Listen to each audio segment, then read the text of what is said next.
Yo. Good morning. It's still technically morning. It's before noon. I think that's a rule. I think. But yeah, good morning. Hope you all are doing well. I did not sleep enough. But we ball. Halo stream is not up yet, so figured maybe we get um games in potentially. And then we go from there.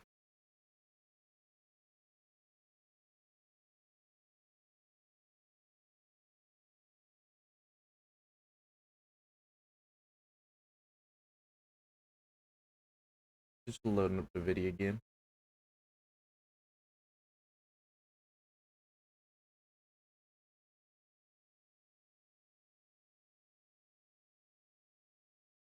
Yeah, I stayed up way too late playing Outlast, bro.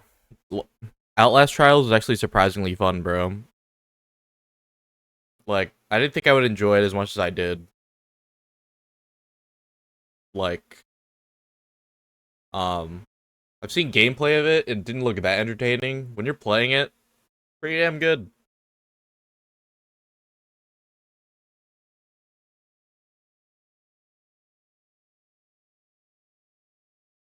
Reminds me of Dead by Daylight in a way. Just like, I guess more cooperative.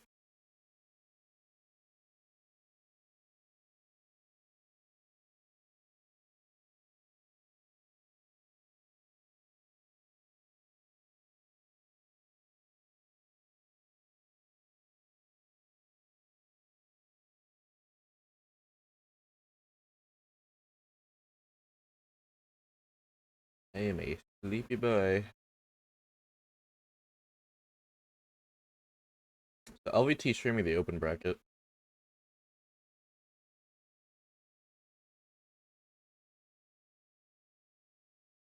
Oh wait, do I have drops enabled?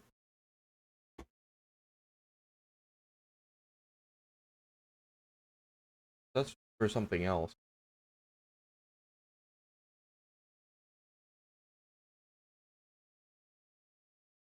It's the fucking Duolingo drops, bro. I don't care. You're cringe. You're hot. You're like really, really hot.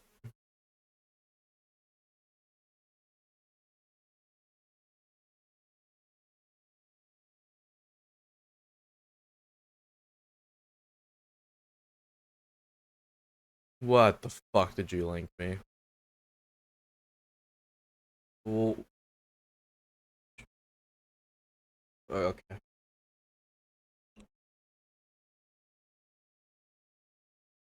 This song is ass. I'm gonna tell you to your face. I queued it.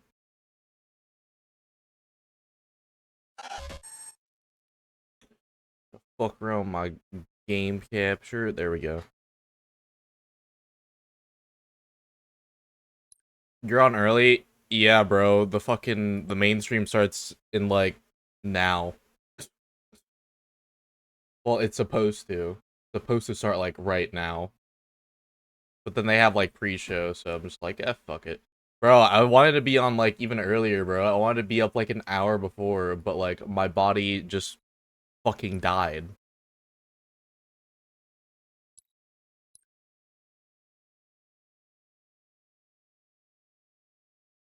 Bro, because I was up until like 5 in the morning playing Outlast Trials. It's like surprisingly fun. Yeah, bro, my body's also been really sore because I helped my mom move furniture like the other day and I have not recovered from that. My gamer body, bro, is chalked. Chalked. Played AVI for 10 hours straight. I am not surprised in the slightest. You guys kind of have a problem. Yeah, bro, I went to bed and I saw you guys were still in a VC. I'm just like, what the fuck are you guys doing?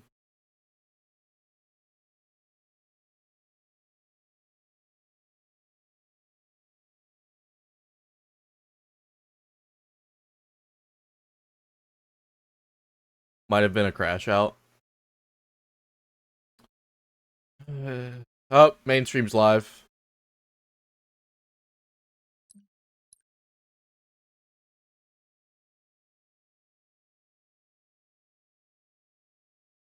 Intermission, isn't it? 5 minutes.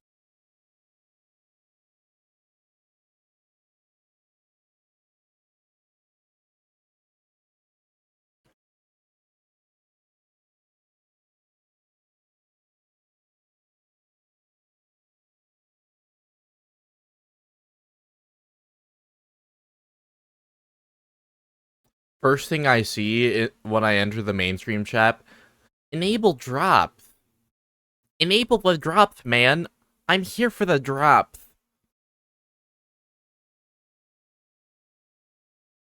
When is the new visor drop? No, it's a co-streamer drop.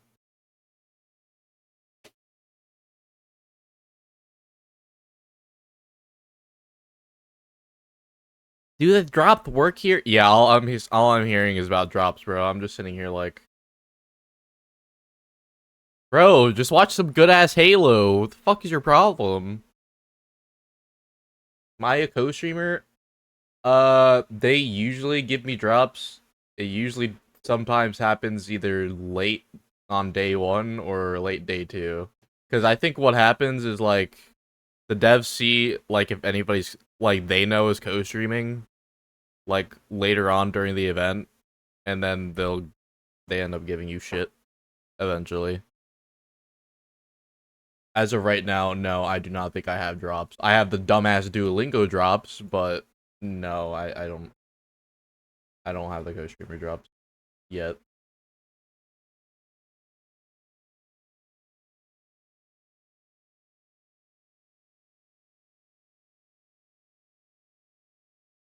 Wait, this is Fire's coming. Fuck, man. I really wanted to bash this song to your face to upset you, but I can't, man. It's too good. God damn it.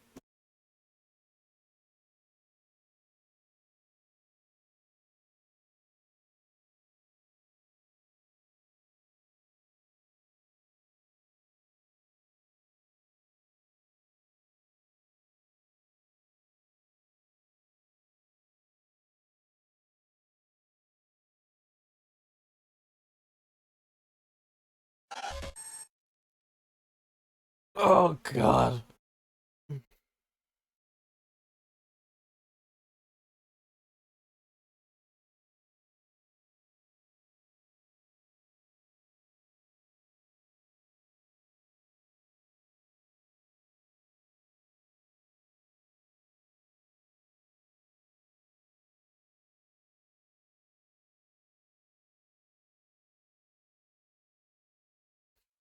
Bro, Halo chat is on something. Are we ready for censorship? Mom, Halo is on. As soon as Battlefield 6 drops, this game is getting the quickest uninstalled. Jesus fucking Christ.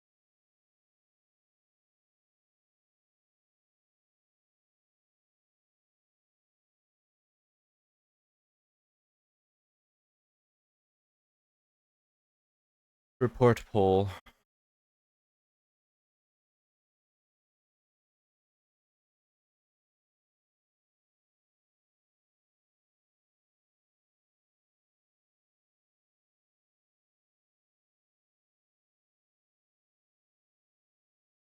What's the new Caskets album drop?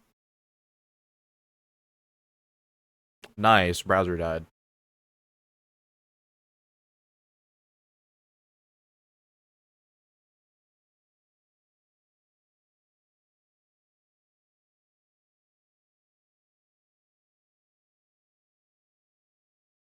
Is B stream up? No. No, it is not.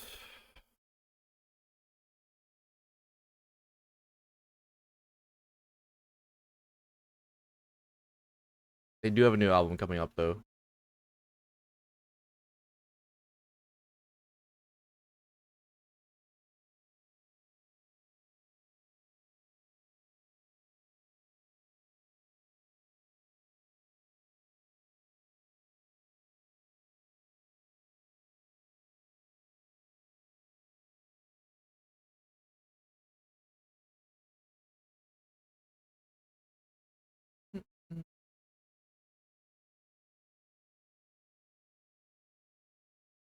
I'm pretty sure all of Twitch is like just has like the Duolingo drops, bro.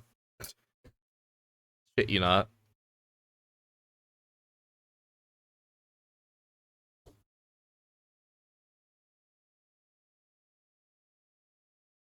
Oh my god, it's starting. It's starting. It's starting.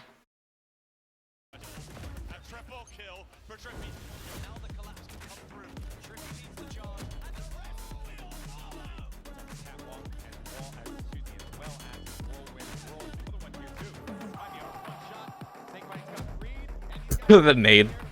That's fire.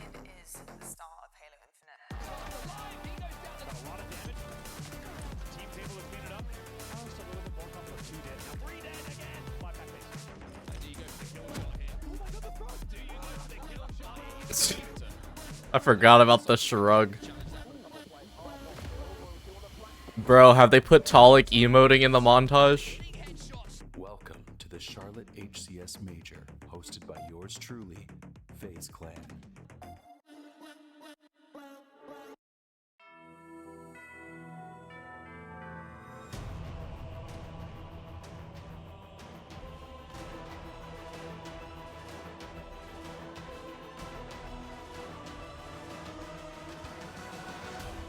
Bro, did they redo this?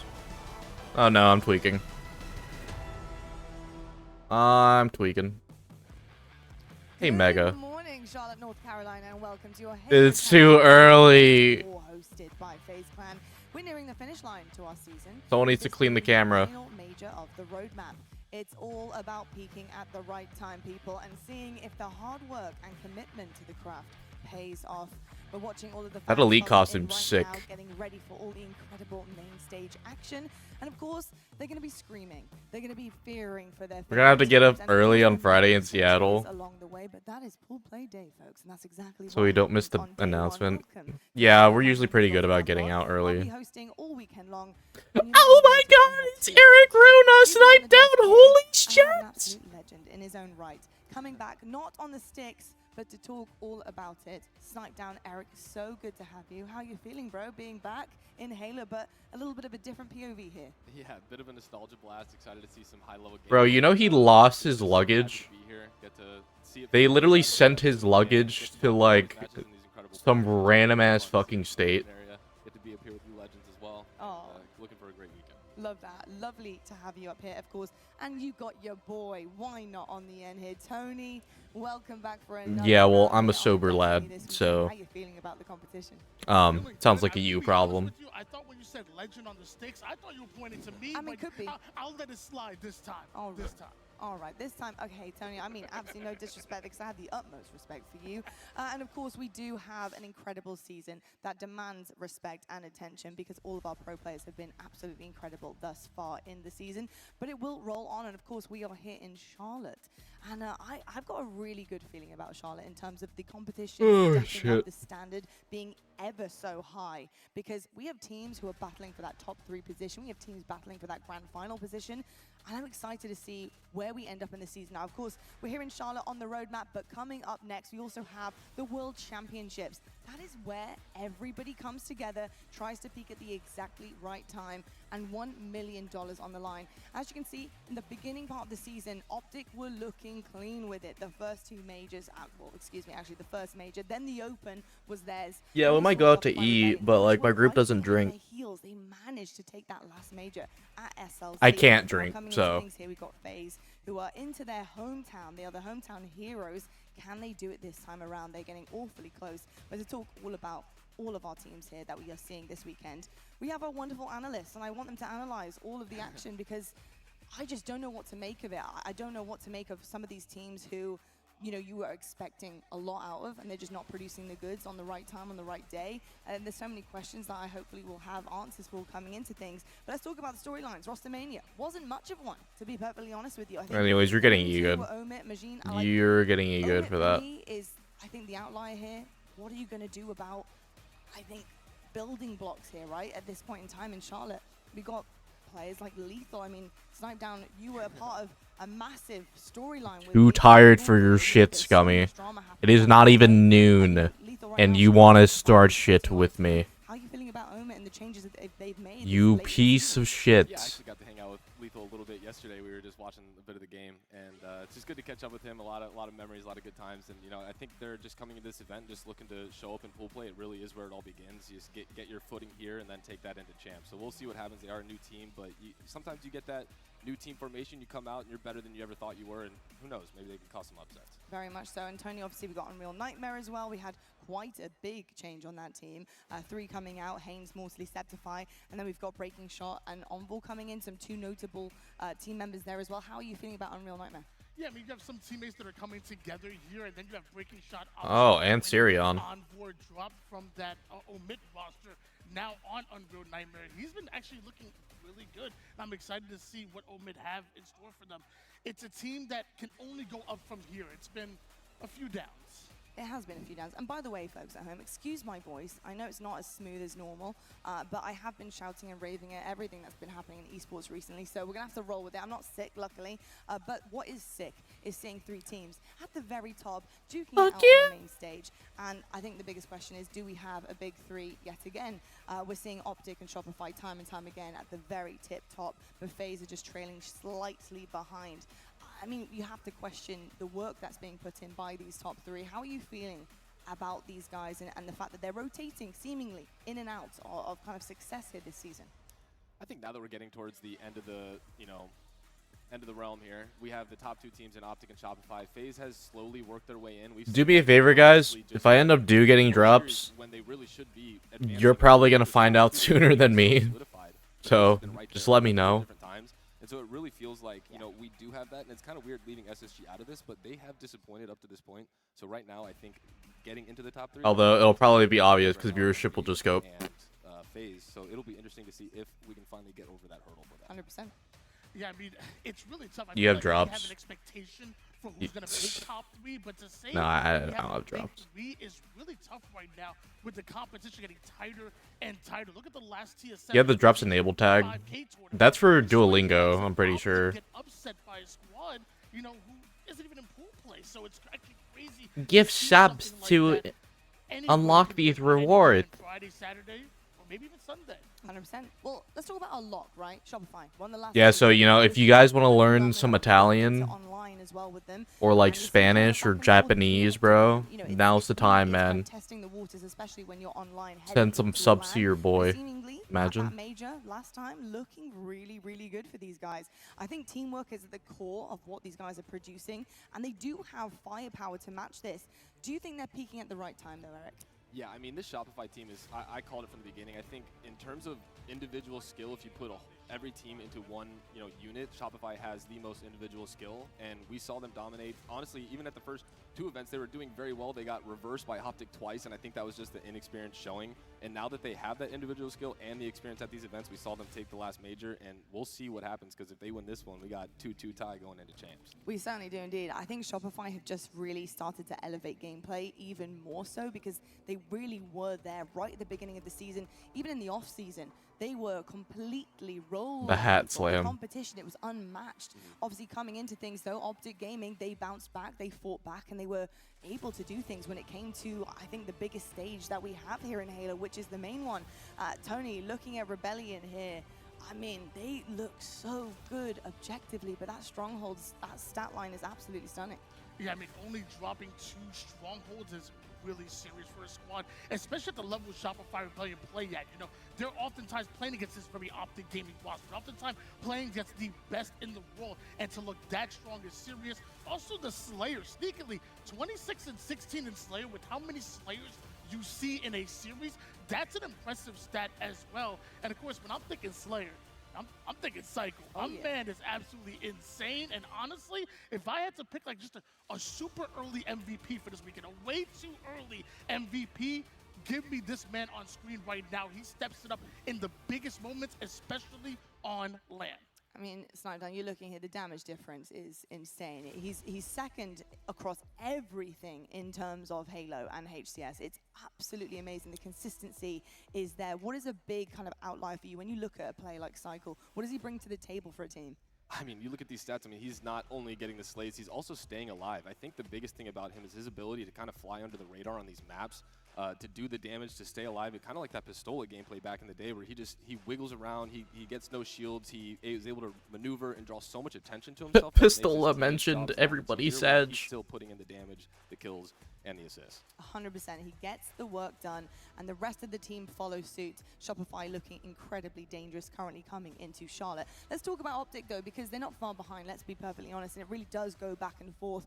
They're winning things online as well, so coming into this, they're feeling really confident. Bro, I might have to Whether get or a not blanket. They can push this past the line against a team like Shopify, who are incredibly prepared. cold. When you look across Optic, I will say, though, some of their objective work has been unbelievably good. You can't deny that they are working together very well as a team. And Snowdown, when you look at Optic, how are you feeling about actually what they're producing here? You know, a lot of people are kind of relying on their slaying ability, but it's so much more than that.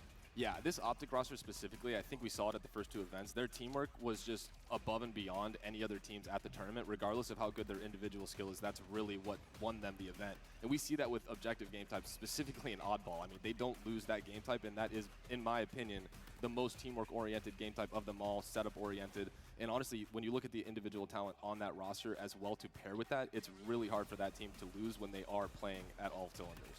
You know, Tony, I have to ask you a little bit about the difference between the two, because I think every time you look at either of these rosters, there's always the other in the back of your mind and how they're competing against each other. I mean, OG Ballers for a reason, right? And their objective OG work is Ballers. right up there with the likes of Shopify, but that stat line, 21-1, I mean, my goodness me, the best oddball team we've seen in not just a long time, but maybe ever in terms of the competition level that we're seeing here.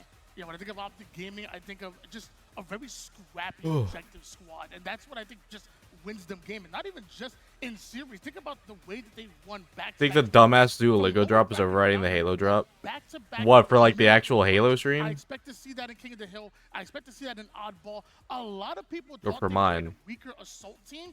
They were wrong. Maybe Fortress Assault was their, maybe not their best game type. In You're not getting progress However, at all. They love them some Aquarius, and that's why you're seeing a big. You try jump refreshing? in Assault 11-3. That ain't bad either. And honestly, Smackdown, while I've got you here as well, I Well, think it's drops really don't usually impressive enable to Scummy be until the able to first recreate match. certain situations for players. We have a deep map and mode pool. This is a Or lot at of least, things like, for our players noon. to be good at and teams to have to come They together usually and have start at, strengths like, the with. top of the It's hour. very, very difficult. You know, they're scrimming 17 games. a lot. God, It is Scummy's turning so into the much. When freaking we chat look Twitch across viewers, the man. viewers at home who God, might man. be trying to understand at a higher level, how difficult is Get a it grip, to man. just making sure that every single aspect of your gameplay, whether it's a map, a mode, what you want to do strategy-wise, to get that perfect, that perfection, to be able to take a trophy, how difficult really is that to do? I think when it comes to a lot of these game types, you have specific ones like Strongholds, for example, where you kind of learn how you want to play in every single one of these maps, modes, whatever, and you kind of get that flow of what you're looking for, whether it's the 2-cap, the 3-cap, the communication all sits there and it's easier. And then you have other modes like Oddball where it's a little more scrappy, the balls get played, the balls get this, and you have to be a lot more organized as a team instead of just holding setups and individually winning these matches. So I think, you know, when it comes to these big modes, I heard a lot of people actually aren't scrimming Slayers as well, which should be interesting coming into that, because as a Game 2 and a Game 5, those are the ones that win you tournaments. And we've seen that, you know, the FaZe had struggled in the Slayers in the end, or the reverse. Gentlemen, we're in October of 2025. Nobody's fiending for anything. Outside of the scrim, since they aren't playing it as much. 100%. And talking about prep, there's a team that love to do the prep. They love to do the work, and that's FaZe. And again, we talk about this big three, and rightfully so, consistently in the top three. They made a massive change there, big swap with SSG, and quite frankly, it's paid off for them. Not so much Space Station Gaming, unfortunately, we'll see coming into Charlotte. But FaZe, they have been putting the work in, the time in, trying to perfect their craft. Things went well at SLC. I think considering they came into it... SSG, man. Togetherness. Oh, how the mighty have fallen. Are growing. It's difficult against an Optic and Shopify. You're seeing the outliers, the problems occurring when they're playing those teams. They can't quite get the dub across the line. But I gotta say, I'm impressed with the growth. They are inching ever closer online. Can they do it on LAN? Yeah, I mean, I definitely think this FaZe team has every single piece that they could possibly need. SSG might end up being like C9, bro. Takes one world event, You have a lot of unselfish players, and then just the Penguin, the Trippy, you ain't seeing them You again. have the Lucid, who's usually the more of the anchor, getting a bunch of kills around the side. And I think for them, it just took a little bit of an adjustment of, you know, maybe we need to play not as unselfish. Who's playing? Really just focus on all moving. Who the fuck is unit, playing and then first? once you get the rolls down, we've seen 1 event, 2 events. They're as close as they could have been at the last event. Then Nem versus This is really FaZe, the one Luminon. we'll finally see. I don't do agree with know. you. I think they put in more work than any other team in terms of how they want to play. Yeah, I love FaZe's mentality when they approach to the game. First one in, last one out, always putting in that work, and you see the professionalism. This is from SLC, bro. Somebody update the brackets. I will say, though, Zove on main. Zove's coaching Luminon. That's pretty you gotta dope. beat the best. And right now, I see an 18-2 record against the rest right now. I want to see a huge improvement against Optic and Shopify Rebellion. We know that you were good enough to get top 3 every single event going forward. I want to see them break into the grand finals. I can see FaZe even winning a tournament. For sure. I mean, the building blocks are there. You can see it. But unfortunately, when you're looking at the stats like this, it's a gorgeous graphic for everybody else. Other than the 2 teams you need. Yeah, all I know is that there will be a team versus another team, you We know? are getting so close Gummy's to right. losing some of those series. It's almost heartbreaking to watch some of the leads just get completely destroyed. There are teams by playing against one each other. mistake or one I can decision tell you just that didn't much. go their way, not being able to climb back in. And that's the growth that they need to start kind of producing and the goods we need to start seeing. So excited to see them at LAN, because I do think we will see maybe, hopefully, a little bit of difference maker as time has gone by here as well. There's a couple of other teams, though, that I think are notable in terms of knocking on the door that is the top 3. I've got to say, Envy, scary, scary team, especially recently. I think filled with incredible talent. Talent that's honestly been on the radar for quite some time. We've got Descendant, Precision, etc. It was about whether or not they could put together the teamwork, and I think that was what was missing from some of these players. I want to Getting the hear right more team, screaming from being able to Descendant, fit bro. into a good system that is I need gonna more work memes against to the very make. best. Snipeden, how are you feeling about Envy and their chances here?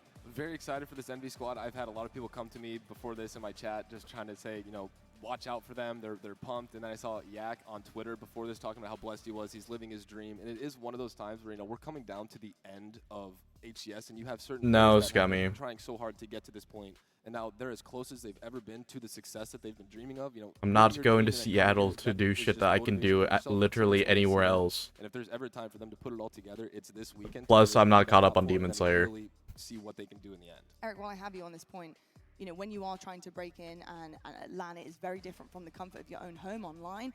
When you are starting to see the goods, see the, you know, the product in front of you that you've been working so hard on, and it's starting to pay off. You're competing and pushing the limits of the When do I best fly that you in? have in Halo, and maybe players that you've I'd be looked there up by to like for the so long as afternoon. well. How do you then convert that on LAN? How do you shake the nerves, the pressure, knowing that you're just as good, you're right there? It is one decision away from actually taking the series. How do you start to calm that if you are a young gun? I mean, the best case scenario for them is pool play. You know, they have their out of. I'd be a little more inclined if I was actually caught up, but I've been slacking. So we're gonna get into that. But I literally haven't watched since the entertainment district. For the weekend, if you come out and you lose to a team that you have been kind of stomped. So what? I missed That is not a good tone. last year training arc and like Swordsmith Village. It might affect your pool placement, but that right there. That's a lot of shit. If they come out and they smoke them, I think that we're in for a treat. I love that. Love that so much. Momentum is so very important as well when it comes to these tournaments all weekend long. I have to also talk about what was previously Nemesis here as well. Why not? Because Luminon, they're coming into things. We don't get to see them online. You know, that's a sad reality that we have in terms of the global reach with Halo here. But we see them online in EU just being so dominant. The powerhouses that we know and love that were, of course, Nemesis and some of these other kind of majors that we had. I mean, Luminon, they have been so good against the very best, edging things away, but just not quite being able to make it into the kind of top 4 situation that we've seen previously on rosters like Quadrant coming from EU. How are you feeling about this roster right now? We've had a couple of different changes. They've dug deep. Can they do it here in Charlotte? I actually feel extremely strong about this Luminon Gaming roster. Yeah, dude. Just imagine me in the theater. I'm just sitting here like enough credence to what this squad has been able to do. They are not just happy being the #1 team in Europe. They want to be a top the fuck team am I watching? in the world. And honestly, Luminon Gaming had the top 4. Yo, Satonian, thank you for the follow. Appreciate it. I really have some high hopes for this roster. All right, top 4. Hey, I will say, once upon a time, I might have said that's a stretch, but I have seen what Europe can actually do. And I think when you come into things looking super, prepared, when I can actually speak properly, it makes a massive difference. We've known that EU boot camps are where it's at.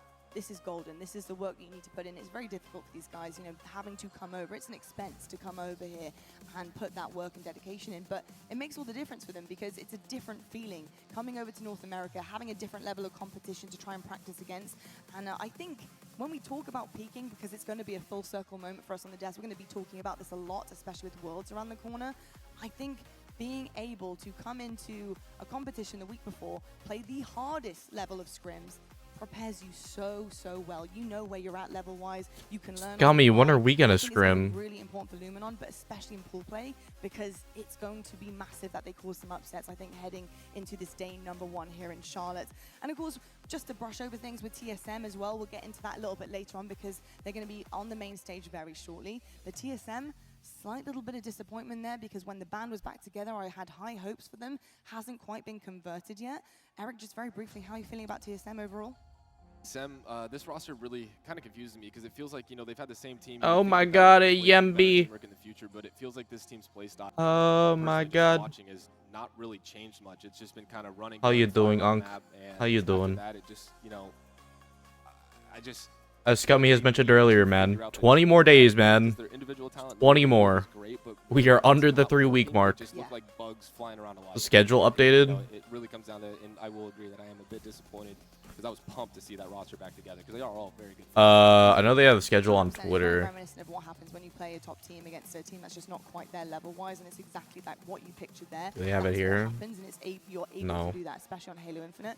Want to see a little bit more structure, a little bit more confidence coming out from the TSM lads as well. Shall we take a look at our pools though, folks? Because Oh, they're of about to course, show we the do schedule. have 4 different sets of action that's going to be coming your way from each one. Shopify, Optic, FaZe, and Space Station at the top of their pool based on seeding coming into Charlotte. Now, my So eyes right now here are going is towards the in terms event of matchups, schedule. In terms of what I want to see. I'm getting the bracket schedule. Can they do it? We want a really clean pool C from them. We've got Cloud9 and Luminon Gaming. Ninch. Luminon versus C9 will happen at 1:30 Eastern. So in an hour and a half. It's not like it can't happen. I mean, why not? Looking back at the On Shopify B stream. map, let's talk about what happened with the reverse sweep with Cole. I mean, FaZe Clan, they can get caught off guard. They can get a little bit flustered. Thank you for Whether the or not 10 that's a different biddies, kind of Mr. level of Yemsby. FaZe Clan we're seeing coming into Charlotte. They've kind of, you know, talked about things in terms of confidence and bouncing back. But I think FaZe versus Luminon is going to be an interesting one.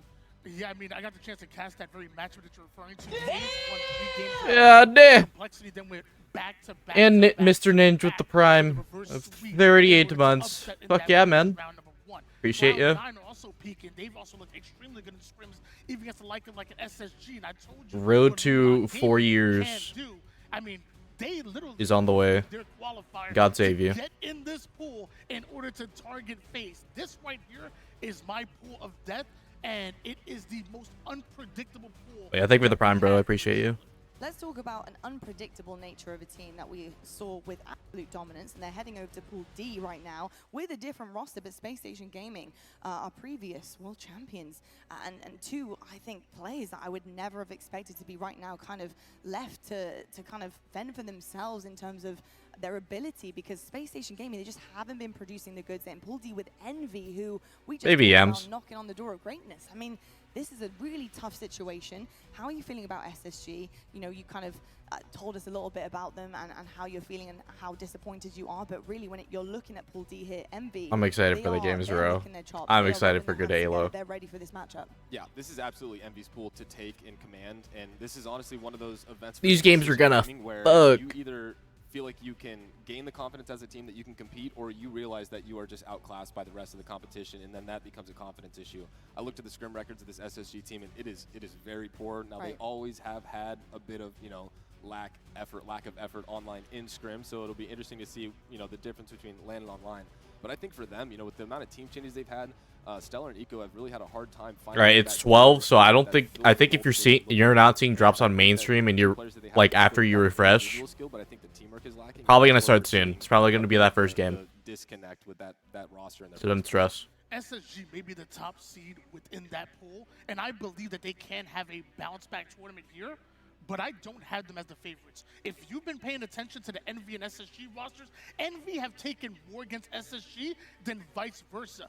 Envy are the favorites in that matchup. In my opinion, SSG are the ones that are underdogs. I agree with both of you.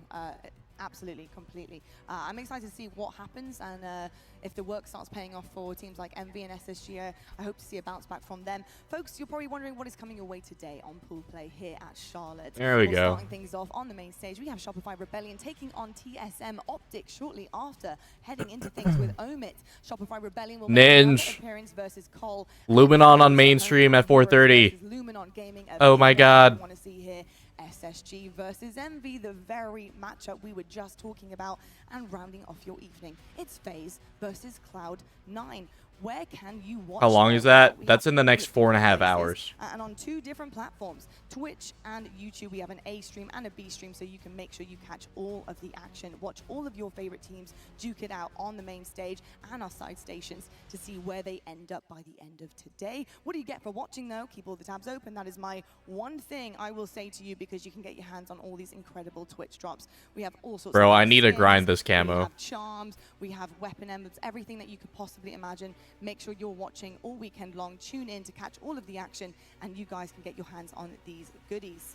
Well, folks, it is time that we set up our first match of Charlotte. The visor's nice here at too, the bro. Halo Championship Series, our very last major of the season, and it's going to be Shopify versus TSM.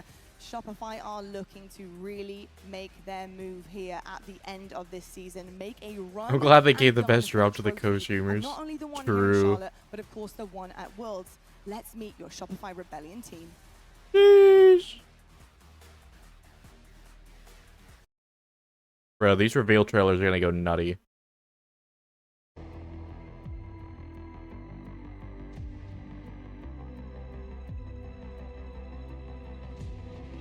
Wait, they recreated live fire.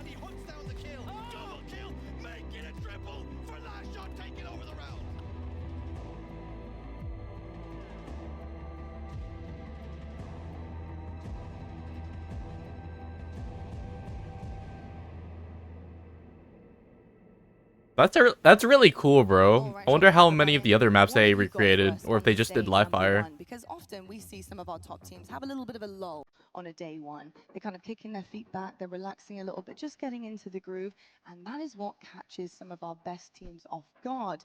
Do we feel that same sentiment when it comes to Shopify Rebellion? Have they been like that this season, Snipedown, would you say? No, I think that they have usually come out of tournaments looking like the best team in pool play, and then leading into the bracket stages and everything. I think Shopify is one of those teams that they do not like to let any teams feel any type of confidence against them. So with them going against a TSM team that is, in my opinion, kind of like a little budget version of them, it will be interesting to see if the firepower is matched in a sense of just like sporadic. But I think overall we're going to see a pretty dominant series out of them. I think we certainly will indeed, Tony. It's one hell of a roster, isn't it? This is an incredible, incredible team that have everything that you could possibly want in a team to root for. I mean, they got the slay power. They are incredibly confident when it comes to all of the maps and modes. There's really not a kind of issue or something that you can capitalize on when it comes to this roster. How are they going to fare against TSM? Do you feel like this is going to be a battle, or are we seeing a one-side situation? If there's one team that isn't going to slip up in pool play, at least I don't expect them to, it's Shopify Rebellion. They love playing the game. They want to play as much as possible. You can't pull them off of those stations. So when I look at a player like a Psycho, I look at a player like a Last Shot, they're young, they're hungry, they want to grind as much as possible. They ain't slipping up. I promise you that. Well, I'll tell you what, on the other side of things, though, TSM, they're looking for a big bounce back. This is how you do it. I'll tell you something. This is how you make some noise against the very best that we have in Halo, the last major champions. This is how you do it. You take them down in pool play, you make your mark, you show what you've been working on in the wings, and you produce a series dub here. TSM, we're watching you, but let's meet this team.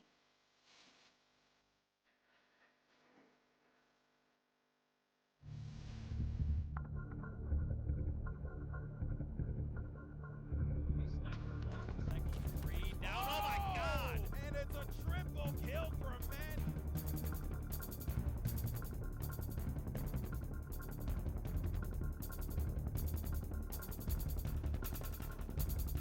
Mr. Soul Snipe.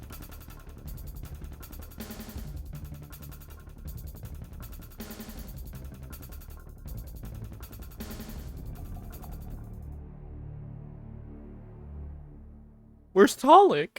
All right, TSM, what can you show us today in day number 1? Talik Miss Media Day. God damn it. Are proven in history. They have been around for such a long time. They have been together in many different iterations. I mean, we've seen changes, chopping, taking one player out, pushing one back in, coming back together, all the same roster. I mean, it's been so difficult and so flexible for them.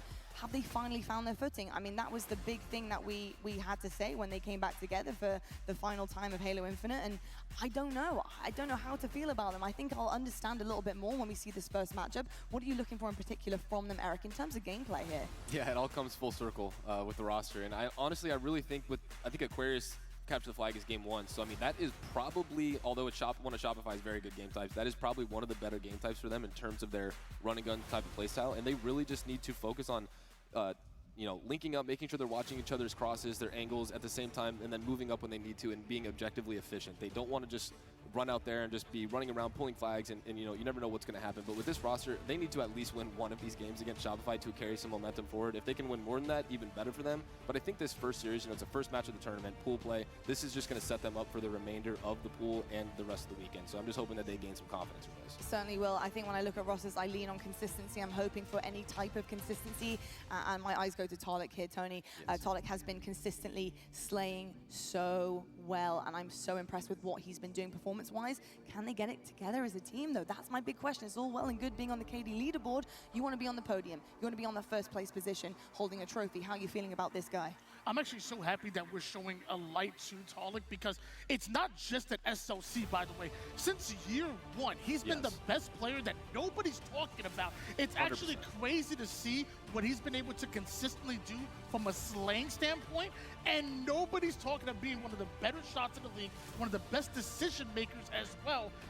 Talik is the real deal. Please, y'all, please recognize. It's actually been kind of disappointing for me just being a spectator after my first year of seeing him and the potential that he's had, not taking that talent and possibly seeing where he can go with that. You know, I don't know what the reasoning is behind that. I have no idea what goes on there, but I feel like maybe other people know something I don't, but every time I watch him, I'm incredibly impressed, and it really, their success in the past up to now, it really does come down to him carrying, especially in the slays. The rest of the guys all do their part, but I think he's the X factor when it comes to, you know, putting show on. He certainly is indeed. I've got to say, I hope he has a sniper in his hand in this series because I want to see a Tolic pop off. That was special the last time we saw that.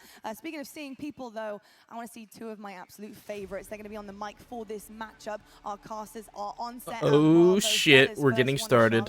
It's going to be the last one of our major of the season.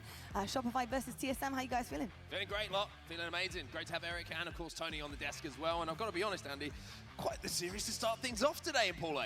It really is, especially with what you saw just a little bit ago in the TSM Online event, right? These teams have a history where they've met up recently online. We've seen the result already, 3-1 both times in favor of Shopify. But let's not forget, you do have TSM taking objective game types off of them, so this one still could be a pretty interesting series for sure. Yeah, it's a great talking point, actually, coming into this event. Probably the most that's happened between events that we've had in a long time. We are coming into, of course, the money season of Halo Infinite. We have this major and the World Championships just around the corner, but we've had 2 online events. We've had an offline event as well. So every single team that is here is ready to go. And I think TSM and Shopify both got different stories coming into this, but Shopify, of course, are defending champions here, wanting to go back-to-back. Yeah, absolutely do. They want to make this year theirs. We're going to start things off on CTF Aquarius, and an interesting series layout thereafter. Slayer Recharge, most notably. Pretty sure this is the first major with Lattice thrown into the mix. So I'm very interested to see how it plays on LAN. We got a little bit of taste, a taste with it on Pro League. We have 3 different game types on it as well, so a lot to But, be understood, worked yeah, out, it'll be practiced, interesting to and watch. of course talked about after this event, because we feel that's going to be a real game-changing, not just map and mode, but certainly decider potentially in some of these series. I also have to say, the 2 game types that TSM did win against Shopify just about 1 week ago were King of the Hill and Strongholds. These are position-based game types, so I'm looking for TSM to put up a fight in that game number 3 as well. And of course, then we have Oddball Live Fire as our game 4. And we will be seeing a lot of game 5s, we feel, this weekend, because that's been the pattern of Halo Infinite. We will go to Streets Slayer for that game 5 if required. But it gives us a little bit of time here before the game gets underway, just to kind of highlight the stories that we have behind these 2 teams. We mentioned Shopify Rebellion, defending champions, and one thing that always is a question when you win an event is, do you have the gas, the drive to go on to win the next event and really close out this season strong? Yeah, I think one thing that's going to be in their favor is, as you mentioned, just the amount of activity in between LANs, right? When we're in the home stretch of Halo Infinite, this is the most activity we've seen on both on LAN and online in between a LAN event in quite some time. So I think Shopify is going to maybe be grateful that they had the LVT LAN to maybe just shake a bit of the concern there, right? They're back on LAN only weeks later, and they win that one as well. So you have to think maybe Shopify coming in with even a bit of an extra edge, right? And they also just saw what happened to Optic in the second TSM Pro-Am. So I think Shopify, momentum-wise, should be feeling good, but should also just mention just how strong they looked overall just coming into SLC. Amazing results, but we'll have many more to talk about here this weekend as well. Game number 1, as we said, going to be CTF Aquarius. Yes, indeed. And for the other side of the stage, TSM, it's all about just kind of regaining that fear factor. In recent events, they've been a little bit of a stepping stone for the teams making it through to Championship Sunday, and not the team that we've been talking about as the ones who have upset someone in that bracket run. So TSM looking to restore a little bit of that fear factor. Shopify looking to go back-to-back. It's a wonderful way to start off the major. Yeah, TSM, very, very good performance last weekend in that second Pro-Am in their own tournament.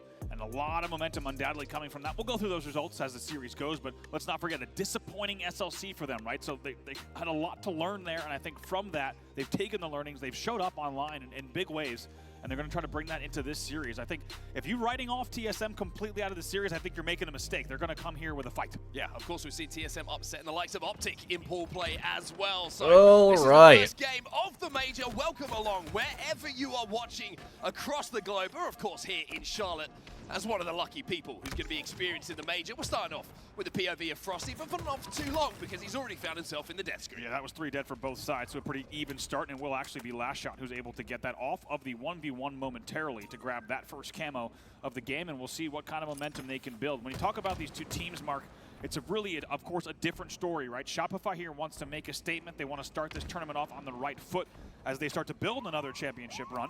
For TSM, though, it's about finding their previous form. Great game type to start off the major as well. Aquarius capture the flag. It's been in since day 1, of course. Some little changes and adjustments to some of the settings, of course, but certainly a game type that is the most practiced, I would argue, out of the suite that we do have in Halo Infinite, and one that certainly does separate the skill level of our teams. 2 dead at the moment on the side of TSM. And with Last Shot still with the camo in his hand, struck his last alive, and that flag is already halfway home. Wonderful slow play from Last Shot there. You saw how patient he was, just pop-shotting players bottom mid there, made sure to use the entire camo, and the full duration of that new camo duration too, still dead. That flag should go. Shopify Rebellion scores in just 1 minute 20. Perfect execution from Shopify Rebellion on the first flag run. Interesting to take it back just a few steps though, because off the break, Last Shot was last alive initially when he got that camo, and that shows how well he played his life to be such an impactful player in that cap. Absolutely love the way he just sat front base and made sure to just pop shot, right? Comes back, lets the camo return. They have no idea where he is. They can't track him. He gets the flag off the stand and kind of an old school MIDI-esque initial pull to just get the flag out, and now 4 dead yet again for TSM. 2 alive for Shopify Rebellion. Cycle moving forward immediately. Does have the threat sensor as well, which you can use to get an indication of where those spawns and TSM players are re-entering the arena. It's just going to be a trade though, as TSM do a good job of just stabilizing inside of their base here. See what Druck can do. Try to fly out. Saw him in the gym this morning. Man was looking very strong. Kills being exchanged, though. He's a very important role here. He's maybe, very important shots against Royal 2 with the thrust to keep his team in it. That will buy them just a bit of an extra second. Another trade coming in, but all these trades are far up the map here for Shopify Rebellion, which is forcing TSM to spawn in and around the fridge, in and around their objective, and essentially still being on the back foot here. They're struggling to get out at the moment. The pressure from Shopify is really stifling them here. Really good. You and I were talking about him a lot before this event. He's my player to watch this event. Last Shot is already 7-4 in this game, but as quickly as I say that, Frosty last player alive with camo, it's 3 dead for Shopify. And of course, this major as well, we had some adjustments to the camo that's going to last a little bit longer than previously, which is a big, impactful thing that you're going to see take over some of these games. And 2 in a row now, you can see Frosty still with the camo, still moving forward, and with TSM 3 dead, now he turns his attention to this flag. Hits nice drop slides straight to Shroom Stairs. And going to find some spawners there. That's going to be tough for Soul Snipe. Some early damage coming in for Frosty, and he's going to try to get some more on the gen. 2 shields broken, 3 shields broken, and a trade. So great damage output coming from Frosty. The flag does start moving with 3 dead here for TSM. Last player alive just been taken down by Cycle with a perfect. That's going to be TSM all on the respawn. Flag is already on its way home. Great discipline from, look at that discipline from Last Shot. He gets another one as well. Wow, great nade shot. Done there, and that flag will be returned momentarily. Royal 2 will walk home what will be the second flag, and yet still 3 dead for TSM. Last Shot, the first player to hit 10 kills, and Shopify Rebellion looking like they're picking up where they left off in Salt Lake City. TSM got to be careful here not to get double capped. Druck is already down to no shields inside of the fridge, and Royal 2 is hunting. Fantastic stats actually picked up. We talked about this a little bit before the event. Royal 2 has never gone negative in Halo Infinite. We took a second, we were like, what? Don't even know how to process that. And then we were like, oh, it's actually true. That's just an insane statistic for one of the best KD players of all time. Fucking crazy, bro. Beautiful shots there in the end. He will get the finish, and I couldn't agree with you more as I start to have a lucid dream of the Last Shot. Just not just you. Just don't worry too much. But couldn't agree more. When I It's not even a lucid dream of Last Shot, bro. It was Royal 2. There's a player who had not gone negative at a single tournament. Talk about the consistency out of him. Well, consistency. The spirit of Royal 2 is haunting Last Shot, bro. The side of Shopify Rebellion is positive. TSM struggling to get on the board at the moment. Soul Snipe 5-13. Torlik, the player who was described as the X Factor, understandably for this team as well, who needs to get the kills. He's 4-10 as well. TSM are just being bullied at the moment. Yeah, like it's a great point you bring up, because I did want to mention it's pretty remarkable. Man, he finally wins. Oh, crazy triple. Stay alive off the triple. Bravo just had a stroke. Do so in the fridge for a moment. They're forcing the spawns, and they get the 5th kill as well. Here they come. Camo coming up as well, so these kills being timed well enough for TSM to at least contest. Oh no! What? You have to, Wait, to cross the road. Did he spawn there? how early did he spawn there? Wow. We not learned from the chicken. It's true. There was neither a check of one way nor the other way, and he does get back whacked in the end. What looked like it was going to be maybe a momentary TSM pull and advantage turns instead to a 3rd camo for Shopify Rebellion. Do I like your name in shitpost? on the flank there, you can see through the gen, but he's going to be taken down. So Royal 2 now turns his attention just to staying alive and making the most of this camo. And like we mentioned previously, the up in time that you can now use this camo that's active once you pick it up means that you can just take an extra second, means that you don't have to overcommit and look for a trade. You can just milk your life, and output damage like Royal 2 is doing a great example of now. I mean, you can really tell it's even changing the way. Anyways. We're already seeing it here in game number 1. We've seen it, of course, on the tournaments the past few weeks as well. It's changed the way that camo is played on something like Aqua CTF. We're continually seeing this just drop the flag out and kind of pick players off because you have that extra time. It buys you time to be even more annoying. 3 dead for TSM yet again. 3 dead, last player alive is on the car side. Excuse me, last player alive is Druck inside of the base. Players now flooding to the car side, having spawned on the fridge for TSM. So they've got a little bit of a 50-50 split on the map, but it's not a traditional one. And Druck now has to turn his attention towards that flag runner. One kill going to be picked up here by Torlik, taking down Frosty, and now the support is arriving. Flag will be pulled. TSM might be able to look for a return here, but Druck has to get this kill, and there's another waiting for him below. Nice job. Well, look at the patience and the teamwork there from Druck and all of TSM as 3 will fall. They'll make sure that that flag does go back home, and Druck staying alive in the back of the base, and he's not done yet. Ooh, he's going to get this kill on Frosty, though. He has the Oh, thrust, and Frosty stayed just alive. doing an Holy absolute crap. That was, I mean, yeah, that just tells you how difficult of a kill Frosty is and always will be. Looks like Druck should have had that one easily. 4 dead yet again. By the way, I want to mention, it was not that long ago where we said Last Shot was the first one on 10 kills. In that time, Royal 2 is now 17 and 10. Yeah. Not bad from the man on your screen right now. Looking at the 18th as well, as the jiggle peek's going to come in from Soul Snipe. He's not going to repeat that one, because he knows the kills will come to him. It's 2 dead for TSM. And more importantly, the flag is back in the base. Last Shot does the heavy lifting this time around, and Shopify Rebellion are up by 3. Beautifully done once again. Over Look at for the efficiency. Frosty? It's not just a flag Holy, kill, but he it's hit a an Frosty, by the way. X-turn, bro. Casually in the background while this flag was moving. That's exactly what I was going to say. It's not the first time. Look at the efficiency. It's not the first time that when Bro, they we have the need flag, to there's start 4 dead recording by the every time of the POV, cap. man. Fantastic stuff from Shopify. We didn't get to see it. But Frosty with the first overkill of the tournament in the first game of the tournament. Just what Frosty does. Waste no time, really. He's Just like, what he why would I wait until any game later than game number 1 to get the first over? And with 4 minutes left on the clock, you wonder if we're even going to need them with the way that Shopify is playing this game number 1. Killing spree for Frosty now. Overkill, killing spree. This man is just collecting medals at the moment. And Collecting kills and looking to close this game out as well. Just under 4 minutes left in this game. TSM really not had any opportunity to get a flag going themselves. 3 dead again for TSM.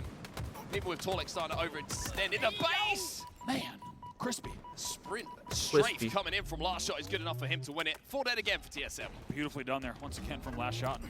You ever wonder how frosty it is? It's just so frosty right now. He's 20 and 12. The flag will fall here on the brick.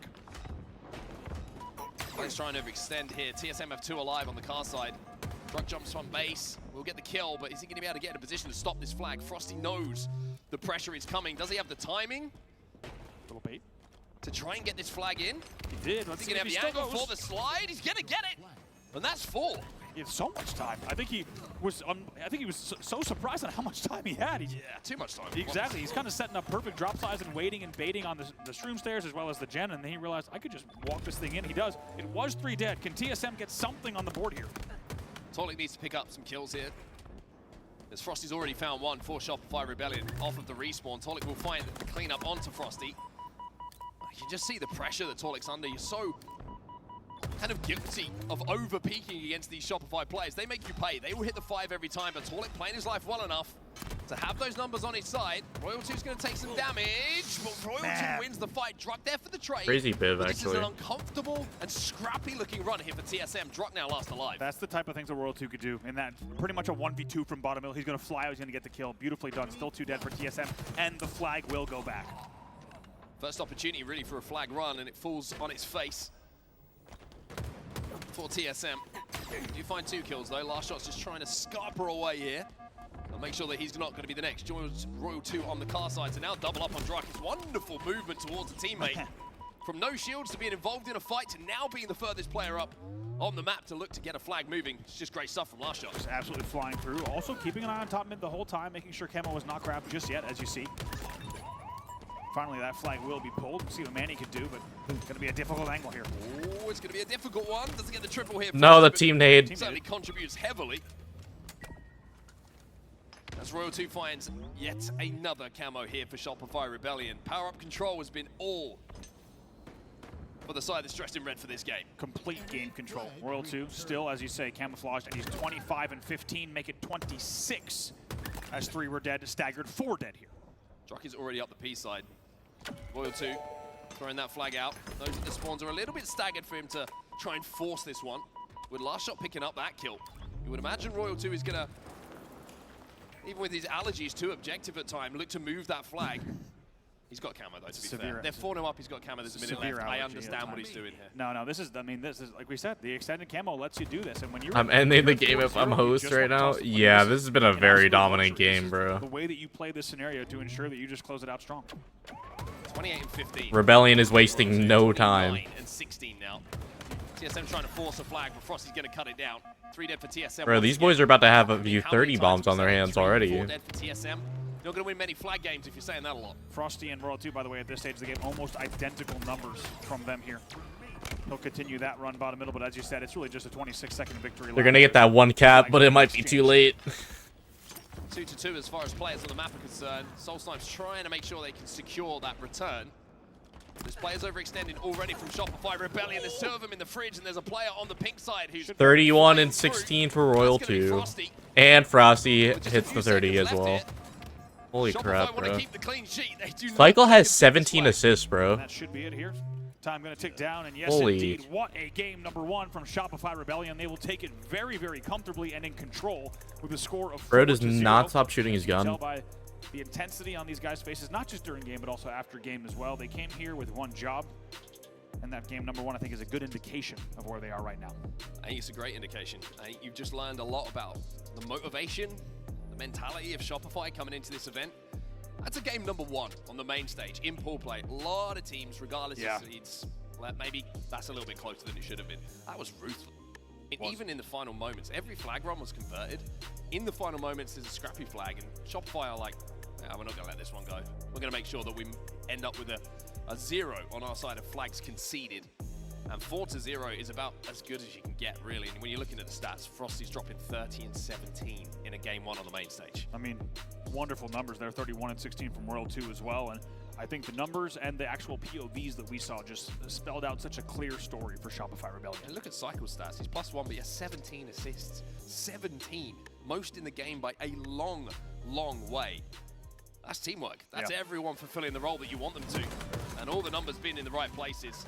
You really just can't praise Shopify's game number 1 much more. No, you can't. Almost perfect Halo. And I think just to paint this picture for everyone watching, I think if you've been watching on LAN this year, certainly you expect this series to go one way, but let's not forget, in case you didn't catch it, just 1 week ago, TSM taking down both Optic and FaZe in the most recent Pro-Am. So this is not a team to be taken lightly. As we said in the past few events, you could say that. They're slowly kind of rebuilding their story.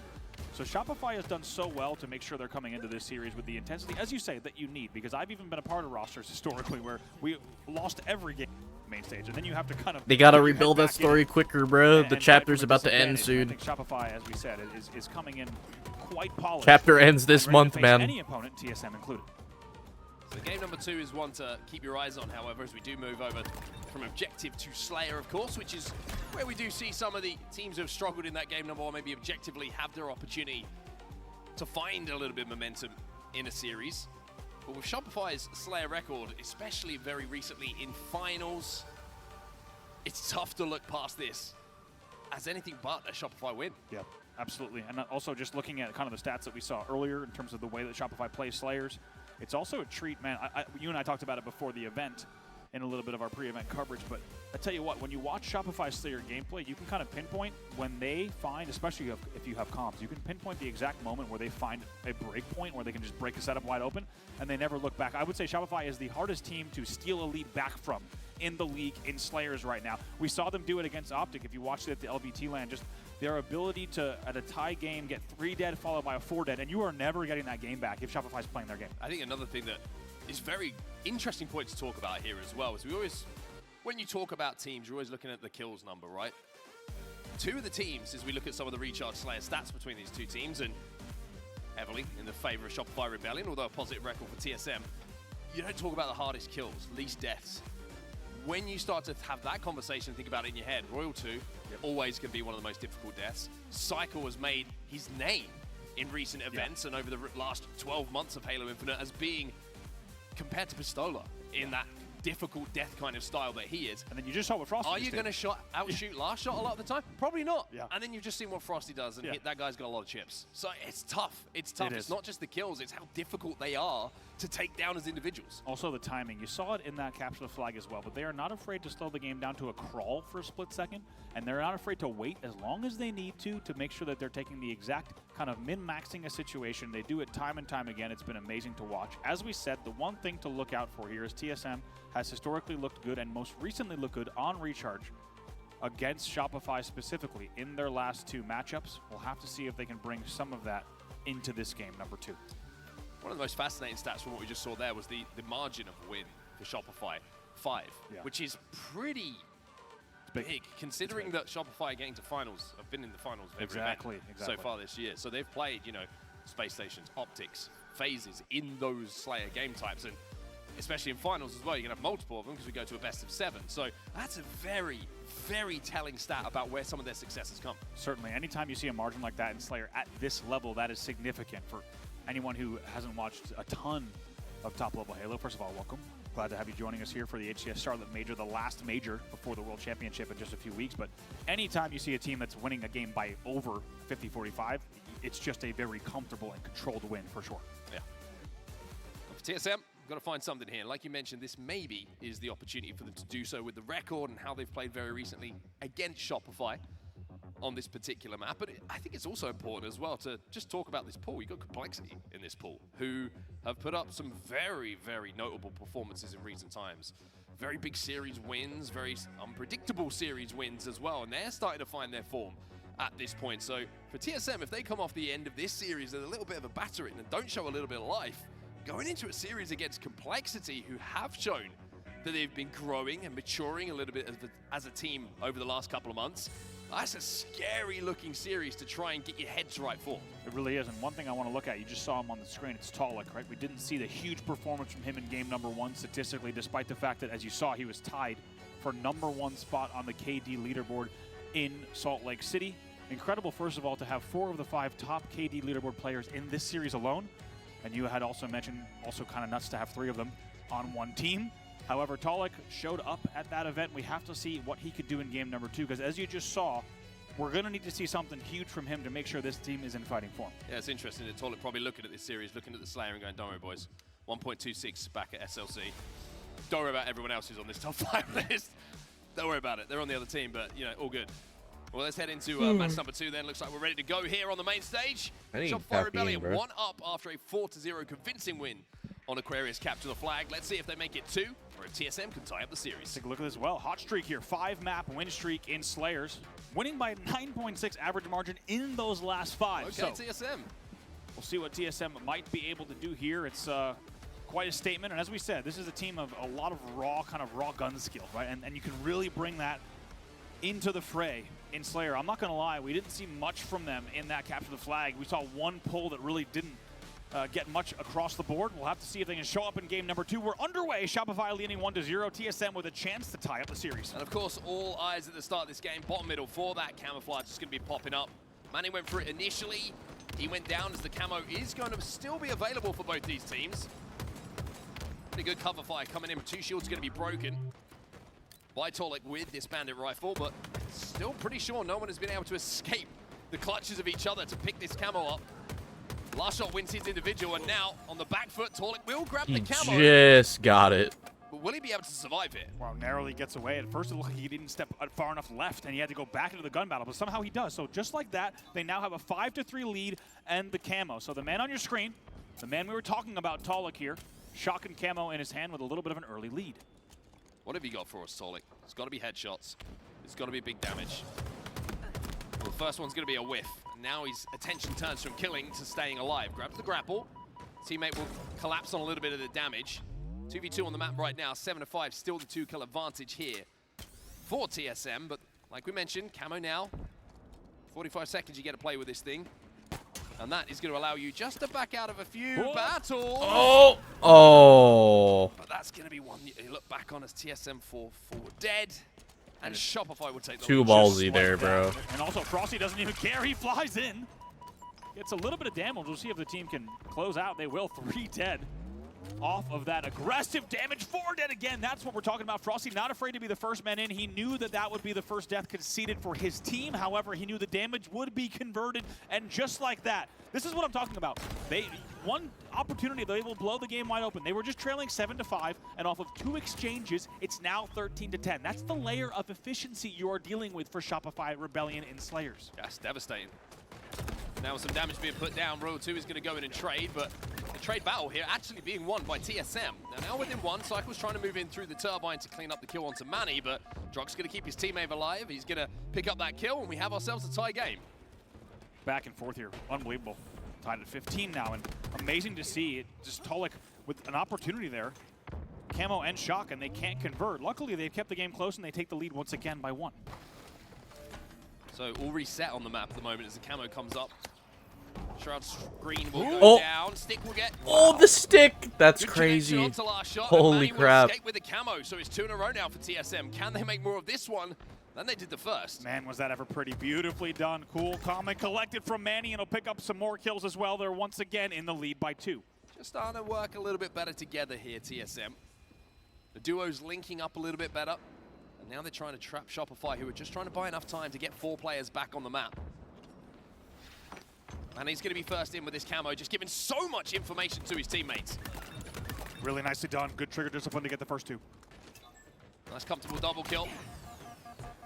Once again, just backs out the battle to stay alive with that camo, recognizing that keeping this thing is so That important. nade, But last wow. shot out of nowhere, Oh my not only god. takes the camo down, but turns it into 2. Wow, just nukes the box at back blue and gets, as you say, not just the kill on camo, but the second one as well, which is big, because that could have been quite a different swing here. The game is still within 2.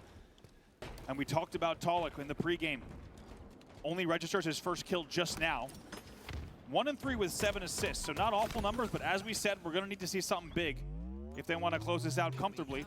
26-21 though, so what they're doing is working so far. We'll see what Manny can do with the Shock. Well, he's going to get aggressive because they got the numbers. Oh my. And now we're starting to see TSM hit a few shots as well. This is looking like momentum is just starting to swing the way of TSM as Manny hits another. My goodness, nice little jump shot. By the way, you look at what the difference maker might be. Oh my god. Right of your screen has 3 fall. 15 and 6 from Manny in a game that they lead 32-23 now. The game has been blown wide open. Incredible resilience here from TSM to blow an early lead and get their heads right back in the game and now have a substantial lead themselves. Kept it tight, then got that second camo. From there, they have extended that lead, made the most of the impact that power-up can have, and when you combine it with a few good shots from Manny with this shock rifle, that's why the lead is getting where it is. Manny now finds another one on bottom elevator. He's going to jump back up here, reload as his teammates do more damage across the map. TSM now up by 10. Yeah, really nicely done here. Still a little bit to go here on the home stretch. They have a lot of work to do to close this one out, but really impressed with the mid-game here from TSM. Couple of kills just going the way of Shopify here as the camo comes up. And can they get their first one of the game? Big camo here.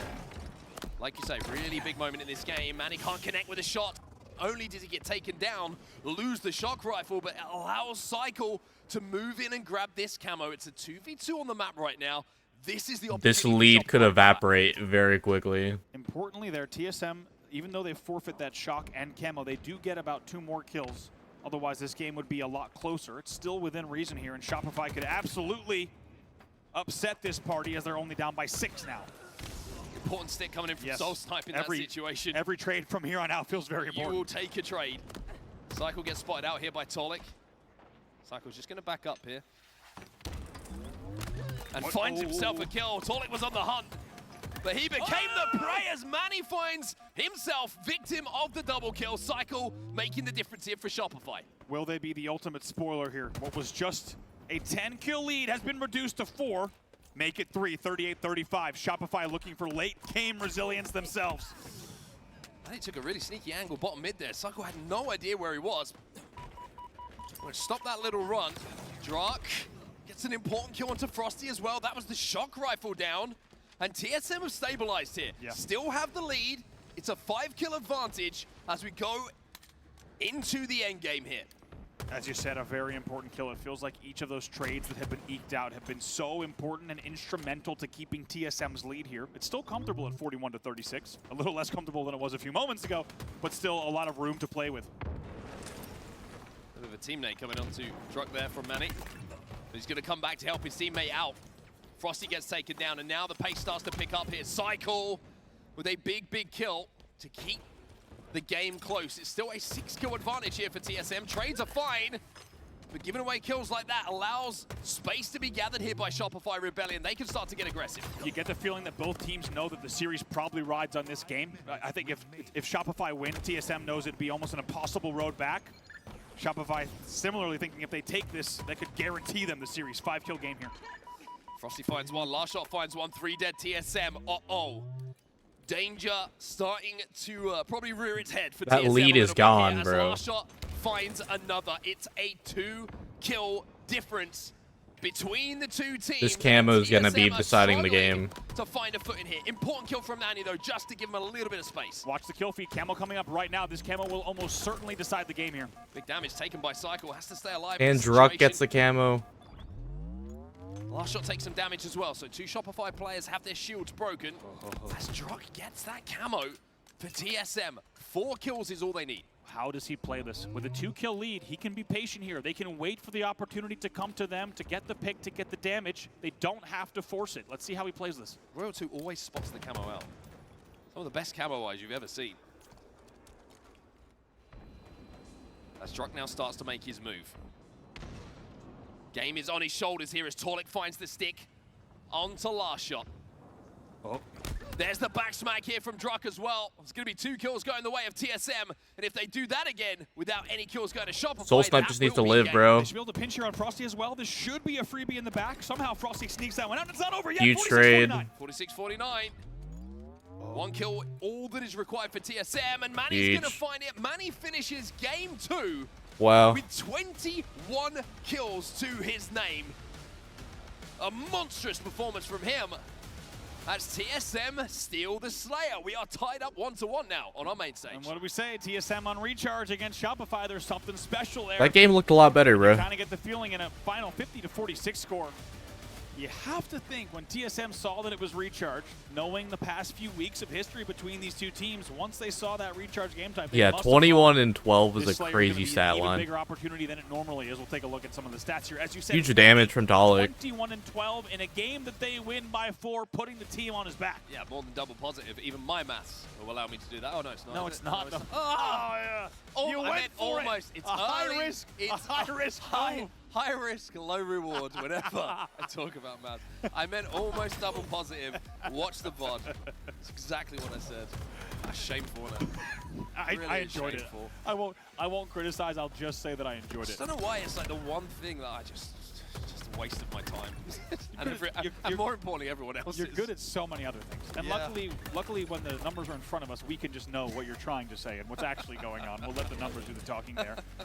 In the end, what a game number 2. I have to say, for TSM, the fact that they essentially let their lead get blown wide open and lost camo and shock multiple times, the fact that they were able to keep their mentals and get right back into the game and just run away with the lead. By the way, this was 34-24 at one point.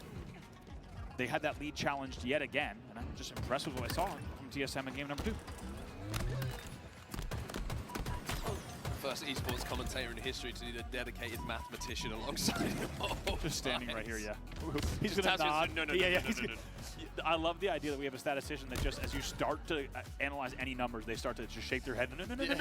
He's just exhausted after the first event. He quits. Game number 3. Let's talk about this, though, because it's the first time we're going to see on our main stage at a HCS Major, the newest addition to our map pool.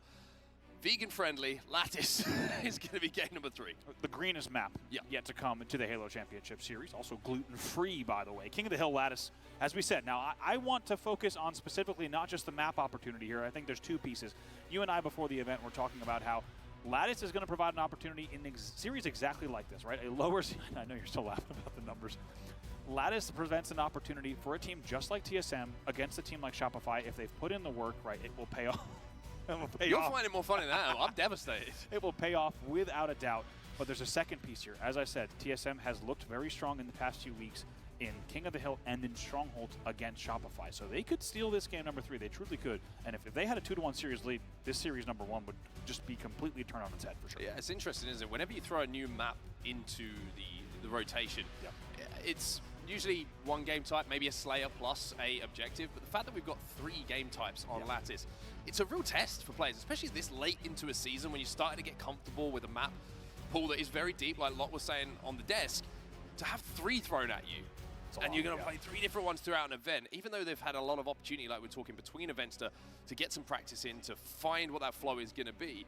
Everyone is going to be at different points in their development on where they are on not just the map, but on the specific game type as well. And I think it's really fascinating to throw it in at this time of the season because it is going to decide some of these big series. I think if TSM went into this series, saw a Slayer game 2, and saw Lattice as a game 3, they're like, hey, this is a couple of game types in a row, which could just kind of make this a little bit interesting for us. Yeah, definitely. I think one thing we should also mention, too, is anyone who's been watching Shopify's POV, especially their comms on Lattice, it's not going to be easy, even though I think it's going to make this game interesting. If you've been watching, especially Last Shot's POV on this game type, they have been steamrolling across every single game type on this new map, specifically because of the way that you can have your head on a swivel and you could just be sitting top mid, and the amount of damage that you can do across the map within a very short period of time.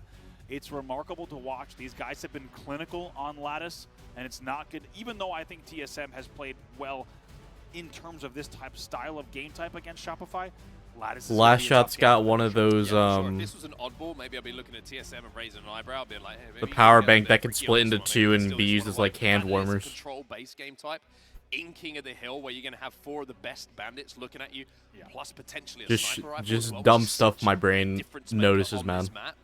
That is a scary thing to go up against, and looking at King of the Hill stats, Cycle's holding up number 1 for a reason. It's because those stats are pretty much as good as you can get. Yeah, pretty wild. Every time we see a stat card from Cycle, it just feels like he's putting together numbers that are very rarely seen together. You might expect multiple players to be putting up these kind of numbers across the board in terms of leading in categories, but he seems to be doing it all. I think I want almost double positive for the LVT finals at King of the Hill. That's absurd. Like, that is absurd. And like, usually when you're talking about a player having an incredible slaying performance in a series, in a game or a series, 1.4, 1.5, you're like, wow, almost double positive. Yeah. Which is the second time I've had to unfortunately say that. That one's correct though, because the stats were provided. It's Stats insane. were provided the first time. Exactly, and they were.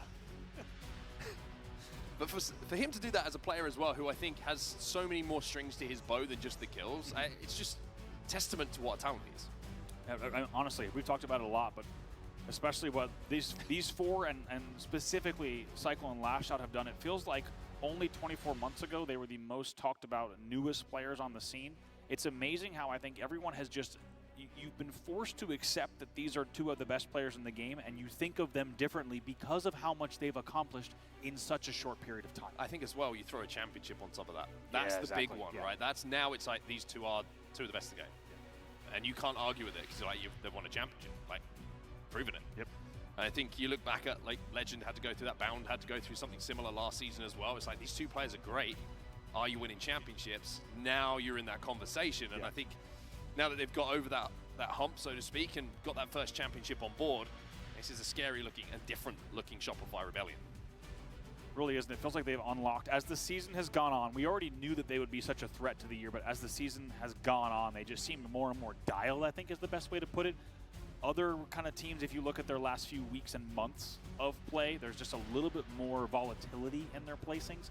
It feels like instead Shopify has such a consistent base for what you can expect from this team in terms of communication, in terms of the numbers they put up, and really it's just stability in the performances, and they're bringing that so far into this tournament. But I gotta say, TSM, I don't think a lot of people had them taking that game number 2 Slayer in this series when you look at the matchup, but they've done it, and we're now tied up here 1-1. Yeah, I mean, they've had a lot of practice against each other in recent weeks, TSM and Shopify Rebellion. And it seems to have paid off. Game number 1, heavily in the favor of Shopify, but camo control, so important for TSM in that second game. And that mid-game point after the second camo is where they got that lead established that was almost insurmountable, even though we saw Shopify make that comeback towards the end of the game. And we were talking about Torlik, eyes were on Torlik at the start of this series. Well, it was Manny who stepped up for TSM in that game number 2 and proved that this isn't just a team based around the performances of one player. It's a team who each of them, any of them, at any point can do Hey, what they Frosty, need to how do you to take doing? over one of these games. Well, this is going to be our game number 3 here, King of the Hill Lattice. You're going to have that sniper rifle twirling beautifully on that side bridge, and that is such an impactful thing to get on this map. Yeah, going to be the debut, as you said, of this game type here at an HCS major, and exciting to see it. We've seen it, of course, across the last few weeks of play at LVT as well as the TSM Pro Am. Waking now up. to see it on the main stage And here. you, I am tired as hell. Of Bowie this game ball. type between these two teams, and a lot riding on the line here for TSM. It feels like not just for this series, but they're Just excited to watch some good Halo, man. How do they start this event? Can they get another game on the board? Maybe even take a lead. We're underway, game number 3. Starting off the POV of last shot, he's immediately firing in from cargo and winning his individual fights. Now he's just buying a little bit of time, jiggle peeking, waiting for teammates to clean up some of his damage. Still alive here, somehow or other, backing up because he knows a player's flying through ice. Hope you're having as well a good day, towards though. where that first hit was going to be. 3 dead for TSM, but this man's survivability in those first 15 seconds, absolutely ridiculous. Also, look at the heat map. As you said, he just stays on cargo and tarp the entire time and just beautifully waits and baits. His team comes in. They're able to close it out. That was the initial 3 dead, and they have points on the board. So much that just free shows time. You do not need to be flying, even though we're going to see Last Shot do it in this game type for sure. You don't need to be flying on crazy angles across the map. Sometimes it's all about playing your 2 sight lines, staying alive as long as you can, and that is the difference maker. Look at the progress already on the board. Yeah, really good early time on this ice hill. Something they do have to be wary of, though, is the man on your screen, which is going to be Drunk. You did find that first sniper rifle, but attention is going to have to turn from him to either giving this hill up or rotating towards next. Yeah, dude, it's gonna be a good time. I'm excited. One team, more days. We are under 3 weeks now. And Drunk still with his snipe, and That's so really not crazy. being able to find any targets to fire on at this point. Finally hits a body shot onto Royal 2 here, but with 2 dead and only 2 bullets to play with, Drunk not really been able to make the most of this. As you said, trying to get an extra angle as well, and even that first hill going. Luckily, hit the body. And how often do we see on Lattice? It feels like if you can fly around the map, pick your angles, and just consistently hit bodies, that is the difference maker that I think you were alluding I haven't to. watched much Halo in recent years. It's a new map. Yes, this is Lattice. This is the first ever appearance Trying to get for it in a major. in towards where that hill is going to be. Stick though, frustratingly comes in, which is going to take him out of that situation. But TSM keeping this one scrappy. As the QT is going to be picked up here by Shopify. Good to see you, though, Blanky. Hope you're doing well. Follows Royal 2 into the battle, who of course will make sure that he gets his. Contrarian, how you doing, dude? No one's been able to get any control at the moment. It's just a battle for spawns at the moment. Yeah, it really is. Cycle with a nice placement there with the QT, and also just going to play this window as well. And before Slow Slap can even take the pipes up, already taken down. Nice safety QT. I think everyone saw that coming in, but that's what a QT here will do. It will give you such an option to just reset each time. Yeah, 3 dead momentarily for TSM, and Shopify. Yeah, happy Friday, guys. I'm sorry, I'm still like low-key waking up a little bit. I went to bed really late. But yeah, dude, I'm doing good. Already enjoying some great games, bro. I'm just excited to enjoy a great weekend of just straight carnage. It's gonna be good. The fucking double splode is crazy, bro. The insta-splode is crazy. Words out of my mouth, all the tricks indeed, and look at the progress that Shopify has on the second hill as well during all of that. That was Love what we crazy. saw. That was a clinic from Cycle, just the QT cutting down angles and being so efficient, and then as you said, that is a setup made to have that. You got a 3-day weekend? Hell yeah, dude. I'm literally just gonna watch Halo all weekend. And makes it look easy. Well, TSM did manage to break, so it's 2 dead for Shopify Rebellion. One of them is Falling out Sunday. Hell yeah, bro. Enjoy He's it. playing towards that sniper rifle. Obviously, Shopify, you can hear and see what the plan is. Get that in our control and then play off the back of this damage to try and break. And TSM have done a good job of almost tying up this hill now. They're almost halfway on the progress. Shopify Rebellion about 2/3 of the way to capping this second hill, but with Cycle already inside a red hill with a snipe in his hands and hitting some bodies. TSM, scary moments for them. Had to have been a teammate. I'm not sure how Cycle gets a bank shot kill on that one in the end, but in the end, they just keep him trapped in the back of the base. It's a terrible place to be if you're on the side of TSM. It will not be easy to get out of this. Well, he's getting chased down. Manny will get the trade in this situation, but it's 3 dead on the side of TSM. Soul Snipe last alive, and he'll be taken down without trading. So full control of the map now is Shopify Rebellions, and Last Shot's already pushing up to pressure these spawns. Yeah, really nicely done. He's also going to get a QT as a reward for his efforts, and they will continue scoring, and they just kept them trapped in the back of the base. The TSM was never going to get a good angle out of that exchange, and this will be the second hill. Should be another kill for Last Shot as well. Gets the kill, QT's out. As the hill is moments away now from being converted, it does indeed do so. Conversion comes in at 2-0. The score now is Shopify Rebellion. Still plenty of time, bro. Take those first 2 hills. But The QT is in this game. they're just getting staggered Because it's spawned such a right now, bro. scrappy, bottom middle-y kind of running routes type map. The QT just gives you so many options to reset, change your angle, fly out when you're in trouble, just to be able to get a new angle and buy time for your team. It's really showed off. These back-to-back QTs from Shopify have been big difference makers. And now that we move over to Bloom, you can see that last shot sitting behind the frustratingly placed glass for a lot of these players who are trying to take this player down. This is a much more difficult one to break. We've seen a lot of... Go ahead, sorry.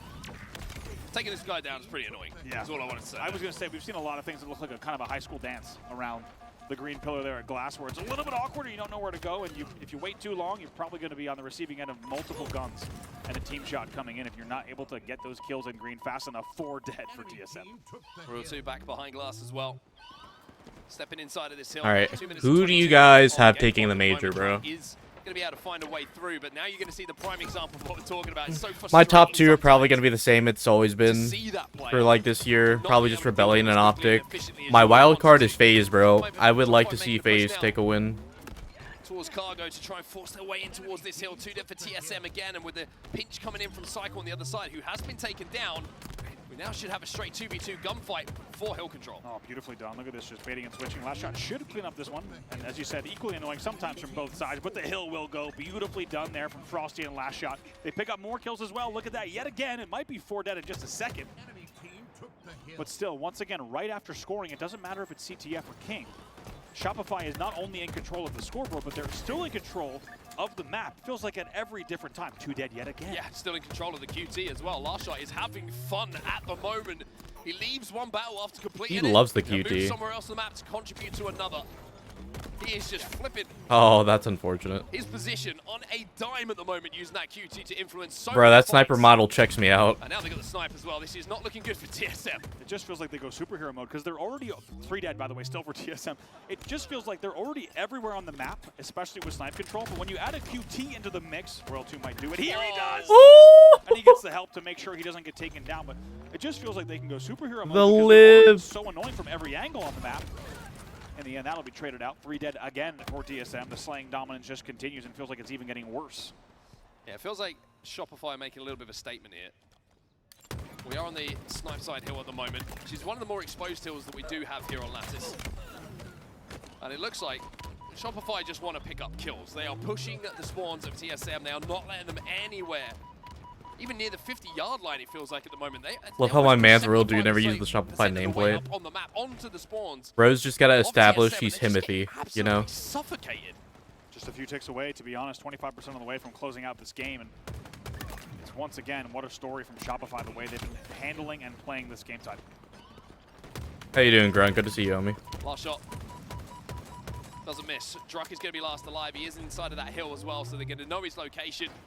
Last shot takes a different angle off the back of the damage. Yeah, Doesn't even the get to finish Kitsune the goes kill, 'cause hard. Frosty does the work. And it's getting desperate now for TSM. Really struggling to find any kind of footing. 2v2 on the map. Look at the numbers already. I mean, this tells a story. 20 and 7. 21 and 8 now per cycle. More than double positive. Very well done. Thank you. Very well done. Thank you. The redemption arc. I am on my redemption arc. Got off work early, stoked to watch some games. Hell yeah, bro. At this stage of the game. And now it just feels like, once again, another victory lap. As Shopify Bro, has I done woke the up and I work started streaming. I throughout the entire realized I game, still have a with quiz 25 due seconds tonight, left man. in the lead, 3-0. So after the games are done, I might take like a break for like 10, 20 minutes just to get this quiz done, and I then think TSM probably recognized maybe this we'll point run that the some game games is or done. something. 35 seconds left. Looking to maybe just make it a Depends little how I more feel, bro. I could just like comfortable statistically do the for them like in end these stream final and just moments, like go because it has knock been out. Complete and utter domination from Shopify Rebellion in this game number 3.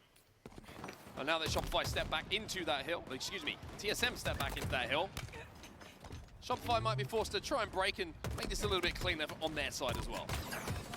With the break starting, they will get those first 2 picks. A momentary 3v2 on this push. Just counting down the seconds at this point, TSM. And I think Shopify Rebellion doing the same. Yep. Another extra kill there for Royal 2 on the desperate Manny, trying to get somewhere near this hill to keep this game alive.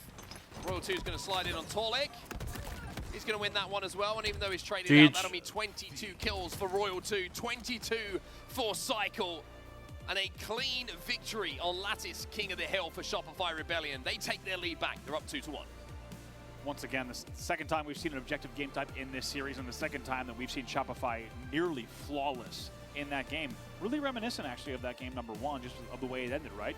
Game number 1 ending 4-0, them essentially playing time and just dominating the entire game without hitting the score limit. It's the same story here in Lattice, King of the Hill, and even though we were expecting... They're locked, bro. TSM Did you see the look on their Shopify, faces? This style of game type, I think what really was the difference maker was the way that Shopify plays Lattice. And as I said, if you've been watching them play these past few weeks, I think they're the best Lattice team, and the speed at which they can play that game type. And then you add the QT, perfectly executed and grabbed each time into that, and they become an unbeatable Grabs game for this type. event go hard. I really like the Lattice, well, like the particularly 6-hour with what we just weapon saw coding as they well. have. Another great illustration of a point I'm about to make is just how good the basics. Everyone's like freaking out over the visor, bro. The visor's cool. You even go back to the first few moments of that game. Last shot, outputting damage. And his teammates contributing to that damage turning into kills keeps him alive to then come back and help them when they get their shields chipped away. And we saw it so many times. How many times was a straight 1v1 taken in 2 equally shielded players in that game? It always felt like Shopify were in a position where if damage wasn't done, that they were putting that first damage down, then backing away for a teammate to finish. It's just great comms, great communication, great baiting and switching. And again, it's just the basics of Halo that are just, they're excelling. Let's see his new bandit model. It's also just So the thing about that model, it goes so much into route planning too, right? They're always like at least the routes drops one, where they I'm will assuming that's be what you're able to talking about. disengage. How many times did we see Shopify get That's caught existed out since when like they're around season top or 2. bottom mid in that game type, where, Like, as you say, they get clean forward. They showed it off They're like in the victim season of 2 a like 1v2, which in-game doesn't trailer or happen. whatever, like With the way in-game that they're planning cinematic. their routes, they can always disengage. It's always based on the comms that they're hearing. And in doing so, they can always take one extra shot, right? They're finding ways to min-max. I don't damage recall if we've to ever use had a the way team to like have obtain it complete until map now. control time and time again. And as you can see by the scoreboard, it has been objective domination from Shopify so far. They will look to do it yet again. Looks cool though. In game number 4 and close the series, it's going to be oddball live fire. I mean, if the pattern continues here with what feels like the two teams being a little bit of a class apart when it comes to the objectives, you would expect this one to go the way of Shopify Rebellion, but I said that before game 2. And look what happened. So TSM got to shake off what just happened there on Lattice in the same way that they shook off what happened in game number 1 on Aquarius. And think about winning this one, and then it's a game 5 and it's Slayer, and anything can happen in a game 5 Slayer. Without a doubt, especially when you talk about the talent on this team. And just for anyone who hasn't been watching all of Halo Infinite, you heard Snipedown talking about it, but the fact that these TSM boys have been playing together for a long time. We'll get back to that in just a second, though. First, we'll look at live fire oddball stats, and interesting losing record for both sides here. Yeah, not the greatest of stats for Shopify. I'll be right back, guys. I'm gonna run to the bathroom real I wonder quick. if some of those... Optic. Yeah, I was about to say, yeah, some of those games may be played against the greatest live fire oddball team of all time, which is the current Optic roster. They simply do not lose that one, it feels like. But you're looking at the round margin, and it's not a lot, so they're not losing by much. That's one thing you can take away from that. That is wild. If you fold in those Optic By the way, that's times. a crazy low margin, as you say, to have in a losing record. Really interesting. There's an asterisk on that stat line for sure, but we'll also take a look here at the main ball carriers. Some objective play from both of these players. They could do it all, but certainly objective as well. Yeah, it's interesting, isn't it? You look at Frosty, you usually don't put him in that category of player who's going to be grabbing that oddball, but I think you're just looking at Shopify Rebellion, you're looking at percentage of team time, it's just split across everyone at the moment, maybe a little bit less for Royal 2. But, exactly, yeah. But Frosty's happy to make up for that. He'll take the 32, right? Exactly, he'll take those stats. He'll take the 7% extra for him to make sure that Royal 2 can do 90% extra slaying on the map. I think that's a pretty good arbitrage between those two, which any player would take. Frosty and Manny on your screen, and Manny now needing to find a way to get his team back in the series. Also, it's an interesting stat as well. I think it just shows how much Frosty trusts his teammates to get kills as well. Yes. You know? Yeah. He'll say, I'll grab the oddball because I know I've got last shot rule 2. I was going to say, yeah. Cycle, who aren't going to lose their individuals. I feel more comfortable doing what I have to do to win the game because I trust my teammates to do what I would do if I wasn't holding the oddball. So it's one of those stats that maybe there's a little bit more to it. Maybe I'm thinking too much about it. But as we head into game number 4 here, TSM have a chance here if they can steal this one away. And I think round 1's so important here for TSM to get off to a good start. If they can steal this, we have a game 5 on the horizon. But it's a big if, because both objective games so far have been heavily favored and won by Shopify Rebellion. They certainly have, and Shopify will look to do that again in this series, of course. It's not just about winning this series. It's about the way that you win your pool play series. It's about the momentum you can bring into the rest of pools as well as into bracket play. And Shopify really wants to have no room for error, right? They want to show just complete composure in this series and bring that the length of the tournament. So even though they would have a Game 5 backup to be able to pull off the series, you know that they want to close it out here and now. Yeah, especially if you lost the game too. You know, you do not want to be seeing Game 5 pop up. Well, it looks like the game is going to be underway here. Live fire oddball. It's going to be our map and mode combo. Frosty taken down almost immediately here. TSM find themselves 2 dead though, and Soultype looking to even up those numbers, but can only get the trade. Momentary 2v1. Tall Glass player live has to hold him off the ball and wait for some spawners. Very good awareness from him. Good damage. The last shot's just going to finish it with the snipe and also start to bring the ball back as well. And of course he hits the body there. Oh, another one! Unbelievable damage here coming out. Doesn't look like the kills will be cleaned up, but it doesn't matter because the ball has already been rotated. That shot from last shot bottom middle was like so dismissive. Oh, that one was even more so from Manny. That's a little lesson that TSM are here to play. They have the sniper still in their hands, 2 bullets to play with, and with 4 dead on the side of Shopify Rebellion. Life here for TSM. Good damage from Manny. Needs to stay alive if he can, though.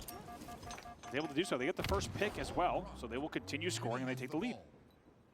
Nicely done. Good composure here from TSM. Knowing that even though a couple of game types might not have gone your way, the series is not done yet. Ball should be rotated. It feels like a late rotate. We'll see if they can get it across. I don't think they're going to be able to. No, it feels like the ball maybe should. World 2 staying still for just an extra second. It's a momentary 2v1 on the map. Yeah, I feel like Manny was like half a second from getting the timing and what he needed to get the info to tell his teammates where that push was coming in. Didn't see enough, quickly enough. Yeah. It felt like there was a chance though, right? If they were able to scoot that, I think they could have gone scoreboard to cuts pretty comfortably. The timing window was there, but unable to execute. He managed to make sure that Shopify don't get comfortable though and have a couple of kills go back their way, and they've regathered the oddball in their hands as well. So even though it wasn't perfect, it's good enough to trade and make it scrappy in that situation. They come out the better of it with 33 points on the board. Now they start to rotate this ball towards green. Tolik, target-rich environment, as you like to say, and he's going to find at least one. Very fitting of the location. Sitting in jail, just pulls out the gap. Pop, pop, pop, pop. But absolutely gets taken down immediately upon engaging. However, the damage was good enough. It was 3 dead. It was a 2v1 for a moment, and it will be TSM continuing to score at that 37-16 mark. TSM going to grab that ball off the spawn again. They're making Shopify work for this. They're not going to let them be stationary. Keep just getting a little touch on that oddball, running it away, making you think about where the rest of TSM are going to be. Cycle just buys time. He's going to just give him a loving push towards the scoreboard there, Drux, to make sure that he can get away with his life. But Drux is going to get the camo off the back of it, and then TSM have shown that they can make the most of this power-up. Yeah, nicely done. Drux also avoids the green gun for now. No, Frosty! Jeez. Counters it, even though the green does not hit, counters it and shuts down the camo. That could be a pretty big turning point in the game, not gonna lie. 2 dead for TSM and Shopify scoring. Hurts even more. Yeah. From this event to the last, when you get not enough value out of the camo. Cycle still force pushing people around the map at the moment. Pop, pop, pop, and everyone that moves into his reticle, but just can't get those kills. And the damage not quite being converted at the moment by Shopify. Maybe just getting a little bit lazy in the gameplay after what we saw in that previous game. Maybe thinking this series is done, and TSM are taking advantage of that. Trying to make things happen there. Druk does not connect as consistently as he was prior. It was 3 dead. Got to mention Talik here, 8-5. It's a huge opportunity for him. I think we still have yet to see the best version of him in this series. An opportunity if he pops off here, maybe sending them to a game number 5. They still lead by just a few. Shopify though starting to just bring this one back a little bit, but it's been second by second. It hasn't been a convincing hold from them. Just been chipping away at things. Talik. Ooh, that's a big kill to take down Frosty with that sniper rifle, because he's still got 3 bullets to work with here in the S7. This is a man we highlighted before the series. He's been quiet so far, but a Game 4 performance to talk about, and boy, will the headlines be written. Certainly will. They do lose the lead momentarily as the ball does get rotated here back toward green, but it's 4 dead. The ninja coming in from Manny. Was it 1 or not? We'll let you decide. The feed's going to tell us it was. It looked funny enough to count for me. I think so. It looks like a big bonk on the head. And the score will likely change in just a second. Here comes the next Shopify push right away. TSM take the lead here in round number 1. 2 dead though on the side of TSM. Big shots have to be hit here by Talik. Misses the first one. Only 1 bullet to play with here. Breaks at least one of those shields, but the collapse now coming in. The nades will flush him out. And the oddball is in the hands of Shopify. pretty much the closest we've seen them with a full setup that we've seen so far in this round. Staggered 4 dead and a very good break, as you said. That'd be a fun game to play, by the way. Was it a ninja or not? That'd be a really good sequence with some varied opinions across the board here. It will be a lead change yet again. Shopify leading 63 to 48. TSM needs to make sure that this push counts, but they find themselves 3 dead yet again at a pivotal point in the round. Just starting to click a little bit here, Shopify. Damage being cleaned up. 1v1's not being taken. The teamwork is just starting to return to what we saw on Lattice a few moments ago. And with the camo going into Frosty's hands, now you're starting to get worried. And 74 points are on the board already for Shopify. They continue this hold as you hear the sounds of the carbine ripping across live fire. As Soulsight will be the victim. Sounds even better in his hands somehow, certainly. As the shots just hit a little harder out of Frosty's POV, and still alive with the camo. We talked about how devastating this elongated camo will be and has been. He's going to drop for the team to keep scoring at the 80-point mark. Just popping away at targets at the moment. Druck's just trying to survive. Frosty now taking a new angle. As Shopify will keep that ball in their hands, and with 5 points required, this is the last push for TSM to try and stop things. One player will be taken down by last shot. Saka will be cleaned up here by Frosty as the round goes the way of Shopify Rebellion. A strong start for TSM in that round number 1, but Shopify just managed to, I feel like, click and lock back in about halfway through.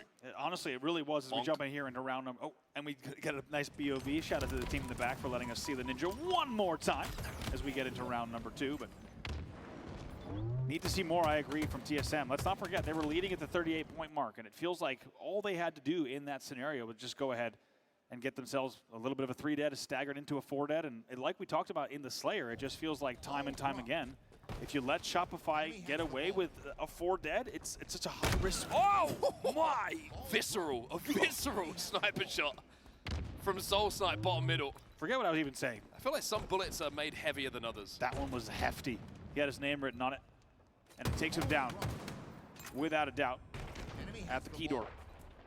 Let's see if Manny can pin up this one. Not always the easiest kill, Frosty bottom middle, but make sure to not get caught out. World 2 also taken down, 2 dead for Shopify Rebellion. Good start again here for TSM though in round number 2. Very similar to what we saw in the previous round, where they got out to a good start, got some good points on the board. But then once TSM found themselves 3 or 4 dead for the first time, it felt like Shopify really did start to take control. Last shot narrowly missing that shot bottom middle, but with TSM 2 dead, nobody's going to be pushing quite as yet. And off the back of it, last shot could set up on this tower, and he's going to be able to go to work here. How do you hit That's that? what I'm talking about. This, if you've been watching Last Shot stream, it feels like the body shots. Sorry guys, I didn't die, I promise. I was going to say don't miss, but I went to go make bad coffee timing. for my mom and I as well. In a rare event, he misses a body shot. Still gets the kill, don't worry. Still alive, most importantly here. He has Still such a out love with bug. the I hold him for a couple tower. minutes and put him on my bed. He comes back immediately for Again, a more. great start for TSM So in this he's a round. little Now, it's attention just been whore. completely negated as we find ourselves with a tie game. What a 25 to goober. 25 on the scoreboard as the ball is thrown off the back of the tower. It's played by Shopify Rebellion. I'm gonna go get up my blanket, bro. I'm By the way, I cold. just realized that's the first play ball of the game in round number 2. Pretty rare to not have seen one in that first round at all. 3 dead.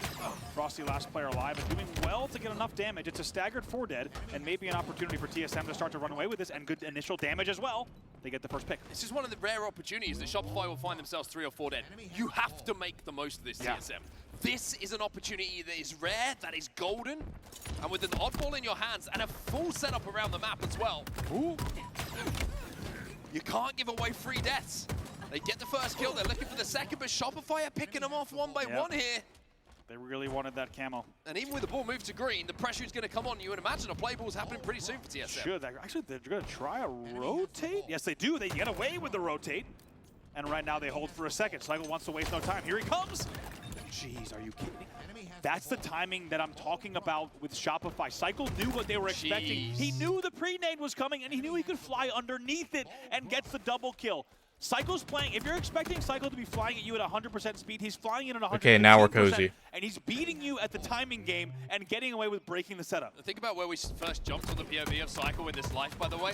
And think about where we are right now. He's He's gone all the 360. way round the map on the hunt for anybody who dares to call themselves a TSM player at the moment. But regardless of what's happening from the POV of Cycle, it's 49 points on the board still for TSM here. It's a 10-point or so, 9-point lead. As Frosty starts to connect with a no-scope, and Drock has to be careful. He was nervous. And careful he is. Nice job. Huge taking double. Cycle as well. Finally, Cycle will go down. He's 19 and 13 at this stage of the game, but isn't that just a perfect encapsulation of what we talked about with Cycle gameplay? It feels like a year or two ago we were talking about how he was unkillable on this map, and guess what? Fast forward to the now, he's not only a champion, but still just as difficult to kill, if not even harder. Soulsnipe finds one. That's going to be a 3v3 on the map right now. Last shot gets taken down as well. Soulsnipe starts to arrive a little bit. 16 and 16 in this game. Still a 9-point advantage here for TSM, as off the back of the kills, they get their hands on that oddball. Toyic's going to be able to bring this one back to tower. But a lot of TSM players kind of grouped up at the moment. They don't have a spread on the map to really escort him back with that oddball. Nicely done there. Good teamwork on cuts as well as top middle, and good damage throughout this entire life from Soulsnipe. They have put some more points on the board. I think they wanted a little bit of a stronger rotate, but they do lose their ball player. However, maintaining a good slaying number should lead to a little bit more time here. Really important kill back tower there. Means that TSM can finally put their hands back onto that oddball. Starts grabbing a little bit more time and make that lead a little bit more comfortable. Drock's going to be flown at by two players. Royal 2 going to be collecting the kill. Manny answers back immediately though. And the pace in this game is just starting to pick up a little bit here. The trades are starting to happen on both sides. The individuals are starting to be won by TSM, as well as 4 Shopify Rebellion players will fall here. The oddball is back in their hands alongside the camo. This could be the chance that TSM have been waiting for. Beautifully timed. One of the first time that we've seen that clear of a 4 dead and a power-up grab as well in this entire series. By the way, such an interesting stat line as Soulsnipe stays alive. Take a look. Barely positive for Manny, barely positive for Drock, and Soulsnipe also just narrowly off this last exchange, each player going positive. Moments ago, 3 of those players were negative. So really get a break point here, but they're still leading 80-40. 3 dead again. 3 dead again. Got to get that oddball in their hands. 80-40 is the score, and if they do manage to do so here and they pick up another round of kills onto Shopify, we could be going to a round number 3 here. This is the chance that TSM need to take those. One thing to create it, it's another thing to grab it. They've done so well to not have the slaying numbers. As we said, it's so narrow between the two teams, and instead they've been so objective efficient. 3 dead yet again here. 91 points on the board. Gonna be able to grab this sniper rifle as well. This could be all of the difference in where this round goes. 97, 98, 99. TSM take round number 2, and we are going to a round 3 of Are we gonna see a game 5? Completely a different story from what we saw in that round number 1, and TSM Game 5 first series, imagine. At the mid game, leading again, and this time so objective efficient despite not having any sort of really slaying lead. As I said, moments before they took the lead, 3 of their players were negative in that round. Kind of go back to the 4 dead. The first time they got Shopify 4 dead. From there, control, and they kept it. They weren't giving away silly deaths. They weren't allowing Shopify to take space on the map. And that's what you've got to do when these opportunities present themselves against a team that can call themselves the defending champions. TSM taking those advantages. And off the rip here, keeping it scrappy, keeping the numbers even. And what a story this would be. If you caught only the first round, you might have been thinking, this series probably has only a little bit of time left, but instead, with that performance from TSM, they do find themselves 3 dead, so it will be Shopify time on the board. First team to score in this round. But not over yet. TSM wants to force a game number 5. Ooh, big win from Soulsnipe. And I'm telling you, Soulsnipe is starting to just heat up a little bit in this game. It was his run in the back of that previous round that got them that round win. But last shot with the camo and sniper rifle is brute forcing Shopify back into this. Man, has this been a demo of just how long the new camo is this entire series, or what? Finally, last shot is visible again on the map, but not before Shopify puts Yeah, bro, that camo is fucking ridiculous. The help is unbelievable. Frustration from That Manny. is the cinematic Hollywood moments in the 3rd act of a film when you think our hero is about to fall. Of course, a beautifully placed nade comes in from a teammate to keep him alive. Eventually he will fall, but once again, a little bit of extra time for Shopify on the board as well, but 3 dead here. TSM immediately with the objective in their hands as well, something important to highlight. The kills are turning into points. Druck as well finds another kill. Even though last shot will clean out the dummy side as TSM try to take some space. The ball time is still going to TSM. Only a couple of points. Essentially a tied game at this point. Nice job for Manny as well. Good movement from him off that first exchange, but they will find themselves 3 dead yet again, and will be a lead change. Shopify now pulling away with a little bit over a 10-point lead. Here comes the push. Going to be spawning away from the camo side of the map as well, and that's frustrating because that camo is coming up. So when they have to move across the map, just to influence not only the oddball time that's being picked up by Shopify, but to contest the camo, they're going to be falling into the reticles of Shopify Rebellion. This could be a big run for them. Camo is still up at the moment, and the ball time is heavily now in favor of Shopify. 41-16. Nah, 45 seconds is diabolical. We just saw Soulslime's last player alive. Oh, excuse me, still has Druck to help here as well, so they might have I do think camos are a lot easier to see now. Should have been a camo burn. But like, you still kind of have to have your eyes trained to look for it. So like, if your eyes aren't conditioned to look for like a certain thing, bro, like you're kind of just screwed for 45 seconds. And the sniper rifle, I believe, is going to fall into the hands of TSM. I think it just went down top middle. And with Torlik finding himself a killing spree, Soulsnipe has the ball, and TSM are slowly but surely just chipping away at this lead of Shopify Rebellion. Nicely done, because last shot actually hits a perfect C platinate onto Bags, and they do get the first pick off of that. However, TSM manages to find a little bit of resistance, but off of that hold, they do get right back in the game. They're only down by here, only 9 points, but they are 2 dead. Ball drop. Big win coming in from Torlik. Unfortunately, can't get away with his life. And there is that sniper rifle. With pressure coming in, last shot needs to hit some shots. There's one. Ball dropped. Enemy has Druck's going to peek. Frosty's going to be there to support his teammate. Ball's still in the hands of TSM though, and we're about to have a tie game. Really nicely done from TSM. Managing to from TSM. really good job. They find 2 dead here. Manny knows he needs to keep the pressure up and keeps them weak. Now Torlik comes to help as well. Frosty finds one though, but it's a 2v2 at the moment. Royal 2 is under pressure. Gets the kill, puts the pressure onto Manny as well, which forces that oddball to be dropped. Look how frustrating he is being to be taken down. As Shopify try and flood off the back of that. Royal 2 staying alive long enough for Shopify to get up the map, and now they've got the ball in their hands. It was a tie game. I think what we needed to see from TSM, there was a little bit more of a play ball out towards the camo. That ball sitting in house was pretty dangerous, and as you can see, it has already impacted them on the scoreboard as well. Really important moments in this game. 2 dead for TSM. Oddball in the hands of Shopify. They start to score and start to pull away. Last shot, couple of shots, backs up, keeps his life. Tries to convert onto Manny and does so. Now turns his attention to the kill he started. As TSM will find themselves 2 dead again. Frosty still with his ball in his hands. It's amazing. He's such a percentage player there. 66-41 in the game as Shopify starts to pull away even more. But it feels like every time you're on Last Shot's POV, he's going to hit. He's going to finish the 1v1 there, and he's going to get the extra trade as well. And consistently doing that in this game as well. Just 25 and 24 in the rounds overall so far. It's been Cycle as well as Royal 2, who have both hit the 30 kill mark. Well, this stage of the game, Shopify have the luxury of having the lead, not being forced to move towards that oddball. They can defend it, they don't have to hold it, which means 4 guns up versus 4 pushing TSM players. And TSM managed to steal that ball away momentarily, but Shopify have just grabbed it back as Royal 2 takes on Druck bottom middle. Soulsnipe comes in to make that an unfair fight, and Torlik will find another. It's 3 dead for Shopify. TSM with the ball in their hands. Frosty bottom middle, only player alive here. For Shopify might be able to get it out of This is a pretty hands, even but game, bro. Soulsnipe's alive. Big moment, and he gets the kill. And It's a huge nade. Damaged in doing so. A huge play by Frosty, as the game was only separated by 17.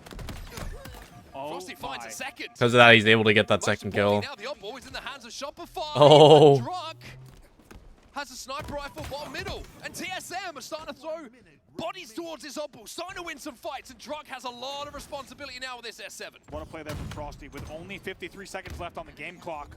That might have just won them the game and the series. Torlik finds one though. Pulse isn't good enough to send that nade back. Royal 2 flies bottom middle, Soulsnipe will find the kill. Oddball still in a neutral position. 2v2 on the map. Big 1v1 in the back of the base. Torlik knows how important it is. Cannot afford to get taken down, and he does. He falls to the 1v2 eventually, and Frosty goes huge. Wow. Yet again, picks up a 3rd. That might seal the deal. 70 points and rising, but most importantly, TSM with 2 in the death screen. The lead escalating towards a series win here for Shopify Rebellion. This is the last throw of the dice here for TSM. They have to win this next team fight. Two still dead. Keep an eye on the kill feed. 89 points on the board, as you say. They need the picks and they need to push now. Cycle doesn't connect.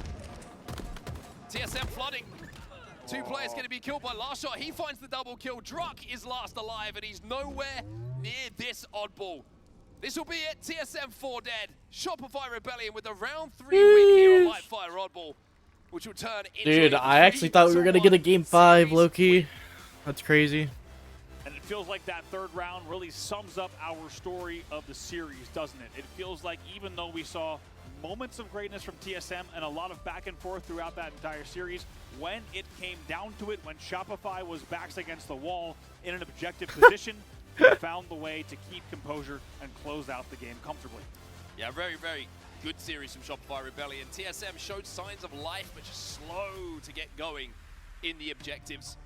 Took the Slayer, but that was pretty much the only positive note for them across that first series here in Pool A. So Shopify, when you're looking at the seeds, come through their toughest potential game in this pool and get that first win on the board, Andy.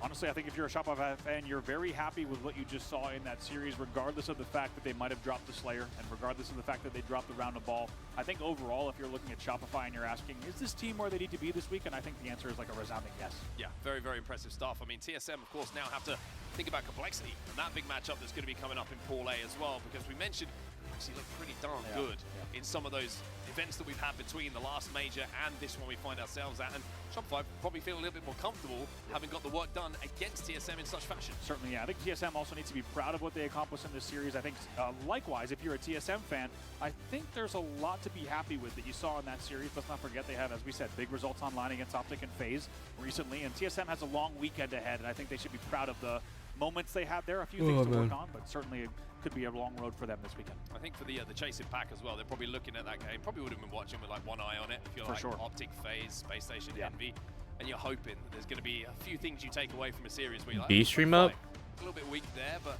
Cloud9 versus Luminon? not really, I think not really too much to talk about. You just probably focus on your own game there.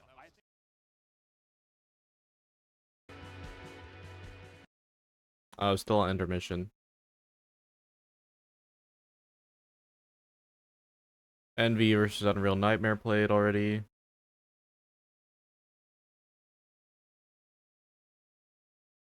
Okay. What other pools are you looking at? I'm really looking at Pool C. I think it's going to be a very interesting one as well. You got like some Luminon in there, you got FaZe in there. I think it's going to be. I'm really excited for that matchup. It's going to be a good one. That's going to be a great one. Also, Pool D, let's not forget SSG versus Envy coming up. We've got Blaze on the main stage here, down there with Frosty. Go ahead, take it away, Blaze. Thank you so much, Onset and Brav. Everybody show some love to Shopify Rebellion on the main stage. They get another one done here to kick off our tournament. What a game that was, Frosty. How you guys feeling coming off that 3-1 victory? Yeah, it's a nice start to the weekend. We got a loss out of the way. It's nice to get it out early rather than later. So yeah, I mean, feeling good. There you go. And you know, you say you guys got a loss out the way. You only lost one map right there, okay? By 4 in the Slayer. And from what I saw, you guys got down kind of early. What happened in that Slayer for you guys to even lose that map? Because all the rest of the maps were dominant. Yeah, I think, honestly, I'll take that one on the chin for myself personally. I was definitely dying a lot early, but I mean, that's just what it is when you're playing one of the best teams in the world, right? It's like every team is coming here to play, so if you make mistakes, they're going to capitalize on it. They most definitely will, because this is the HCS, and we got the best teams in the world playing in Charlotte at the FaZe Major. Now, 2 of your teammates, all right, put themselves in history at our last major, being able to win their first event. Now, you've been in that position before where you won your first event and you leveled up a little bit, right? How do you feel like those guys leveled up after getting that first major win under their belt, and how proud are you of them? I mean, insanely proud, of course. I mean, we've been putting in the work all year, so yeah, I mean, I feel like their confidence has gone up for sure. I mean, I feel like you guys have been seeing it lately, and yeah, we're just going to carry that momentum the rest of the year. All right, and also carry that momentum throughout the rest of the day. You guys got Complexity next. You ready for them? Yeah, absolutely. You heard it here. Absolutely ready for Complexity. That's going to do it for me and Frosty on the stage. Lot, take us away. Thank you so much, Blaze. That's dad vibes right there on that stage. That's leadership. I love what I heard there. I'm so proud of my boys. Rough, squeaky game. It happens, but the fact that you can take accountability, Dad energy, especially in your interview, to push forward, get it done though. Oh my God, it's Eric Rona. Win and also talk about how epic your teammates are. That is as a leader, to say the least. I have to ask you, Snipe Dan, about that series. I will say, I'm quite impressed. I'm thoroughly impressed with TSM. I think they are on the right track. I think they are elevating their gameplay early on, which is good to see. It wasn't quite enough to get the series win. But how did Get you feel yourself some overall coffee, about the chat. situation and that matchup? Yeah, I mean, I think we saw some really good things out of them in the game too. Obviously, we saw some really big individual plays out of Manny. Game 1 was a bit rough, and Game 3 was a bit rough. But honestly, in the oddball, we saw them take it. That's one of the most objective-oriented game types. I talked about that when it came to Optic and how amazing they are at that game type, and I think they have the best teamwork. So if they're doing that well against a team of Shopify's caliber in the last game that got them knocked out, I think that's something that they can carry forward into these upcoming matches of theirs with some positivity and some momentum. Yeah, I thought what made that game 2 really so special to me is that, obviously game 1 was dominant in the favor of Shopify Rebellion. TSM didn't even touch a camo until game 2.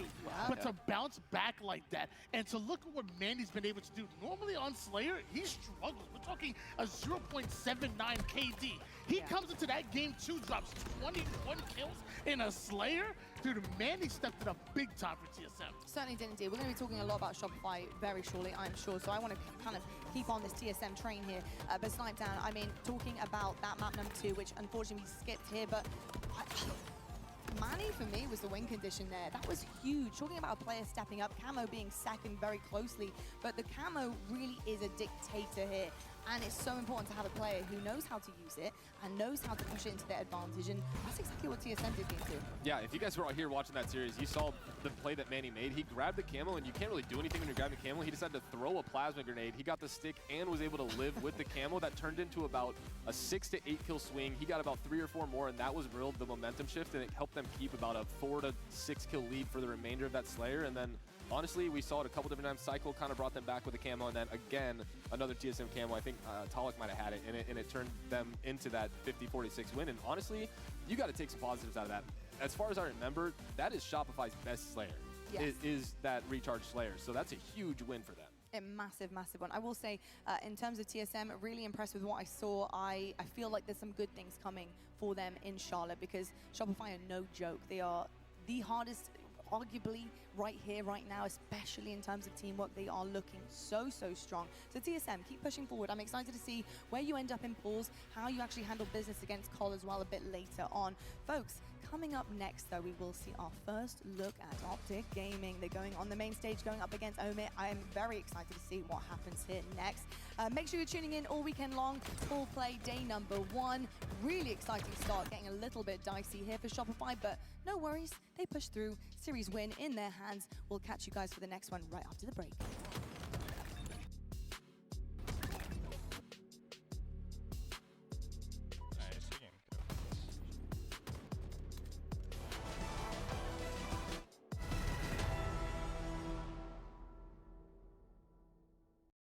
Huggers.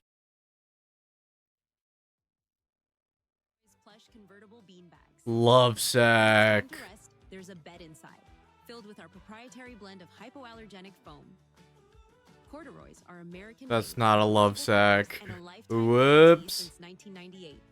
And now is the best time to get your corduroys. I thought corduroys were like... Corduroys is where life unfolds. So get up to $100 off by visiting corduroys.com. I thought corduroys were like shoes or something. I don't even know.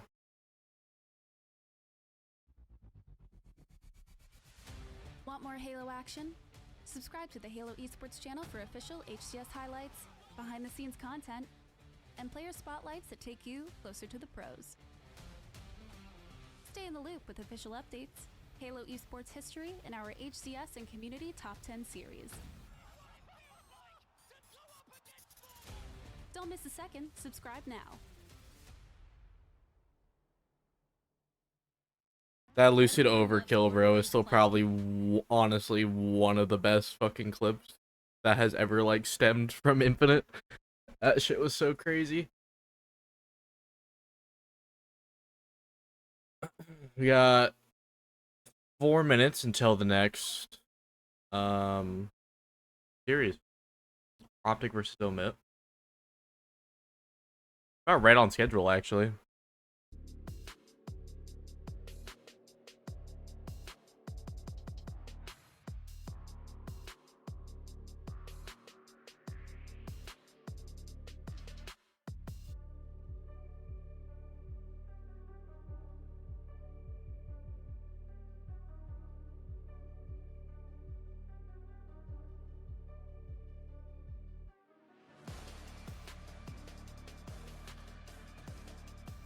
I think LVT is covering the open bracket, so we can watch that in the meantime.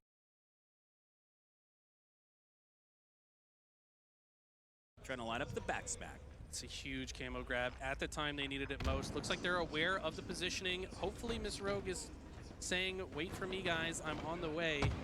They do land a couple I know slays KBM into movement when I see it, bro. Look at that. And it is still a 7-kill deficit, Crazy. but this is looking a little bit better for Dark Side.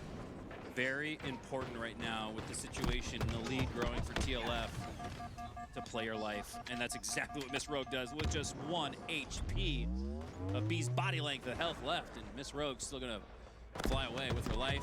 For 2 here. Oh, Just couldn't get the head. Being one shot. Strong enough for TLF, but they continue to push through into the yard and get met with a flurry of resistance. Like the confidence I'm seeing on the POV of Pink Sakura. She knows game is in her hand with this shock rifle. She lands a couple headshots. Could bring her team back into this. Was only able to finish up a kill that her teammates started. Now routing back, somehow staying alive. If her team, oh no, could come back. DC? Massive, but it looks like we will have a reset. Unfortunately, because the players taking off their headsets. Sad. So, server crash, it looks like. Yeah, it looked like a 5-kill lead for TLF. Rug. So still within reach.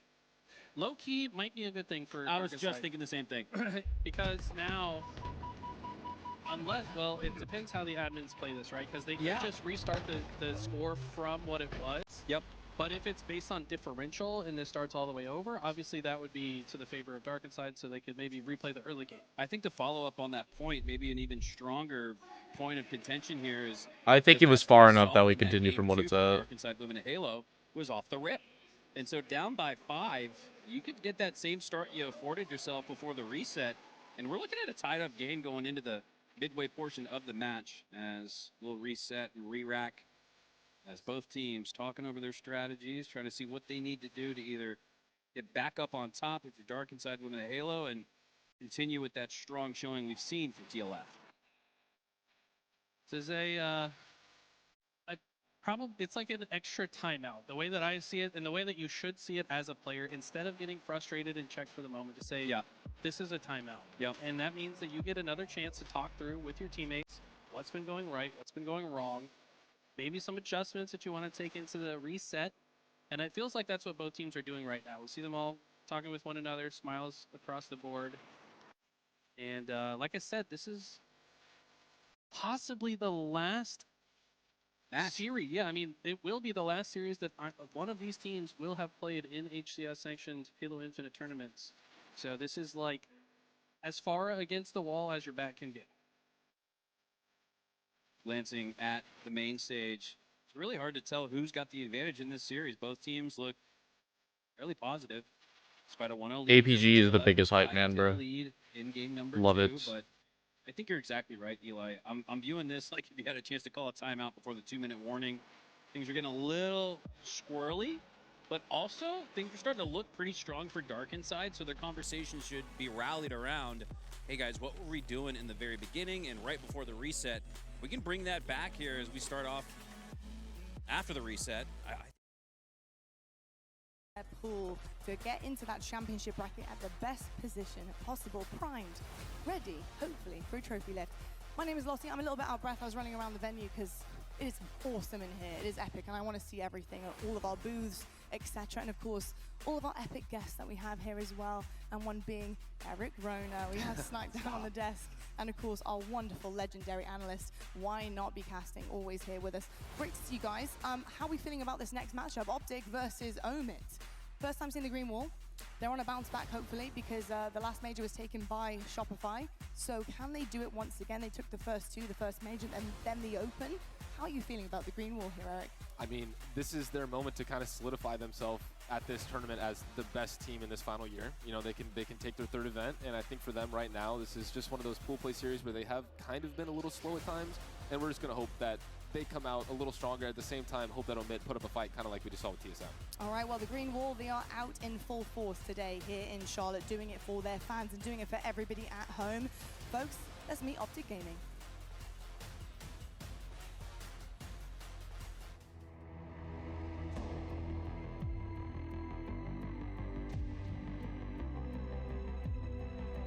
So Space Station stuck on the respawn.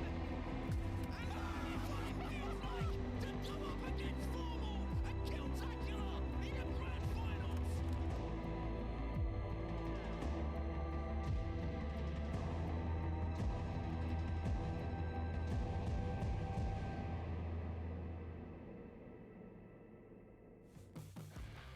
Optic Gaming, pretty perfect at the beginning of the season and just a little bit off towards the middle. What can they do with the latter half of it?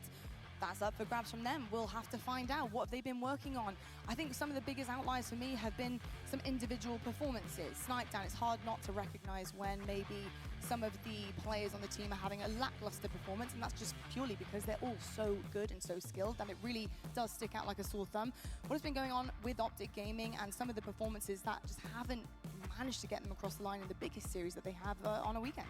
Yeah, I think a player that we're all kind of going to have eyes on this weekend is going to be Bound. I think Bound has been, one of the most explosive players throughout the entire history of Halo Infinite, and for some reason, after the first two events, I don't know what happened, but it seemed like he became a little more uncomfortable with the team, and I think all that he really has to do is just slow down a little bit. We talk about how fast-paced he is, and then I've always talked about Formal's communication. The way that he makes you visualize the map is perfect for players like Bound, where you can just take a little bit of an extra time. You have a perfect visual of what's going on. It just gives him those moments. I think he's been a little bit too ahead of his team, and you kind of see it with some of his KD ratios. We saw it in the finals of the LVT LAN, and honestly, I just think this is his moment to kind of bounce back and take them, because we talked about it. I think he's going to be the X factor for this team this weekend, and if he's playing well at the top of his game, they're likely to win the event. Yeah, I will say Bound is an incredible player, and when he's on his A game, it is truly, truly disgusting. Like, it is so hard to stop, and he is that X Factor player in so many different ways. And it just happens to be that he's having a bit of a lull, and that's totally okay. It happens from time to time. Tony, when it comes to his stats when they are winning and when they're producing the goods, in comparison, you can clearly see the difference. It really, truly makes it Bound on the bounce back and hopefully doing it in Charlotte. Yeah, to kind of to the flip side to Eric's point, there is a light at the end of the tunnel. Is when Bound is playing his best Halo, Optic are simply winning. Look at the left side of your screen. When you see a 1.62 KDA, when you see that damage per minute being above 500, which is ridiculous for his squad, that's what you want to see out of a player like Bound. He's your entry fragger. He's going to be the one creating chaos. He's the one setting up the Renegades and the Formals for picking up kills. When he's doing that type of damage per minute, Optic are winning. Just to build off that a little bit and looking at the damage difference per minute, you can tell the difference of when he's getting ahead of his team and getting caught out and maybe dying because his teammates aren't there to back him up, versus when he's the one who's initiating, able to back out, still do damage, stay alive, and then continue his excessive damage. Because it's not like it's like over the top. He's not the Slayer, but he draws so much attention to himself. So if he dies early, it's really difficult for that team to regain the control that they're looking for. 100%. I also think it also paints a picture of confidence and two different sides of it. I mean, you're looking at the deaths here as well as the kills. It's just not as many engagements happening as well on the board for Bound, and I think that's something that he's really good at, is producing those kind of heavy pressure moments against opponents and not making them breathe or even regain for a second. So I'm excited to see so many different kind of aspects of Bound's gameplay, and hopefully we'll find another stride for him here in Charlotte. I've got to ask you though, why not? Talking about stride and finding things and a do-it-all player legend, he has been so good this season. I just kind of want to give him flowers for a second as well on Optic Gaming, because he's somebody that is definitely on your mind constantly when you're looking at this roster, and one to watch out for. Yeah, I feel like those who know ball definitely know what Legend has done and what he consistently does. However, I feel like he's the one that's kind of under-talked about for this roster. I hear a lot of the Bounds, I hear a lot of the Renegades, I hear a lot of the Formals.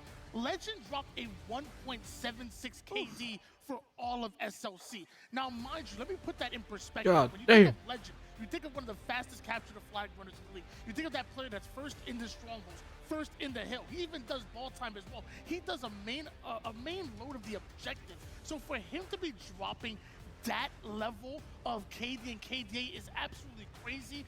Start talking about Legend. Indeed. I cannot wait to talk about all of them, quite frankly, and to see exactly what happens in this series. But we need an opponent for that, right? And their opponent on the main stage is going to be Omid. So let's meet the team.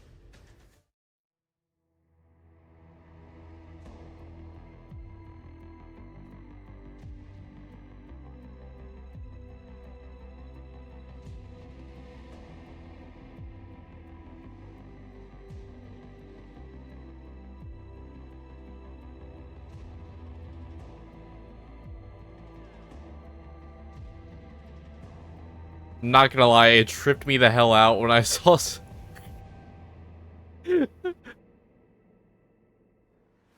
Bro, Septify's wearing Lethal's jersey and it like tripped me the fuck out. I'm just sitting here like, that's not Lethal. We weren't actually expecting seeing coming into Charlotte, but Breaking Shot has been taken out. We've got Septify coming in. You may have noticed actually in our wonderful kind of epic headshots and video roll there. Septify was actually wearing a Lethal jersey, and that's because hey, it's a quick change. You got to get in, get him in a jersey ASAP, and get him on the sticks. And it doesn't really matter if you're the right player at the right time. Hopefully you can bring the goods across the table. Snipe Down, I've got to ask you what you think of this roster overall, and with the change with Breaking Shot coming out, because we've got Huss, Spartan, and Lethal who kept this trio going. Do you think they have the firepower, the kind of tenacity to really get this going on the main stage here? You know, I definitely think the team has a lot of experience, teamwork, and they know how to play the game the right way. But when it comes to the individual skill and the team that they're playing up against, it's hard to not think they're outmatched in that way. So I really think this is just going to be one of those building block series. And if they can take a new player and make it seem like, we have the momentum and we have everything that we need to make it out of pool play in a good spot, that's, I guess, the biggest thing that they should look for here. Love that. Part 1 of the game plan, build momentum. Part 2 of the game plan, Tony, what do you think they're going to be talking about here when it comes to the series layout and how they're going to actually tackle this? I think they're looking at that game number 1. Optic obviously are one of the best teams in the world and the most dangerous team in this tournament when they're playing their best Halo. However, they're not a perfect team. Honestly, not by far. Just last week, we saw them lose to a team that's currently competing in open bracket. If there's any team that can step it up and maybe pull off some crazy upset, give me a team with Sparty on. You need a little bit of crazy on your squad in order to pull off a crazy upset. Give Sparty the sniper. Let Sparty go off, and who knows what happens. I'm honestly looking for a little bit of a Spartan regain, to be honest. I think Same. Sparty is a formidable slayer. Like, his shot is disgusting. You've seen it time and time again in so many different seasons of HCS, but also on his stream. Shout out to Sparty's stream. He's constantly streaming, constantly showing his POV on things, and he's so good. I think there might be a lack of confidence maybe that I'm seeing, not necessarily ability or that being drained. I think the confidence needs to be key for him. Hopefully this change is going to give him that. But what do you make of Spartan overall and his performance and hopefully stepping up here? Yeah, I mean, when I had taken my leave, Spartan was one of the best players in the game. Yeah. I mean, he really was. He was someone that you wanted to have on your team. He was someone who was stepping up. He was with that Ryan Nuke team. They got second place at a couple events, and overall, I mean, he was one of the most impactful players in the game on the map, stats-wise and everything. So I do think that maybe there is a bit of a confidence issue here. And maybe bouncing back. I know a couple things unfortunately happened, but at the end of the day, he's always been a phenomenal individual player. He does stream. I love his passion, and I would love to see that represented again on the main stage. Well, we do have an imbalance on the main stage. I think Omet are going to need to get out their chisel and a hammer here for that brick wall that is Optic Gaming. We'll have to find out if they manage to work their way through, break it. Over to our casters, though. We have Clutch and Walshy on the mics, fellas. Optic Gaming, first look at these guys to see the bounce back at this major. How are we feeling about the green wall versus Omet? It's a David versus Goliath situation, Dave, and this is going to be what we believe is the kickoff for Optic's rebound after Salt Lake City, a performance that they have been thinking about for the last couple months because we've had some time in between the two events. And what an event to try and regain, because Optic, when they formed this team, you heard in the interviews the ambitions of winning everything. They're like, we got to win it all. We got to dominate everything the whole way. And that's not what's happening so far. No. Shopify, a very opponent, and Optic want to get back on the right track. What are you looking to see from Optic Gaming early in pool play? Maybe not as challenged as they will become bracket play, but what are you looking to see as signs of life that Optic fans can hold on to? I mean, I don't feel like we've seen a dominant. Bro, I don't know why I'm chronically yawning. Of this year. There's something wrong with me. Yeah, you've seen them drop series to the now Luminon squad. You've seen them TSM. To TSM. Previously it was Nemesis. Just seems like they have some shakier starts on Fridays. In fact, they set themselves up to have a tougher run through the bracket. Right, they always play Shopify early. They're playing them early, and so I think what I need to see from them, and the past couple events prior to Salt Lake City, they were winning the thing, so it kind of didn't matter. Right. But now that they've lost a tournament, now that's like, okay, you can't use that excuse anymore. You can't just go lackadaisical through pool play and sweep the tournament. Maybe a little kick in the rear is what Optic needed to finish this season out strong. We're going to find out here in the first series of their pool play. Thank God. A way to go perfect through pool play and not end I up found a way to side turn off this of the winners freaking bracket Duolingo so drop, often man. this season. as we take a look at the series map layout, it was game 1 Tony called out on the desk. That is the primary focus for Omit to try and get some momentum in the series because we know how strong of an Optic Gaming team is. We know this is a David versus Goliath. And what is David going to have to do? There should be no more confusion here, Dave, in order to find some momentum in the series. David had a Shout out sling. Red I here, think bro. We're going to have to see Spartan have a sniper here on Lattice to get one. David had a slingshot. Sparty can have an S7, and you heard the desk talk about it. Sparty, one of those players that really has that pop-off potential when given the opportunity. The big question coming into this game, into this series, is Sparty going to have many opportunities to go off? Because we know how dominant Optic Gaming are when it comes to the power weapons, when it comes to really overwhelming some of the lesser skilled teams. And when you're looking across the board, you're looking at a new asymmetrical map to kick this series off. There's an S7 at the top of it, and players like Formal, players like Renegade are already licking their chops to try and get to that snipe early in this game. Yeah, that's going to be the biggest swing factor, but once again, we are in year 4 of Infinite. It's not the same as previous years. It did feel like prior, like year 1, Spartan could grab a sniper and change the entire game and win the entire game, right? Because the game just slowed down. You pick off players one by one, or he would be able to thrive in some of that chaos. It's not quite the same anymore. People just, this game is faster. People are picking up quick. That's a big point because right now, what separates these two teams, in my opinion, the most is going to be the pace of play. Optic Gaming known to be probably our fastest team in the league. When they get kills, they go. When you see Bound, you see Legend, they are always in your face. They are taking space on the map, and it is very difficult to deal with. On the side of Omit, what are you looking for from the individuals? Is there anyone specifically that can slow down some of that momentum, that can deal with that pressure that Optic is inevitably going to bring? That's a great question, because I feel like when you're in some of those difficult scenarios where the game's just picking up fast, you need someone that can just kind of block out some of the madness, some of the chaos, and just hit some shots. Win a piv. Win a fight. Win a individual Win a fight, piv. and then roll your team into that advantage. And so I think there's a lot of capabilities there on all those members there from Omit. I mean, if you're looking at one person, you had to single someone else, like Septify was picked up last. You're picked up for a reason. You better show up. You need to be the difference maker here. And a piece about Septify that I don't think is known. He's not a household name, I don't think, across a ton of like maybe outstanding Halo fans. But this kid has played extremely good Halo throughout the last 2 seasons. He was a part of the Cloud9 roster that pushed the best teams in the league to Game 5s. They could never get over that hump. But this is an opportunity with players like Lethal, with players like Spartan that have been there, done that, gotten to grand finals. Like, how many championships does Lethal have? Now, finally, he's probably feeling that this is potentially his best team yet. For Septify to calm himself down and try to take down what is an outstanding team on the other side of the main stage. This would be the biggest upset of his career so far. How do you feel like he's coming in mentally, as far as, is he just figuring out how to do his part on this team, or does he need to be that difference maker? That's one of the difficult parts you have when some of these teams are going for these upsets, is they think, all right, I not only have to play my best, I have to play 110 or 120%. Right. And sometimes when you're trying to push those limits and you're trying to challenge or ego challenge certain fights or make that difference, sometimes you end up throwing away some leads. Sometimes you end up making more mistakes than you're doing good. It's so difficult to balance It's such a difficult balance because, yeah, you as the underdog team, you have to do a little something different, because if you're both playing the exact same normal game, Optic's going to win that. Yeah, if you're not able to roll some larger advantage or some sort of play there. And I don't think you're going to out individual skill Optic Gaming. You're not going to be able to beat them at their own game. So I'm looking for Omit's teamwork. How they're bait and switching. How have they figured out this new map mode combination that they might have the biggest opportunity to create an upset, because the meta may not be solved, unlike a lot of our other map mode combinations later in the series that have been in the HCS for 4 years now. The algorithm's already solved. Everyone knows how to play those. Yeah, map you modes. got those It's kind of just a figured matter out. This is execution. you're right. It's the biggest advantage for especially new teams, but for teams to kind of get a leg up on their opponents. You're seeing Lattice on pretty much every single best of 5, and so all of a sudden you're like, all right, if we can figure this out, we could maybe get 1 out of the 5 games in the bag for each of these series.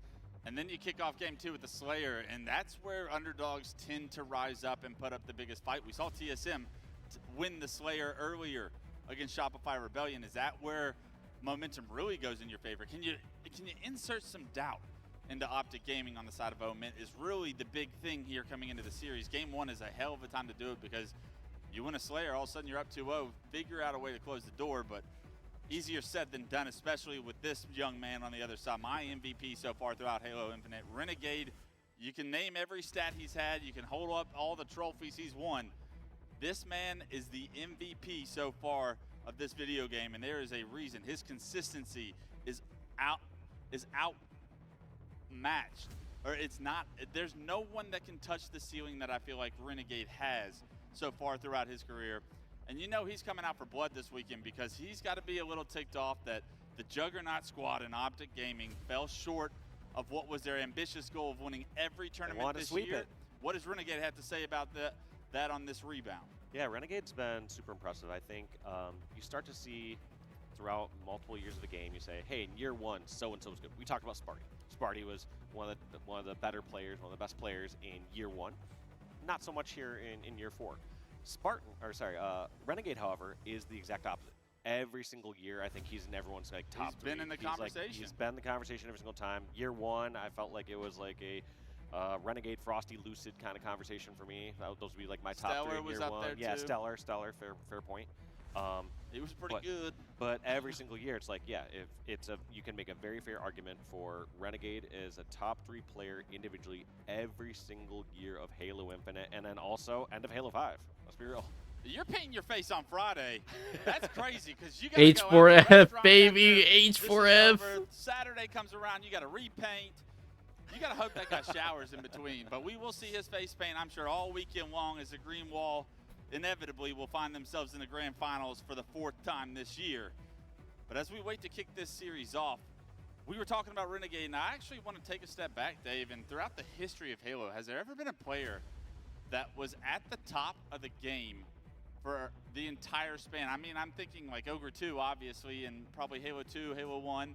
But like, I feel like there's always like ebbs and flows. There's some stages, to yeah. this. I would say there's definitely some of that in like some Halo 2 and some Halo 1. I'm trying to think. Maybe Pistola, even some like even Ola at the start of Ola Halo and 3, he still had to work his way up. Yeah, there. he had some. He didn't have anything kind of that first year or 2, in my opinion. Then, or after the first year, I think he kind of really took off. Yeah. But yeah, you make a great point where it's you definitely have someone who's kind of dominating early on, and then it's like a clear favorite, clear best player by year 4, year 5. Like everybody has their year or their couple of years, but Renegade, I mean, there's something to this kid. This is a special talent, and we get to witness that talent right now, ladies and gentlemen. We are kicking off map 1, Lettuce Strongholds. In this game type, Dave, it can get ugly quick. If you get control on this map, it is very difficult to retake where the B stronghold is located, especially if you're not able to get map controls in the slays against Optic. So I'm looking at Optic Gaming. How fast is this game type going to be? How dominant is this position that they put themselves in? Showcasing off a new map at a new tournament. Optic Gaming on the rebound. Let's kick it off. Yeah, Strongholds is a great one here for Omit as well, because you want something fast-paced. You want the time ticking against Optic. And let's jump right into it. Here we go with Renegade. The man of the game so far for me, and he's already pushing up onto the crates here. He's going to get knocked no shield, does get an assist. As Lethal spotted top mid, he's surrounded by Optic Gaming members. Lethal dead to rights, that's 2 dead. It is going to be early control for Omit, but how long can they keep it as Renegade jumps into A? Yeah, this one's going right in the hands of Optic, and you see Optic kind of taking their time as they push towards blue. They don't want to just run in there 1 by 1 and die, and Huss The back shot. snuck away with that sniper throughout that whole exchange. Yeah, Huss able to get that snipe, able to take down Renegade, but immediately bound. Able to trade out Renegade, finds that S7 with a Quantum in his back pocket, chooses to Quantum out. No information on the players around his Quantum when he goes back. A bit of a risk, and Bound's going to lose that sniper. We talked about Bound kind of overextending it sometimes, maybe not reading the right plays. An early example of death that surely Bound wants back. But in the meantime, it does look like Optic have regained control of the strongholds, and they have gained a 22-4 lead. Yeah, looking good there for Optic in the end. Ultimately, if you're trading kills back and forth and your team has 2 of the strongholds, you'll take that any day, because you're waiting until the times where you actually get control and get that advantage. That was 3 dead for Omit right now. Renegade trying to keep control of the C stronghold. A questionable play, in my opinion, as far as wanting to spawn Omit down into the bottom of red ramp there, but they are able to flip the spawns. A couple members of Optic go down. Omid is able to get A as C is still controlled by Optic, but Renegade now, hands are going to be full because all of Omid spawning in blue, a dangerous position to try and flush out for Renegade. He's knocked to no shield, drops back throughout the tunnel. He's going to play his life. Still Optic with control, but not necessarily the control they want. Yeah, I was going to say, hands are going to be full or hands are going to be thrown as soon as he goes over there towards blue, run into 3 members. But I like that, just backing down. That's one of the things that you'll see some of the difference here from someone like Renegade is he'll see that engagement and he's saying, all right, I'll pick a different and better fight. There's other players that are a bit more aggressive, myself included back in the days. I sometimes didn't reel it back. I didn't retreat. And so you'd see someone like Bound in that position saying, all right, what can I do to sneak around here in blue? Can I get up here in pipes and sneak around these players? As much as individual skill as Renegade has, the decision making behind his playstyle is what makes him one of the best, if not the best. 3 go down for Omid. Big brain QT right there. In his back pocket, a double kill, killing spree. 3 go down for Omid once again, and this is a bad place to be if you're Omid, because Renegade on the prowl looking for respawners, and they don't have much room to go, and he has everywhere to go with the Quantum. And it's actually almost a bad thing here that Omid are spawning over towards blue, because Optic can force all their players towards that side and get this trip cap. In most of these cases, they would say, all right, they spawned red, we probably can't force and hold C, we're going to have to get that one up. But now because of that spawn in blue and the kills, Optic had a trip cap for a little bit. Yeah, Optic wanted to get those last 2 players out of blue. They were unable to, and when Renegade teleports back, he's not able to really dictate any of the fight. He loses a big fight to Huss, and because of that, look, Omid have been able to flip the map. A minor mistake from Optic, but 105 to 25 point lead still benefits the green wall. Yeah, Omid trying to just hold this AV setup, but it is getting broken pretty quick. However, we do see Bound and Legend both falling. That's going to be formal. Omid going to hold on to this 2 stronghold setup for a little bit. Yeah, big double kill by Lethal in the kill feed right now. Spartan can't hit the snipe as we switch to his point of view. He's going to hand that snipe over to Bound. Omid doing a good job to crawl back in this game, but this could be where it gets ugly. 3 go down.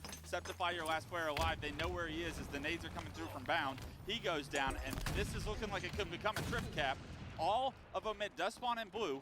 Can they get rid of Bound on this position? It's so difficult, and the answer to that is no, as he hits a couple bodies with the no-scope. The teamwork from Optic prevails, and a trip cap now for Optic as they climb over 125 points. And that's just tough for Omid because they had numbers. They had players alive, but since Oh. they didn't have anyone pushed outside blue, they didn't have the extra angles. In fact, they're kind of all walking out one by one out of isolated doors. And all these players across the center of the map from Optic are just picking them up apart. And the influence of the S7 showcasing its skill right there. 2 body shots make it so difficult to make that push out as the control still in Optic's favor. 153 and climbing. Renegade focused on getting C back in control of Optic. A trip cap back in the hands. This Quantum, we've seen it controlled by Optic the entire game. He does Quantum back, and once again we see a Quantum into a death, which could be an opening for Omid. One thing that's been interesting from Renegade on this map so far is it feels like he's been solely focused over towards that C stronghold. Yeah. But I can't tell if that's just when he has the QT, which could be a brilliant play. It could be, hey, I'm going to focus and take any of these one-on-ones over here, reset this hill, and then still be in the action across the map. It's nice to be able to pressure that stronghold as he is, but as he's doing that, he is blocking those spawns from Omid and giving Omid a more preferred spawn, which is in blue. We've seen them have success when trying to come out of blue a few times here. They need to get some slays in order to jump into B.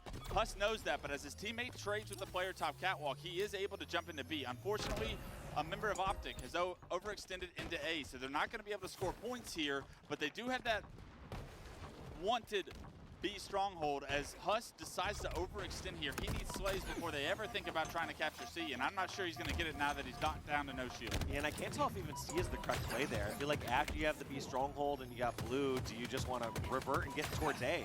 But it feels like they just wanted to go back towards C because it felt like a safer route at that time. I'm not playing on the main stage, but I would much rather have A than C right now, and it looks like Omid going to opt to maybe get a trip cap of their own for the first time in this game. That could be big if they're able to deny some C stagger. But look at that. A blank from Optic Gaming could ruin the entire setup of Omid, and not quick enough, as Omid only able to get up to 60 points here. 205 and climbing. The clock is ticking right now for Omid to get on to get in one of these strongholds and deny Optic from pushing this inevitably to a game in. Just like that, Legend buying a little bit of time before Lethal get picked off. And every single time it seems to start going good for Omid. Players fall down, Optic get control of B, and same old story. Bound, able to not only get B, but has the S7 in his back pocket. Doesn't go for the repulse, holding the angle on the outside ice position. Does see Huss cross, can't quite hit the shot on the Huss as Huss aggressively jumped into A, knowing the time is ticking.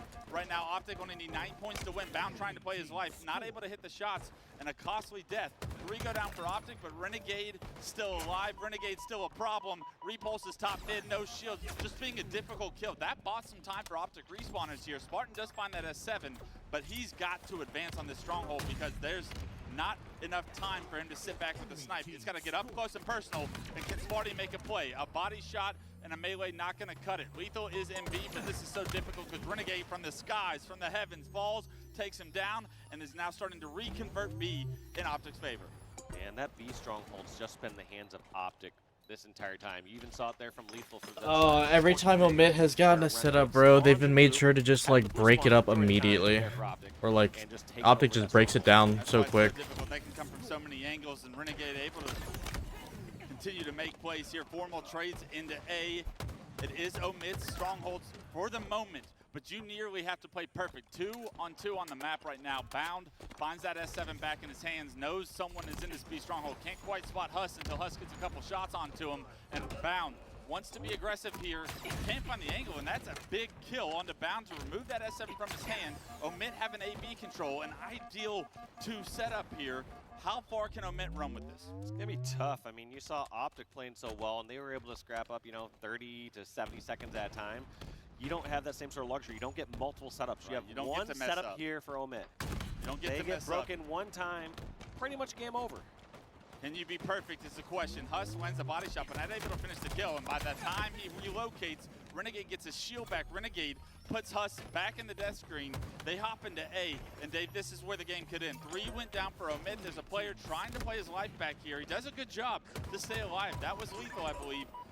Septify can't quite get into the stronghold to stay alive. Legend here as reinforcements for Optic are going to do it. 250 for Optic on the clock. I think it was 118. Omit showed some signs of life towards the end of that game, but it just wasn't enough. And then, honestly, that game was decided by the trip cap from Optic that just lasted a little bit too long. Yeah, and I was going to say, you don't expect that to last as long on this map especially we can get back towards C if everyone's spawning towards red. You would figure that Omit would be able to flip that. But the curious point about that trip cap was Omit were still spawning blue and just getting spawn kill over there. Yeah, usually you want to be spawning blue, but I guess not if Renegade and Legend are knocking at the door. Bound dropping 19 kills, 19 and 16. He does what he does best. He gets kills and he dies a lot, but he creates a lot of pressure on the map. Someone like that we called out, though. I mean, it's the man, the myth, the legend of Halo Infinite, Renegade, 17, 7, and 8, starting his tournament off on a very positive foot, and he was all the difference here. With the Quantum, just continuously being a nuisance, and it was very difficult for Omit to deal with. Yeah, the QT plays were the most impressive for me, even right there. He's just like, yep, I'll just finish this off this way. He just always continually QTing back and forth from C and keeping that stronghold in favor of Optic. That was one of our fastest paced game types.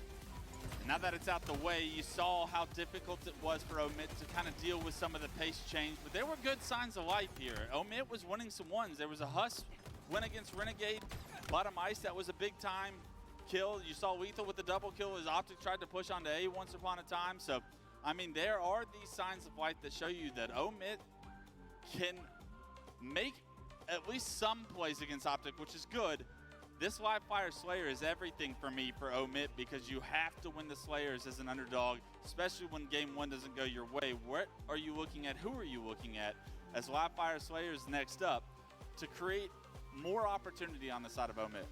Man, I mean, we called out Spartan from the beginning. Spartan and Septify. Septify is the newest joining member, but it's tough. I mean, we saw a lot of Optic POV there that last series for good reason. They were just in control of that map the entire time, and so it's hard for me to really tell from some of these players from Omit saying, all right, who's actually kind of shooting well? Who's popping off? Like, who's doing things right? You'd see like someone like Lethal running around, staying alive very well over the elbow for a little bit, but I didn't really see anyone going on tears. It wasn't like, oh my god, this person's getting a triple kill. They're staying on killing spree. They're staying alive. I think that's a good point. And what I was trying to actually portray earlier was we saw Omit do a great job of killing the player that had the S7 on Optic.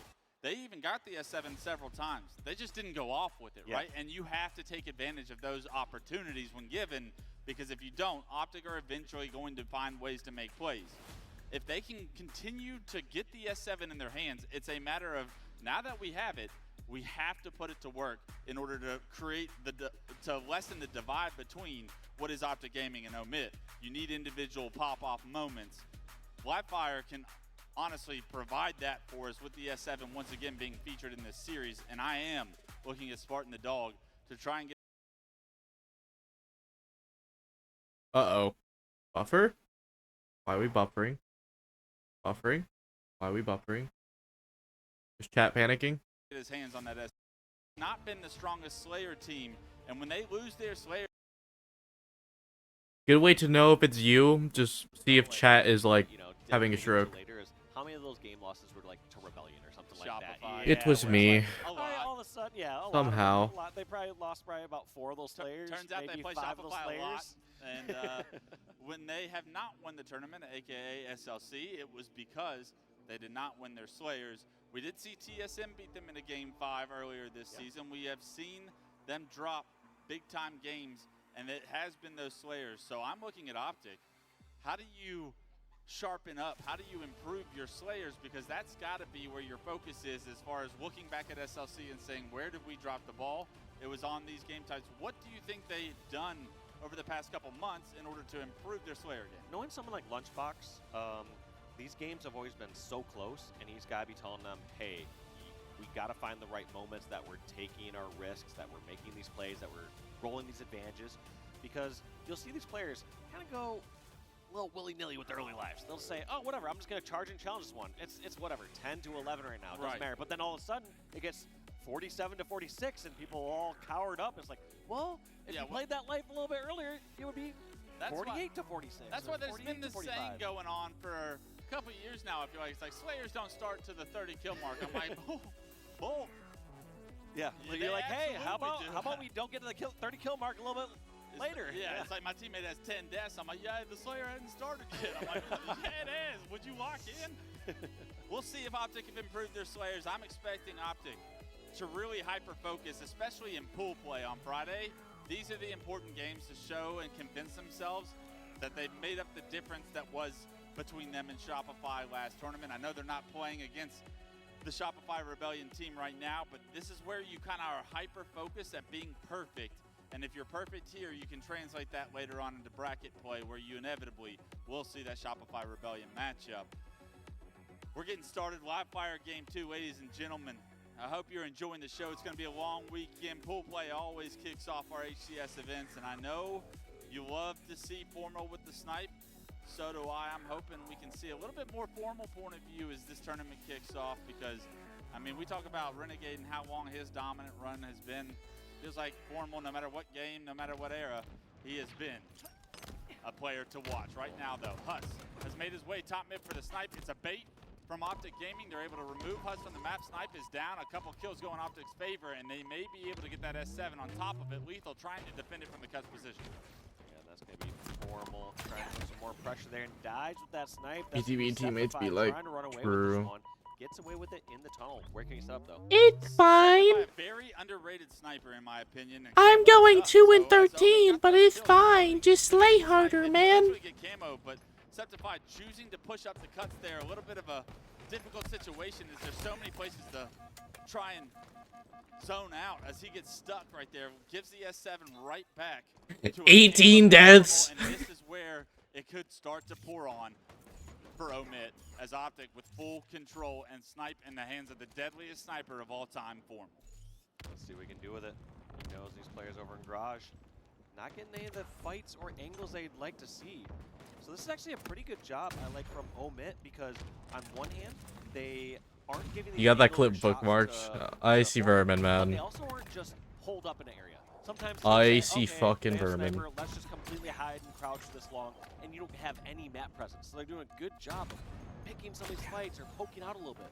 Formal maybe not hitting all the headshots with the sniper right now, but he is being an absolute nuisance. The camo finally runs out, but you can tell how lost Omit felt trying to find out where Formal was. He does just enough damage for the rest of Optic Gaming to build a 15-6 lead right now. It's in the hands of Legend as he starts this game off at Oh, Mitt's gotta 7-1. slow this game down, bruh. They're already at a 10-kill deficit.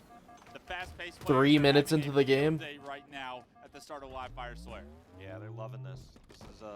This is their dream, because when you can play fast like this, part of your goal is, yes, you want to catch someone off guard and get engagement, but the second part of that is leaving one engagement and rejoin your teammates somewhere else across the map for that double team, where that person's distracted where you once were, that person was distracted by Bound over at Bags, and Bound all of a sudden is over fighting that commando. Yeah, being able to stay alive after you made that initial aggressive play, such an important piece to what Optic does so well right now. They do lose a couple members in that last scrum, so Omit back on the map, 22-11. It's an 11-kill lead. That's a pretty big margin here as we kick this one off. Omit need to find ways to gain kills without trading out, and unfortunately, they're gonna have to do it this time without Huss. They do spot Formal bottom mid. It is a camo in the hands of Sparty. Snipe is up in 10. Is that where his focus is gonna be? Looks like he was trying to get some sort of pick near pillars, but yeah, I think it's gotta be going towards the snipe now, but eventually this is running out. I mean, I would say a relatively ineffective camo thus far, not in the right positions. Finally catches Sniper off guard. Great position, catching Renegade on his exit. Yeah, part of Halo Infinite is those icons are over the snipe, and if it disappears, that means somebody must have picked it up. Sparty does a good job to not only get some damage on Legend scoreboard, but to reroute bottom mid and take that snipe out of their hands. Sparty gave Bound a haircut. Spartan, the dog, to pop off to make this a great series. Spartan has to make these bullets count, and unfortunately, Renegade not going to give him the opportunity here. A tough position for Spartan to be in right now, and he knows several members of Optic are over here. You're fighting an uphill battle right now with Snipe and Repulse, and unfortunately, you're losing teammates left, right, and center, and you go down as well. Oh, no. Spot for Sparty. You would have liked to see him back up maybe towards House a little more, knowing how many members of Optic Gaming had pushed towards the tower. Well, I think the bigger break there was Bound being behind enemy lines there, over towards green. I think Sparty was uncertain of where he was getting shot from the side. He's like, all right, we got to push one direction. Let's fight together here at tower. But yeah, Bound being over there at green and not feeling taken out was the entire cause of that collapse for Omen.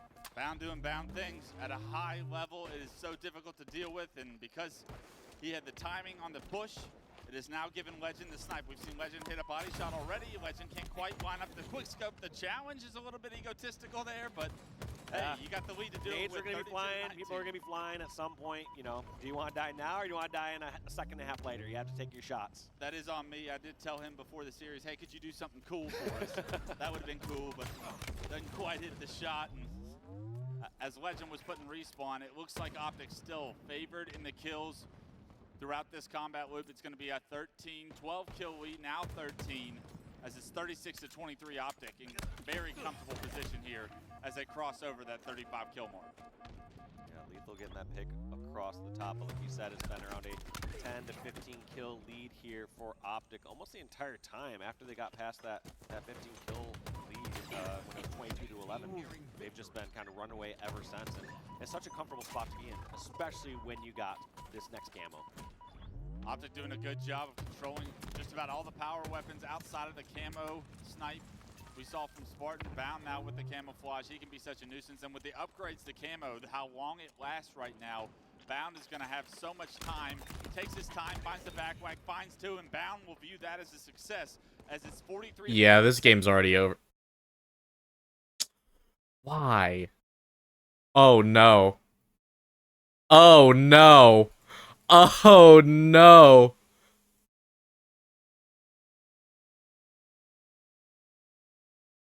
There we They go. still have to somehow push out a garage and they don't have any good options. Yeah, they're trapped in this house situation. And look, Formal and Legend holding down. To be fair, though, we already knew the outcome of the game, so...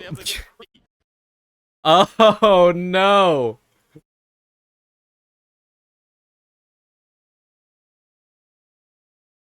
Oh, no. We've seen that. Bro, no. Give me my Halo, please. Spartan's got to be perfect. Spartan lands a body shot, finishes the kill. They reset the map, but you have so little to work with only 3 deaths to give. Yeah.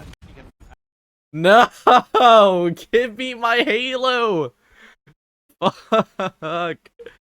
All streams are like this? On who wins this game is going to be a difference. What, even the B stream? Yeah, that unfortunately Spartan able to get taken down there, and Optic will close out game 2, 50-36. Oh god. Oh no. Yeah. Agreed. Well, before we let you go and get back to shooting more of the show, I'm asking everybody the final question. What's Halo mean to you? It means a lot. It means everything to me. Like, I grew up playing it the whole time. So to come to my first Halo event and step in to see everything was so fucking cool to see it. I just knew I had to keep going, keep grinding, keep putting myself out there to do it, and just to see it's all unfolded for me just because of a, rinky-dinky shit multiplayer shooter. Put me out here. It's pretty cool. Well, there you go. One of the hardest working members of the Halo community behind the scenes. You may not have seen Meg herself, but you've definitely seen her work because you've taken some incredible shots over the years. So I appreciate all your work. And you've captured many of my favorite moments with Eli the Ninja. So I'm a little impartial to you as a photographer, one of my favorites. So Try my best. there you go. All right, well, there goes Blame the Meg. At Blame the Meg on socials if you want to check out some of her work. Go make sure to support the unsung heroes of Halo. All right, Meg, take care. Have a great rest of your weekend. We'll catch up with you in a little bit. Yep. Oh, excuse me. All right, here we go. Good. What's going on, my man? Good to see you again. Good to see you as always. What's gamer tag and what you're doing here this weekend in Charlotte? Guys, Deadline here. We're here to vibe. We're gonna have a good weekend. Last major in. The next time we really look at the We good? like 22-11. Are we back? And unfortunately, as they Do I have my Halo? to 50, Optic continue to ramp up the speed and trade kills, which is so difficult to deal with. Yeah, it's not even just a straight trade. It's like, all right, they're going for 2 or 2 for 1, and yeah, they're just slowly creeping away with that score. Bound here, dropping back tower. I mean, he's having success. The desk talked about it coming into the series.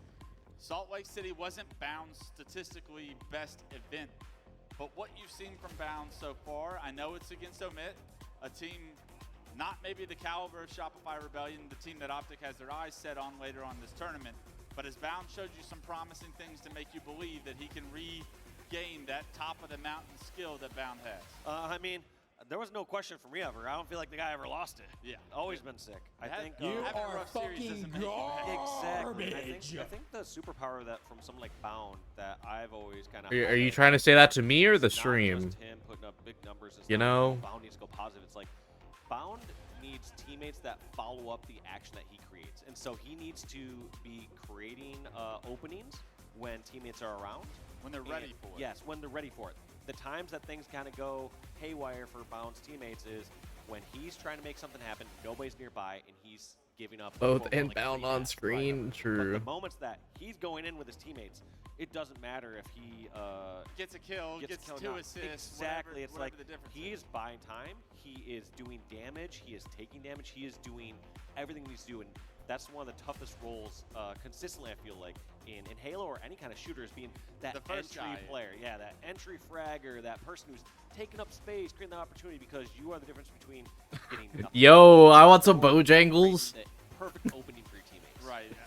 You're doing it with the lack of information. Everybody behind you is getting the comms as far as They got where the they comms. are. They got someone a little weaker. Yeah. They got a little. They can stroll in at a bit more high ground. Yeah, the Demon D's of the world that are benefiting from all of the success that players like Bound present, because that role is so difficult. But when you find flow state, we've seen how good this Optic team can be. Game 3 is where we are in the series. Optic looking to close the door on the first series of main stage with a 3-0, and that would bode well for the Green Wall fans. I know they painted their faces here on Friday, so they want to see their team smoothly come across pool play, something that they haven't done too often this year. They've been upset a few times in pool play, but they look primed and ready to handle the challenges in front of them today so far. Yeah, no, the Optic looking great. I'm not seeing anything that's like, oh my gosh, this is the greatest Optic or greatest place we've ever seen. Like, Right. Save that for Sunday, by the way. You don't need to need to waste it you here don't on need to- Friday when you're Optic. 100%. On the side of Omit, though, you know when you go against a team like Optic Gaming, you're probably going to find yourself at some point down 2-0 in the series on stage. Like, this is pretty standard, traditional towards the script that we have laid out in front of us. The How, script. from Omit's side, can you leave this series with something positive. Leave this series with something to give you motivation that, I mean, you're not playing against Optic every series. There's lesser teams that you will play throughout this tournament. Just about every team will be a lesser team throughout this tournament. To have signs of life and give you confidence going into the rest of bracket play as Game 3 is kicking off. Yeah, you gotta look at those good moments. I've always looked at the game in a kind of across the spectrum. I look at it as, you know, worst case scenario. How are things going when things are at their absolute worst? I look at best case scenario. How are things going when they're at absolute best? And are you mitigating your losses when things are at their worst? And are you capitalizing at your most efficient when things are at their best? And then there's everything in between. And so you gotta take a look at a few little snapshots, and those are where I would highlight or 3 straight forbidden CTFs. Better lock in, Greenwall. Honestly, when they got trip cap on you, you're letting them get that trip cap for way too long. You need to figure it out. Take an extra 5 seconds. Get out of this trip cap a little bit longer. Yes, they're going to get some points. You're not expected to get an overkill and break out of that perfectly, but you need to have some sort of plan and reduce those losses. Yeah, figure out a way to turn the 100-point curve to the 50-point curve and not necessarily blowing it out. Yep. And so I think in a case like this for Omit, I would say they were not as great on the back foot when things were not going their way. So look at like worst case scenario. Best case scenario, I also don't think they were great either. I don't think that they had all 4 Optic down and rolled that into a larger advantage. I felt like they would kind of toss that. And then neutral game, I felt like they're fine. So that was just kind of first glance, but they need to go look at the VODs, see how they're feeling about it, what went right, what went wrong in their eyes, and make those adjustments. The series is still underway. Game 3 kicking off. The S7 for Omit still up, and nobody really able to get it as formal. Eyes down sight with the new carbine added to the sandbox, and right now Sparty finds himself a double. Good job by him, but unfortunately Husk's gonna slide up the ramp. He gets taken down. Rip those guys' ears, bro. It is gonna be kills going in Omit's favor, so they should Their be poor able to secure the ears. snipe. Renegade throwing some plasmas across the map, trying to knock it off the stand. I believe he was able to do so, but unfortunately for Renegade, it runs right into Lethal's back pocket. And now Lethal with the snipe needs to be able to make a play here. He finds Formal, trying to push him from the opposite pistol side right now, and he knows that all of Optic is calling his name out as the guy with the S7. They want that S7. Lethal gonna have to hit a shot here as things are getting mixy, and unfortunately, not only can he hit a shot, but the rest of his team goes down, and Renegade already with his flag through the tunnel. This is gonna be Optic gaining a 1-0 lead here shortly. And that's tough there for Omit, because if they were able to break out of that defensive position, they were in a good spot. They had a lot Dude, of every time I pick up the carbine, I have to like brace my eardrums. Despite not having that sniper It's ready to so go, loud. Just break through, grab the flag, have top center for camo or for overshield, and they're just in perfect position. And as we've seen this game type specifically evolve, it is just like that. One round of Slays can turn into a flag cap. One overshield can turn into a flag cap. Renegade Like, listen to the BR and Bandit, dude, and then listen to the carbine next time it shows up. That is a crazy live. Bros on a spree. And he says, this is somebody else's flag to run. I got a snipe in hand. Yeah, 0 deaths wasn't gonna be the Wait, he actually hit that body. That's crazy. Of somebody who's really confident in those close quarter battles. So many other players, you know, 90% plus, just go right in for that melee trade because it's a safe thing to do. Right. You don't want to go in a position where you go down and you don't take them with you. But that was so smart and confident, just backing down, saying, I'm not trading the melee. I'm going to win this fight and get this moving. Renegade not lacking confidence, nothing new here. 6-1-1 to kick this game off, gives his team a 1-0 lead. The good thing is, Omit did stop that flag cap. So although Renegade gets a double and actually finds another kill on the Mohawk, they eventually take him down and they reset their flag.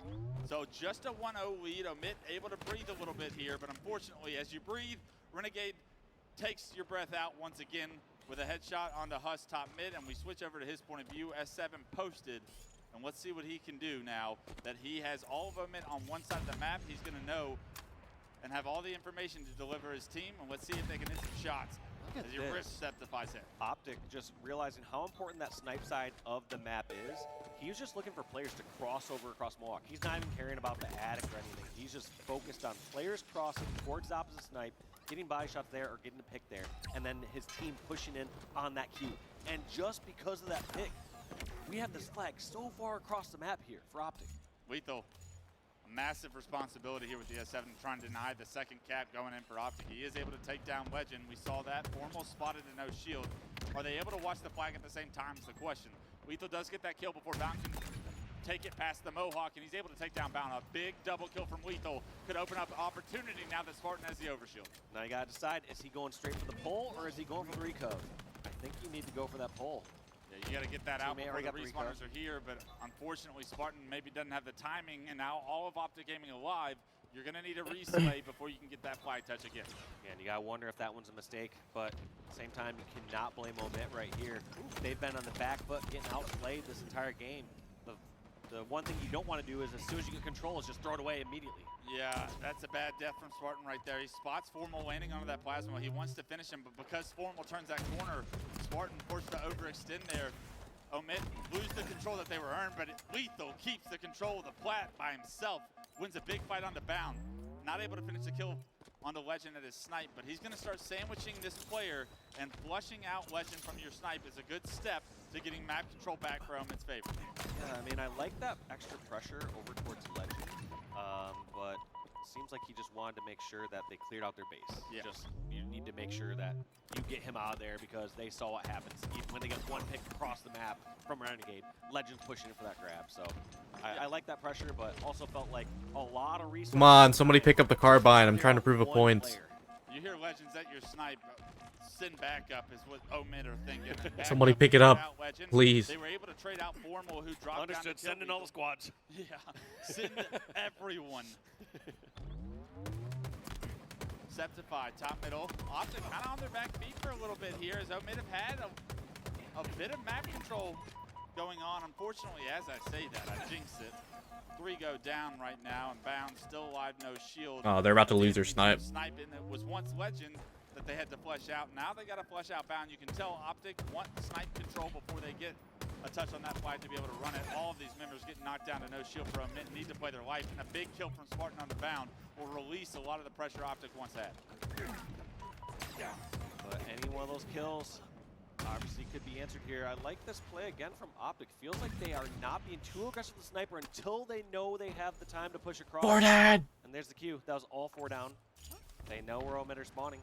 Now, how are they going to get this pull? Looks like they pushed that sniper. I believe they got Omit sniper and push it back onto their bridge or their hut. So you have crossfire snipes coming out of Optic right now over on the Omit base. This is going to be tough to break out of. Yeah, good jiggles by Septify there. He's trying to make sure Formal doesn't rip his head off. But now that the flag is pulled, your card's kind of dealt for you right now. You got to go. Oh, you are going don't hit the cam as Formal hits a nice double. Can't quite get the trip, and that could have been a nasty ope for Formal. But we'll God, take the 2 piece. And this is Optic Gaming scoring the second flag to take a 2-0 lead in a series they already lead 2-0. And in Formal's defense, I kind of feel like that one's on Renegade a little bit. Formal had Renegades back. He's like, all right, I got all the people crossing on your side. Yeah. You couldn't shoot the Who's one coming to my ramp? Yeah. I'm always one to point fingers at my teammates, so I'm right there with you. Bound looks exhausted. Somebody needs to be watching. Yeah. As Formal able to get his team to a 2-0 lead now, 15, 5, and 8 Formal. You put 2 S7s on a map, and of course this man finds a way to have a lot of success. Red's probably right been now, doing the a lot, third to be and final honest. cap on the move. I'm surprised this one's still moving. Omit choosing to overextend. Everybody's going to be over towards Optic space. They're gonna OE, and that shit is not gonna pay off, bro. They get a flagpole of their own. This is where the game could get tricky, Dave. If Omit win this round of slays, they're able to take down Formal as well. They not only can get a cap, but a potential double cap in these situations. It's unfortunate, though, that Bound is in the back of your base, and we have seen how difficult it is to flush out a player like Bound, as he's going to get shots onto that flight carrier. He's going to actually relocate and try and play around the Omit flag. Bound overstayed his welcome there. I think once he was spotted, I think he had to commit to that one-on-one in sewer and just hope they didn't have the backup. But he's still just trying to be a nuisance back here. But I think in the end, I think this is going to be a bad death from Bound as he wasted too much time across the map, being ineffective. 3 dead for Optic Gaming. Omit starting to make things mixy. It's very difficult for Optic to read these situations. They are flourishing now in this mixiness. You see Lethal still alive. He was once the flag carrier, but now choosing to get kills as he knows the respawners from Optic will shut him down. His team was not in a position to anchor him. Crazy spree. He's able to get a touch onto the flag before it returns. 2 members, 3 members down for Optic Gaming. Omit. Oh my God, we're tied. Wow. That's what I was talking about when the flags both got pulled at the same time. This is where I know, Wes, you called it. You called out the double cap. I know you got it. I see it. You see the vision. Omit show you the signs of life they need to get back into this series. If they can win this game, that would be massive for Omit. Now with some momentum. Unfortunately, some of that momentum off the map. Septify. But big things happened the last time Lethal had snipe, and Lethal finds himself a brand new sniper rifle as well. Optic is going to have one on their own, and he knows that it just got picked up, so Lethal needs to find some angles here, and Lethal doing what Lethal does best, ripping faces with the S7. It's 2011 Lethal, all back again as he rips the head off a bound, but what can Omit do with that pick? Looks like Legend behind enemy lines. He's been at this sniper corner so frequently here against Omit. And he always finds these different angles. They're like, all right, we're going to stop him coming from Bridge or from Lily. All of a sudden, he finds a way through Sewer and through Mohawk. So annoying when you're that sniper, too. You're like, how did this guy get through behind enemy lines? You can't really blame him, but 3 go down for Omit. This is a dangerous position for Omit to be in. Coming off respawn bound, pulling your flag. You know he's hitting the G-slide off. But I think he paused, and I think that kill from Lethal opens up the door for Omit to be able to stop this. Unfortunately, Overshield does come up, so Renegade gonna have that Overshield, finds Lethal. Lethal throws that snipe off the map, so Renegade can't get it. But this Overshield, how effective is it gonna be? A beautiful plasma is gonna force him to overextend onto that block. Multiple members of Omit rip his shields off, and with that, Omit somehow, their defense stands strong. It is that opening kill from Lethal on the Formal that really stopped that flag cap in its tracks. Yeah, that one's actually huge because you know Omit were happy just to break out of that situation. They're like, we don't want this game to be over right here. As soon as that flag is pulled, you know Optic's not pulling it at a suboptimal time. Huss trying to get a flagpole of his own, but unfortunately, a couple members go down for Omit, including himself, and that flag going to be dead to rights. Omit, the last 2 players alive, Lethal and Septify, need to work together here to keep some kind of map control. Optic are coming for blood, but Septify finds the kill on a Renegade. Can't quite find the kill on the bound, but here comes Huss. Huss able to trade it out. These are big trades as Optic looked like they were going to have an opportunity to get complete map control. The 2 players from Omit stood strong enough for resources to arrive. In this game, we're going to see one last attempt here, it looks like, from either squad to try to get a pull, mainly from Optic. Omit trying just to hold on for 45 seconds. They're just trying to stop this pull from happening and kick it off in overtime. Yeah, right now, they're in survival mode. Tough place to be right now. There's a guy in your courtyard, and you don't have a ton of time to work with here as this flag inevitably going to be pulled by Legend. One player getting taken down on the ramp that's supporting the dog. Lethal still can't get out of the back of Commando right now. No, that flag's gonna get away. Renegade's still alive and Lethal's last alive. Has thrust in the face, the flag on the move. Nobody from Omit going to be able to stop this one. And although it said Omit showed signs of life, they get ripped away as Optic will take the series 3-0. That was heartbreaking at the end. You saw Omit, they were too scared to make a mistake and push out.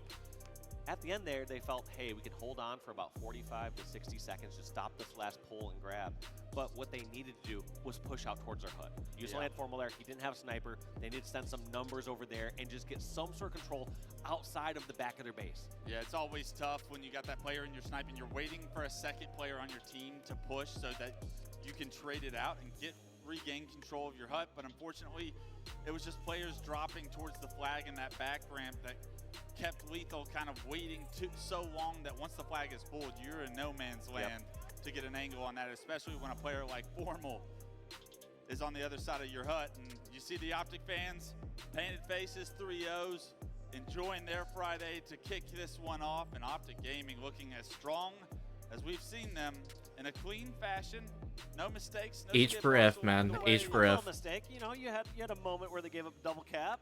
That was a minor moment. Yeah, maybe didn't drop a game, but yeah, they've seen worse did than show play, that though. like how strong a squad like Omit is, where when you have someone like Optic making a mistake like that, a slight overstep, someone overcoming to the back of the base, and they're able to turn that into a double cap against Optic, shows a sign of great life for them. Yeah, and I think if we were talking about it before Game 3 started. Oh my God, is that Madison? To kind of earn some credentials here to like build Yeah. from a series that inevitably we felt was going to go towards Optic. I feel like that Game 3 leaves you feeling a little bit more Very promising about what the rest of pool play and what the rest of their bracket will look like. Yeah, absolutely. I think that Game 3, if we'd seen that Game 1 or so, we'd say, we got a series on our hands. This one basically went to overtime. Oh my God, I see Nick. It was Game 3 I see where Nicholas. Where they started to catch their stride. I'm hearing that the interview is ready on main stage. We have Blaze with a member of Optic, and My eyes are too bad to see, but we'll hear from Blaze who he's got. Don't worry about that, Wes, okay? We'll get the optics checked a little bit later, but I got Bound with me, and make some noise for Optic Gaming, everybody. They kick off this tournament in a high fashion and get a good win. And Bound, how important it is for you guys to really start. Wait, is Bound rocking a mullet? And get a good win like that, a smooth one in the books. What in the hell? Yeah, it was a good, clean win. Last game got a little weird, but we closed it out, so it was a good test. Definitely a good test, okay? Got kind of mixy, put 2 flags on the board, but you guys were able to stay cool, calm, and collected to close this one out. And now, when it comes down to, you know, you and a squad, you guys are looking to win this event, okay? You won a phase major last time, but lately, it's been some woes there. What do you need to change here in this rest of the squad for you guys to be able to pull this one out? So to come correct. Laz, that is not a low taper fade, bro. We'll be good. We'll be back on top. All right, yeah, got to get back on top of your game. Now, you know, the fans here have been absolutely wild, cheering for y'all. You guys enjoy Bound here on the main stage today? All right, the green wall out there blowing up, man. What do you want to say to those guys as you get ready? That is not a taper fade, bro, of any The kind. green wall's unmatched. They've heard it all. Love the sport. Appreciate it. See a couple flags. It's Friday first series. I don't need to know that, man. Love sport. I love it too, y'all. It's just Friday, okay? Still Tisk, a lot tisk. more tournament to play, and that's going to do it for me and Bound on the stage. Lot, take us away. Thank you so much, Blaze and Bound there. Hey, man, a little words, but a lot of gameplay. And Optic, they get it done in 3, easy peasy, 3-0. And really, the only road bump we saw was that final map. And Eric, you know, we were discussing, it was a split second, you blinked and you missed it. Those 2 caps, it was just unbelievably fast. I do think that in terms of the playstyle for Optic, and Tony, I'm going to come to you for that one in just a moment, it doesn't really kind of help on Forbidden CTF. It's kind of a bit difficult to get some kind of cadence for them, but they managed to get it across the board. What did you make of the gameplay overall in that final map for Optic, and how they managed to kind of regain and allow that dub to come over the board with the 3-0 finish? Yeah, for me, from when I watched, like, it's funny you say that. I literally left the back room to come over here. It was 2-0, and then it was tied. Oh my God, it's Eric Rona. Like, Optic may have, you know, they dominated the first 2 games very thoroughly, and then you go into that last game, you're up 2-0, not that much time left. You might take your foot off the gas just a little bit, and that just goes to show you really how good all these teams are. Because the moment one team kind of takes their foot off a little bit, you see the 2 caps right away, and that's Forbidden is one of those maps where it can happen that fast. And you know, they clutched up. They got that final cap. They made it really smooth. You saw how well they locked them down in their base when they really put it back together, and that was what we expected to see. I expected to see them close it out 3-0, and I think they kind of got caught off guard a little bit with them still pushing as hard as they did, and they were able to close it out. Tony, we saw the stat line, you know, that was the swing game there. Of course, it didn't quite happen for Omit, but they gave it a really good puncher's chance there. You know, what did you make of Optic's improvements on that map and mode? Because it, you know, it can be really, really difficult to kind of totally turn your game style around and not have that kind of scrappiness and be more structured. Yeah, I feel like I want to give love to Omid, but I feel like for me personally, that game said more about Optic Gaming than it did about actual Omid. Optic don't like Forbidden. They never have. Like, it's a very solved game mode where it's very simple. Place a player over towards their hut, place a player over towards their top main, and they have to sit still in order to lock things down. And they were able to get Oh my God. feel like in Eric any Rona. other game mode and map combination, we would have seen a cleaner game right there. So Optic still look a little bit slow on Forbidden. Luckily for them, their map pool is pretty wide, and they're good at pretty much everything else. Snipeden, I want to ask you a little bit about Omit here. I did hear Walshy say that maybe this situation in that final CTF 3-2 and getting so awfully close to maybe pushing the series a little bit further, you know, he thinks that bodes well for them. It's a good kind of showing from them.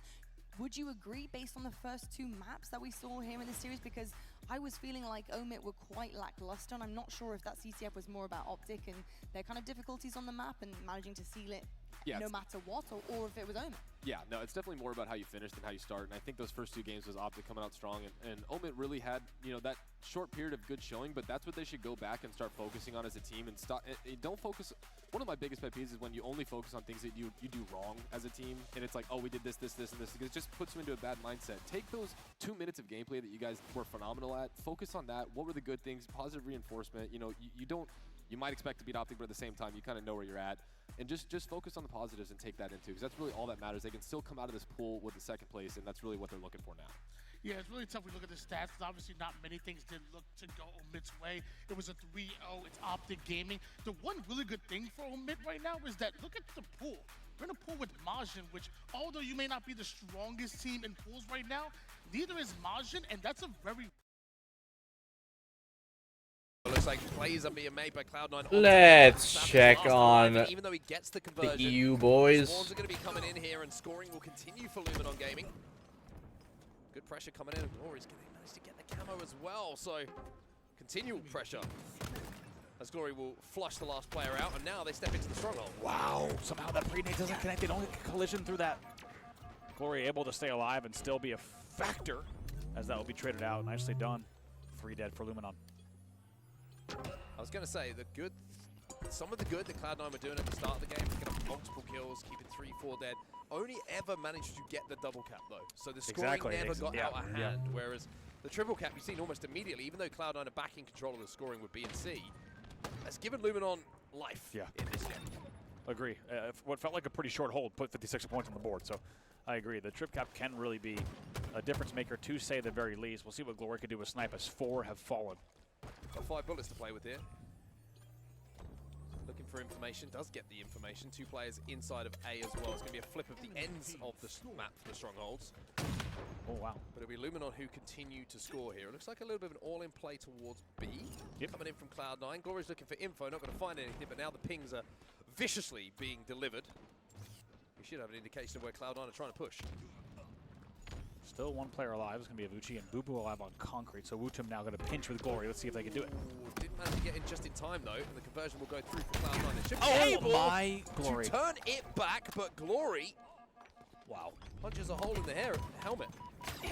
Could even have been a Harry helmet, I agree. My God, what a shot from him. Just lined it up perfectly. A lot of words. That was pretty nice. That was pretty nice, man. Helmet hair. For me to make it to World Championships. I saw it. No, to be fair, I Ubered with Glory from the airport. He did have helmet hair after the flight. So that's what you were talking about for sure. Glory still on this little run at the moment. Finally gets taken down as he gets flushed out. A is the focus here for both teams. Looks like Luminon were trying to pressure A just to stop Cloud9 being able to easily convert while one of their players will comfortably convert in C. And now it's the battle for B. SLG is trying to take a little bit of space here on the cusp, but he's going to get taken down by Sab. Glory, having taken a little bit of damage himself, does a good job to actually exchange damage with Collect. B will be flipped by Cloud9, but numbers are starting to stack up on the side of Luminon. And you would expect them to try and put some pressure on one of these strongholds soon. Yeah, they're going to need to, especially with the score starting to run away. As you just heard, halfway to victory, already 130 on the board. It was 3 dead for C9, though, and that trade will make it a staggered 4 dead. B's going to be flipped, though, by the looks of things. C9 are going to be able to spawn in and around A, and you imagine they were going to look for some damage, maybe trying to flip the map here. 2 players absolutely lasering, aimbotting towards the garage door, though. But at 130 to 91, this is still a very, very close game between the 2 teams.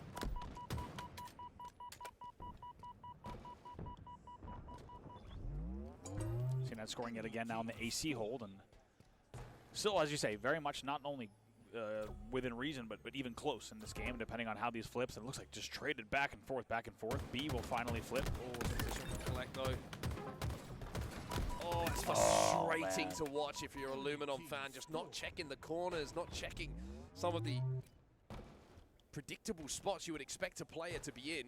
And off the back of it, it's scoring now and kills, all going the way of Cloud9 thanks to this man once again. Even takes down Woodham before Woodham could kind of play that wall glitch, and really nicely done from Collect. I couldn't agree more. The way he also isolated both 1v1s on the pillars, that's got to be so annoying and frustrating, because that should have really been a 1v2 at one point, but he isolates those battles so nicely and gets a killing spree now. They're now past the 150 mark.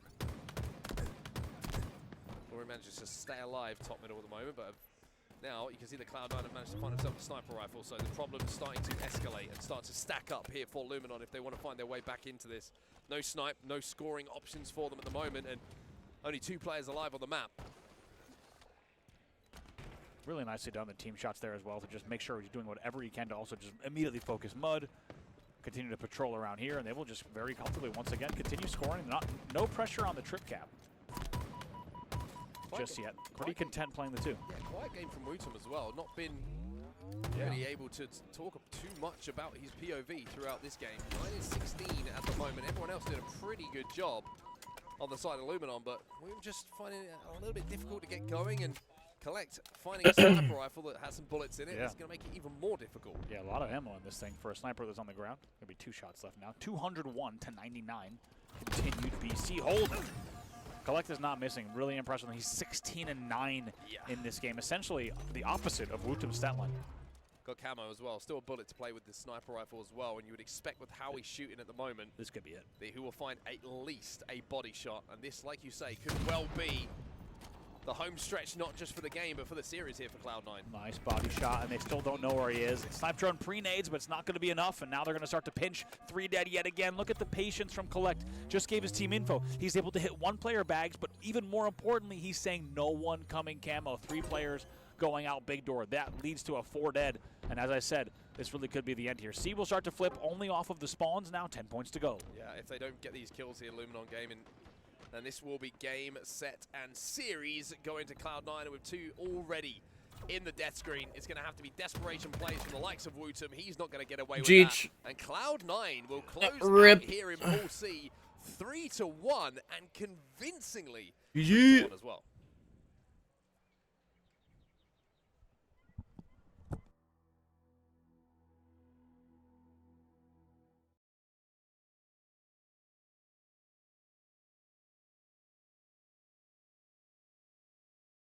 They will. Oh my god, a Scoopmeister.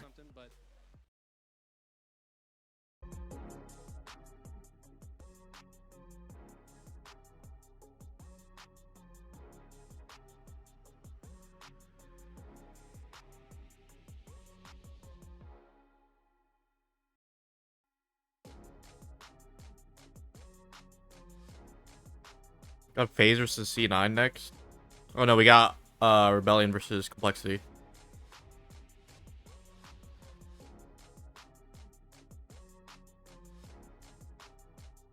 Ugh.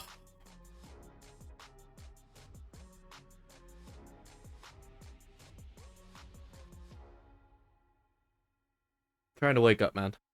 Trying to wake up. Is the DBMV about to be good? True.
A lot of notable people in here.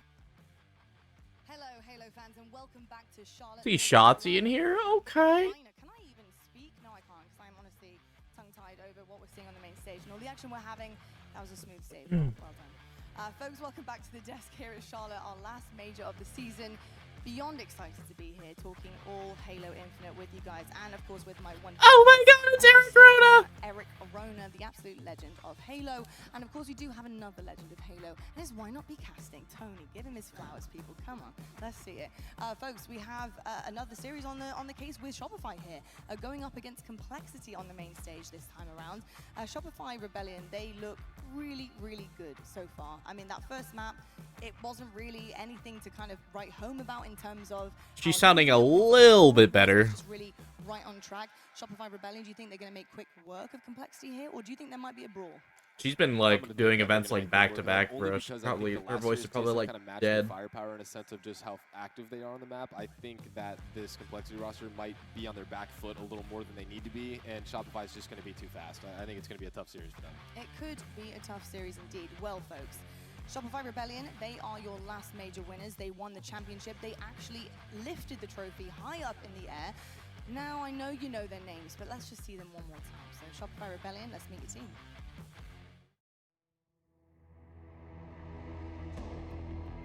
Oh my god.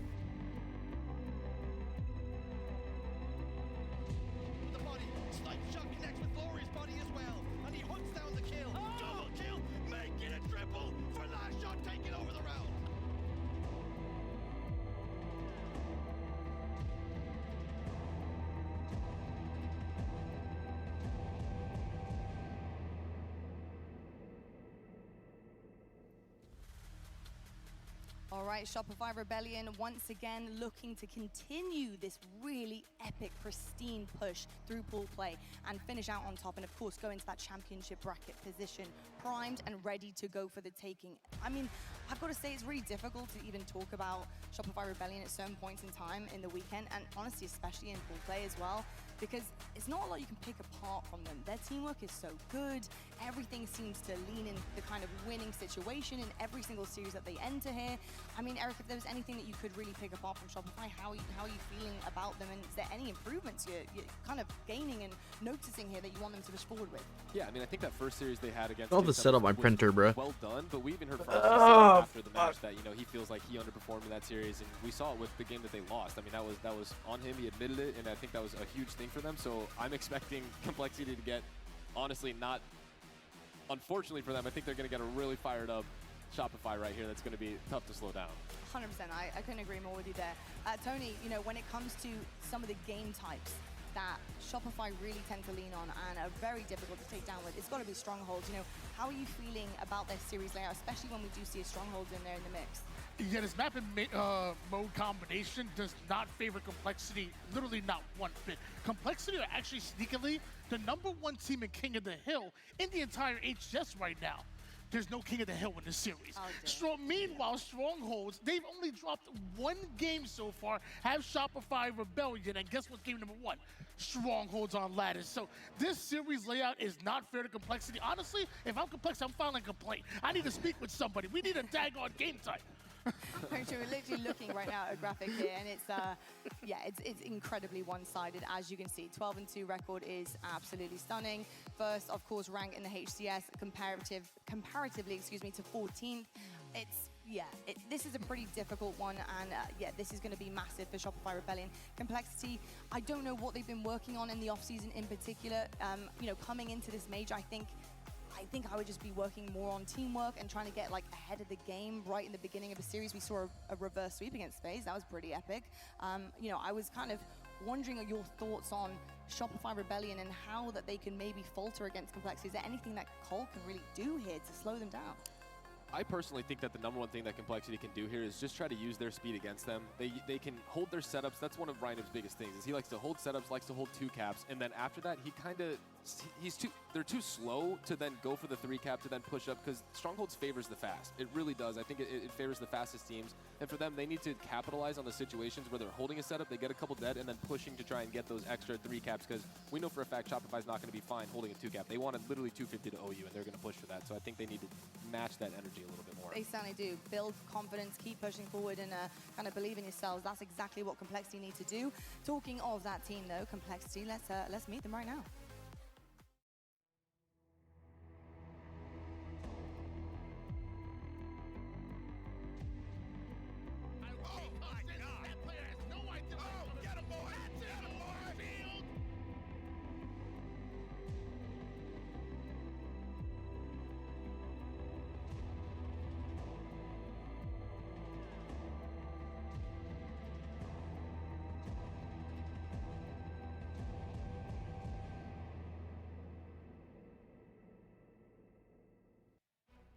Tony, I feel like we're going to be talking about the reverse sweep at the LVT LAN for a long time with this Cole roster, because I think that is the hope that everyone is grabbing onto. Do you think they can actually take this momentum and ride with it in a series against Shopify?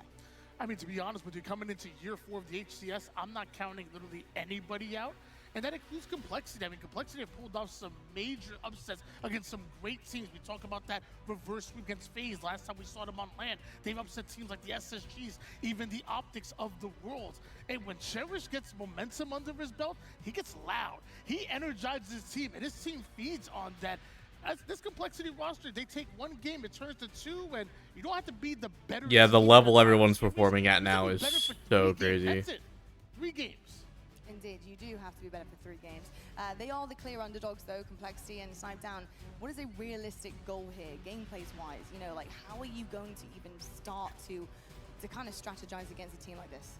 I mean, my goal as a team is to win this game 1. I think Yeah. if they can win this game 1, the amount of confidence that will give them beating a team like Shopify and one of, if not their best game types, is everything. And at least putting up as good of a fight to make you feel like you're right there with the powerhouses that are the Shopifys, the Optics, whatever, is the first stepping stone that they have to get across. Well, I can't wait to find out what is going to happen on the main stage. And 2 guys who are going to be letting you know exactly what is happening as it happens are our 2 wonderful casters. We've got Shozi and Gaskin on the mics. Fellas, Shopify versus Cole. Big underdog story here for Cole. Can they push forward? Thanks so much, Dottie. It's going to be a pleasure to watch this one. I think for Complexity, it's going to be a difficult one. The odds weren't really stacked against them, Dan. Coming into this season, they haven't really placed outside of the top 12 all year. Different teams, different aspirations, ambitions, but for Complexity, a series like this, map 1, they spoke about on the desk, it's going to be massively important. Yeah, Salt Lake City 2024, when we last saw Complexity finish higher than top 12. Got Good my news, little, Ryan Noob I was got on my that blanket, roster. bro. They I'm got all top 6, boozy. and this now new iteration of Complexity Ready has to been watch an built ass for whooping. quite some time, trying to find the right pieces, the right puzzles, but now they finally found a team that they are sticking with for this event. Sadly, they are coming up against Shopify Rebellion here, the #1 seed, in a series layout which is very much not in favor of Complexity. You heard the desk talking about it. It gets from bad to worse the further you go through it. If you get into game 4 and 5, Complexity have not won either of those maps and mode combinations so far this year. So you really have to win this game 1. The desk is saying it'd be nice to win game 1. You can't afford to lose game 1, because if it gets to 4 and 5, I don't think there's any chance for this Complexity roster. It feels like it has to be a 3-0. And with map 1 being so important, it's almost a level playing field for these teams. With it being the latest map mode combination to be introduced, with Lattice being the freshest one here, players like Ryan Noob, he thrives on finding metas, finding little things that maybe other players miss. And with teams being so under-practiced on this map, is this actually the best opportunity for them? Yes, I think there's definitely consideration there, because Ryan Noob is one, and his teams are often just ones Ryan who, Noob. they kind of define metas at times. He does come up with things, he creates things, but it's Strongholds at the end of the day. At its core, it's still just playing Strongholds at a certain pace. And you saw the statistics. Shopify Rebellion are unbelievable at Strongholds. And when you look at those 4 gentlemen, like, they could go on any map, any mode, and perhaps never have even played it before, and I would still somewhat back them just because of their outright gun skill and chemistry. It is hard to go against Shopify Rebellion here. They are the #1 seed for a reason, and they will be looking to 3-0 this entire series.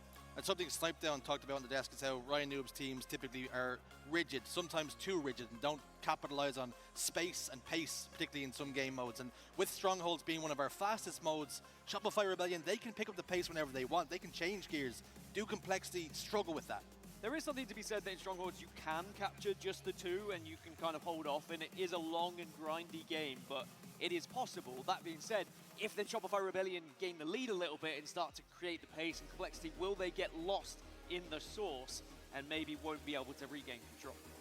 It's our first seed up against our 9th, our reigning defending champions in Shopify Rebellion, up against Complexity, who are going to try and be a little more than an irritation. They really want to try and upset the apple cart here, take game 1, push us into that Slayer, have a little bit of confidence, but it's all to do for them. They've not had the best of starts typically, but with the Pro League just behind us, Dan, there is some hope, and there is some expectation that maybe this series won't be as easy as it could be. Might not be as easy, but at the same time, Shopify Rebellion are always a confident roster, and that sniper rifle is going to be huge here on this map. You already saw on the Bravo stream earlier how influential the sniper can be on Lattice, and we'll have to see who can get their hands on it first, because in my opinion, is anything to go by. Complexity do not want to allow the likes of Frosty, the likes of Royal 2 to be getting hold of that thing, because they will put it to work. On the other side of things, when you're talking about a sniper rifle, there are very few better than Mental with the precision weapon in his hands, with the scope. Our shields are up, our weapons are about to be hot. We'll be underway very soon, folks. Here we go. Can we see Complexity get an early lead and get those 2 strongholds that they can then capture and hold on to and maybe show a little bit of control? Or are we going to see Shopify Rebellion out of the blocks fast and showing how to kind of bounce between these 3 strongholds? That nade did like nothing. Complexity have got hold of 2. From that angle, I don't know, bro. It looked like it was directly on him. Is a little bit more difficult to try and get that triple cap. The strongest 2, the easiest to hold, is A and B. That will be the ones these 2 teams will try and prioritize. And with 2 members of Complexity going down now, A and B are now in control of Rebellion. And there's that sniper rifle, and we're going to get to witness just how influential it can be on this map. The angles you take, the positions you can find, change the game here, even if you're just tagging bodies, but Royal 2 does confirm 1 kill. 1 kill, 1 body shot connects. Mental then perhaps able to pick up remnants of a sniper rifle there. Spawn there, by the way. Just curious. Looked like he might. Interesting spawns aside. Mental, as however fortunate he may be, Complexity flipped the script. They now control A and B and they start to score. Good response from them. I'm not trying to let Shopify Rebellion build too much of a lead and too much momentum. And whilst I may have spoken about a couple players from Shopify Rebellion when it comes to the sniper rifle, don't forget that plenty of players on Complexity can do that as well, as 4 do go down on the side of Complex, and now Shopify Rebellion looking to go for the trip cap, and this is where it could get ugly. Spawns can be quite difficult, and especially if you get put into a situation where you're on a little bit of a staggered spawn, but Complexity do break out well here. First time I've ever heard Complexity abbreviated to Complex, and I like it. Yeah, I couldn't be bothered to say the whole org, and I do apologize to Complexity. I should. We're not paid by the word over here, Dan. That's true. I'm not paid by Complexity. Not paid by the letters. A and B, again in control of Rebellion. Engagement's going down. Cycle will fall. 3 dead. Members of Complexity will be traded out. It's a 2v1 on the map now. Cherish last man alive for his team, but unfortunately for him, he's gonna have to just wait, try and stay alive. He does drop in towards B. Good to get 1, but that's all.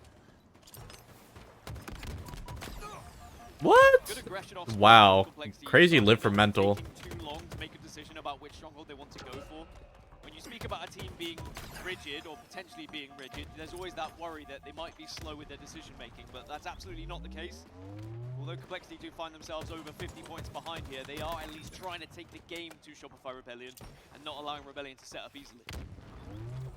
There's a Sanghili over my shoulder then. It's a very impressive set of armor. Very impressive gameplay from Royal 2. Currently sitting 7-2 and 4. Still some work to do though. 106 points in climbing, 3 dead again for Complexity, and it's just Rebellion starting to pull away now. It's just the natural teamwork and chemistry that we're starting to see from Rebellion. Always backing each other up, not letting any man get left behind. Type of situation, this is a nice double out of last shot. Again, that last remaining player just coming up the ramp and almost catching the sniper rifle off guard yet again. Good QT, avoiding that nade. B looking to transfer for Cycle. Controlled now by Shopify Rebellion. B and C, A being threatened as well. The collapse is coming. King Nick was in big trouble, no longer a part of the equation now. He's looking pretty damn dominant, bro. Just to turn the attention of Rebellion over towards that direction, but unfortunately for him, he falls along with his teammate. Complexity just can't get any free kills. Here, but Rebellion just seem to be doing whatever they want right now. Just look how they move around the map, listening to the callouts of where those spawns are, and Complexity on the staggered spawn are literally spawning up, and they are dead within seconds because Rebellion are right in their face, and this is how you control Lattice. 3 strongholds in their favor, and Complexity, now they are starting to scramble. They are really struggling to get out of their positions. It'll be so difficult to deal with the pace of play. You've got 4 guns this strong in the opposition. Ghost melee? Managed to take care of Cyclone Royal 2 though, so that will mean that the pressure is eased just a touch. They won't be under so much pressure. King Nick continues to jiggle fire, jumps out, soars out. Last shot though elsewhere will get that kill. So teamwork again. The bait and switch comes into effect, and now Shopify Rebellion will capture B again. A potential trip cap on the cards here, and this game is very quickly running out for Complexity. Yeah, it would be a comeback of all comebacks if we were to see Complexity get back into this one. Shopify Rebellion, in my opinion, just far too experienced and far too good to allow that to happen. But there is a moment of hope. 4 dead on the side of Shopify. And now Complexity, it's the age-old cliche. They have to play some perfect Halo. All out of errors, all out of mistakes. Has to be flawless from here on out. Cherish put down a little bit of damage, just a little bit of poke damage to opt to stay alive though. Re-engage at a different time, being shot in the back now, down to no shields. That information will be passed along. 2 go down, Cycle and Frosty combined. Get a couple of kills. 3 dead now for Complexity, make it 4. Rebellion will start to take control of the map once again. ANC are going to be in control, so Complexity need to be full sending it to one of them very quickly. It looks like A is going to be the target here, but they've got good angles to Shopify Rebellion, but at the same time, they're in no rush to really take the fight and force a 4v4 engagement. They can start to move around the map and move towards other strongholds instead. One thing we haven't seen be much of an influence so far is the sniper rifle. Royal 2 had it a little bit in the early game, but there hasn't been much from it since then. So Rebellion have not even needed to really use it. Complexity are in big trouble here in map 1. We spoke about how important this is in this series layout for Complexity to start strong here, and it just hasn't happened thus far. Maybe take it again. And if Complexity split here, if they try and go for C and A, it could be the end of this game.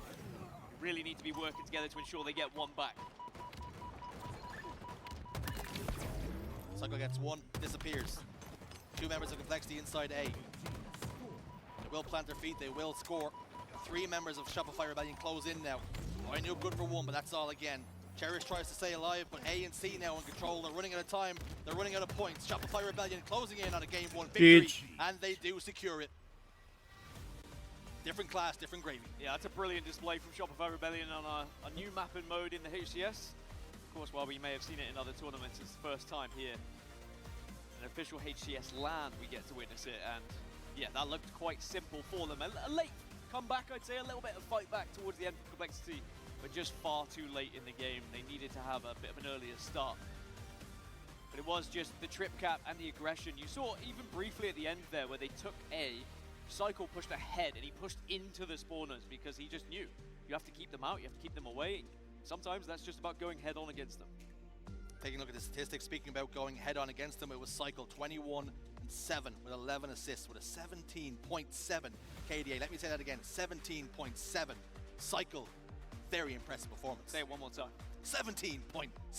Still sounds just as good as the first time, but we can check back at some of the highlights. 17.7 is nutty. It was mainly in favor of Shopify Rebellion. As you were mentioning, sniper rifle, we didn't see much of it on our screens, but when it was picked up, it was just tagging bodies, it was doing damage, and for the most part, it was in favor of Shopify Rebellion. But once they had about a 100-point lead, they were just focusing on playing together, looking for spawns, and not allowing Complexity to get any real control on the map. And sadly, Complexity, they just fell to that. They fell victim to being punished every single time off spawn.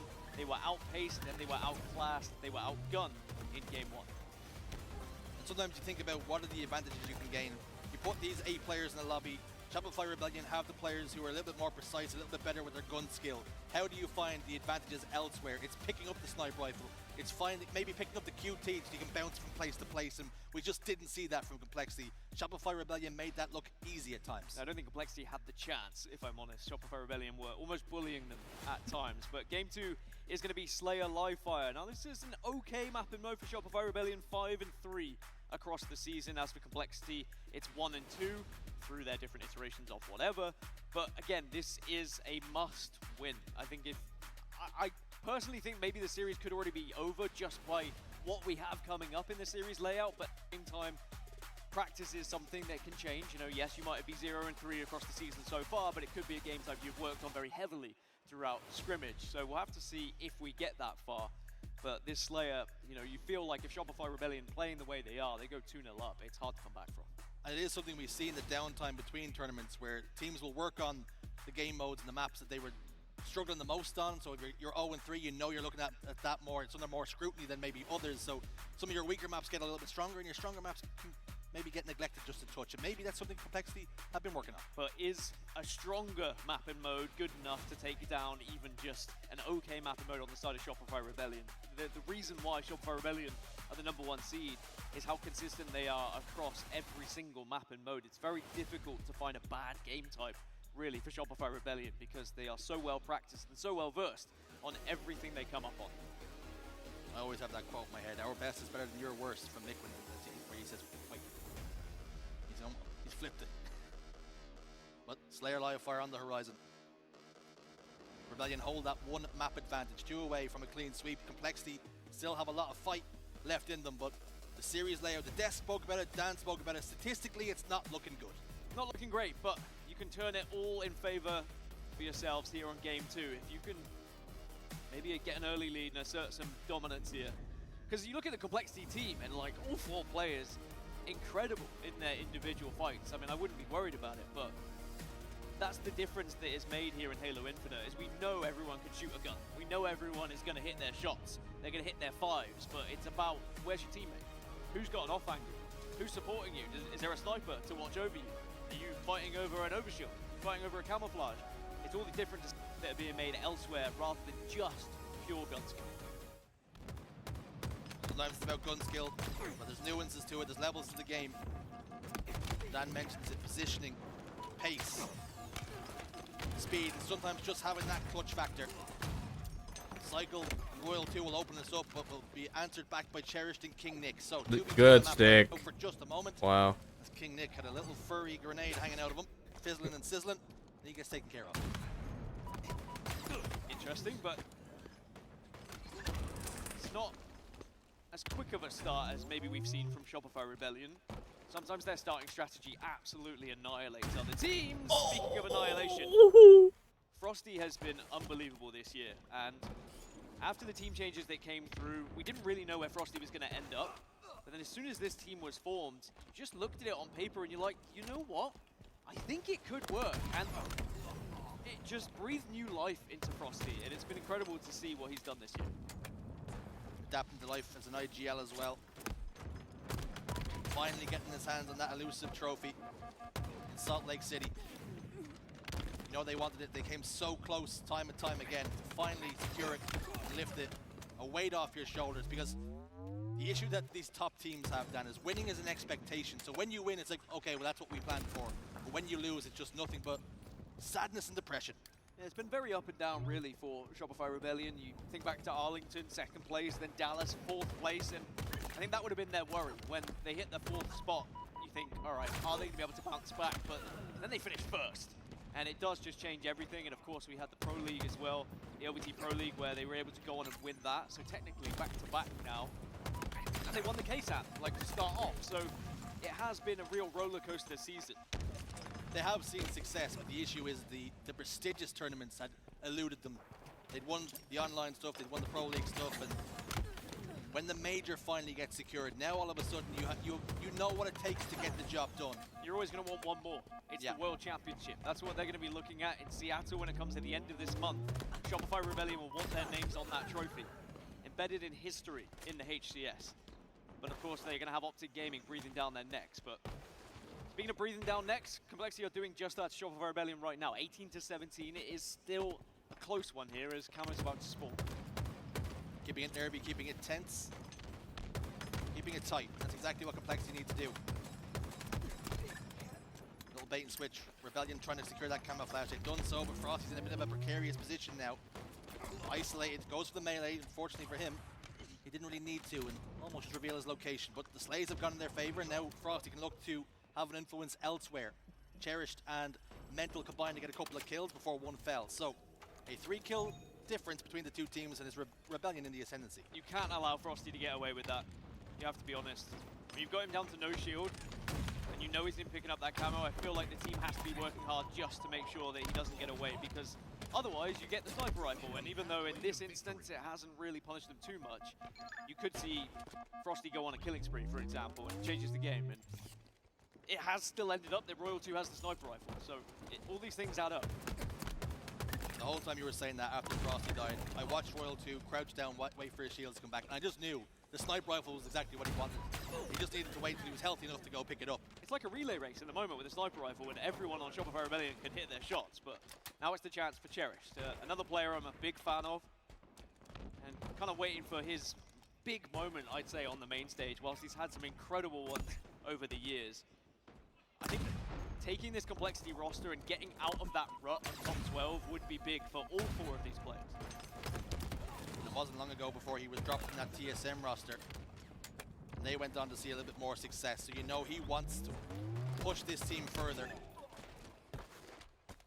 For King Nick, he's really had a great uptick in performance and in form these last few events, maybe even since the start of the season, it must be said. Very impressed with what he's been able to do. But they just need to be able to piece it together in these series, cause the upsets, and push yourself a little bit further than maybe everybody else expects. And we found the problem with King Nick. He just needed his Ryonoob. Yep. You take Ryonoob away from King Nick and suddenly he turns into a different player. And it sounds silly, but just having that comfort next to you, someone that you're familiar with how they play, chemistry is everything, and King Nick has looked a different player alongside Ryonoob once again. But is it going to be enough to overcome this deficit now? Because you are 7 kills behind. Complexity haven't really been able to take control of the map. It's been a bit of a back and forth, and it's another camo going in favor Yeah, of Rebellion's had complete control of all the weapons and all the power-ups and everything. Too much of an impact. Frosty wasn't able to get too much going. He didn't really need 3 to. That was dead. the issue. They already had That's his advantage. dangerous. 3 kill lead at the time. Getting into the end game now. And it's almost getting to the point where it's out of control, out of hand. They can just play for trades, like high We key. be worried about the series layout. We spoke about how games 1 and 2 were They so important, but not even getting the trades, baby. really 3 kills. 6 more. You can't really see Shopify throwing this one away, and it's a very professional performance, as you said. I think that Shopify Rebellion are looking like a championship form team yet again. And with only 2 more kills required, Complexity probably starts to put the pads down and think about game 3.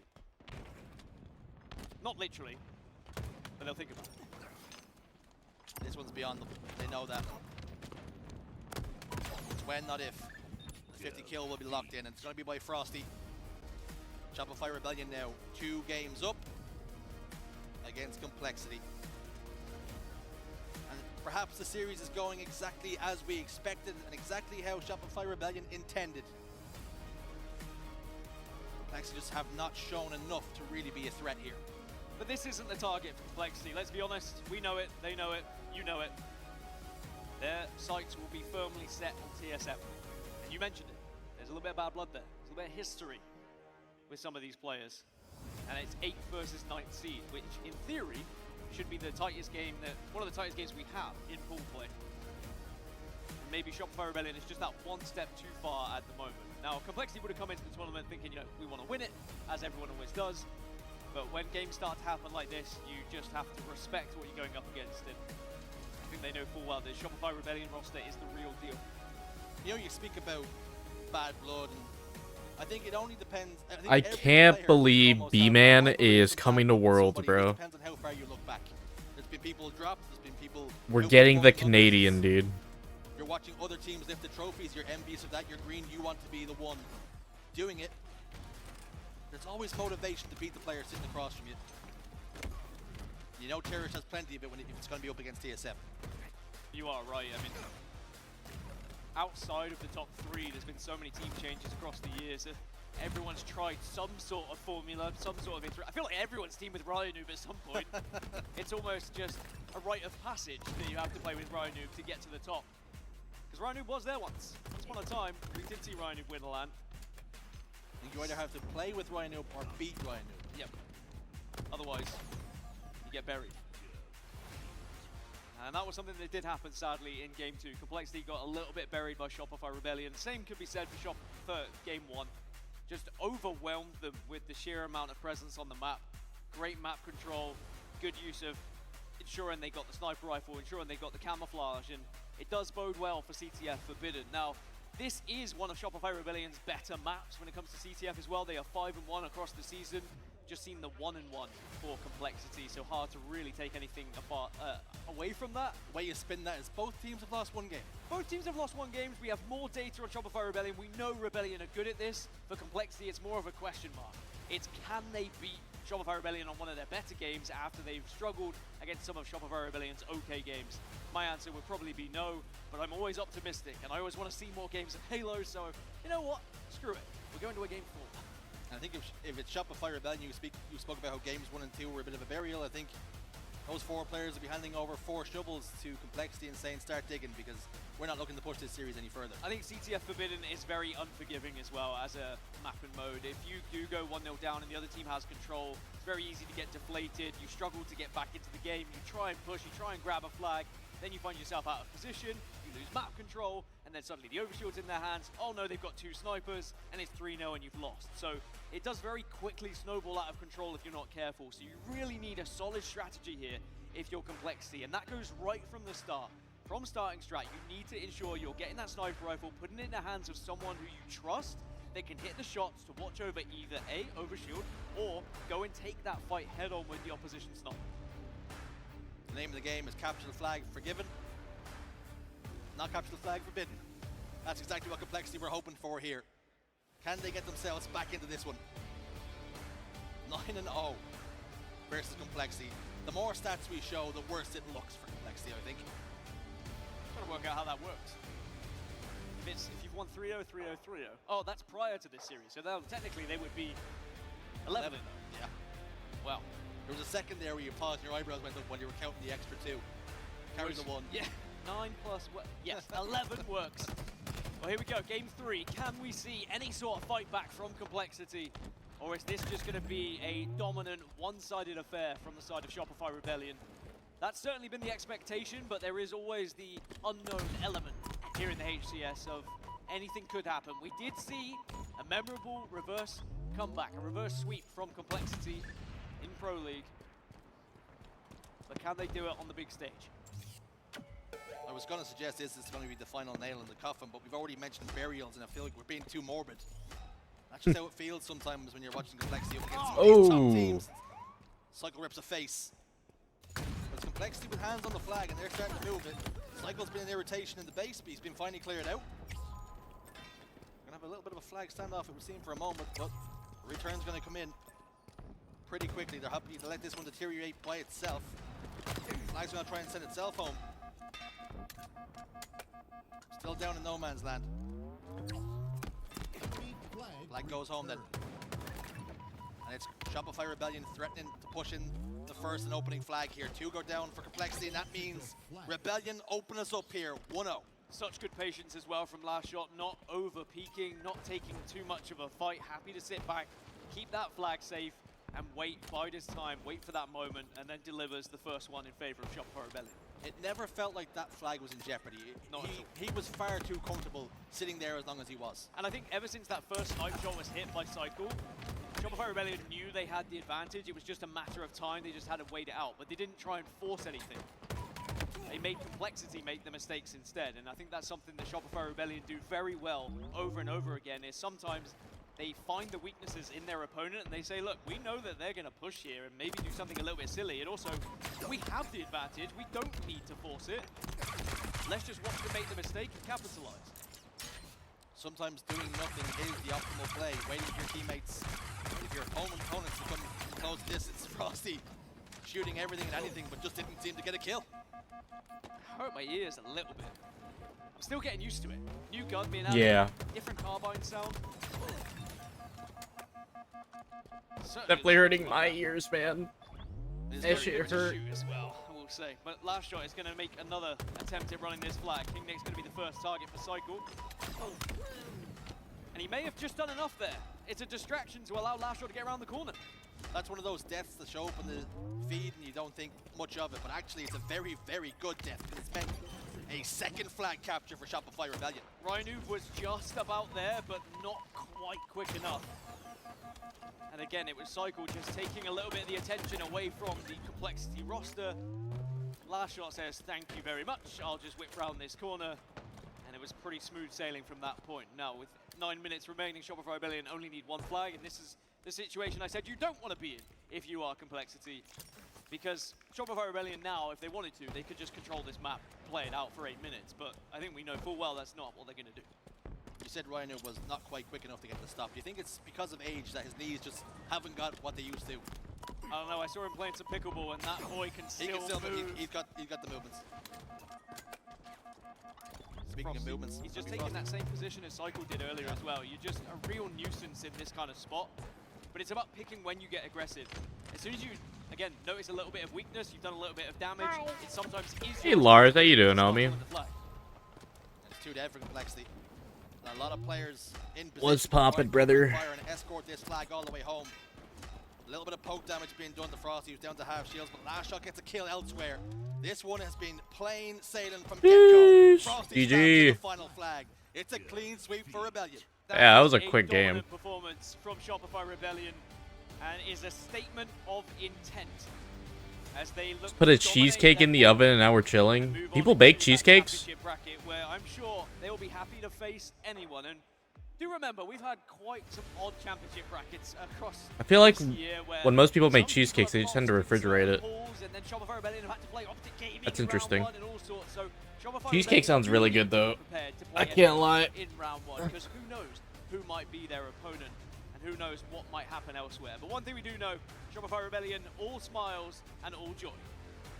A routine victory for Shopify Rebellion, it must be said, and instead of harping on the lows of what we might have seen from Complexity and them just not being strong enough, for Rebellion, you said it was a statement of intent, and that's exactly what it is. This team is a championship caliber roster. We knew it for long enough, but now they're starting to find that flow and starting to find. You could bake them or do a non-bake way. Oh, okay. It's going to be a bit more of a matchup where Interesting. we'll really know how far this Complexity roster can go this tournament, and it's also worth noting that it is just Friday. It is just pool play.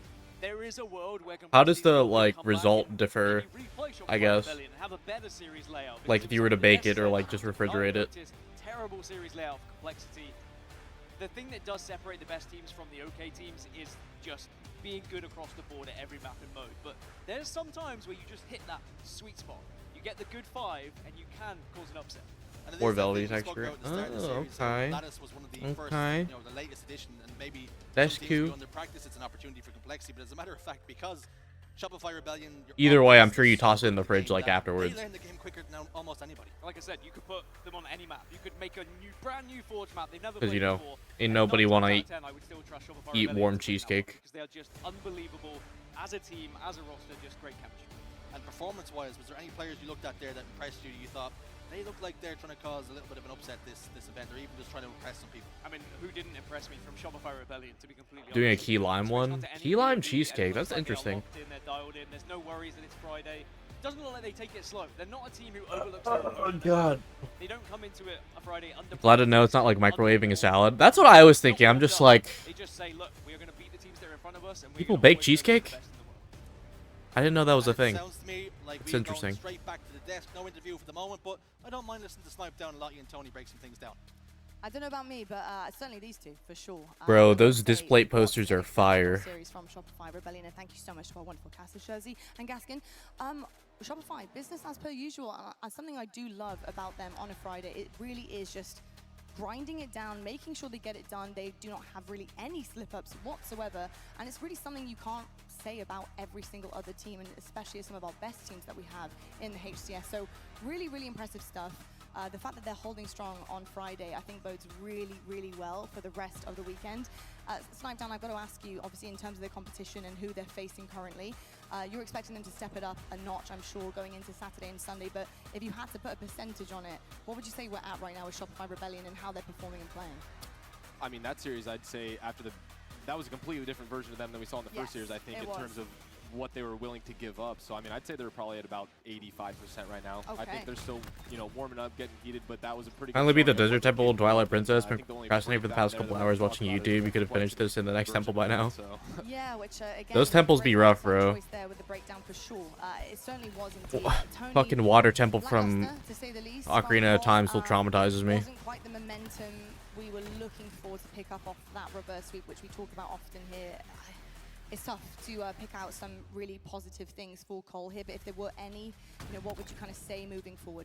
Yeah, I mean, I said it before. This is a map layout that does not favor Complexity whatsoever. They didn't want to see them in Strongholds. That was game number 1. They don't want to see them on Forbidden. That was really tough. And even Live Fire Slayer, with how snowbally that game mode can be, it was just really tough. What I will say is, I really believe that if there was a King of the Hill, if there was even an Rotating staircase with water flowing down. What the fuck? fuck? And I'm excited to I'm still excited to see what they have for the rest of pool play. I think they have a chance to still come out as a second place seed, although it will not be easy. Yeah, I think if you bear that in mind, I think it does paint a completely different picture, and I think that's something that's very difficult to do if you don't have a desk to talk about it, and you don't have a legend such as Snipedown to talk about moments like this as well. But like, if you do have a series layout that you're feeling pretty good about, you're feeling confident about, even against some of the best teams, the teams you've got to beat, you know, Cole, for them, they managed to ice up where it mattered the most. You know, looking back at that phase, and I know we're going to talk about it so much, that reverse sweep is hard going 2-0 down. It's really, really hard, especially if you are the underdog. But the fact that they could actually dig deep and pull it through, that bodes really well, I think, for their mental and their confidence. And it's, I think, going to fare very well the fact that they can even do that in a moment like this in Charlotte, going up against some of the bigger competition as the underdogs. Bro, I hate getting hangnails. About, you know, the fact that they can I hold get on them to like that so positive often on my they have the thumb. mental capability of So bouncing back bad. if they need to. Yeah, I mean, I think this complexity roster, they have those versions of success that they need to just look back on. And I talked about it a little bit on the last segment of just focusing on the positives, because you have to completely forget about that series entirely. That series doesn't exist in your mind. The only one that matters is the one that determines the team that gets second place in the pool overall, regardless of the open bracket team. If I'm taking that team out of the picture here, I'm only focusing on the two left there with TSM and complexity. So it'll be very interesting, and that's all they have to focus on. The positives, bring the best mental they can into that series, and that's the one that matters the most. This one does not exist. Certainly does indeed. I love to hear that. It's really interesting actually getting your take on that, especially as a competitive self. Like it's interesting. There's only so much I can bring to the table up here, Eric, and I'm glad that you're joining us here. Antonio will say you're also a legend, mate. You're doing a phenomenal job here as well. But pools have been interesting so far today. Eric Nothing really, I would say, Rona! out of the ordinary, other than maybe in Pool D. But again, we've talked about this a little bit here, where MV, although they didn't have the seeding coming into Pool D, they certainly had the ability, and we were questioning Space Station Gaming rather than Envy in this situation. Really looking forward. My drops are not tracking As well. correctly. And of course, Pool A, things have been going down here. Shopify Rebellion, holding I want strong my right into drops. Pool A 2-0, easy peasy stuff, waiting for that open bracket team to come and join them as those guys will push on through and see who filters through. I'm not gonna lie, bro. It might be an early bedtime for me tonight. Looking to try and take I think once the games are done, I'm gonna like do an assignment and then pass the out.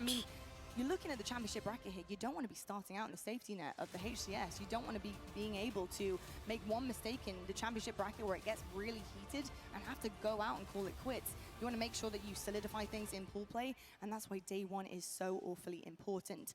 Folks, though, we need to talk a little bit about how exciting it is that we have some things joining us on the desk here, and actually they're called Displate. These are absolutely gorgeous. You guys can actually get your hands on them now as well. And we're showcasing a few different ones, but there is so many that you can actually choose from, depending on what video game you like, depending on what you want on your walls, what you're doing, your mood, etc. They're unique metal posters, and they're designed to capture all of your passions. There are over 2 million artworks available. That is an awful lot of artwork in the Displate catalog. It's also tool-free, so each display comes with a magnet kit, and that's exactly how you pop them on the wall, and you're able to interchange them as you like. So they actually offer also fast delivery, folks, too. So if you do want to get your hands on some Displate, make sure you do that.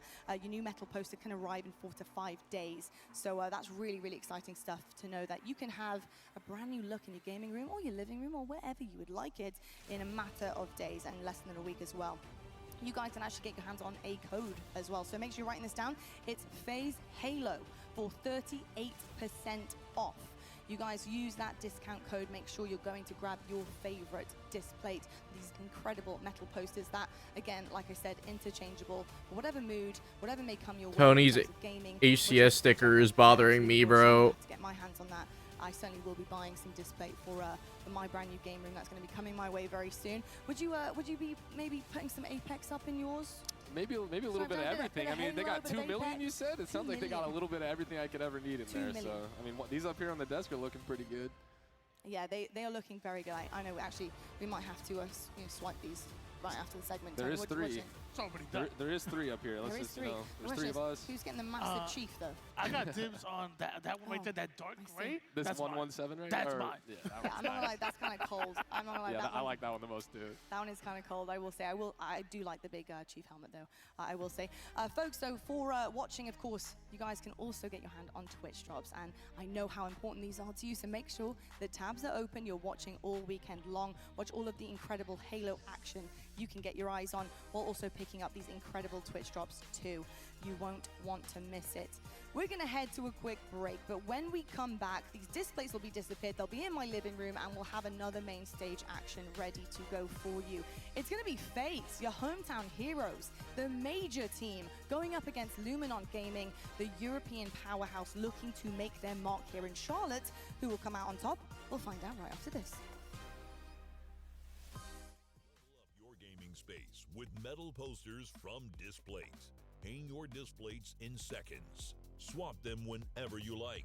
Get official art from your favorite games on a uniquely designed metal canvas and choose from thousands of posters. Nah, they do look really fucking sick, bro. Look at that. Yeah. No, those look so sick, bro. I've been considering actually buying some for like a while, but just never ended up happening.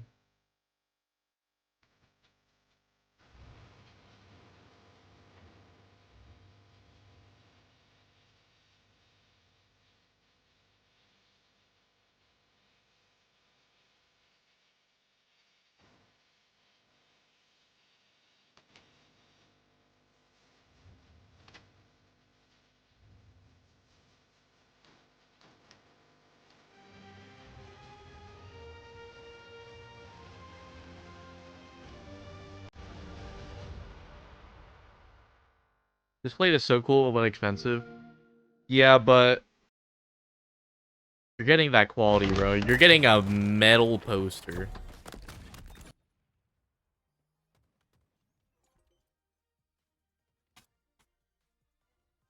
Definitely worth the price, low key.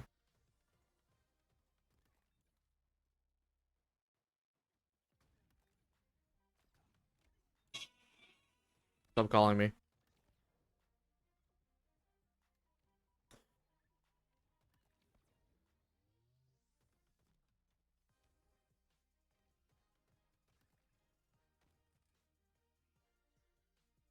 No, like the Spartan Polymer helmet goes really hard. I like that a lot. If I could, you know, maybe switch up the coloring so it becomes my helmet. You know.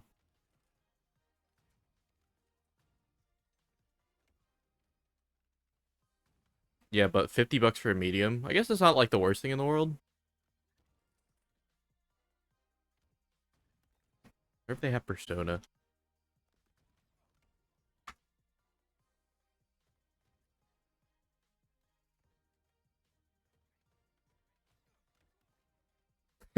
Wait, this would be dope.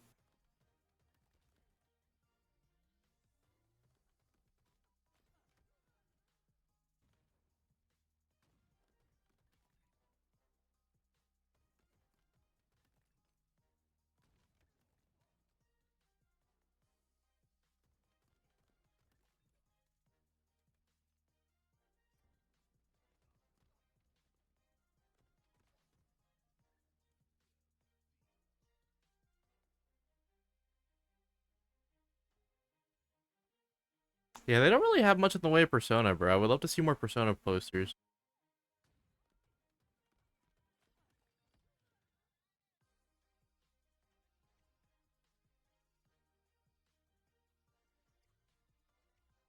They already got K-pop Demon Hunters. I need to see this, bro. Yo. That's low-key kind of fire.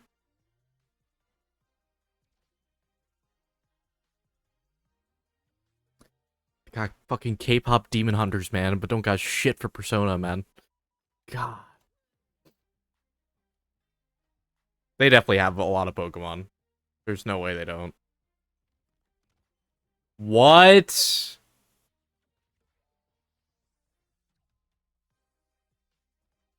This is fire.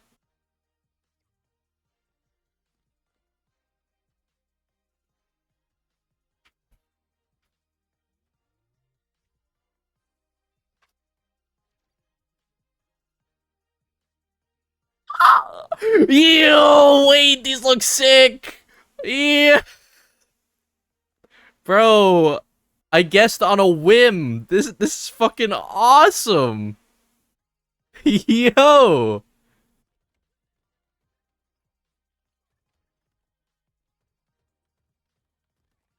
This is fucking heat, bro. This is gas.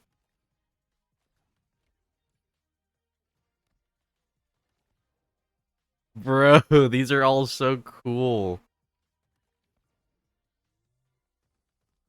This is easily my favorite, though.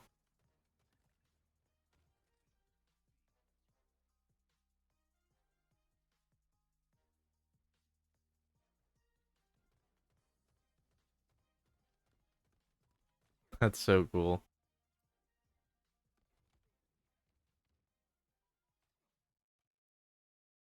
Yeah, I guess if they're officially licensed, you're more likely to like find stuff for that. So that obviously finding Nintendo shit is probably gonna be hard because Nintendo.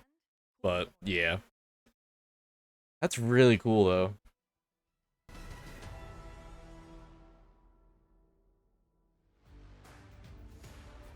Welcome back, Spartans, and welcome to Charlotte. It is our last major of our roadmap, the one before Worlds, the one that matters, maybe arguably, questionably, the most, because you need to be peaking at the right time. You need to be feeling really confident heading into Seattle, and Charlotte Trophy, that might just do it for some of our teams here.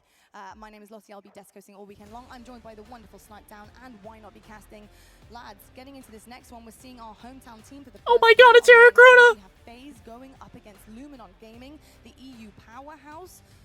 Wow, what a matchup this is going to be. If the previous Nemesis roster, which is Luminon Gaming, can actually really push this one the distance, I do think we're up for an FaZe versus Nemesis on the main stage. play. But the big question is, can they do that? Let's talk about FaZe first, though, because of course FaZe, they are an exceptional team. They are constantly in the top 3, very consistent. But can they get it over the line? Can they make sure they push through dominant? Said Nemesis, didn't I? We'll have to find out. Let's meet your FaZe team. FaZe versus Luminon, man.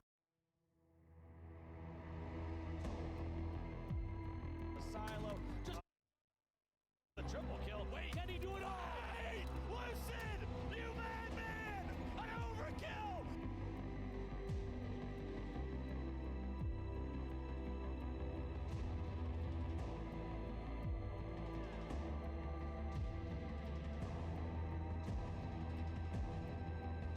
Nah, dude, that Lucid over on freaking tower, man. Easily probably the most memorable clip in all of Halo Infinite, dude. Yeah, my key Like, factor for this in the is just HCS. to close out the series. They have consistently jumped to 2-0 leads. I have dreams about that clip, teams. man. We talked about the reverse. That's happened way too many times for a team with this caliber of player on it, with this success that every single one of these players have had on their teams. Too many times has that Game 3 completely shifted the energy in a series. And Luminon just ended up... Hey, yo, winning the Trippy, last what series. happened They to have your so neck, much to man? prove in this, and this is not one of those series you want to let a team get momentum. I'm hoping, honestly, FaZe is my team to watch this weekend in a sense of what they could potentially do, where they could break into, because at the same time, you have the other end of that where they can also fall into bad habits and old habits of letting teams get... Also, happy birthday to Trippy, bro. His birthday was yesterday. So I'm really just looking to see them honestly get a 3-0 here. I think that would mean a lot for them into the rest of the weekend. Certainly would indeed. We actually heard from Tony earlier on the segment that they put in a lot of work. They put in a Or lot was of time. it They're focusing Wednesday? on things that they really need to push across to get better. Hopefully they have done that coming into Charlotte. On the other side of the When stage, was his though, birthday? we have Luminon. They've had quite the shaky season, bless them. I mean, in terms Yeah, no, it of was not just the yesterday. gameplay for them, I'm not tweaking. not being able to close out some of the really close, incredible matches against some of our top 3 here, but also with rosters and orgs, and they've really had to kind of find their feet here. So coming into things with Luminon Gaming, previously Nemesis, they've been a team to watch out for here in Europe. Let's meet this roster.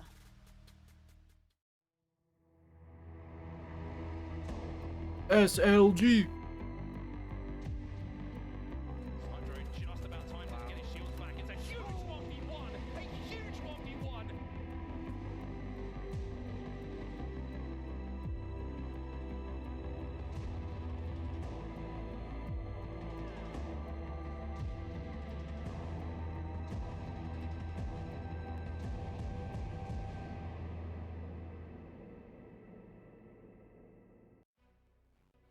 Luminon Gaming obviously carrying Europe on their shoulders here and having to follow the historied quadrant roster. They have been performing very, very well. I have Bro, been so SLG impressed has with what no they've actually business built for all of mogging our the events this camera as season. hard as he But is, Tony, bro. when it comes down to it, you know, this pool play Fucking match is a aura, big one. dude. Against FaZe, this is going to be tough.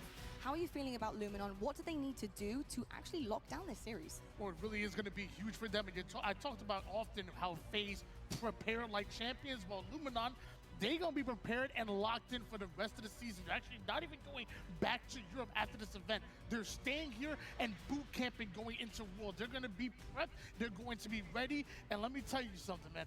Look at the players on the roster and what they bring. SLG, an absolute master with the power weapons. You got Wutum, a damage machine on the mouse and keyboard. Snipe Drone, the baddest man in the EU, someone you don't want to challenge. And Glory cleaning up everything. I love this roster. They're ready to put off upsets. Yes, they certainly are indeed. And, you know, with Europe, we don't get to see them online very much. You know, you have to be tuning in pretty late at night to go and see the qualifiers for Europe, and they dominate. They tend to dominate. I would have been so interested to see, you know, if they had managed to come to the LVT LAN, you know, the TSM. You know, it's interesting to see what they would be doing in the season online heading into these tournaments and kind of what catch up they have to play coming into things here at some of these lands. You know, how much of a difference maker Snipe Down do you think that would have been for a European team like Luminon, who have really everything it needs to take to be one of those top teams here in North America? Yeah, I mean, we've talked about this a long time, but just the gap between North America and Europe, and we have seen this year specifically that gap has been bridged by a lot of these European teams. We've seen some of the best talent like Legend come over to North America. I mean, that's a first as well in terms of scouting talent. So I think it's the gap is a lot closer, and the way to get it even closer is to play here against the best teams, because that's the only way to improve is when you're challenged by the best. If you are not playing teams of your caliber, you get into bad habits, things don't work as well, and then you play the good teams and you get rolled and you're wondering what happened. Well, you know what? I think this series is actually going to bode well for Luminon and kind of what they're used to in terms of the consistency and how they have to deal with their season. Because if you can adapt on the fly and learn while you are here at LAN against the very best that we have in the world at Halo, then when you come to a series like FaZe, and for example, the 2-0s that they tend to go up with, like Eric has mentioned, you need to pivot. You need to find a rhythm. You need to turn things around. And if they can adapt on the fly, then Luminon Gaming, we could be seeing quite this series on our hands. My question for FaZe, though, with you, Tony, I've got to ask about maybe some standout players there in this roster. Who have you got your eye on to step Well, up yeah, this Battlefield season 60 to here make sure because Black everything Ops goes 7 according ain't to it. plan this time?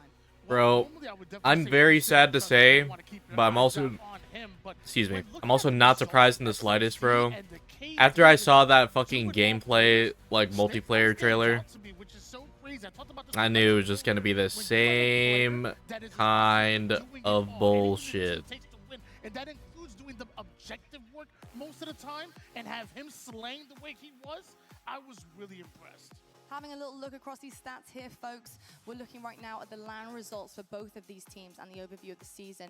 I've got to say, Slayers have been phenomenal for FaZe. We know that, but the actual issue has come into things with the objective work, which is funny because you look upon this roster sometime and you think, objectively, this should be unbelievably efficient. This should be maybe questionably the most efficient team we see in the HCS.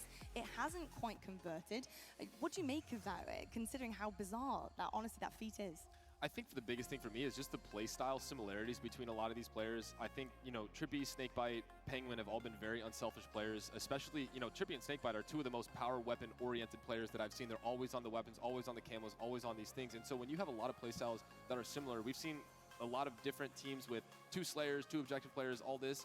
This roster right here was built around a lot of, they had so much experience that it felt like it was going to be hard for them to fail, but I think it just it became coming into the playstyles and the players that they needed to be for their teammates. And when you're as good as every single one of these players are, it does take a little bit, but you know it's going to work because they're that talented. Yeah. So for me, it really comes down to just not hesitating the objective. They might have sent too many people doing the objective and the one person's not watching over them holding the angles. And I think that for them, once they figure that out and the grind that they've put behind the scenes to get them to where they're at, where they're contesting and taking these top teams to the, you know, those long series, that this is their time to put it together. Couldn't have said it better myself, and that's exactly why you're an analyst.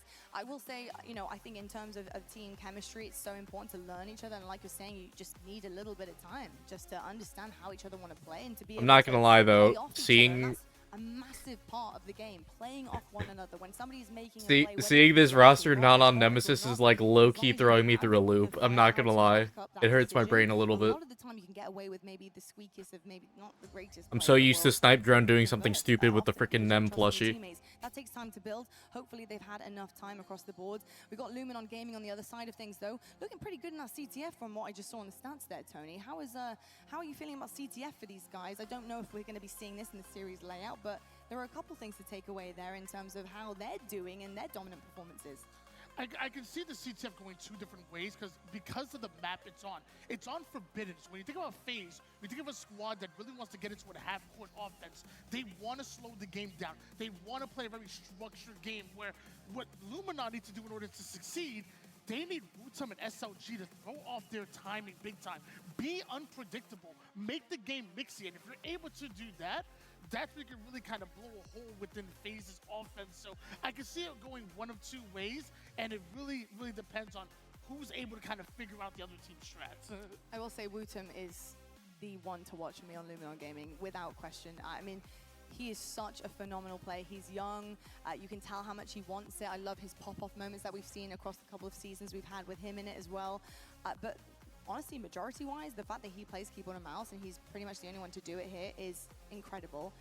I like to think of Wutum as a camo player who constantly has camo. However, they do not have any kind of invisibility, because the ability that he has to swivel with his mouse, he brings so much information. He is so difficult to Hot kill. take, though. He is truly like a camo player without the actual power-up. It's insane. He's always delivering information to his team because of how he can move his head around the do map. not The sensitivity there. It is so see difficult to go up against, and not Battlefield 6 being incredible as stuff. huge What do as you everyone think has been in terms making it of out a to play be. like Wutum here, Eric, while we're waiting for the match to get started, a little bit more experience will bring and deliver to someone who just has that, you know, that natural ability to be such an incredible player and slayer, but that experience with the game awareness, it means so much. I think one of my favorite things about Wutum in general is just, you know, he came from Splitgate, and, Yes. and the community, the way they talk about him is the way that, you know, we talk about Shotzi and other games as well. And when I talk to those players, I think his ability to, you know, reposition in that game has a huge factor in his ability to understand positioning in this game. Playing a game at a high level, having to make those decisions as fast as you do, bodes well for a mouse and keyboard player. You know, Halo has been a controller game forever. And so to even have someone of his caliber able to come to the game, understand the way that Halo has to be played, because I've always said Halo is the #1 esport in terms of well-rounded, like what you have to do as an esports player to take your game to the next level. Halo gives you every single one of those skills. So for a mouse keyboard player who I'm not sure how much Halo experience he had coming into this and putting that and using it as well as he does, it's incredibly impressive. I love every single time I see his screen, and I just, you know, big fan. Me too, big fan indeed. We get to see that in moments. Speaking of, let's head on over to our casters now, who are going to be delivering the goods on this one. They're getting jiggy with it already. I know you guys are feeling the energy on the main stage. It's Europe versus North America, baby. The casters, they're not versus each other. Yeah, don't get me wrong, the beta was fun, bro, but the shoddy spam was fucking annoying. Same, like, I gotta say, this is a series And performance was low-key a bit of an issue for me already. I can't imagine it's gonna get any better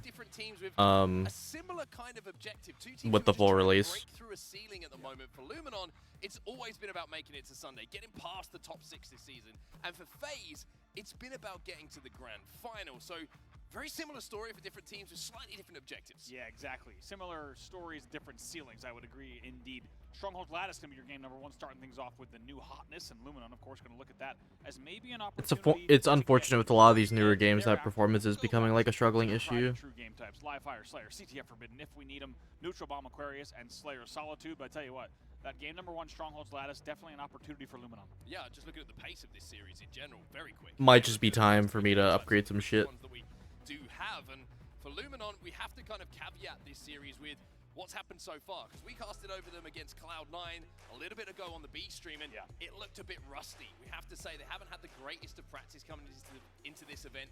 Not a huge amount of scrims due to the, you know, the playable teams that are over in Europe at the moment. Plus, no boot camp this time around. Of course, like Tony said on the desk, that's going to change from now to Worlds. But some of the rust started to get off. Maybe Mega, but considering how BF6 literally comes out this month, like, even if they wanted to change things to appeal to, like, new upper management, it's probably way too late now. versus Luminon going to be your game number 1 here in Pool C, and we are underway off your opening break. And if we're gonna see like differences, it's probably gonna be with a lot of later titles. Online as well. Let's not forget going to Game 5 against Akabe Esports. They also just lost to TSM just about a week ago and tightly fought 3-2. So, as I mentioned before the tournament, I don't think FaZe is worried about that, nor do I think that they should be worried about it. But if you're on the side of Luminon, you're maybe hoping you can find some cracks in the armor. Well, early on here, AB control is going to belong to FaZe. 2 dead on the side of Luminon. So the scoring will be going to the team in red. Of course, playing in front of their home crowd here at the FaZe Major. Which might be a little boost for them as well to have the fans behind them. Snakebite is going to be on our screens for the first time on our main stage. Sniper rifle in his hands. You know, every time FaZe is played against like this roster, bro, it's always a good time watching. Post team change, they won this initial trade that we talked about. 3 dead, by the way, for Luminon, as they will start to flip B. A off the spawn going to be flipped as well for the other side, but it will be. Bro, stop texting me. I don't give a shit. Since the trade, they undoubtedly have won the trade versus SSG. They have the better results so far, but now's the question of what can they unlock after this, right? Where do they go next? How do they find those grand finals? Ideally as early as here, right? They don't want to wait till Worlds to be in a grand final. Wutum's got that sniper rifle in his hands, trying to find a connection onto Peg. We couldn't initially. Lucid gets a little bit fortunate as well that Wutum can't hit the flick. But his teammate, once again, is getting in a position to clean that kill up. 2v2 on the map at the moment. It was Luminon who will be scoring. But the contest on those strongholds is happening here for FaZe. Important 1v1 here, and Wutum is going to win it, and he's going to catch a C because of it. Very good nade there as well. We'll get the body shot. That one should be cleaned up by several teammates who are nearby. Going to be 2 dead for FaZe, and narrow lead here for Luminon. Oh, nice little body shot as well. Second one onto Trippy, who is last alive, so no shields on Trippy, and he'll go down to snipe drone. So all of a sudden, Luminon just starting to pick the pace up a little bit here. A is going to be flipped by them, even though FaZe are spawning over by B. And with C in their control, we continue scoring here for the EU boys. It's really just like Tony talked about. You do want to keep this game type mixy. The best teams in the world. I was just talking to Best Man actually about their performance, and he said they think they're the #1 at this game type. I would You heart Halo Infinite. Signs of similar play. 3 dead again for FaZe. Luminon's playing this game type fast, and if you have a player like Wutum flying across and hitting every body shot from mid-map, you're going to get trip caps. Look at Luminon early on in game #1 with a 54-19 lead off of the trip. Really, really strong start. And something we discussed a little bit when we were watching them earlier on the B stream is think about live fire strongholds. Think about one of the players who was on that team that went on that incredible record, and that's SLG. He is so good at getting his head around new game types, really puts that work in, and you can see it on your screens right now. FaZe on the back foot, really struggling to find any kind of foothold. They really are here. They are going to fall 2 dead, though, so Snipedrone needs to play his life if he can. It's a momentary 2v2, so those kills will be picked up, and now they can continue scoring. Importantly, the reset as well onto that stronghold, which will continue the scoring in the favor to Luminon. They're still contesting in and around this B stronghold as well, and damage being done by Wutum will be cleaned up by SLG, and that'll be another momentary, and it will be momentary triple cap. Glory's going to fly in and get the reset on A as well.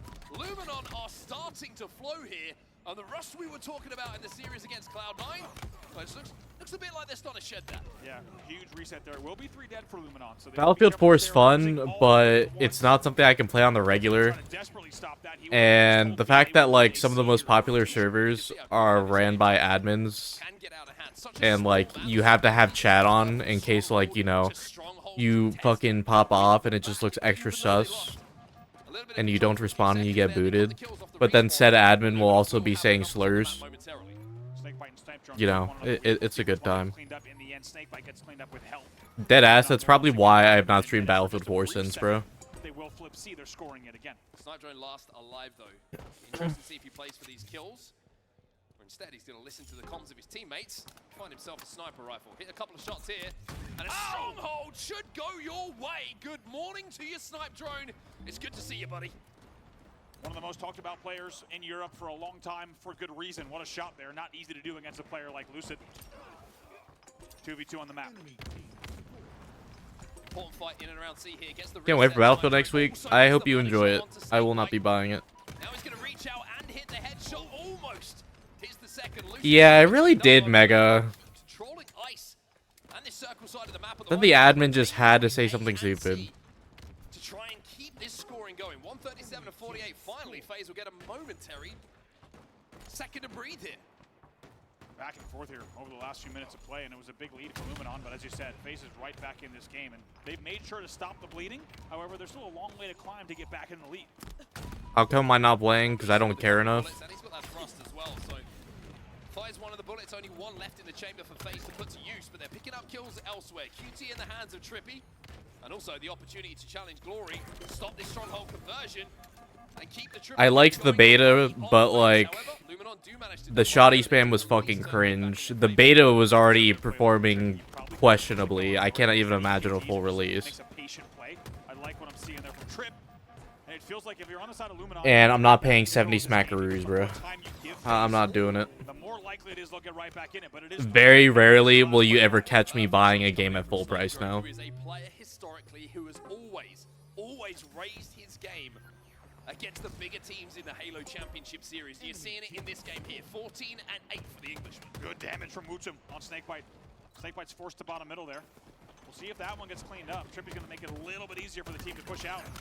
Eventually, one of the kills will come, but not before it's a 3v1. SLG, last player alive, as the lead starts to get narrowed. FaZe starting to just warm up a little bit here. Dangerous moments for Luminon. SLG just being patient, extra bullet in to secure that beatdown, and then I like that. Flummox's Snakebite stays alive and gets his shields back. I like the route he took there. A little unpredictable to sit over the doorway. You could tell it was kind of harder to check that angle. In the end, though, the more important piece of this puzzle, as Luminon gets AB back, is what was just a 100-point lead is now only a 40-point lead. And SLG still alive. I don't know. Flying, sliding. Remember when games were $59.99?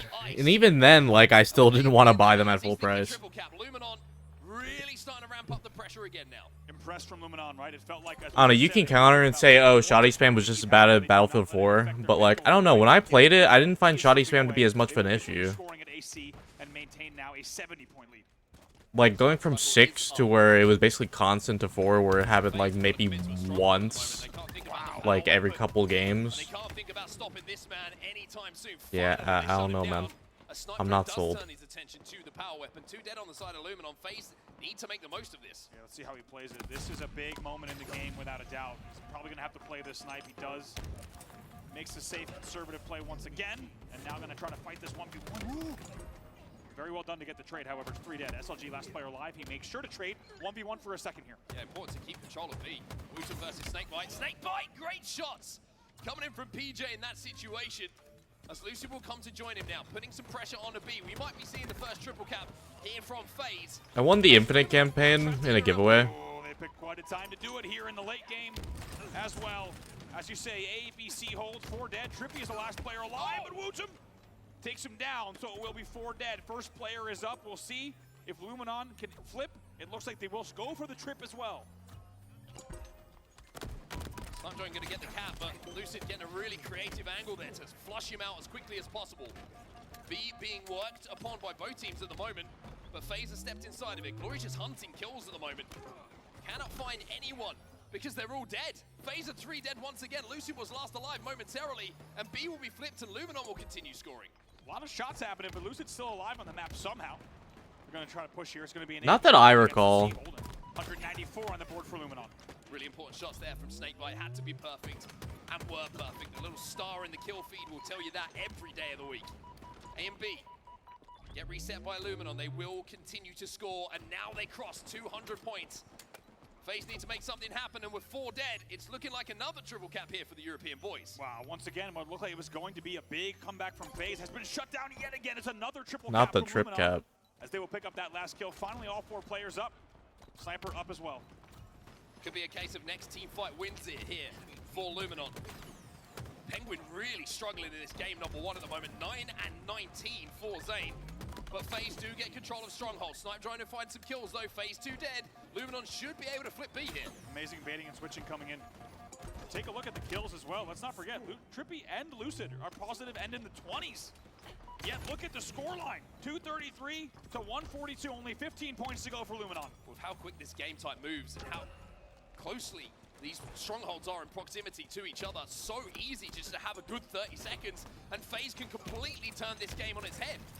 2 dead on the side of Luminon. A being flipped now by FaZe, and the power weapons have gone to FaZe as well. There's a sniper on the map, and it's in the hands of Snakebite. I'll tell you what, if you wanted to Yeah, I don't know. If I'm gonna pay full price for a game now, Like, it has to be a game I really, really, really, really want.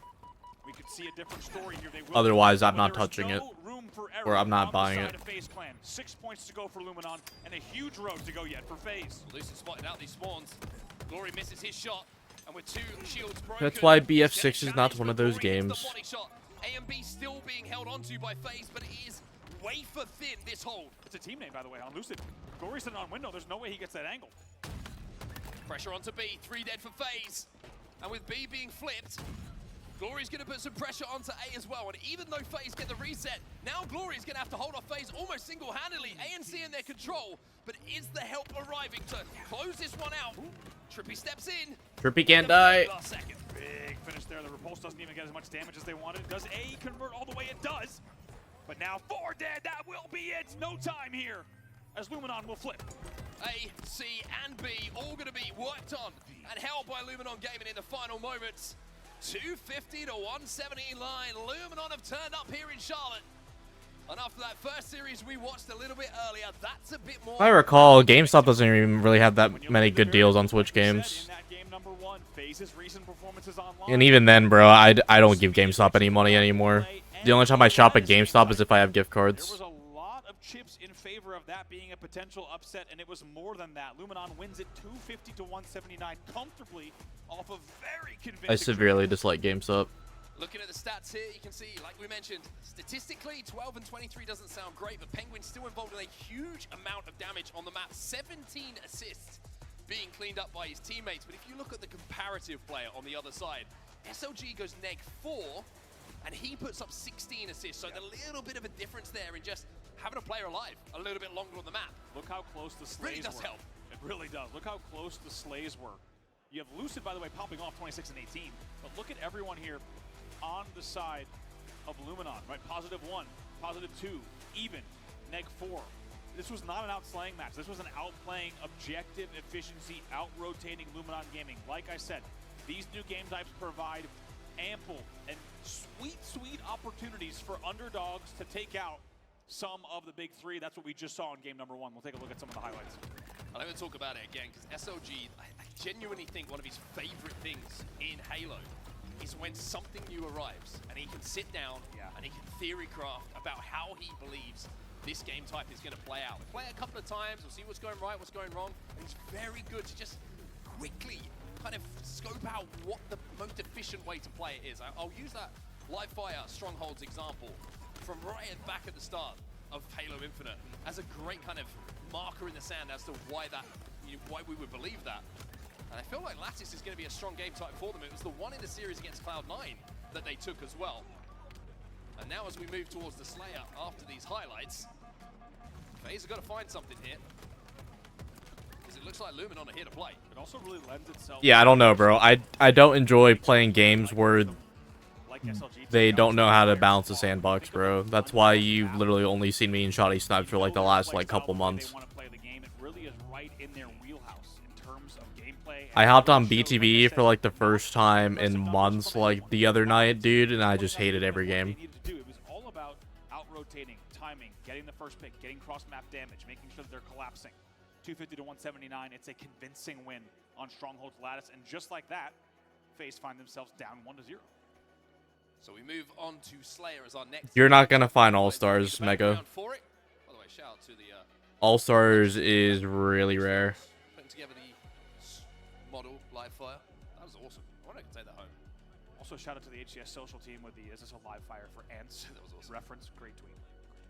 I'm not gonna say it's impossible for you to find it, but like it's definitely very hard. A Luminon team who lost 3-1 to Cloud9. If you lose a series, I mean, it's a long way to go. The one with Mario Galaxy, yeah. If FaZe struggle in this series and then think we've got Cloud9 to play against, who just That's not the game I was talking about, Les. convincing 3-1 at times. That's a little bit of a concern. That's something that really does kind of raise a few eyebrows for a team that we've been talking about going into this event as trying to break into a grand final and look to go on and win a championship. Yeah, it's interesting. I think for me, The one with Mario Galaxy and like Sunshine. win the next three in any way, fashion. I have zero questions. I about forget. that. There's a I third. think I don't last remember two which game one. type, Luminon is a very talented team. If we see instead some mixy results, games that are too close, or even some. Yeah, I still haven't eaten yet. I might eat after this series. Ask some questions about FaZe.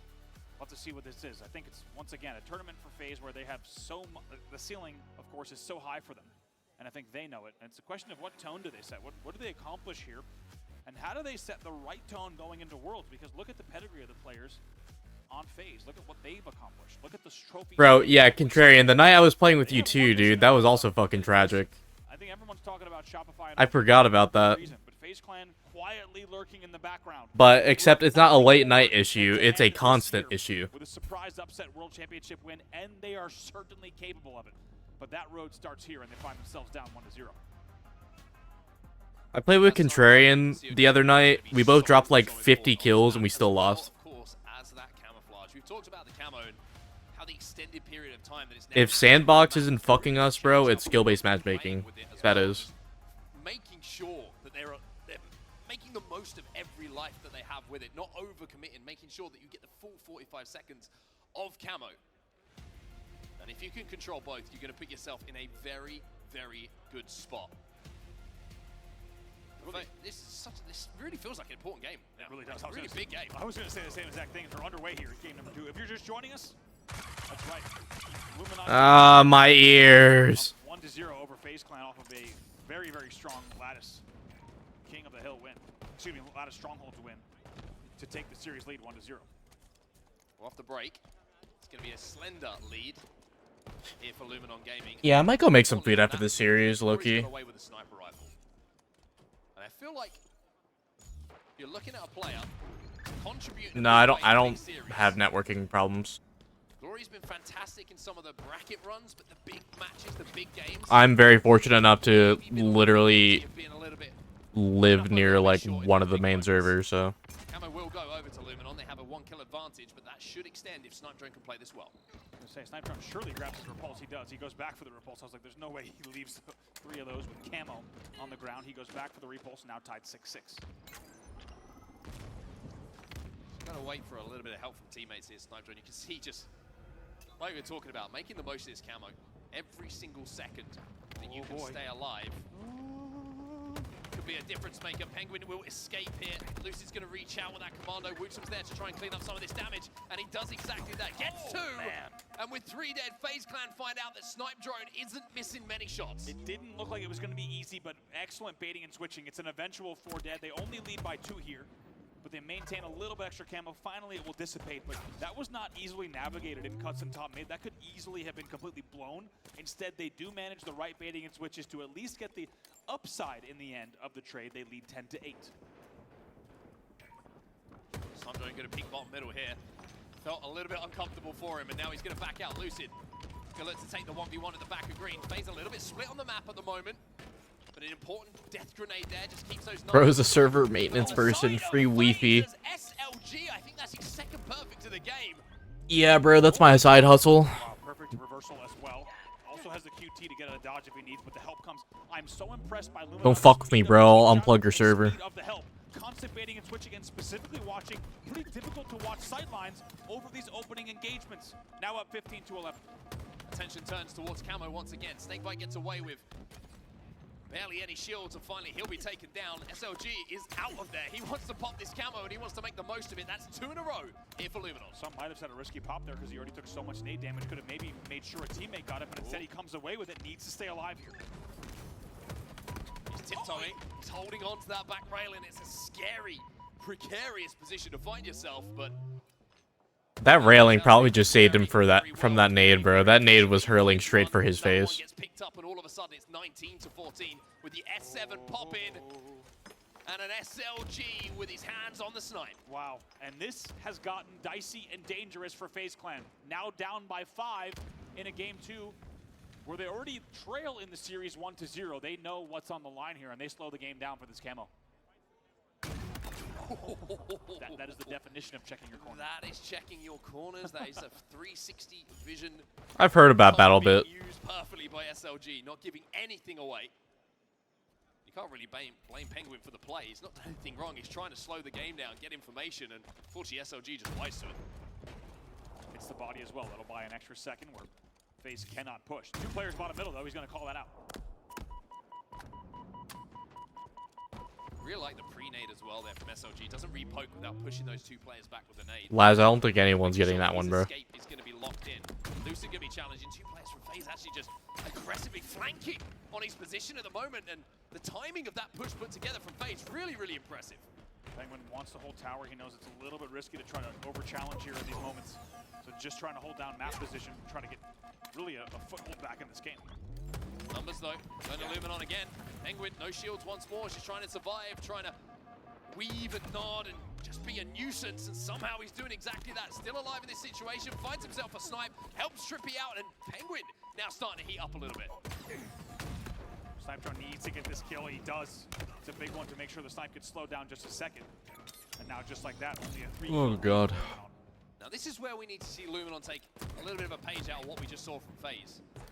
Couple of kills, getting staggered, couple of deaths starting to rack up. This is what has been costing them in some of those big matches. Not being able to just get 4 on the map when you're under pressure. But now they're starting to do that. Wow. So well done here as they regain the lead by 6. Let's get into a listen-in with Luminon Gaming.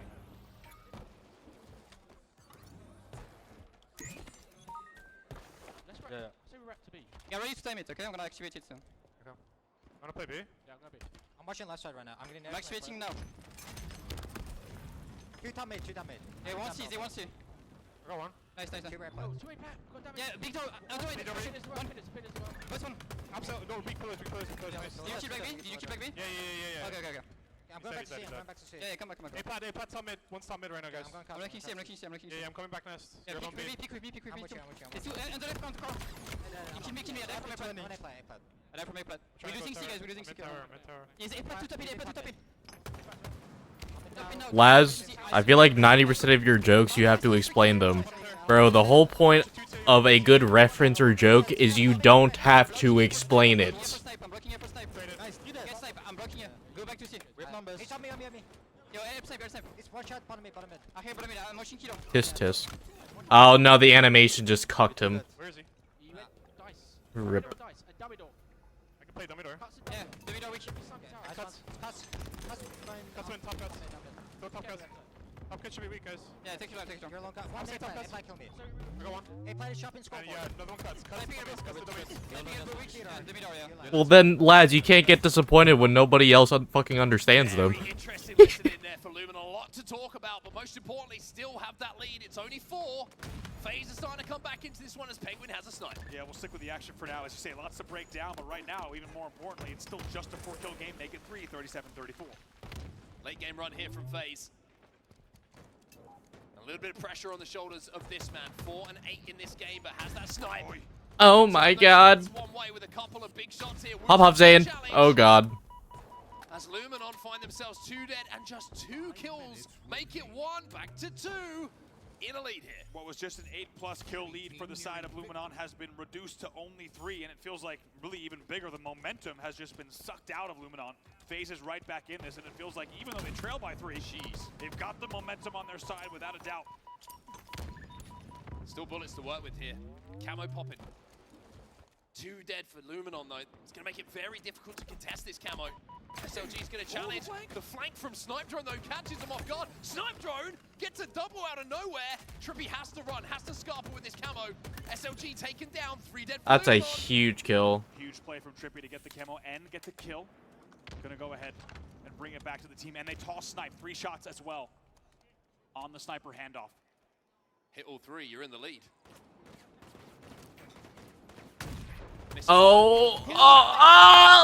Huge live. Oh no, live.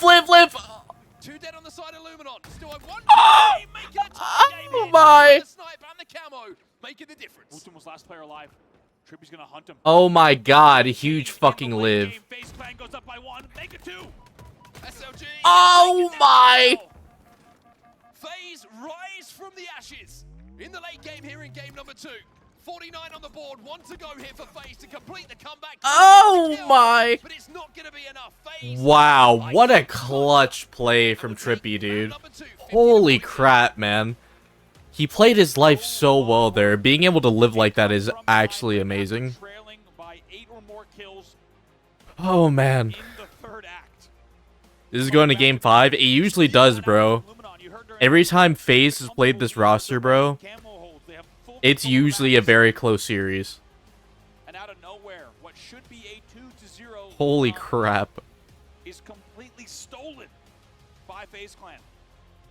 What a comeback from them, and I think there was so much riding on that game in this series, and maybe even the tournament lives of both these teams in that game number 2. What a game. I think you can pinpoint a moment where it changed. Luminon have camo, SOG delays the pop, everything's going right. They get a 2 dead, and then they get caught obsessing about that sniper rifle top mid. 2 players top middle, somehow Trippy. I think it was Trippy who was in the vent. Not only gets a couple of kills, but stays alive, makes it dicey, and then where does that sniper transfer over to? It goes to the side of FaZe. Luminon flustered by that. It's a mistake. They lose the camo player, they lose the sniper that's coming up, they lose numbers. Those kind of things, when they happen one after another, the mentality goes from winning the game to what just happened. And it has to. I mean, I'm so happy we get to look at highlights here because this was neck and neck, as you can see, just based on the scoreboard, all the way through until your mid-game. Luminon still leading here, 18-14, sizable lead, honestly, at the mid-game. This is funny. Gets blown wide open, just hits the easy no-scope. And this is where the game starts to actually get even further, right? The deficit becomes, and the lead, more importantly, 33-25 at this stage. Make it 34, as we said, over an 8-kill lead.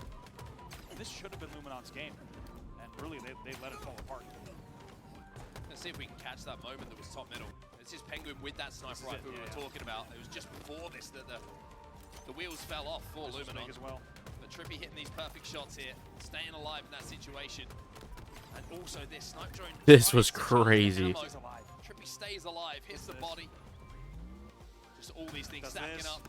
I mean, you can just see, you know, it's the momentum, it's the domino effect. Yep. Wow. In the end, we'll take a look at your The sigh. He's just like, fuck, man. How did they throw that? Maybe the entire continent, to be honest, kicking themselves after what should be I'll be right back, a guys. surprise 2-0 lead is instead a 1-1 game. And I'm not kidding. There was no dramatics, no exaggeration. I feel like that game, too, could actually tell us a lot about the tournament success of these two teams. If that game, 2 goes another way, it's just a different story completely. However, if FaZe is able to close this one out, like we said earlier, comfortably from here, this will be not even a footnote. It will be a series that's probably not even remembered from pool play. So FaZe finding the late game strength and composure they needed to get right back in this, and maybe have given FaZe fans a chance to just take a breath, realize, okay, a lot of Halo still to play. They've dodged what would be a 2-0 deficit. We're all tied up at 1-1, heading into game number 3. I feel like it's such a strange series psychologically at the moment. Like, I think FaZe probably just feel like they've got away with one in that game number 2. They feel like they won the game. It was like, oh, it's 1-1. Like, we've got away with this. Luminon are going to be kicking themselves. I don't think either team is particularly happy with how the last game of the series is going so far. But it's tied up at 1-1, and this is the go-ahead game. Exactly. They're tied up to 1-1. Such a strange headspace. It is. Playing professional Halo for a lot of money on a main stage, but neither of them are happy with how it's gone so far. And it just shows you what both teams are capable of and what they're here to do, right? Both looking for perfection. Neither of them have found it just yet. Instead, they've traded games here, and we're all tied up, and we're underway now in your third game. Jumping right into the action here with Lucid. A little bit of CTF here on Forbidden. Wooten with the sniper rifle pickup on the side of Luminon. He's hitting some shots already. Lucid trying to get there eventually, but he's under a lot of pressure at the moment. I didn't even see SLG. How does Wooten have 2 kills? Right? I don't know, but how strong are Lucid's glasses? Because I couldn't even see that guy. Very strong, actually. Man's got a great eagle eye. Here comes now Glory with the overshield as well. Checking every single corner, even the ones that you probably don't need to check. Just love the thoroughness here from the Irishman. Clear. Lucid now going to find himself taken down. Penguin's going to miss that jump. It's a double kill. And still half the overshield to work with here. He can try and force this run. And I like this as well. I think he had the info of where Snakebite was on the overextend. So runs it away from potential spawners on that snipe site. But now it's about the kills. Now it's about finding the extra ones. And with 2 dead here for FaZe. And Wootum still popping off with this sniper rifle. Glory should be able to run this one home. It's a great play call from Luminon and from Glory. Let's not forget, Penguin was down in Swamp. Penguin doesn't even get any damage on the overshield player. So Snakebite wraps back pillars, tries to get a pillar angle, and Glory wants nothing to do with it. By the way, by the time Glory gets back to his own pillars, he still had overshield. And then, as you say, the team is still slaying around him. It's a very, very efficient cap from Luminon. Now, let's see. We've seen them in the lead in every game in this series. Can they close this one out? Two dead at the moment on either side of the map. Hey, Crazy. Wutum is hitting shots. He's 4-0, 5-0 at the start of this game. A killing spree for him, and he hasn't even seen what the death screen looks like. How often do you see this against a team like FaZe, a killing spree to open it? Impressive stuff here in your opening 2 minutes of play. Has a thrust in the back pocket as well. Should say, on the back of his spawn. The pressure now coming in from FaZe as the overshield fight starts again. A couple of seconds till that pops. And it was converted into the first flag cap here for Luminon, so they know the importance of securing this. With 2 dead for FaZe, SLG should be able to pop. Wow, beautifully done. They even had extra help. They didn't even need to use any of the thrust or anything. Just really good slaying control to get that overshield with really minimal effort. And now here comes the push. FaZe tanting up in the base. They're trying to find angles. They're trying to find a way to get some LOS, but with the overshield, Luminon can afford to force it. They can afford to take chances. 1 dead for FaZe. Wutum, by the way, 7-0. Still hasn't died in this game. And with an opening presenting itself, SLG's going to try and force this one. Wow. Can he round the corner? Well, now he's got time to do so because 2 of FaZe have just been taken down. Beautifully done. He knew the pressure was coming. 3 dead here. He was getting naded, saw the nades coming pillars. He knew he had overshield. He didn't worry about it. He takes the round. He knew he had the timing. The team once again continues to slay. And just like that, Luminon Gaming 1 flag away from going up in the series. And luckily, they have not let that defeat in game number 2 get to them so far, but there's still work to be done. This game is not... Oh! My God! SLG! Oh my God! That is a ridiculous shot. I cannot wait to watch that back. That is unbelievable from SLG. And as we said, they have not let game 2 impact them. Just absolutely connected to every shot he takes. You are seeing the best of SLG finally gets taken down. And at the moment, FaZe are probably thinking, oh, Wutum doesn't have sniper. Oh, good, it's SLG. Oh, it's SLG. Probably also thinking, thank God we won that game number 2. And Luminon, no time to think about it, but they're also thinking, we really wish we won that game number 2. Let's put this in perspective here. This hasn't been a situation that FaZe find themselves in for the first time in the series. They turned that previous game around from a similar situation where it felt like Luminon should have won it. And now with 3 dead, Trippy's on the FaZe has all the time in the world to try and come back from this.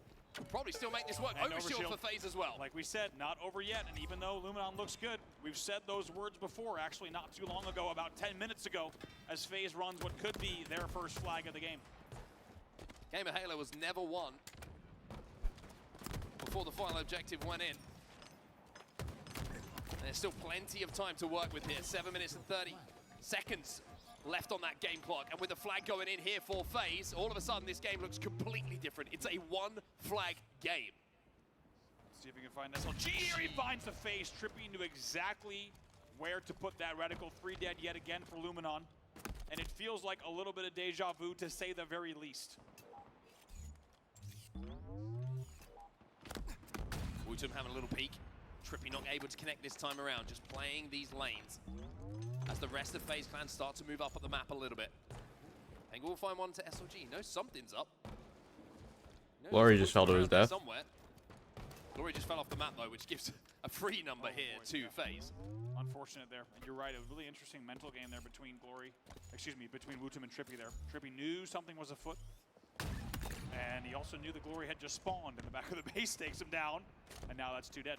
Here comes the push. Gotta be peeking your corners there. That's just a free kill. Oh, and boy. that's a second free one. 4 dead for Luminon Gaming. And FaZe are starting to come to life again. Almost feels like they're giving Luminon the first part of the game, and then they're Oh my God, another spawn kill. This is a blender, folks. This is a Vitamix commercial edition blender that Luminon finds themselves in. Dear God, here comes the flag. This is going to be the time. Flag, FaZe on the back foot no longer. They have taken over the last minute or so of this game. And we are now in the territory of next flag wins. Wow. 1-1 in the series. And they're pulling again. They got it out. Lucid has a snipe. Talk about a tale of 2 different games. The first half of this And they got an OS. Bro, they're about to have both snipes in a second here. SLG grabbed the snipe. Can he hold on to it? One-sided story, but very much a different team in the driver's seat. We're all tied up. Oh, man. Trippy's dead. That snipe's down. However, However, Snakebite just being a nuisance. Look at the damage output that's coming in from him. Lucid with Two that dead, finds one, snipe Penguin down finds for another, two dead for Luminon. and still trapped inside of their base. With Snakebite on your hut, that's where you're going to continue to spawn as well. Just tiptoes around all the mossy steps there. Looks like kind of late era Anakin Skywalker just running down, holding everything. Finally, we'll trade in the back of the base as well.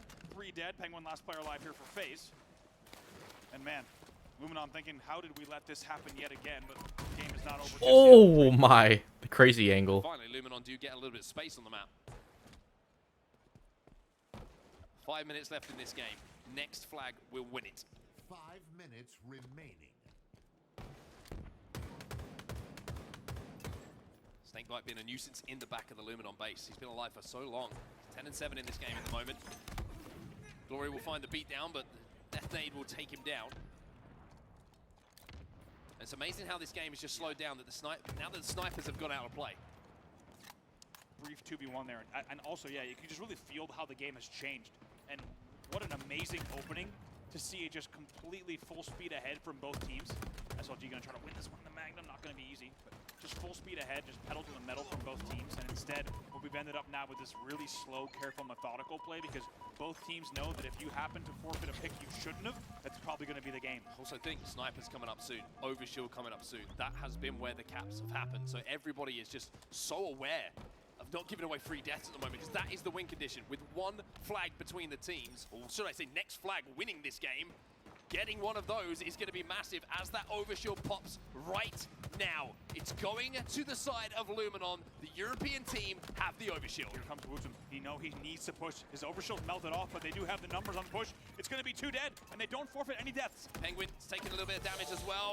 That 180. Glory needs to get manages to do so. Now keep your eyes on the feed.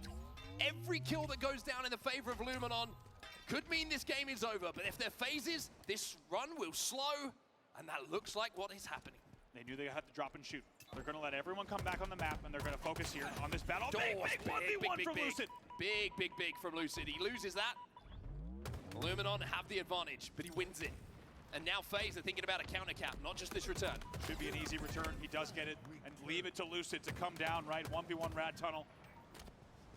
Glory gets pinched, and even though it looked good on paper, the pull wasn't worth much without the supporting cast. I mean, FaZe have done phenomenally well defensively there in that situation. Remember, that was all sparked by the Overshield being picked up by Luminon. They managed to counteract that. They get so much damage down that the Overshield gets melted. Yeah.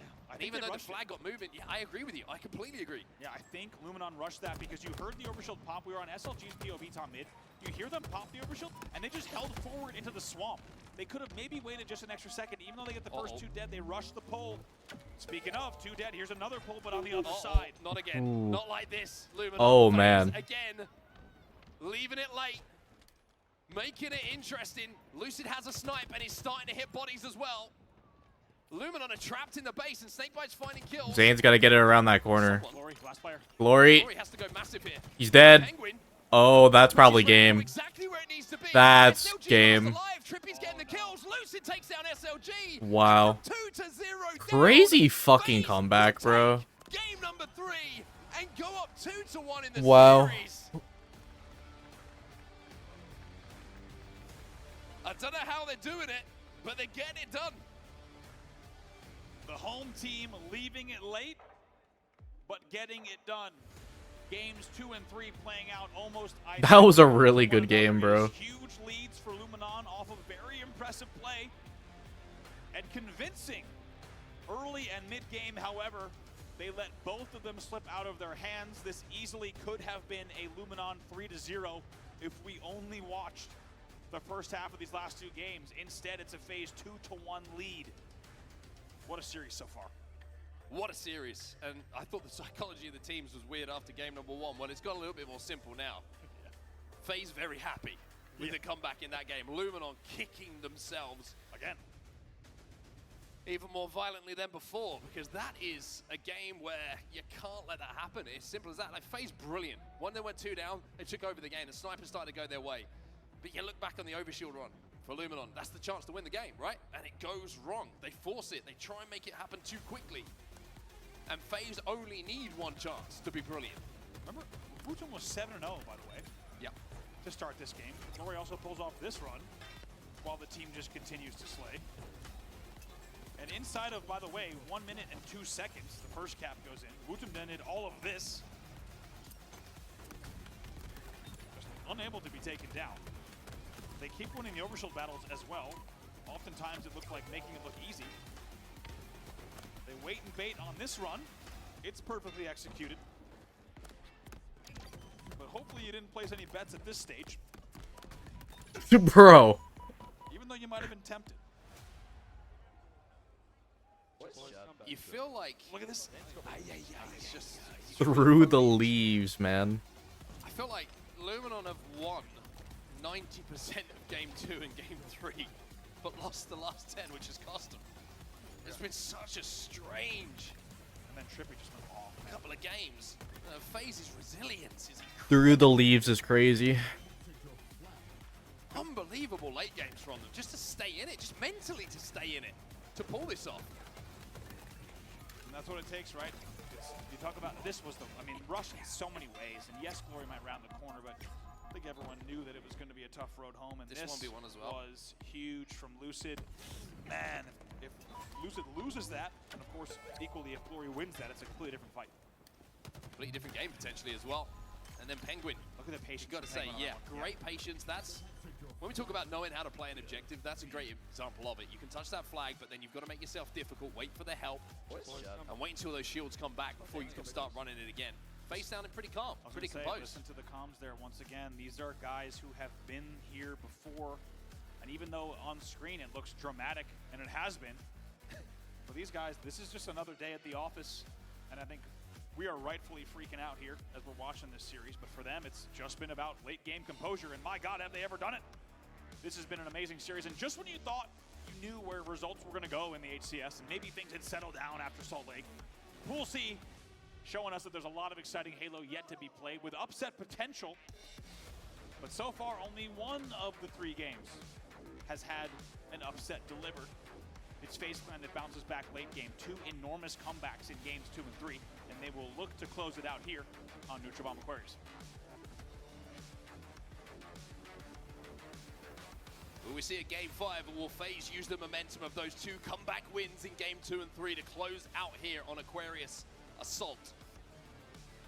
So where we find ourselves here for Game 4.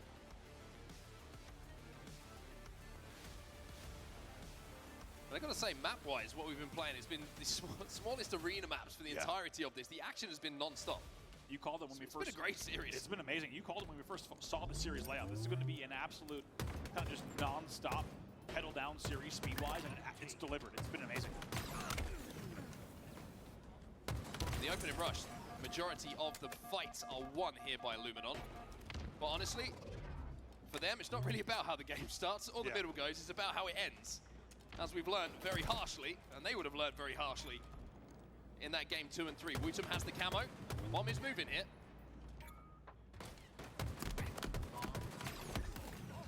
Cam will be traded out. 3 dead. Glory is going to be your last player alive here on the map. They're going to know exactly where he is. Trippy's moving that bomb through the gen already for FaZe, so they've got a lot of map advantage. Usually where that bomb is on the map gives you a good indication of what percentage of the map is being controlled by a team. The FaZe, in that circumstance, controlled about 75% of the map, but now that they're losing these fights, that's going to change very quickly. Snipe Drone has that bomb in his hands.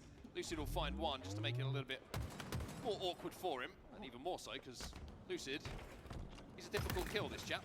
Finally taken down, but he does buy the team at least just a solid about 3 seconds there, which is huge on this map, because here comes the gen push. Already up the map.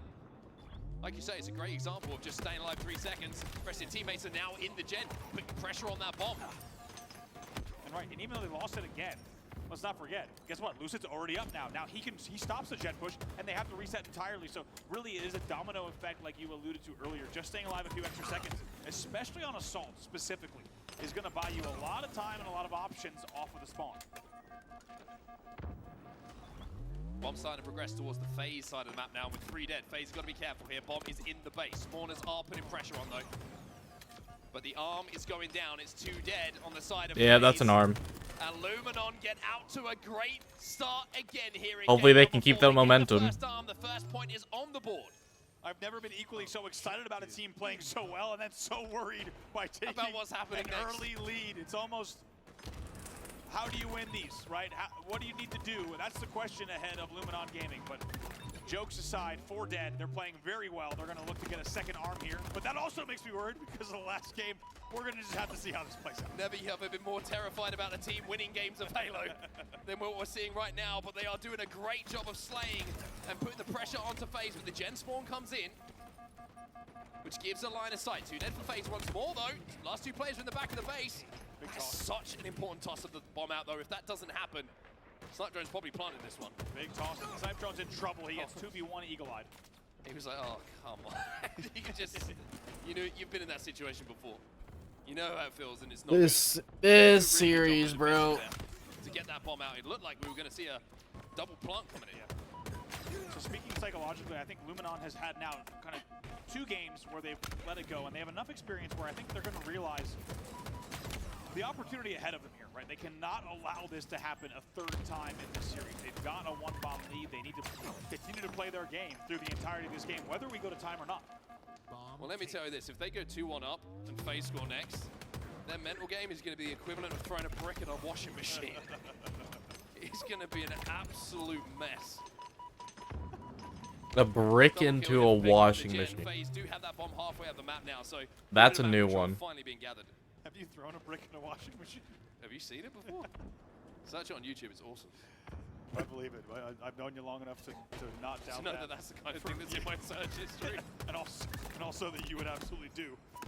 4 minutes into the game, and it's still a Luminon 1-0 lead. 2 dead here for FaZe momentarily, and Luminon with a sneaky arm here. Oh, they've got the angles here.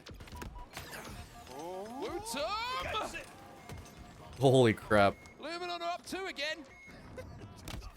It's a weird place for us to be. Normally, what happens next? We don't know anymore. If we want to use history as an indicator of future results, always dangerous, by the way, not financial advice, it could be risky to say that Luminon has the upper hand in this game. 2v1 comes in. That's going to flush out Snipedrone, but as we said, Luminon playing very, very well yet again. Take a look at the numbers. I mean, this is a wild story being told. They are outslaying heavily. 11 and 6 for Wootum, now 7. Same stat line for Snipedrone. And now they continue to apply their pressure. Everyone here on the other side is going to be negative in this game so far. Can they keep it up? 1 job ahead of them to close out this game. They just need 1 more arm, and they're looking good the way they're doing it. If you were looking at the markets right now, it'll be the first time in history that a team has increased their lead and their odds of winning have gone down. Plummeting, by the way, off that second arm. 2 dead for Luminon. Camo going over to the side of FaZe, and finally, what feels like the first time in about 3 or 4 minutes, FaZe have made an advance onto the Luminon side of the map. The bomb is going in. Oh no. Here's the push. They have 2 players here. SLG goes for a hero toss, and he does get it. And he buys just a little bit of time for the team. 3 dead. SLG is last player alive, top mid, and needs to stay alive. Does so. Long enough for the rest of Luminon to spawn on the map here. Lucid does get that kill. But that bomb is down in the front of the base. That was such an important toss out. Without that, this game is undoubtedly 2-1. Yeah, huge toss. And a great last-ditch effort. 2v2 on the map here. Penguin still with camo. Bomb taken. Penguin's still in the base. Still just looking to be behind these spawners. And keep them pinned into either those gen spawns or those fridge spawns. Finally, he's taken down. Good job from Luminon to flush him out finally. And I think if you're on the side of Luminon, now that this is the first time also that they've had this lead and this much of a slaying lead. I think they need to just continue to play their game, not get panicked, look for map control, advance the bomb when it makes sense, but not find themselves on the back foot. It's a 2-bomb cushion yet again. They've got all the pieces they need to force a game number 5, but there are 6 minutes left of FaZe aggression. It's the longest 6 minutes of Luminon's life at the moment. 2 dead on either side. Snipedrone will fall though, that's 3 dead. Glory last player alive, and that bomb, smartly, is being thrown towards the FaZe side of the map, which means they have to go back, give up a little bit of map control to collect it.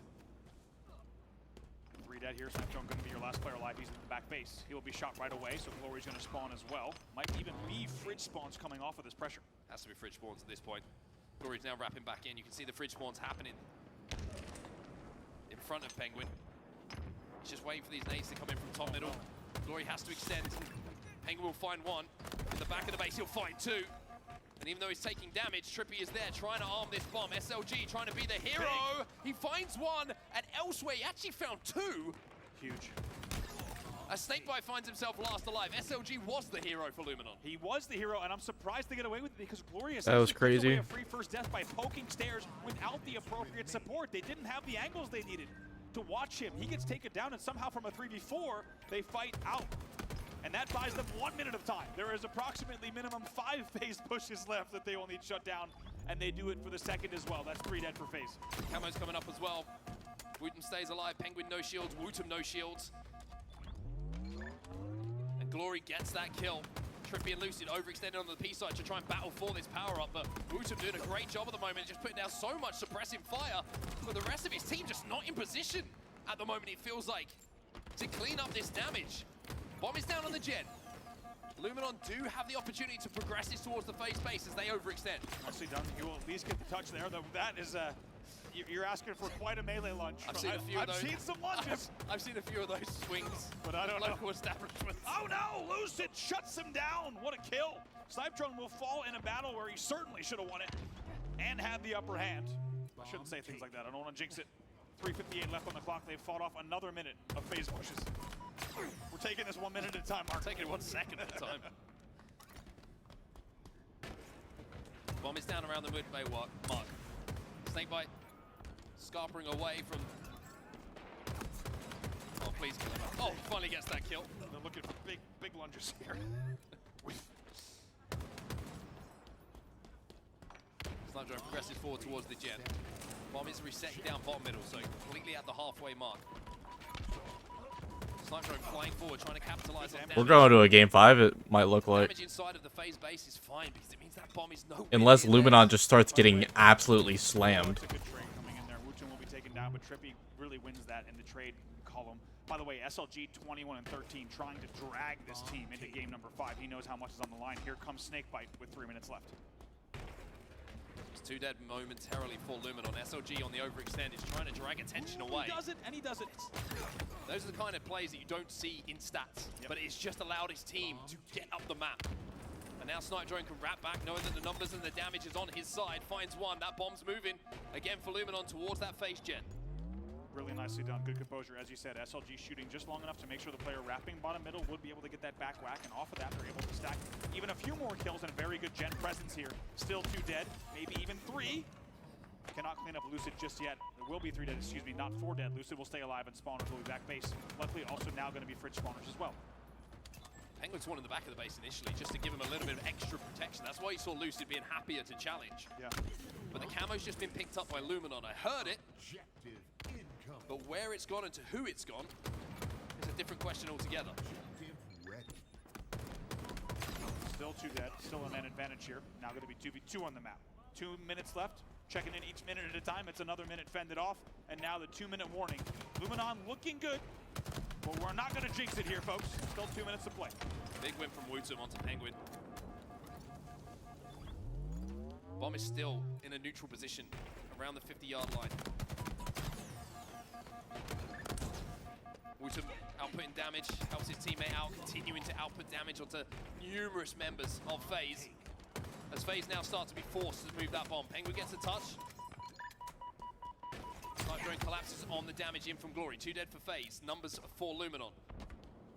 I'd even think about just advancing this. I like the play. I like that play. Just buy a little bit of time when there's only 119 on the clock. Just a little bit of a toss is going to buy you a little bit of extra space. Just turns the heads around for FaZe, right? If they get past it, they get on your side of the map. FaZe have to keep an eye on that bomb. When it's down P1, it's very nadeable from spawners. But Trippy now brings it towards the front of the base. 2 dead for Luminon, 2 dead for FaZe. Trippy with no shields has to survive here.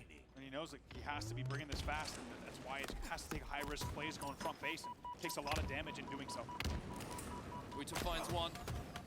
Snipe Drone finds another inside of the gen. Big fights being won here by Luminon.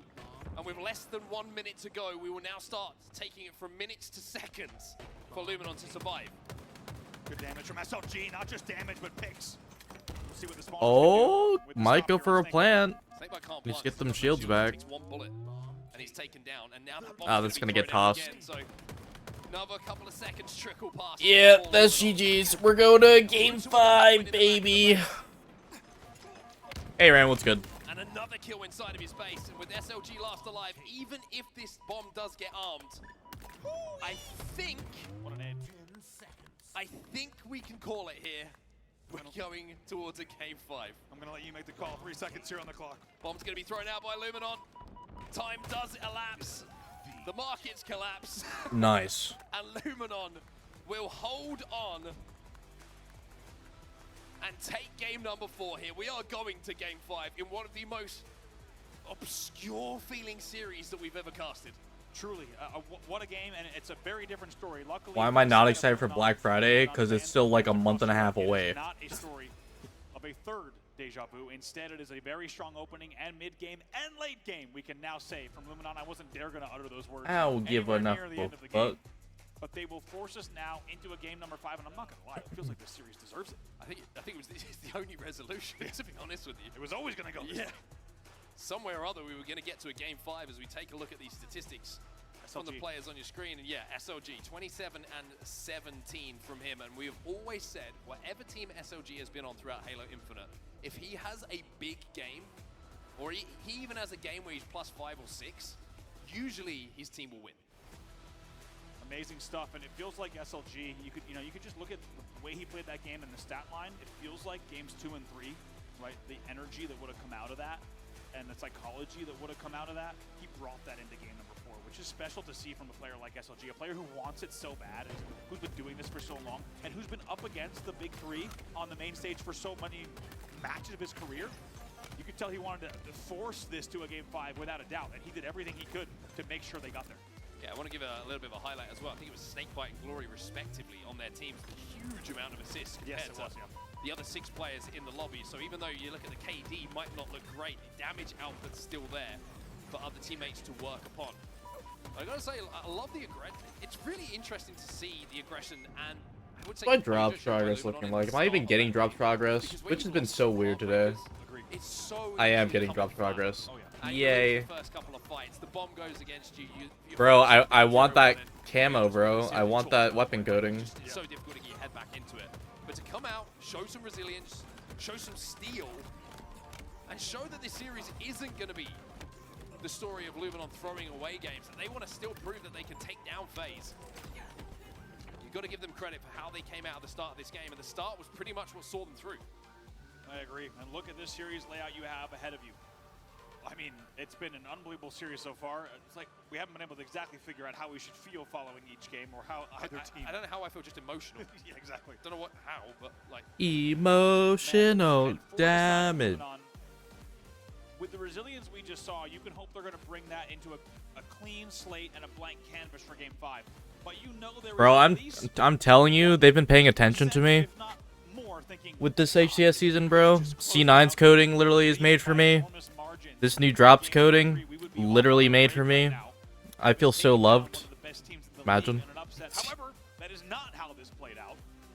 Instead, we get to see a 5th and final game between these two teams. And as, you know, excuse the pun for Penguin, as zany as this series has been, Luminon still have come up Onset, please. Historically against FaZe, right? Yeah. You could say that this could be one of the biggest results if Luminon pulled this off to beat FaZe.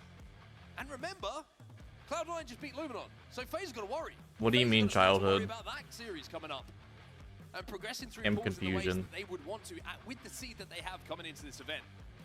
A lot riding on this game 5. You only get to one childhood. Finally, Luminon beat FaZe, which is something that they haven't been able to do. Or will FaZe find themselves in a situation where, you know, they either win this series and it's all business as usual, or they start to worry about the pool in general. Couldn't agree more. And we said there was a lot riding on this series in terms of the ceilings and the stories of these two teams. Now it feels like with how it's played out and with a 5th and final game, there is so much riding here, right? What does Luminon put together for a late season run? And what is FaZe's story, right? Are these pool wobbles? Are they instead of finding late game resilience they should be proud of? If they lose this series, what does it mean for the bracket? I mean, there's so many questions that emerge depending on the way that this one goes. I think if FaZe wins it, as I said earlier, it still could become... Revenge of the Sith is a good movie. Because of the way it's played. But if Luminon takes this. This throws things completely. Deadpool and Wolverine was not a childhood movie. Looking at some of the top performers in the kills. If you're talking about in general, yeah, it was a good movie. It's not my favorite. If you're going to pick two at the start of the series, you probably pick these two. Lucid and Snipe Drone, the two main slayers for their team. 82 kills for Lucid. It was funny. 73 on the side of Snipe Drone. Damage and the KD slightly better on the side of Lucid, but when it comes to games, it's split right down the middle between these two squads. Nah, the opening scene for that movie was so fucked. Really comfortable in the end. It's interesting how as soon as things get dicey in the late game, they seem to fall apart, and it seems like FaZe puts together all the pieces. You gotta get the feeling that if FaZe had gotten one bomb on the board, things could have played differently. So it just feels like, and it makes sense, right? There's a lot of veteran late game composure on the side of the FaZe, so if you're Luminon here, you need to keep a kill cushion, I think. You need to have a 4+ kill cushion throughout this game. Don't let FaZe get back in within breathing room, because if they do so, what we've learned this series, I think, is that FaZe has the ice. And Luminon instead needs to find early control and then roll with that momentum. If things get close, it feels like the nerves are getting involved for sure. Yeah, Luminon have the talent, FaZe have the ice. That's been the series. And I will say, Am I gonna eat turkey on my birthday? Thanksgiving turkey? No, considering it's not Thanksgiving on my birthday. For increased heart rates. Because that would have been a very, very scary way for everybody on the other side of the pond to watch how that game would progress. But, I mean, I actually don't know what I want to do for my birthday. we now find ourselves in a shootout, right? It's one game. It's a Slayer game, of course. To see My sister used to give me shit, and she's just like, bro, your birthday's like a couple months off, but like my birthday's next month now. And interestingly, And I don't know what to do. about it beforehand because we didn't know if it was going to go here, but the first 4 game types, I'm not as going we to a said, movie very theater, man. fast-paced game types. They are just kind of non-stop action across those first 4. Solitude Slayer being game 5 is interesting because it is a different, in terms of a gameplay dynamic, it plays differently. There are going to be times where it has to slow down. There are going to be times where you have to flush out and collapse on damage, which is going to be a bit different than what we have seen so far. If you think of the game types we've seen, kind of plays pretty similar to the way the CTF should. You're going to a movie next year? Do I know this? Going to slow down, so Luminon going to have to make sure they find that mix, that right gameplay to maintain, as we said, a lead here. I think every single player on the main stage right now is just looking at their teammates and probably thinking, just win your ones. Win your ones. Yes. Do not let yourself lose a battle that you should be winning, and let the momentum go to the other side. Don't let the other side of the stage get fired up like we are as we're heading into game number 5. This has been an incredible series for a number of reasons. And now it's time for it to get to its conclusion. Game 5! This weekend, but I don't think anyone knew that it would actually First game 5 of the major, brother. Probably a lot more to come. It has gone down. And it always needed I'm to be excited. number 5. We were always headed here based on the way that these games have gone. As we said, one of the most bizarre series in terms of back and forth we've ever seen in Halo Infinite, and how fitting to find it here at your last major. We're underway in game number 5, FaZe Clan versus Luminon. That's 3-1 to Luminon, so they should have a free camo as well, and we know how important that camo is. Shock rifle's still up, nobody able to get their hands on it, but it's a fantastic start from the Europeans here. Oh boy, look at Sniper. He needs to slow play this. He's got so much opportunity here. Well, this is a target-rich environment. They don't know. Oh my god.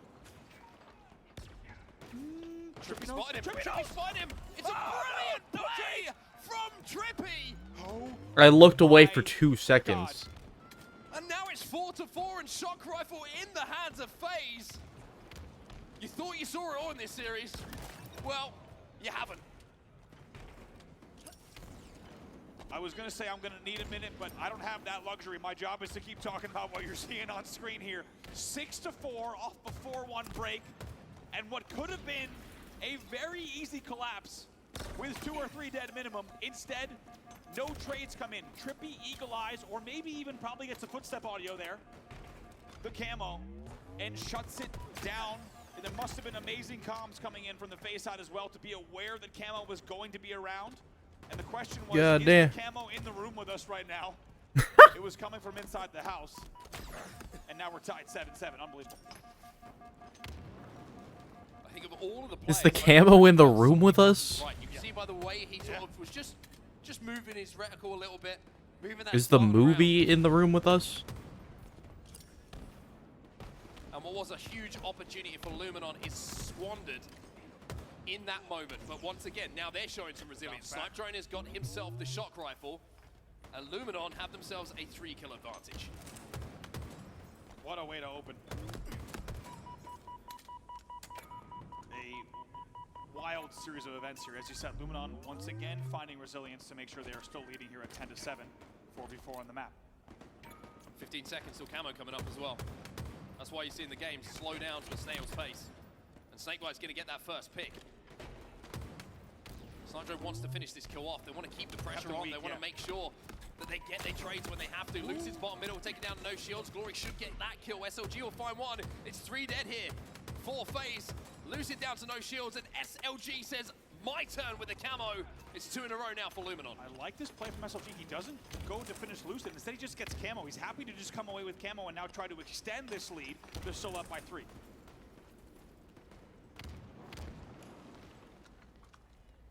FaZe aren't moving.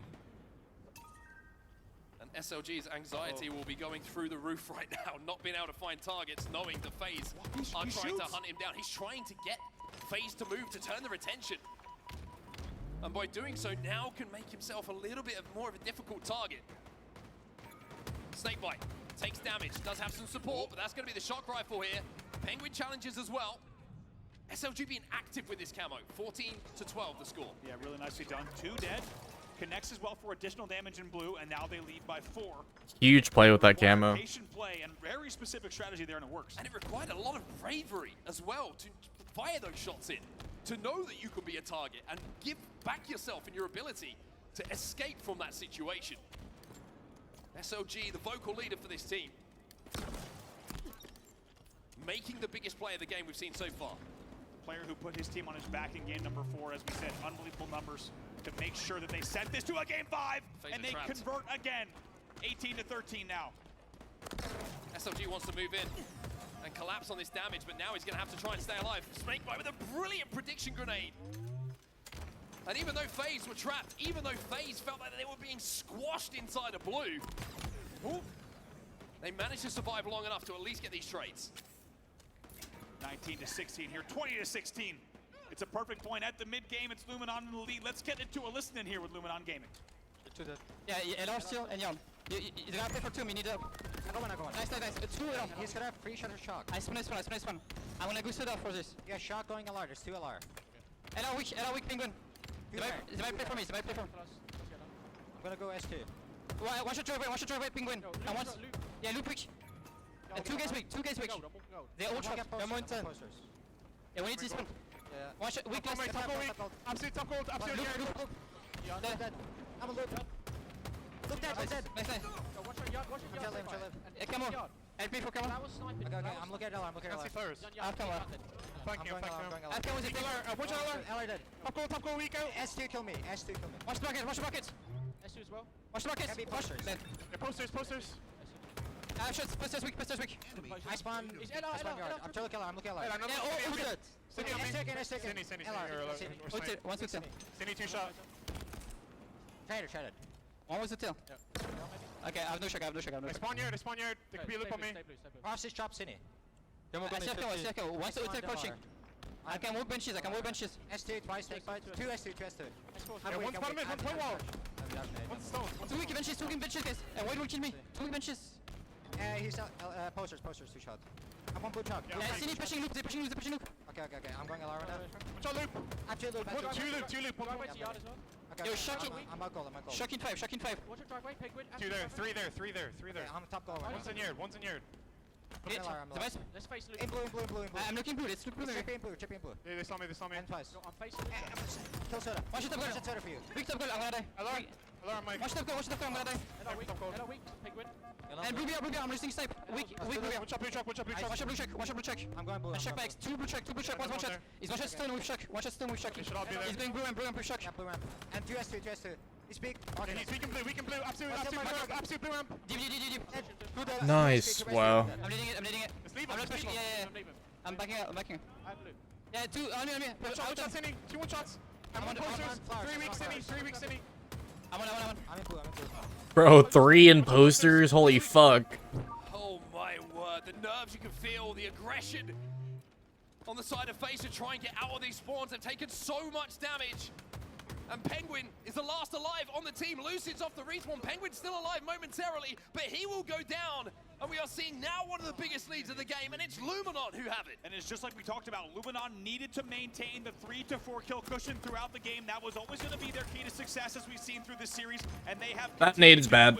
Now here, still up by 6. Well, they've been in this position before, and FaZe have been in this position before in this series, and they've somehow, out of nowhere, when they've had no right to, found a win. 37 to 32. Things are gonna start slowing down a lot. I almost don't even want to speak about it. But as you say, FaZe still within striking distance, and now only trailing by 4, 37-33. Glory gets an important kill. Camo gets picked up by Snipe Drone. I think the most important thing here for Luminon is not that it's burned, it's the fact that FaZe didn't get it. Yeah. Keep it out of their hands. But now, it's a 3-kill game. Important kill there comes in. Trippy falls. Oh Keeping it within 4. Unbelievable game in an unbelievable series between North America and Europe. 4 kills still separate them here. Luminon a little bit trapped here. Oh my word. 2 players try and push out. They get the kill, they get the trade onto Lucid. That slows things down momentarily, but Snakebite will find one. Snake Drone with good damage, but not teammates alongside him to clean it up. And now he'll fall as well. Oh my god, it's tied.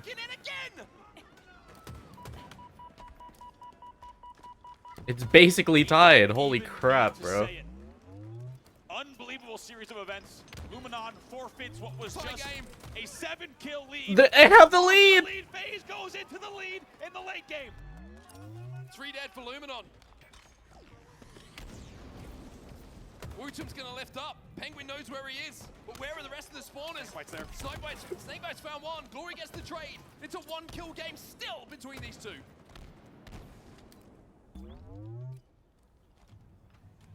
You thought it was nervy earlier. Now it is nervy, 44 to 33. With so much riding on this series between these two teams, and Snakebite is the man with the shot. Huge kill. 2 dead on either side at the moment. And a man who has been in this position more than anyone on this main stage has the game in his hands. Oh my Snakebite! The confidence, the composure, hits another shot as well. Glory gets the kill somehow there. It's 48 to 46, still shock rifle to play with here. Not over just yet, but a very, very important. SLG gets one. 48-47, 1-kill game here. Snakebite is 21 and 10. Trippy's by himself. Tags SLG twice, but not enough to secure the kill. Camo's coming up.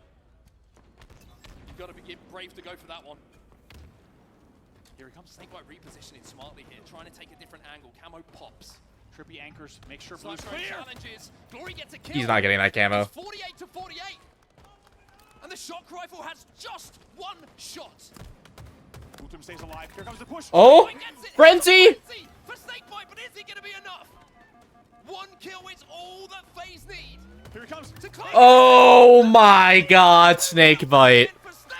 23 kills. Are you fucking serious?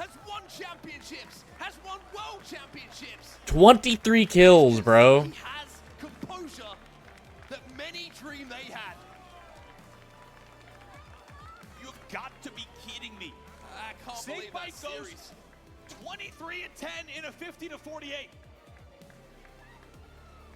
Absolutely unbelievable. More than double positive in the Slayer. Nearly half the kills of his team. To close out a 50 to 48 and walks in himself into yard and finds the kills to close out the series. Damn, they're pissed. And what I will say is one of the most unforgettable pool play series of Halo Infinite. Cannot argue with it. Have no notes. Do you see Snipe Drone and SLG, bro? There is so much. Oh my god, that's so disheartening. But oh my god, that was such a good series, bro. And the desk is going to have a lot of fun with that one. Let me tell That you, was such a good series. For a whole lot of breakdowns. And I would say, on top of all of that, at the highest level, it was simply one of the most fun and wild series of Halo I can remember in a long time. FaZe will take the spoils. They will win the series. but I think you could have heard the collective noise of foreheads hitting desks over in Europe who were watching that series. I mean, again, that's 3 games in that series that Luminon have. They felt like they've won, and somehow they find themselves losing the series in a Game 5 phase with brilliance in the late game. I mean, that was a journey, man. That was an absolute journey. We've all been on this together. You and I together, everyone watching at home. I bet you're just as glad as we are that we got to see that series.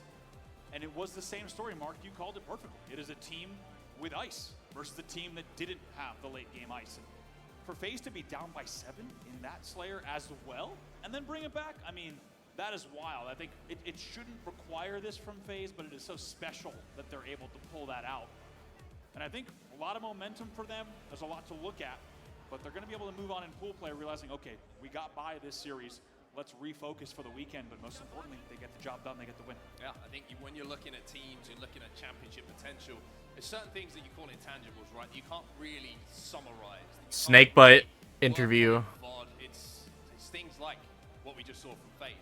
Late game brilliance. It is icing up. It's thinking you're never out of a series when it is so tight. And Snakebite showing the intangibles in that final game. A phenomenal, otherworldly performance in that game number 5. And, we can do everything we can to summarize it, but it's probably best to hear it from the Snake's mouth itself. So let's head over to the main stage right now. Snakebite is with us for an interview. All right, Charlotte, show some love to the home team. FaZe Clan gets it done in a crazy series. And I'm with you on set. We got to hear from the Snake's mouth himself, man, because my guy, the way they end that series, man, just how are you feeling, your initial thoughts? You go 23-10, you pop off. You was the guy that the home team needed right now. Yeah, feeling good. I mean, a win's a win. They're a great team. We knew going into it, like, it's just a battle every time against them. So really happy with winning the Slayers. That's a big focus for us always. I think it really carried over from SLC, clutching up on the Slayer game. So just need to figure out a few things on the objective. Going down 2-0 flag winning, it was big for us, but bomb game felt like we weren't really in it. So just small little things, a lot of power weapon control, and just, yeah, I think we'll be good. There you go. And you know what? You said it perfectly on that one, too, as well, because the power weapon control in this series, man, you guys missed out on a few of them to put y'all in some difficult spots, because having to fight out that Slayer, having to fight out that flag, and fight out another Slayer in the fashion which y'all did, snipe at the end. We're watching your screen, man. You're looking at it back and forth. Did you want it? Did you not?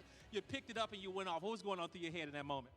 Thought I wanted the snipe, but they had glass control and top mid control, so I just kept kind of trying to throw shoulders, hear what my teammates were saying on where they were on the map, and hey, can I go for it? Because the last thing you want to do in a close game like that is run at the snipe. They kill you because you're going for it because it's obvious, and then they're just going to roll over or they're going to run you over basically with numbers. So tight game like that, definitely want the snipe, but I'll carefully go get it. Carefully got it and did, and that's a careful win by you guys. Now, lastly, what do you want to say to the home team? Because I know you guys are FaZe fans in here, right? Love you guys. Thank you for being here. Appreciate you. And, we just can't thank you enough for the support. So, thank you for being here again, and let's have a great weekend. Let's have a great weekend, but the day is not over yet. Lot, take us away. Thank you so much, Blaze. Sheesh. Snakebite, that was disgusting. What a way to end that series. Epic stuff coming out of FaZe there. There is actually a lot I want to break down here in terms of where this team are at right now. I think just gameplay. That was crazy. On one hand here, Snipedown, we have the best European roster. Coming out of Europe, they are formidable. We've seen them take some of the best to not just the line, but beaten them in a series as well. We've seen that with Optic. Time and time again, they have been right there and are here to compete, and I will say that was incredible from them.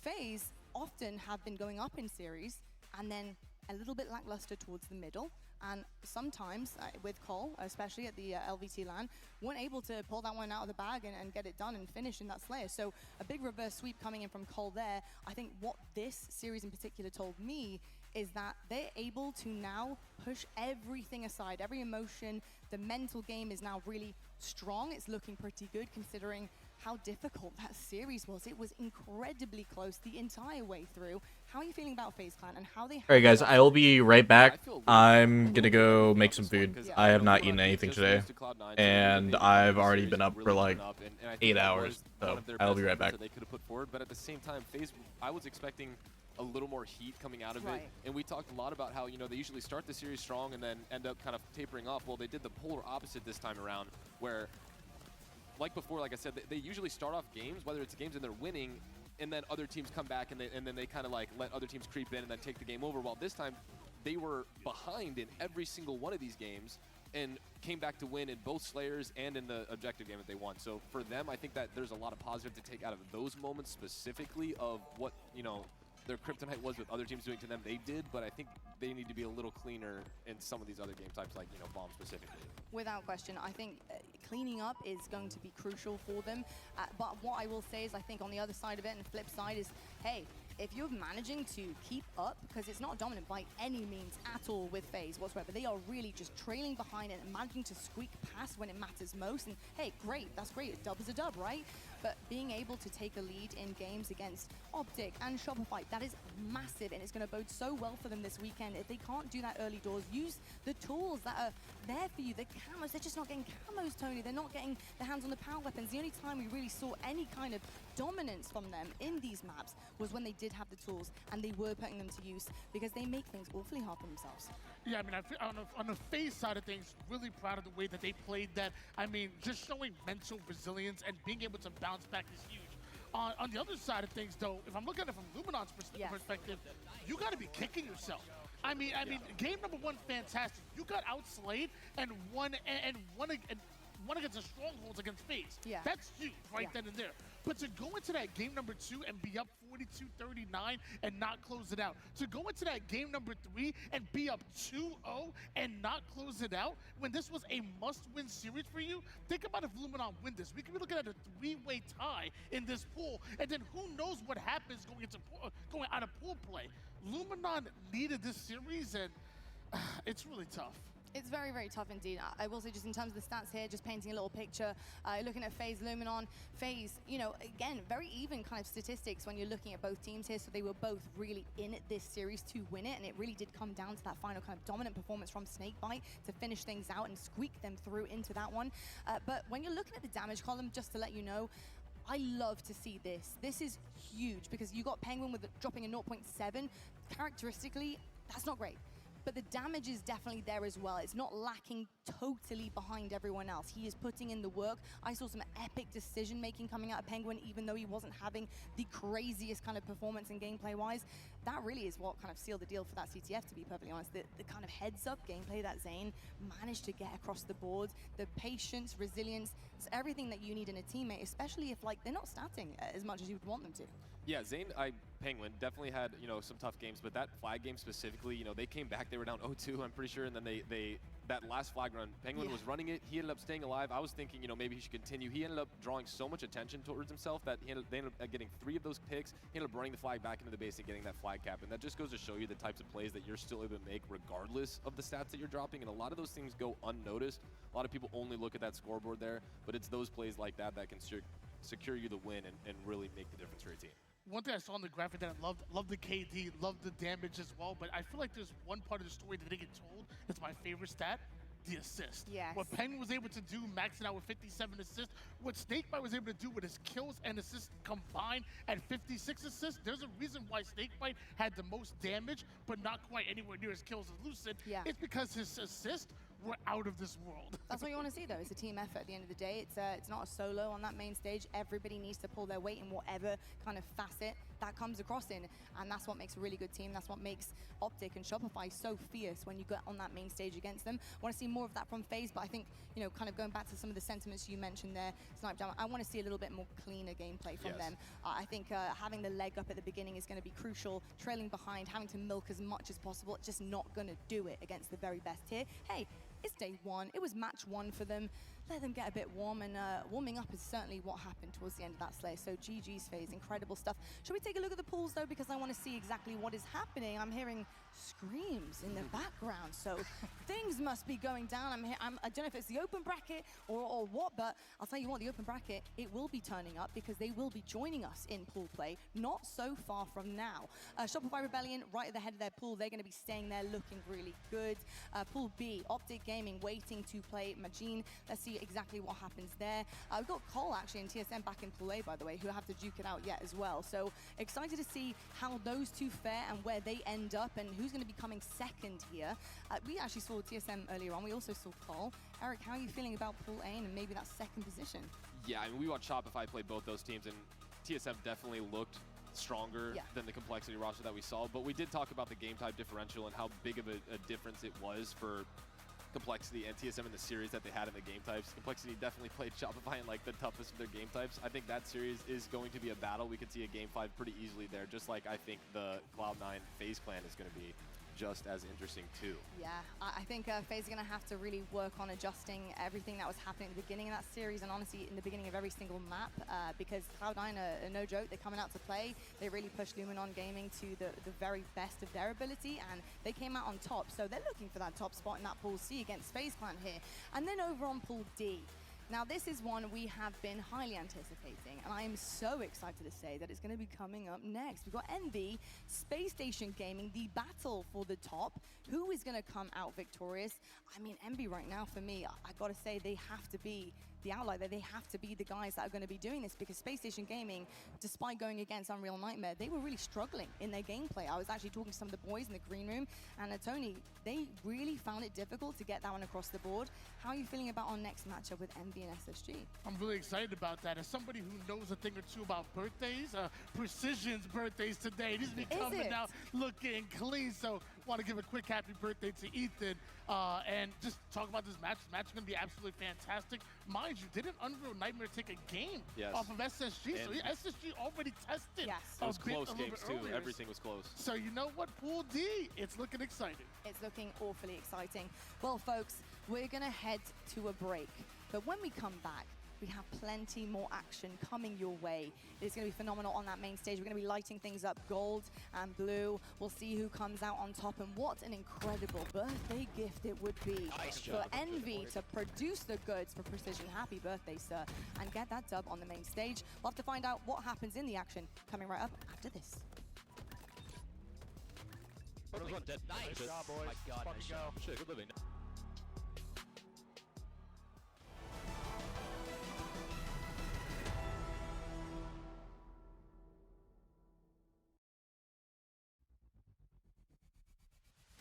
Want more Halo action? Subscribe to the Halo Esports channel for official HCS highlights, behind-the-scenes content, and player spotlights that take you closer to the pros. Stay in the loop with official updates, Halo Esports history, and our HCS and Community Top 10 series. Don't miss a second. Subscribe now.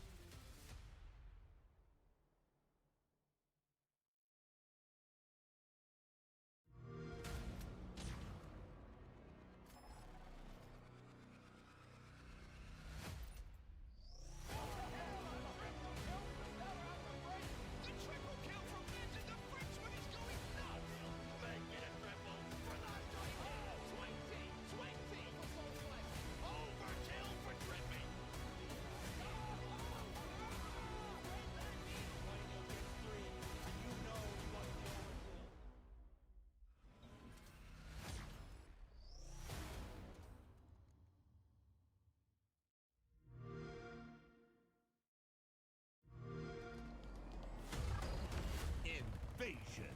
Objective incoming. Zone contested. Zone capture. New sites incoming.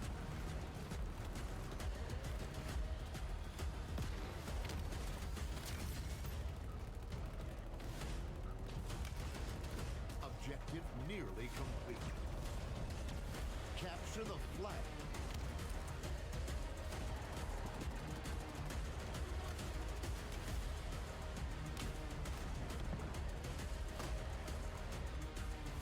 Flag captured.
Alright, I'm back. Cam's staying off though, so I can eat. But hi Soviet, how you doing? Hope you've been well, homie. How's boat life treating you?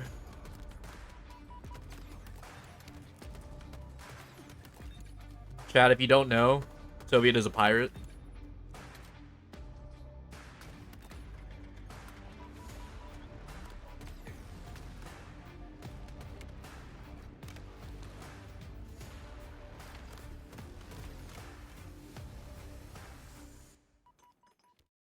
Boat life is going. The HCS Charlotte Major, hosted by FaZe Clan, is brought to you by Bro, is pillaging and plundering? Oh my god. Displate and Corduroys.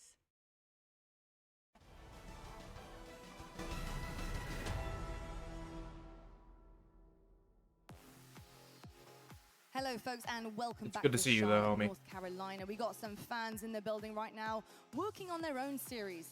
It's a mini-series against this claw machine, and if you've ever played a claw machine, you know how difficult it is. It's okay, sir. You're going to have the ice. You can ice up. Bring it back. We got this. We've seen so many things happening here in competitive On duty Halo. weekend, suck I'm on sure the ship. claw machine will also be one of those stories we'll talk about later on. My name is Lottie Van Prague. I'm going to be desk hosting all weekend long. Joining me At least you Half can watch Smackdown, some Halo. and why not be casting?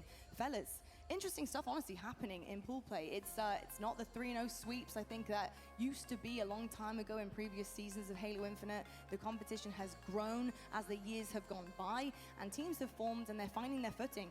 And right now we're seeing high competition even on day number 1.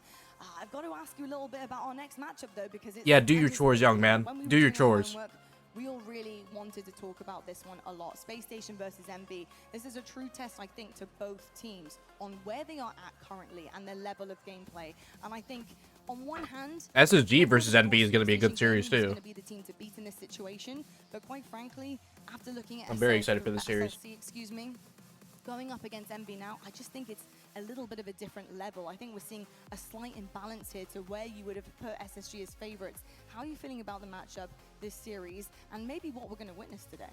I'm super pumped. This was my match of the day. I think this is going to be hopefully the best matchup that we have. I think it's kind of an example of new age talent and passion versus a little bit of complacency with the Space Station roster. Even just looking at the scrim scores and the stuff and the effort level that has been put into everything leading up to this, the placements and the lands, everything. It just seems like they are clearly underperforming for the team and the caliber of players that they have on that roster. And then you look at this MB roster, a lot of players you really haven't heard that much of, a little flown under the radar. And then you have players like Descended, used to be Carmea, who played with the Ryan Noobs. Everyone is like, oh, he's a little all over the place. They've learned, they've become better players, better teammates, everything. And it's really time for them to show that, come out of a pool on top, and it gives them the best chance to end a tournament in that top 4, which is I guarantee where they're aiming, and then some. I'm excited for both of our teams here, but one of them used to be out of this world. However, Gotta wake maybe up at it's 6 time to a.m. on a bring them back weekend? down to Ew. Earth. Let's meet Space Station Gaming. How's streaming? Been good, bro. Just been chilling, watching the games today. It was actually my first week back to streaming. I took a week off because I had a midterm. And this midterm I really wanted to prepare for.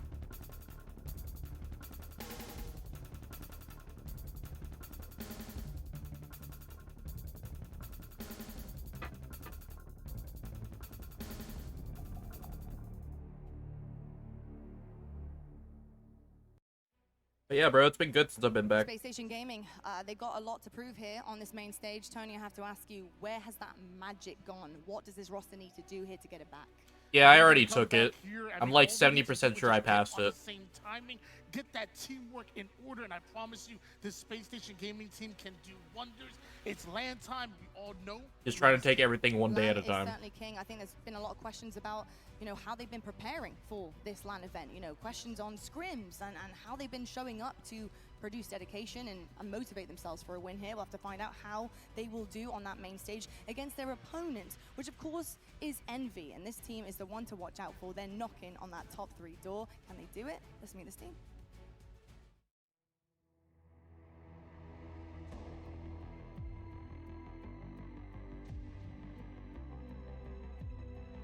How'd they find out?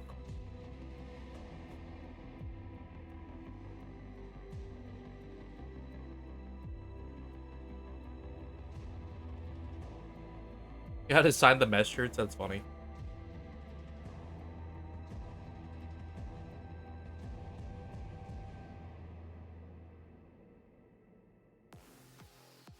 A lot of young stars on this roster, and honestly, players who have been waiting for their come up, and this could be the time. Snipedown, looking across them, I've got to ask, what you expect out of this roster at this moment, because they've been so good online, they need to convert to LAN, and this would be the start for it. Yeah, I mean, we're looking at them right now. They're all smiles on the stage. It seems like they're pretty calm, composed, collected. They know what they know the work they put in. It's one of those things where That's funny as hell. if you are comfortable and you are happy with the work that you put into it, you have no reason to be nervous. The only reason you ever should be nervous at a tournament is if you I mean, feel yeah, like gotta you're save money where you unprepared, can, I and guess. This team is prepared for this weekend. I actually find it so funny that my last event that before I took a step back, I was actually talking to Descendant Carme at the time, and I was telling him, like, hey, one of these days, like, you're going to be up there, like, you're up next. He had the movement, he had the gunny, and it's crazy, kind of full circle to come out here and get to watch him play. I love to hear that. And yes, up next is something we say quite often in esports, and they certainly could be, especially Descendant with his gameplay. It's been absolutely nasty. Let's head on over to our casters, though, because we're ready to go on that main stage. Bro got narked on. We got Clutch Boys, a big banger of a game here. SSG versus Envy. I want to see it all. Game 5, maybe potentially down to the line. We'll see. Absolutely. Thank you, Watt. Clutch here with Dave Walsh. And Walsh, we are blessed with what I think is the biggest series in pool play. Envy versus Space Station Gaming. You got a lot of firepower on both sides. We've had an opportunity to commentate. Yo, Soviet. Cast the SSG team on the B stream. Sorry, bro. I got food in my mouth. Always good hearing from you, bro. You stay safe. Seen enough of SSG, Love ya. I think, and they want this matchup. They're ready for this. Take it matchup. easy, bro. What are you looking I appreciate at you. on this Envy side to really create this upset and actually make it a normalized, we are better than them statement? I mean, if you have to call it one person, I would maybe say Precision. I think Precision probably had the highest stock value of all these individual players going into the season. And he has his pick of this roster. You know, they have all come together and formed this amazing squad in the form of Envy. You're not looking at, on paper, going to this event and being like, that squad is the greatest team going to 2025. This was a squad that's overlooked, that is gelled, and is performing. And I like what Snipedown said on the desk. It was big for Envy to feel comfortable, to be comfortable on that main stage. They are prepared coming into this. They have put in so much work coming into this tournament, and the success in their scrims leads you to believe that they are the downright favorite over a team like SSG, a team that maybe hasn't had the strongest scrim scores, but something Stellar told me this morning is we can beat anybody, and I expect to beat everybody today. So let's see if Space Station can live up to who we know they are to be, because if they do, this Envy roster is going to push them the distance, and this is going to be one banger of a series. We're in to Aquarius CTF Game 1. Stellar point of view. He's got the BR in hand, but look at Yaxon already able to get away I with ate the you kill fast. before anyone on the map has died. Yeah, barely getting taken out with that. SSG doing a great job taking him down. And you bring up a great point, Wes. How dare anyone bet against Stellar and Eco with such confidence on a LAN environment? These guys have done it over and over again. I do favor Envy to a degree here, but it's a tough choice. Until they beat SSG at this tournament, I will always give SSG the benefit of the doubt. But here comes Piggy in the enemy team space. 2 are already down for SSG. Fortunately, Stellar able to take down Piggy, remove that flag from being pulled even further. But Precision able to get another touch and in front of his base. 2 members go down freshly for SSG, and Envy with the fast-paced plays look like they're going to take the lead 1-0. Incredible objective efficiency, only outslain by a couple kills, and they're 1 cap on the board. That's going to be Precision and Envy with the All right, be back, guys. I gotta put my dish away or my mom's gonna flip the to shit. finally be a winner's bracket seed in the championship bracket. They can take down SSG. They're on a hot start right now. And as I say that, another flag being pulled. It's Descendant this time around. He's going to get it all the way to the car side of the map before dropping it. He does eat a predictive nade, and a good job by SSG to deny that flag from going further. But a lot more work to do before this goes home. No breathing room for SSG to start this one off.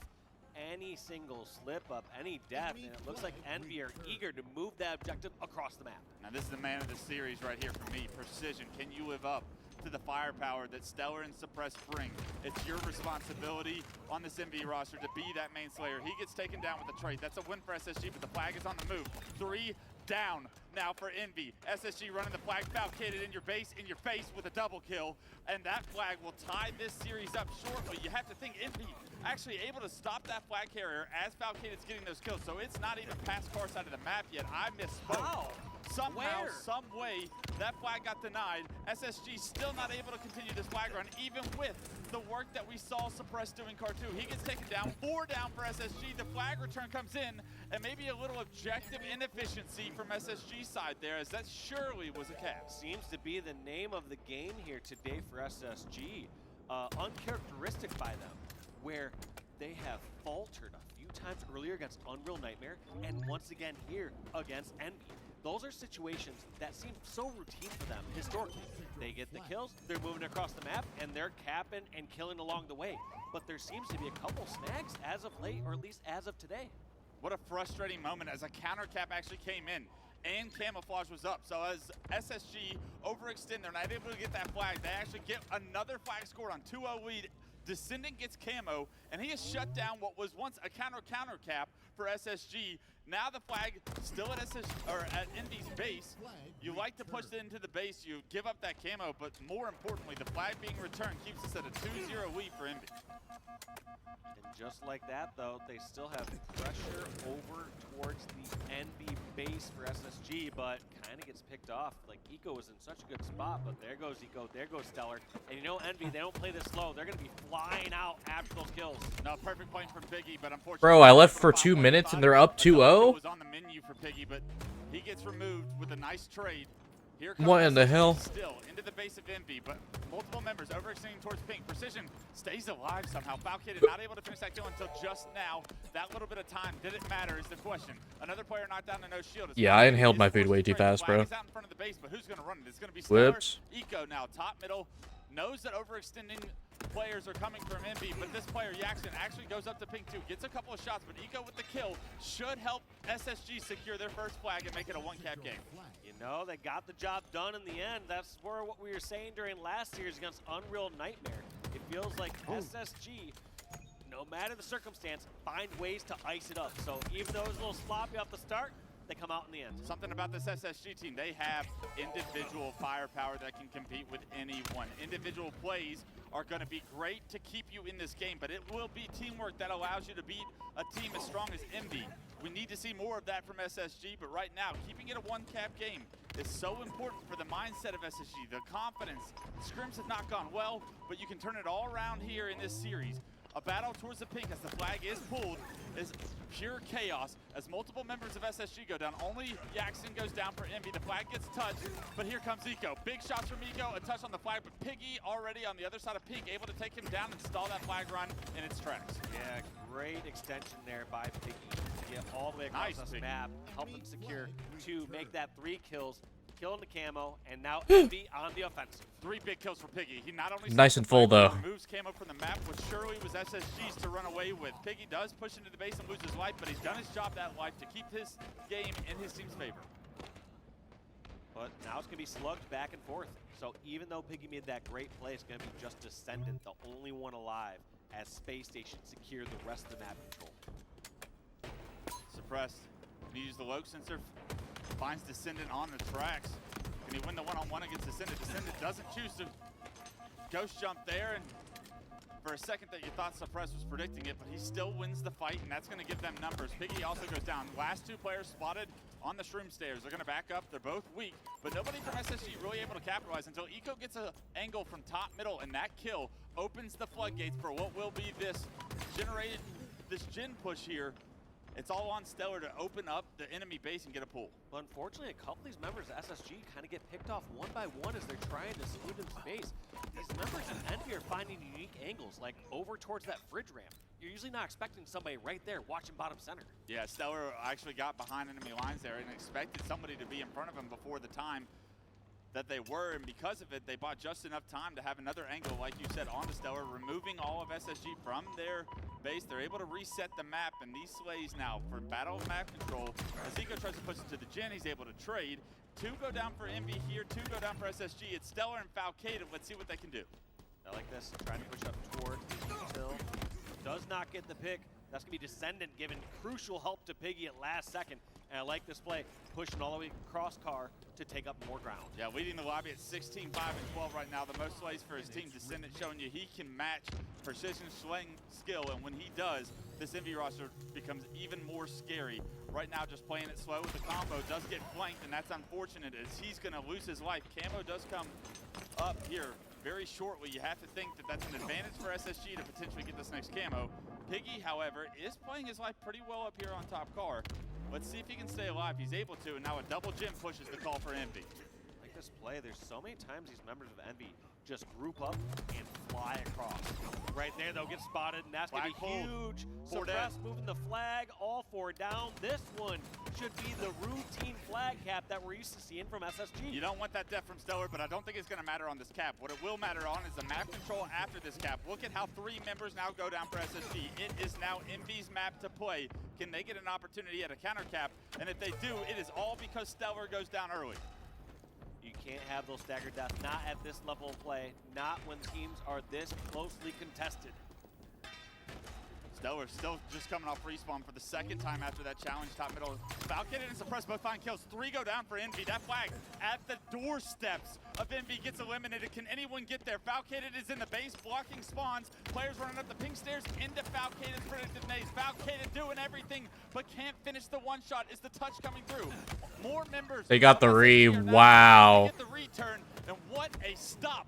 Crazy fucking re. Eco, the only player alive on the map for a second, throws the flag out. Piggy runs into his nade, and now Eco being a nuisance in the base. Somehow SSG find a way to stop that cap. They dig themselves in a hole and climb right out. Somehow SSG, the best at setting up incredible storylines, doing it to themselves though. Yeah, I appreciate the movie. I did say put on a show, but this wasn't really what I was talking about, SSG.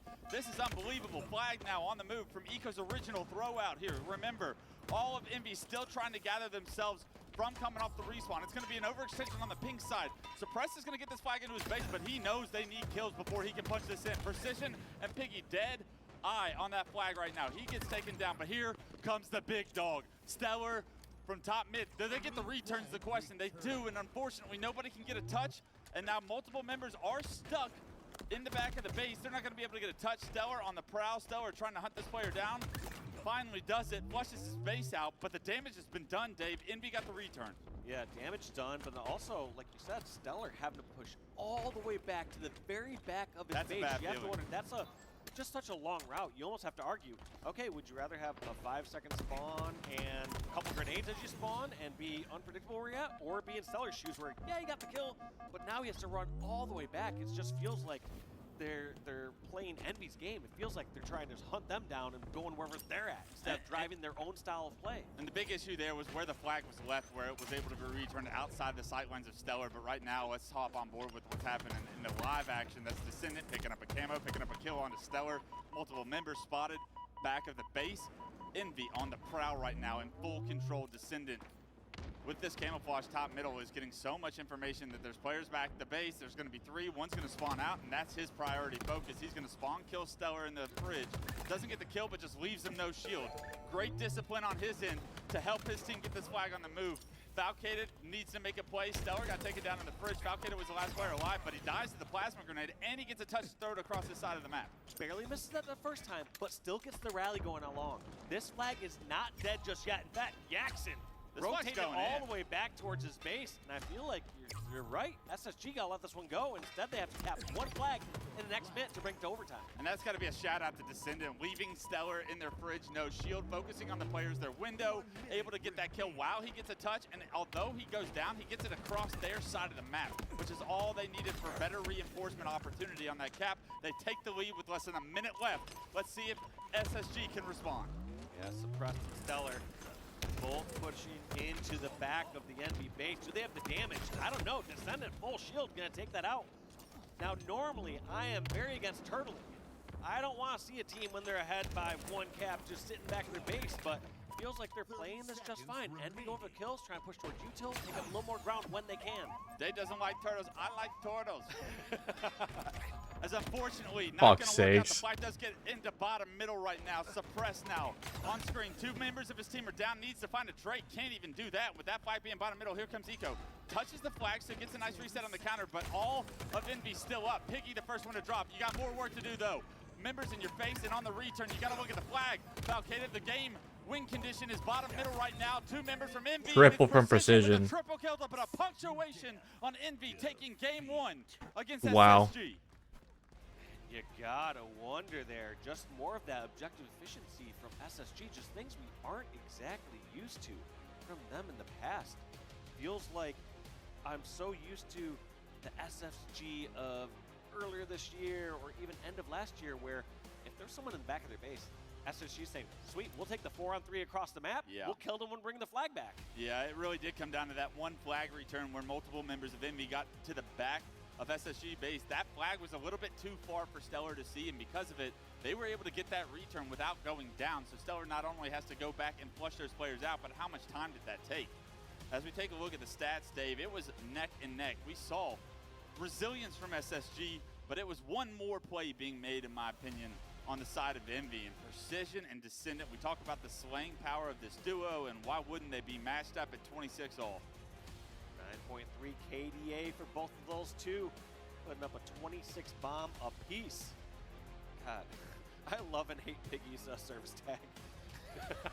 I was going to stay away from it. I was going to stay away from it, but if you're looking at SSG stats, you saw good plays from Falcata, but he was really the unsung hero there. Stellar, untraditional statistical performance there, and you want more from him, and I best believe we're going to see more from him throughout this series. He does not go quietly in the night ever, if ever, I should say. So I'm looking at him to have a rebound performance for game 2. And man, this SSG team, you got to feel from watching them earlier onto this series, they were relying on so many individual plays, it felt like, in their series against Unreal Nightmare. And that isn't going to be a successful win condition against a team like Envy. You're going to have to do more efficient objective work, and there were times where the flag was left where we thought it was probably on the run. I thought that thing was still moving. Yeah. I was like, oh, Falcated setting up for potentially a double cap here. But no, just Envy doing so great getting these stops. And I keep talking about like SSG having this ice. They do have that clutch factor, they have that ice, but you gotta wonder if being a little too close to that ice maybe make them a little cold at some points during the game. Yeah, you're not seeing them playing on fire, not playing so hot. I thought that last flag, there was maybe an opportunity, but the slays just didn't come through. Eco did find a kill bottom middle, get a touch, get another player weak, but whatever Precision was doing off screen ended it as a result of a triple kill, and Precision doing Precision things. That fight has got to be won. You'd have to think Falcata wins that 7 out of 10 times at worst, and unfortunately, one of these 3 times, he doesn't win that perfect gunfight, and because of it, what did they pay? The ultimate price of losing game 1 in this series. Great job by everyone, though. The camo control we have to talk about. Really, SSG on their back feet when it came to camo control. It felt like Envy was always in a predominant spot to pick up that camouflage. Top middle was basically their home for half of that game.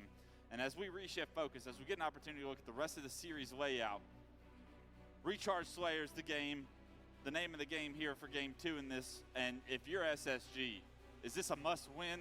Because going down 2-0 with kind of how scrim results have gone, kind of how the in between the 2 events have gone, you have to find something to just convince yourselves that you are the better team here. Yeah, I mean, SSG completely capable of a reverse sweep. Of we course. know how good they are, but like, it almost feels like you have a limited amount of those in your tank. Yeah. And you don't want to be tapping the tank this early on a Friday to you know, clutch it up and pull out that adrenaline pumping victory or reverse sweep.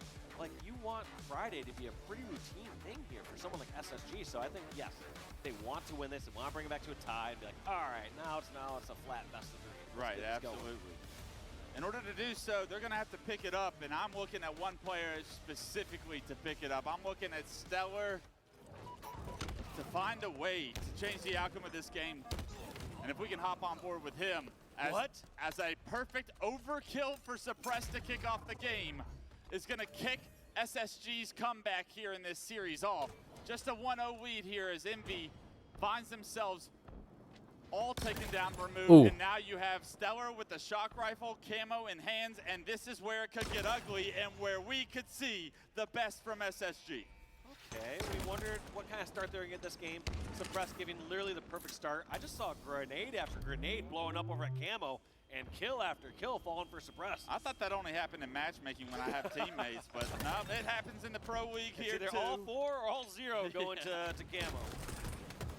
Stellar still just perfect with the shock rifle. Great damage, great collapse from SSG. That's what you want to see. Look at everybody contributing. Eco with 3 assists. Suppress has 5 of his own. Stellar finding headshots with the shock rifle. Complete map control to SSG. Just a 6-kill lead though.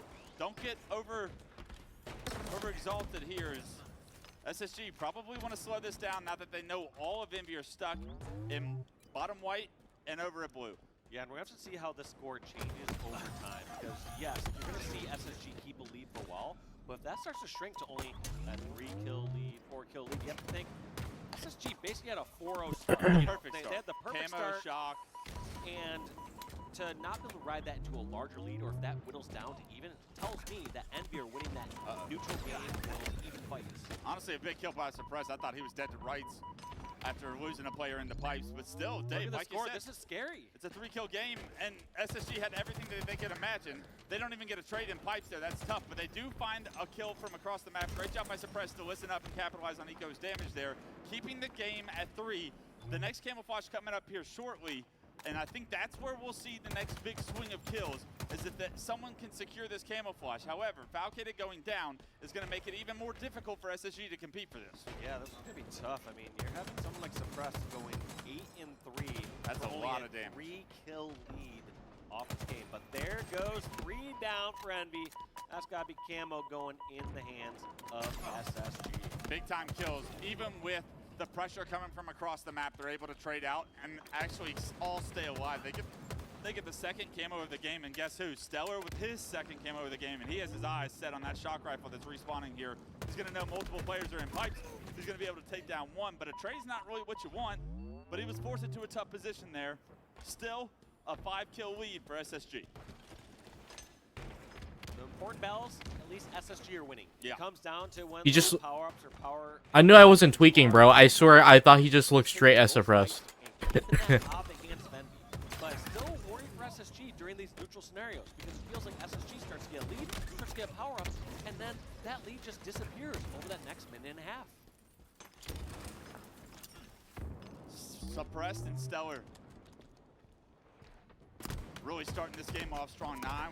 9-1-4, 7-4-4. Exactly what you want to see from who you expect to see it from here on SSG. 3 kills back to back to back for SSG as well. Nothing's being traded out. The Senate forced to run with his tail between his legs back in the pipes. The shock rifle, something Suppressed once, but he's not going to get it with that one. That one had him locked in. Even if he's getting shot in the back, he's like, I will touch that. Yeah. So close, but yes, so far. I actually want to go into an SSG listen-in as they appear to have all the momentum right now, and Stellar finds himself another shock rifle. Glass 30, glass 30, no. One top tower goes down. No, top tower, one shot, going out front. Top right, batteries. Okay, kill me back. Level 2. And triple sec to mid bridge, triple sec to mid bridge. Am I looking out here? Still bats. Batteries one. In pipes, one shot. One shot ballage. Yo, bottom main. Bottom main and tower. One shot, bottom main. Ooh. That's a nasty perfection there, dude. I think he's still shading. He is. Absolute. One bullet. Nice. Spawning red, guys. Yeah, I spawn C. Camo in 30. Camo in 30. Chippy corner, one shot. Dead. Yep, they have that dodge. I'm blocking C. Heaven on me, Madarani. Heaven is half. He's half. They're gonna spawn right over that. Nice.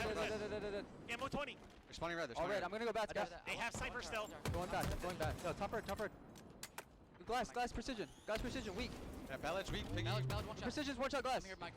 Let's go. You guys try to play I got Camo. naded. One shot. Camo in 8. Nice. Yo, last two on Oh my god, bro. Pipes and needles. Needles just in there. Needle box. They go. Needle box just in there. Yo, bottom main door. Looking at it. Yo, needles, Mike. I'm weak. No, needles one shot. Absolute. That. The tower. One's in tower. Hear that. Probably see Precision. Yo, bottom main. Shady. Tower dead, Brayden. Last guy Yaxon. Descend it. Spawn day. Descend it. Yo, resend this, man. Camo. Top A and spawn down. Top A. Bro, I love these cons from Elamite, bro. Watch your long. Donnie, full camo. Top tower. Ballage one guy. Ballage Right, long. there's a guy bottom mid. Descendant is bottom mid. Descendant is bottom mid. Let's get Donnie to batteries. Ballage weak. On tower me. There's a C-plat. C-plat just sitting there. And I'm grapple. I'm not looking at you, Mike. I'm not looking at you, Mike. I'm not looking at you, Mike. Bottom mid. Two bottom middle. Stacks weak. Yeah, one shot stacks and the guy long. Long. Should both be long. Should both be long. They might split A. Yeah, they will. It's coming, Donnie. Two guys long. Right here, Mike. Yep, both weak. Got him. Nice. Tower now, tower. Two last. Right there here. On the left. Keep looking at smart. Yo, play your life back. Play your own life. Yo, Shady. Two guys going tower. There's three in tower. Three in tower. Okay. Yo, he's bottom tower. You need him. He's We only need 5 here. Let me get.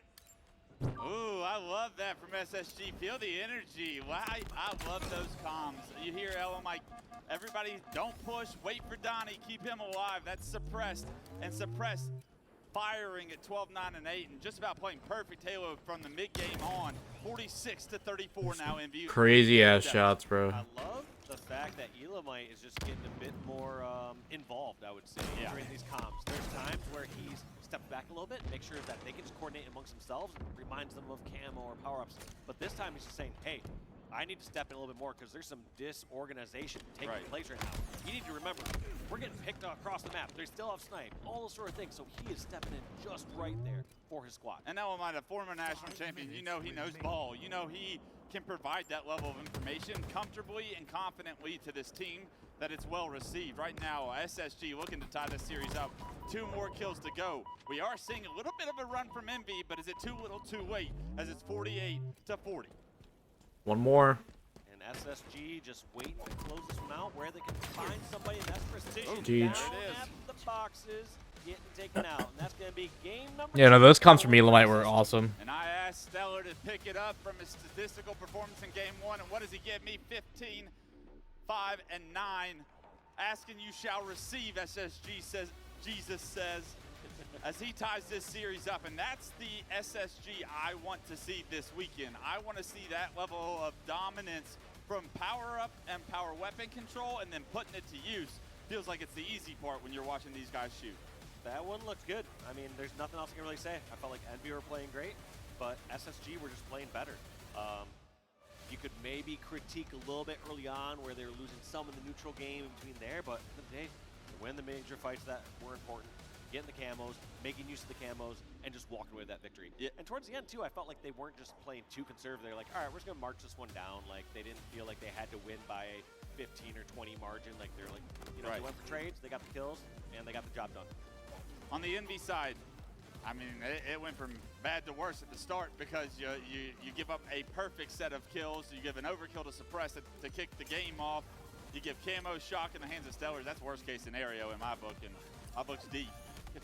But Envy, you have won game 1 in the way you did. Game 2, I feel like they're going to look back at this game 2 when watching the rebroadcast and say, yeah, we just can't start a game like that. That's unacceptable. We got to figure out ways to trade and not give over so many camos throughout the process, so many shock rifles. It was always SSG with the power-ups, the power weapons. It didn't feel like Envy ever really had map control or power-up control throughout this process, something that I think is not a characteristic of theirs by any means, but it's a, hey, we lost that game, we got to play, let's move on, game 3's up. Yeah, no need to be a dead horse there. They can review that later, but yeah, end of the day, like you're saying, it's a 10-kill game, and you give up, what, 6 kills essentially in like the first 10 seconds of the game by giving up an overkill and then getting a couple people ripped by this invisible guy named Stellar is ripping your heads like, off. all right, yeah, we start off to a 6-kill deficit. You turned it into a we deserve that game. Yeah. Lattice King of the Hills game 3. Well, let's check out our players to watch. Suppress stepped it up big time, leading the way at the start of the game with an overkill. That is what SSG needed to have, that signs of life.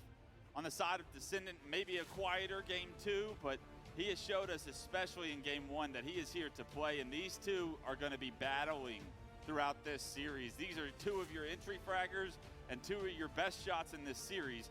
Whichever one of these 2 can win the head-to-head matchup, I guarantee gives their team a massive leg up. Yeah, and you can also be a bit more individually. Oh my god, is that DNC? Oh my god. Like you have to do such a coordinated push with your team. If How you doing, buddy? Getting a 2v1 unless you're going with your teammate. Right. Whereas this map, you can be squirrely. You can run around. You can make some individual plays happen. Does this benefit either one of those players, you think, this map mode combination specifically? I mean, I feel like it just benefits Envy as a whole, not those individuals. I think just Envy have shown that they are a bit more okay in this chaos, and it feels like SSG, like I said, just a couple stumbles. Rendering a thumbie? Hell yeah. Here on Friday. My eyes. Chilling, bro. Focused at the S7 at the start Just of been this watching map. some good Halo today, bro. Precision? Is it Descendant? Tired Is as it fuck, Stellar? but we ball. Is it suppressed?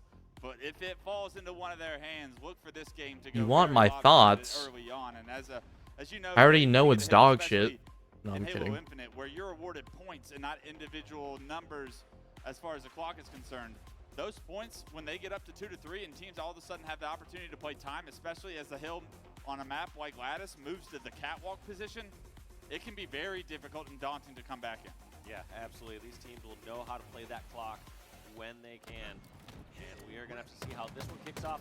I have a feeling Envy won't go 4 down within 4 seconds. You had a splatter for the Killionaire? Bro, that's funny, actually. Correct so far. Stellar goes down, and at least Envy able to start off a little bit hotter. It's a 2-on-2 situation. Suppress and Eco versus Piggy and Descendant right now. Suppress under heavy fire from the crate, but he's going to relocate and opts to challenge Piggy here. Bro, when are you gonna hit a Gungoose snare? Like, hello? Precision respawns, gets involved, takes down Suppress, and here is where the S7 ended up. Descendant. Oh my. A quick scope machine as he finds a body, and now Falcated left to his demise as Precision picks up another hit, a kill, and look, Descendant's blocking these. Off the spawn? Oh, no. Expecting Descendant to be here, 4 go down for SSG. Early time awarded to Envy. And this just makes it so difficult here for SSG because they have to traverse so far across the map just to get a chance at killing Descendant. And along that way, you can take a few pot shots. There's a skewer shot that hit a Razorback across the map after a sniper only fog. Dude, that's fucking hilarious. That's so much better. It looks like they try to ignore and not get sightlines over towards blue. Now do it with the Gungoose. Imagine. Gets on over towards red, gets a pick. Don't let this kid get hot. Another quick scope for Descendant. He did lose his players in the hill, and that's a bit of a mistake you think as far as efficiency-wise. You don't want your hill guy being the first couple players dead, but Descendant's still going to wreak havoc on SSG right now. Yo, that shit's fucking horrible, bro. They got red ram control, which is an easy place to deny. No, it's actually really cool. It's really solid. And Descendant looking to get up close and personal with the S7. Oh my God. I can already picture it on the thumbie. Makes him unkillable for that experience. That shit's gonna look hot. His teammates find the kill. He finally gets taken down, but not without doing a ton of work. This hill's still highly contested. 3 go down. No, you're good, bro. Envy and SSG, even though Descendant did work with the snipe, have maintained control and have found themselves in the hill, and now will be all tied up before Envy can. Oh my fucking God! Real. A lot of times you'll see one hill kind of pull far and lead for one team saying, all right, we're just going to commit towards the next one, set up for hill number 2. Both these teams committed on this one right now. You know Envy are going to try one more push towards it. Here comes Descendant from the red ramp. Can he do anything? What if the bandit model changes coatings on it? That's a good question. Not getting out of this one alive. Here comes Stellar on the side. They're able to pick up that kill. Yeah, I want the weapon coatings, bro. And even with Descendant popping off with snipe at the start of this game, SSG are the first ones to strike blood in the score line, 1-0. Here we go. Hill over at red. Nobody from SSG. I'd have to figure out how to work it in with my 2 down. Suppressed run about time. the shit I already have. Stellar goes down over at red. This is gonna be Envy Figure out a way. And Space Station now have to regroup and make a concentrated push together. Very aggressive push here by Piggy. Suppress finds a kill before that as well. So not only does Suppress get a kill onto his teammate, as Piggy's kind of baiting the situation, Piggy actually forced to trade as well. So Suppress with 2 big kills opens up the map, and only about a quarter of this hill goes in Envy's favor before they lose full control. Now SSG Should have all the main drops after today. Maybe. He gets taken down. I lost like an hour or 2 because Twitch like tracking is so stupid sometimes. If not today, definitely after tomorrow. That was fucking disgusting. Against Precision. Piggy, last one alive, but can't really force this across. In fact, they're getting caught in the middle of the map. They decide to revert back over towards blue pipes and do a new push. SSG saw Descendant ripping heads with snipe. They said, we got one of those kids too. Suppress rips the head off of that player up close and personal, and now he's starting to do work. Body, head, body. Tries to find this player, does so. Descendant gets put back in the death cam. Jackson, he's spotted out. He's the last player alive. Envy need to find a way to deny some of this hill time, because right now there are 3 on respawn, and SSG have once again taken the lead in the second hill. Taking the lead in the hill. Ideally, I can get Grace with drops, and so I can farm my Koshima drops. Rampage there over the last 30 seconds. You would have expected But a little bit more time. I'm not expecting anything. Time's getting a bit more healthy here for SSG. Yeah, they want to securely lock this down before actually stepping in this hill. It is out in the open when players are Quit farming yourself? Suppress True. does not expect someone to come across from top right catwalk right there, and he gets taken down. Envy have now retaken control of red, and it will be SSG's job to break this setup once again. Just throughout that spree, you see Envy answering already, about even in time here on this hill number 2. Both these hills so heavily contested on both ends. Look how close this hill is for Envy, but as I say that, Piggy goes down, Jackson goes down, the hill player goes down, last player alive descended. I'm so tired. Spotted out. This could still be SSG's hill. Can they play perfect from You here? gotta There's get gonna your be white one visor. round of sways, and there's a Go get your visor, man. It's okay. front red. They're gonna come from River as well. You gotta play your life, Stellar. Unfortunately, he's surrounded. If I get lucky, I'll yell at you. Oh my fucking god! Bye-bye. Good luck with your drops. Do they know all 3 members are here? They do, but they found out the hard way. They get removed from the Can I map, get up? and Envy will tie this game 1-1. No. Right there, both these teams desperately towards You heard that me. hill, that last firefight, deciding everything. We're going over towards Crystal. Now, for the first time, we're going to actually see somebody else stay a little safer in the hill unless someone's got those frag grenades. You say that, but it's pure chaos. It's a Royal Rumble. Dan Gaskin in the back is happy to see this. He loves wrestling, and they are wrestling for this hill right now. Everyone. Wait, the jukes. He almost got away with it. Over at green, and unfortunately for Envy fans, it's SSG that comes out on top with the last man standing. Quantum coming up here shortly, but more importantly, SSG secure some early time on this green hill. Now we got Sniper, though, in the hands of Piggy. Whoever wins this fight is going to keep the control of blue side and blocking these spawns. So it's more than just a single kill. It determines the next round of spawns. Let's see what Piggy can do with the sniper. Player from River catches him off guard. He walks out the front with a little bit of no shield. He gets removed. Big mistake from Piggy there. That loss of the S7 not only loses that position, but it makes numbers easy for SSG. Here they come. Stellar from the sky, suppressed from the crates.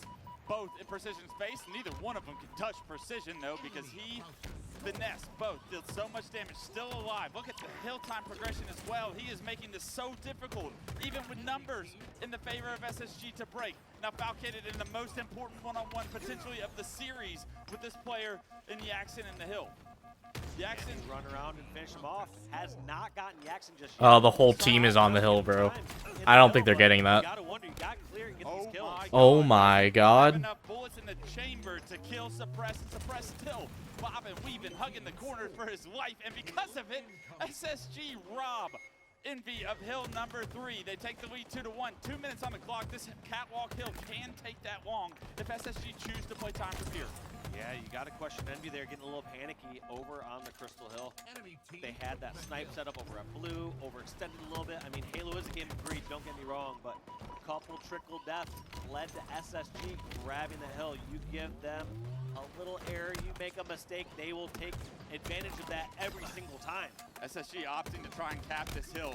I like that idea, especially with the slays you're getting from Suppress. He just finesses Envy right there. Gets 2 of his own. Last 2 players are going to be over at blue. Got a player front blue, able to play his life in such a difficult situation to try and flush him out. Eventually, Eco does get taken down, however. Early progression for SSG in their favor, but Envy have stopped it, and actually, with blue control, have the advantage in this situation. Yeah, I'm surprised that Envy's actually able to grab as much time as they are right now to answer this one back. Descendant in such a wise position over on the tower side of the hill. Yeah, Suppress almost disrespecting the idea that someone is top that catwalk. Yeah, he's like, someone else is going to take care of it. Someone has to. It's open, it's catwalk. Yeah, and eventually that player does get pushed off of the catwalk. He's forced to drop, but not without almost acquiring over half the time right now. Envy are going to get right back into this game if they're able to capture this catwalk hill, tie this thing up. Suppress finally going down on a killing spree, and somehow throughout a killing spree from Suppress, Envy have maintained a majority of this hill. Precision is just chilling on this hill. Will hold the blue side of the catwalk hill just to jump back into blue, but right here we're seeing Envy opt for this tower side as they seem to have more cover near that pillar. Yeah, you can cut off a few sight lines. You can play around those pillars. We're cutting off that top mid sight line. I like how Envy kind of taught us all a little bit of something on Lattice, King of the Hill here. Multiple members are jumping in the hill. One of them wants the snipe, one of them just wants the hill time. They both gets into the death cam. Stellar laying down a shot from top catwalk like a turret, and he's gonna make his way to the hill. They still have ambitions of potentially capping this, I think. There's a minute left in the game. Stellar with a fresh snipe. I'm not sure what the correct answer is here. And I don't Stellar either. This can't one's get out of so there. tough to decide. Like, I actually don't think that SSG should desperate this hill because then they give up too many deaths. They probably don't cap it anyways. And Oh my then God. they don't have the stuff Crazy fucking triple from Eco. 3 kills to his name, beautiful grenades, 43 seconds, and Envy have to get toes in that hill to tie this game up, and you can tell SSG now are trying to play time. They need slays. They get to play Team Slayer here for 30 seconds, and they can do so perfectly. They can win this game. And look at this. Pushes on both sides. You had Piggy Big and shots, Descendant Eco. trying to go towards red. Yaxon and Precision going towards blue. 3 of them taken down. Yaxon, the last one alive, somehow needs to push. Gotta force him ice somehow. His toe in that hill. Piggy in no man's land right now. He Nah, they're gonna get the hill that. in 10 seconds. How are Envy going to do it? Let's see it. He's going to be a push from front red. You can tell all of SSG are sitting on blue. He got snuck one. through? Oh my God, he got the shroud. Can he get the toes in? They're stepping it in on Oh man. potential. Big time Wow. plays from SSG. Big time plays from Eco. Will get them the series lead 2-1. SSG icing it up. Name a better combo. Those, they were in such a ridiculous spot. It was about 1:15 as they just held them out the entire time. Goddamn. I said they could start playing time with like 2 minutes left. I actually had no idea what the play was there because it's almost too long. Yeah. And then you're also like, all right, well, we're not killing. Do they just push out except for the next And hill? they Like, decided go to for they decided craze? to not play time. They tried to cap early progression on that hill and got removed from it. Envy actually very quickly broke that first SSG setup on that catwalk. But you got to talk about Eco. I mean, 17 and 18, yeah. But what he just did at the end of that team or end of that game, he won his team the game. It was unbelievable shots, positioning, grenade precision as well. He found 5 straight kills, which led to the opportunity to have that level of control to punch their ticket to a series lead here, 2-1. Eco, an unbelievable individual life at the end of the game that really does dictate how this series feels right now. Yeah, just clutching up when his team needed most, getting that triple kill. And that was kind of the dagger there for Envy. They kept spawning over towards ice. They didn't really have any great routes, and all the fights that they took, you know, they took their time. Don't get me wrong. Yeah. But they'd push in towards red, push towards blue, and lose those fights. And as soon as you lose that first round, you saw the desperation. Yeah. You're like, all right, I'm just running straight in with a shroud. Yeah, that was unfortunate. SSG one step ahead by stepping in there. That's the part that blew my mind the most, because most people would just stay out and be like, once they get in, maybe The I'll hill's get in. off limits. Yeah, you're like, oh, I don't want to extend the game. We want to win by the last second, but they just said, we have to get these kills anyways. Yes. Step in the hill, secure, make sure that no tomfoolery can take place on the catwalk today. Unbelievable finish there from SSG, and now in the driver's seat of the series. What was once looking like Envy is here to create this upset. They're the top 4 seed. Everybody's talking about how strong Envy looks, and SSG all of a sudden saying, Did you forget about us? Yeah. Not so fast. We've been doing this a long time, and we have ambitions of being a 1 seed in bracket play come tomorrow, and it's going to go through Envy if we're going to do that. So can they punch their ticket to that with another game win here in this series is the question. This series far from over. Envy showing you they have everything it takes to go hand-to-hand with SSG, and it really is individual performances, individual plays in these games that will decide, does this go to game 5 or does it end here in game 4? And I'm looking at Eco, if I'm on his team and saying, hey, I appreciate you, bud. Thank you for getting us this series lead, because it's a banger of a series here on a Friday night, and either team will be very happy once this is over if it's in their favor. Absolutely. They just want to close out the night, and you start to look over. A little doubt starting to creep in the faces of Envy. Before they're all smiles already, like, hey, just I didn't see a smile on Piggy's face. I didn't see a smile this last break. They're starting to see the challenge in front of them, saying, all right, we were winning our individual fights. We were winning game 1. Things were looking on the up and up. And all of a sudden, not winning every individual fight. It's no fun. SSG aren't making the same mistakes that they were making earlier on. It's no fun when Eco's got the gun. And he had the gunny at the end of that game, secured his team a win. But here we go, live fire oddball. This is a true test of endurance. As oddball, traditionally our longest game type here, and let's see who separates themselves throughout this game. This is truly a test of who I think the better team is gonna be. If it's at SSG that ends the series here, or can Envy push this to a game 5? Can we get a game 5 on Friday night pool play? That would be something special. Stellar finds the combo, puts it to work, finds the repulse, puts it to work, finds the snipe.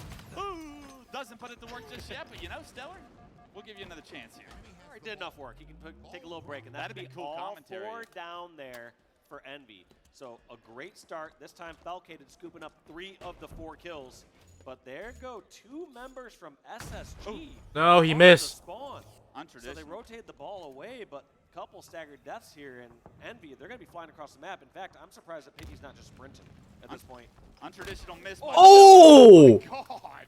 What? That one back. Maybe I didn't snipe you when you had camo, but I did now. It's a double for Stellar. Can't hit the triple because his teammate killed him too fast. And last player alive. Check him PC. Check him PC, man. Delay the respawns What the? of Envy even further right now. I mean, Stellar, you missed. Bro, that shot. he You hit blamed that him like he one didn't even have hard. camo. Serious to watch right now, and it's only Friday. You could tell the disrespect he was feeling coming into this series right now. Stellar starting this game off 4-0. I think you can tell when a sniper's feeling themselves is when they repulse off the ground to go for a snipe. You're not doing that if you ain't hitting your snipes. Oh, I do that all the time, but it's kind of just a twitch. But the fact that he's going for one of those off tower, over towards cuts, didn't hit it, but man, they got a 50-point lead and they're looking strong. I did look at him this morning and say, hey, can you do something cool for me? So maybe that's what he was envisioning when I said that to him. But right now, Stellar back in the action. Can't quite finish the kill on the Yaxon. Good shots from Yaxon there. 3 go down for SSG. The ball gets reset. But, I mean, Dave, look at the score. 50-1 right now. It is Envy trying to crawl back into this game, into this series, into this first round of oddball. It was great first set from SSG. Now let's see what Envy do if they have control of the ball on the map. And looks like we're not going to fully find out because they don't have control. That's going to be 2 down for Envy. Make it 3 down. Piggy goes down. Precision, the last one alive. What can he do?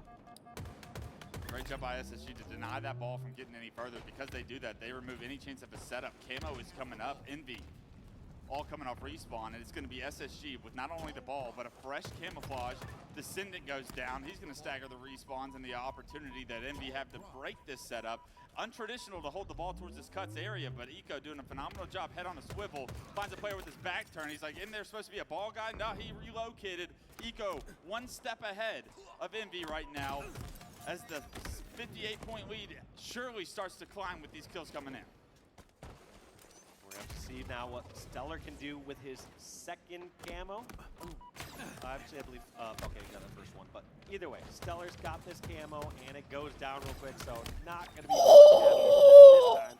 But doesn't matter, because Suppress going to clean up all those kills. And right now, they're kind of trading out slays, but we've been pretty quiet on the objective front for SSG. I don't hate that, though. They need to go even or ahead in slays, and then they can worry about it. Right now, time's on their side. Especially with how the start of this game has gone. They're up 50, right? Like, for them to lose, it would mean that they would have to allow Envy to have a strong setup for a very long time in order to get back into this round. So you see Envy running away with this ball. They got 15 seconds, but here come the members of SSG. This is not going to be a strong setup. This ball is going to get played, and only 16 points is what this setup relies to. It's going to be a 2-2 split as far as trades.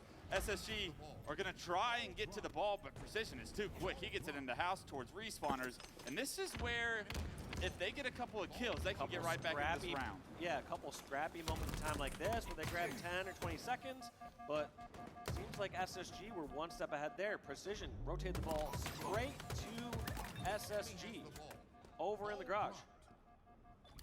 Look at that big diamond on his gun. No wonder he doesn't miss. Guy's shooting perfect right now. Eco trying to play his life down by the pillars. He gets flushed out by Piggy and Precision both. And they rotate the ball perfectly to green to where, once again, when SSG do break this setup, they'll be able to play it and deny any responding time here. Precision, the last guy alive, that's your cue, bud. You got to throw that off the map. A good job by him. Respawners should be able to get near this ball before Space Station can get down there. And Dave, what was once a 50-point game, now down to about a 30-point game.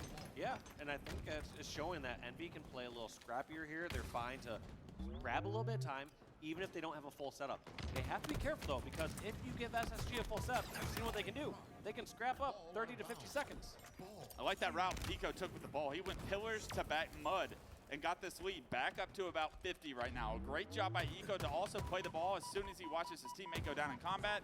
Eco now, not only did he get a kill, but he bought a lot of time. Falcon is able to find a kill, trades across the board with 1:40 left. Will favor SSG in this situation.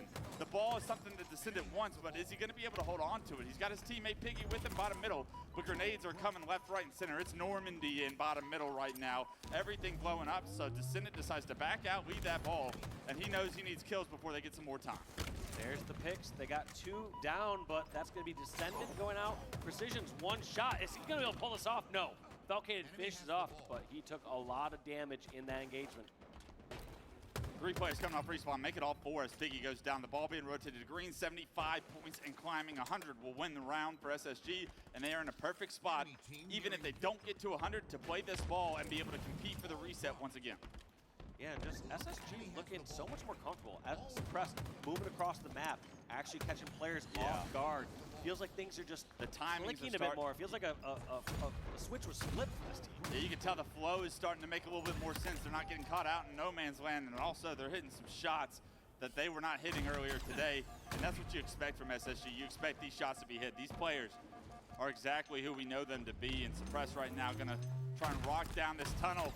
He's got players coming from in front and behind, but the players that were in house actually just left, so Precision gets caught off by himself. 3 go down for Envy, and surely with all 4 down, this will be SSG taking round 1.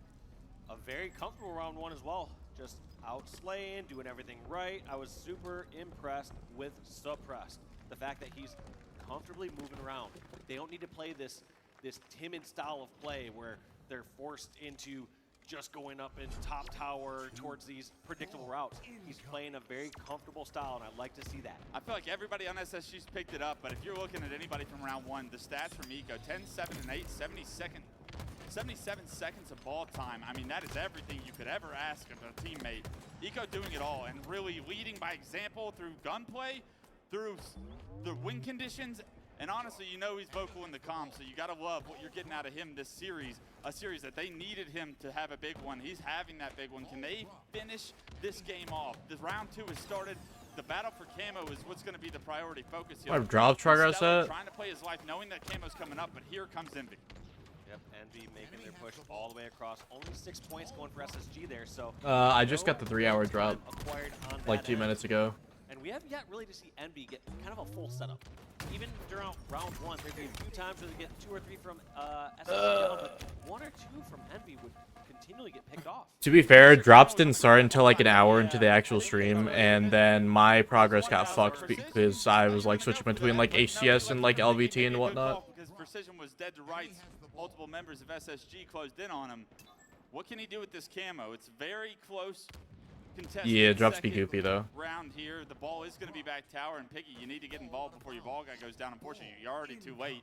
I said it, and I was already too late. Precision, Descendant go down. Piggy yet to shoot his gun, it feels like, and you got to get involved because now SSG has the ball.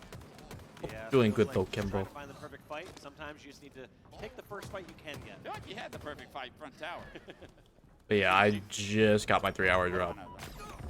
Well, it is still a 1-point game here in round number 2. Teams Yeah, like you said, switching will fuck it up, when there's unfortunately. a game this close, those extra kills, those extra seconds are actually what's going to be the difference maker. And so we're now going to see Yaxon help get those couple finishes, start to put time on the board, and we actually start to see this is probably the Thankfully, the most time comfortable between setup series hasn't been like absolutely. ridiculously long, so like I haven't had the need to switch recently. Space in between SSG. There's 3 down again. Eco's the last one alive.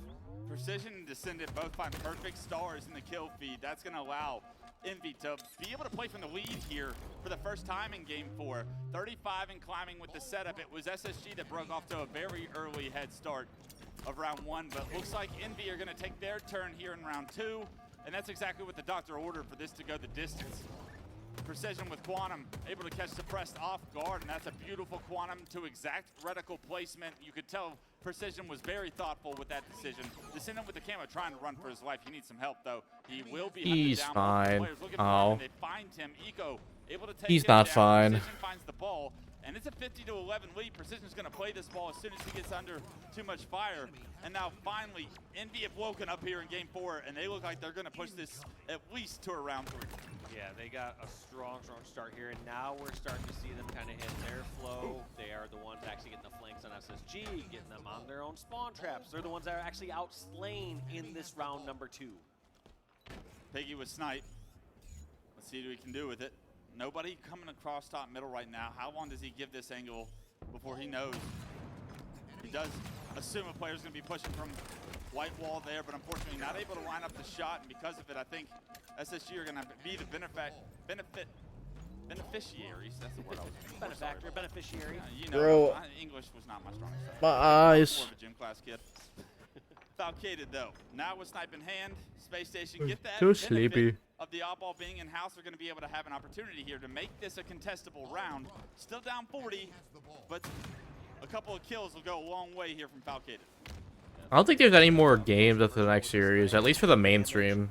Gets the finish, and now Envy though still walking with this ball. This can be dangerous though. When you commit towards holding this ball in garage or at that window, the other team kills you in that spot. They get a full setup there. Yeah. And Falcated was kind of out of the play. Oddballs are so long. Holy shiitake, bro. Setup, but you got a lot of work to do, even with 2 minutes and 28 seconds on the clock. The lead being up to 40 right now with only 30 points really needed from Envy to push this to a round 3. It will take SSG doing some heavy slaying power in order to get back into this one. And Piggy has other things on his mind. He's able to take down Falcated. Eco does find 2 in the kill feed, and we'll see if SSG are able to capitalize on that double. The ball does reset, so it being bottom middle makes it so difficult to try and get out, knowing that there are several players from Envy still on the map. I like this push by Piggy. You notice how Envy, they either immediately go right for that ball and they rotate it out, or they take their time. And I love this play by them. They're just doing it so right. They know that SSG aren't going to overly commit towards that ball right away, and so they're taking these routes over towards bags, getting a few picks. Someone we haven't talked enough about this series, Jackson. Maybe the youngest pro on this team, I would think. Definitely the least experienced. Let's see what he can do to punch his ticket to a round 3 here. He's got camo in the game in his hands. He's going to sit back, get some good damage on, but most importantly, not lose this camo. Be a presence on the map. Eco going to get taken down. That's exactly what the doctor ordered for Envy fans. Suppress somehow spots him and one-shots him right there. That was impressive from Suppress. But Jackson doing his job, you got to think, in order to buy time for the reinforcements that are Piggy and Precision here, to at least deny a setup for SSG. And buying time he did. That's the most important part. Like you said, it's a minute and 15 left. At this point, you still are going to see Envy, if they get the kills and a chance, they're going to just coop up the time. They don't want to back Space Station into a corner where they have to play perfect Halo, because it's a team that tends to play perfect Halo when you back them into corner. They're capable of it, right? If we can get the round over with, let's get the round over with. But right now, they're waiting for that perfect moment. They're not going to overextend and put their gun down for a ball in 5 more seconds. That's not going to make the difference at the end of this round. Falcated, suppressing Eco, I'm sorry, find kills in the kill feed. Descendant trying to watch the ball with Snipe. Doesn't expect to. What? Unfortunately, Eco's the one that gets his head ripped off and not the ball guy. If I'm Eco there, I'm so confused, but a great job to find 2 kills from Descendant. But what does it amount to? Stellar, the last player alive. He's found that Snipe. Lands a body shot onto the ball carrier, but I don't think that's going to matter. Nobody's going to be in position to finish him. A body shot on Descendant, that's great, but nobody able to finish him. 10 points. If Envy can get this, can push this to a round 3 in game 4. Perfect rotation there too. Damn, we're going to a round 3. Decides to double back, and he's going to grab the last one. Make it. No. Oh! Does get it. Okay. Precision, you can get a second. Round 3 it is. Clean. Very Envy. clean by Envy there. You see what they can do when they have control. Backs against the wall. Envy respond. Can we get a game 5 on Friday night? Please, Envy. If you're an Envy fan, we need your energy here, because I would love to see this go the distance right now. Let's see how this round starts. We've seen SSG jump off to an early lead. We've seen Envy get off to an early lead, and both of those teams have been able to close out the round. Also, one thing I want to highlight is how the objective workload is being shared by both these teams. You have a squad like Envy, almost equal across the board, where they have somewhere between 25 and 45 seconds apiece on that team to share that objective workload. Whereas they're putting it all in the hands of Eco and a little bit of Falcon. You got to think, is it a strength of setup situation that's allowing that to happen? When SSG have had their setups, or does it last longer, and that's why one benefits from the time and the totality of that, and it's more scrappy time being picked up by Envy? Yeah, I think it's a two-pronged thing. One is SSG are going for larger setups. They're going for a long set that they can hold for 30 to 50 seconds. Envy are going for some scrappy time. So when you go for scrappy time, it has to be opportunistic. Who's the closest one that can grab the play ball? Oh, you just got that kill on the person, you could rotate it. Grab that, grab those 5 or 10 seconds as you rotate the ball away. Whereas SSG, like you said, they're going for more of this setup. And when they get those setups, they're saying, all right, Stellar and Suppressed, you go out and kill. Me or Eco got the ball. I agree with you up until this very moment, Dave. This is a strong Oh, no right lunge! You're not getting that Yo! That is a mistake that opened the floodgates. Here come SSG. 3-0 down, 4 down. Now it's a response from SSG. They get their opportunity at a setup, but that was probably You could see how annoyed he was, bro. That's unfortunate. How did SSG respond? We're going to have to see them put a lot of points on the board. It's going to be Suppressed. That was the one holding the ball here for SSG. Oh my God. Stellar just going across the map, slaying, clearing a path for his ball carrier. Walk him down, Stellar, as he finds 5 perfect shots on the Descendant there, puts him in the death cam, immediately refocuses attention to Big Door, able to find another kill. A killing spree for Stellar, 39 and 27 right now. Let's see what else he can do. He wants to get active. You can tell how he's playing on the map. Stellar is looking to be aggressive and dictate how the rest of this round is going to go. He does not want to go to a game 5. 31 and climbing now. What was once a 40-point lead now within 10. Just like that, gives his teammate some support. Gets the second one of the pillars, so it's going to be a 1-on-1 against Descendant. Make that a 2-on-1. His teammate over at the nest lays down some fire on Descendant, and he runs into the second grenade. No! Somehow dodges it. Knocked down to no shield. Stellar's everywhere right now, and if you're Envy, you got to start prioritizing. And Piggy does find that camouflage though, so I think they were able to respawn over close towards that camo as Stellar is farming their team over towards green, so maybe this is what the doctor ordered. Had to Piggy shut down finds at a some double. point. You know that snipe's coming up. Does he opt to try and go for that? They get the play ball. Precision's going to be on the ball, ready to grab it, but Piggy, trying to play defense here, is going to have to reveal himself if his ball carrier starts to get shot. He needs to shoot immediately there. Yeah. As your ball carrier is given that distraction, I've just noticed a couple times, feels like from Piggy just maybe being a little hesitant to shoot with the camo, and it feels like we're in 2025 Halo Infinite. You sometimes just take first shot when you can get first shot. Able to find Stellar, so still playing this camo pretty well, I'd say. If he can stay alive, unfortunately, he continues to go down cuts and finds Suppress. Suppress takes him out and gets camo removed from the strategy of Envy, but more importantly, Envy brought that ball towards dummies, and then SSG get to benefit from that ball being so close to tower that now they have a tower themselves and they have the lead as well. And that 40-point start for Envy, you said the strongest start they've had so far this game, diminished, deleted, it's gone. You now have Space Station only 25 points away from closing this game and closing the series, so Envy needs to break the step and they need to do it now. On cue, Dave, Envy do break that setup, but 77 to 51. 25, 26-point lead right now for SSG. Stellar's also taken down 3 members of SSG go down. Balcated trying to just buy time for respawners to get here and deny this ball from moving. That ball, however, does get picked up before respawners can get there. It's going to be taken towards the pillars and back towards mud, the route we saw from Eco earlier in this game. And Envy, although they lose Piggy, they're going to have some sort of a comeback here. It's going to be about a 10-point game, but they are going to have to play that ball. You got to wonder, was it played too early? Because now they don't need to go to tower. They can just go straight for ball if they want, but knowing the SSG style, looks like they're going to try to go for more of a full step. So they clear out tower, they have someone grab ball, and they're clearing out dummies. Yeah, that's what happens when you play it too early, Dave. You made the best point. When you play that ball early, they no longer have to push you at tower. They actually got the tower kills without even having to go to tower, which is worst case scenario because now the ball back at tower, 13 points is all you need, and SSG can get rid of these Envy fans once and for all. There they go. They're trying to close this one out. Gets the melee there. That's going to be 2 down for SSG. Can they scrap up the last 3 seconds? No. Suppressed. Wisely plays the ball. fights another day. They have to grab these kills. That's going to be 3 down kills being traded back and forth, but only actually precision going down for Envy. Jackson, can they do another 40-point step? They did it at the beginning of this game, and they need it now more than ever. You ever seen Remember the Titans? Can you be perfect? Is the question, because 4 points is all SSG need in Envy.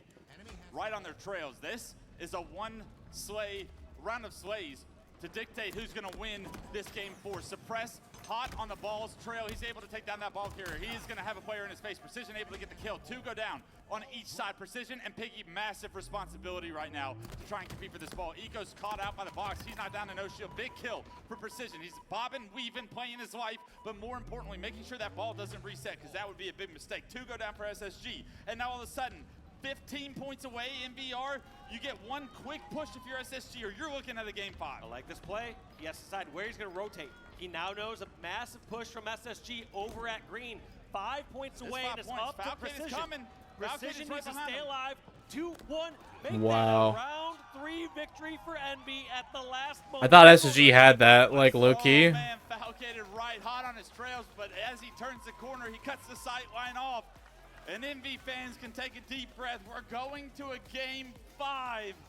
I love the positioning too by Precision there. I would say somebody who wouldn't be as good of an OBJ player would have immediately went for the play ball spot. They would have just waited near the play ball spot and probably died, played it, and then SSG would just scoop it up anyways. Yeah. So he played it so smart, realizing they need those few seconds. Teammates were all going down.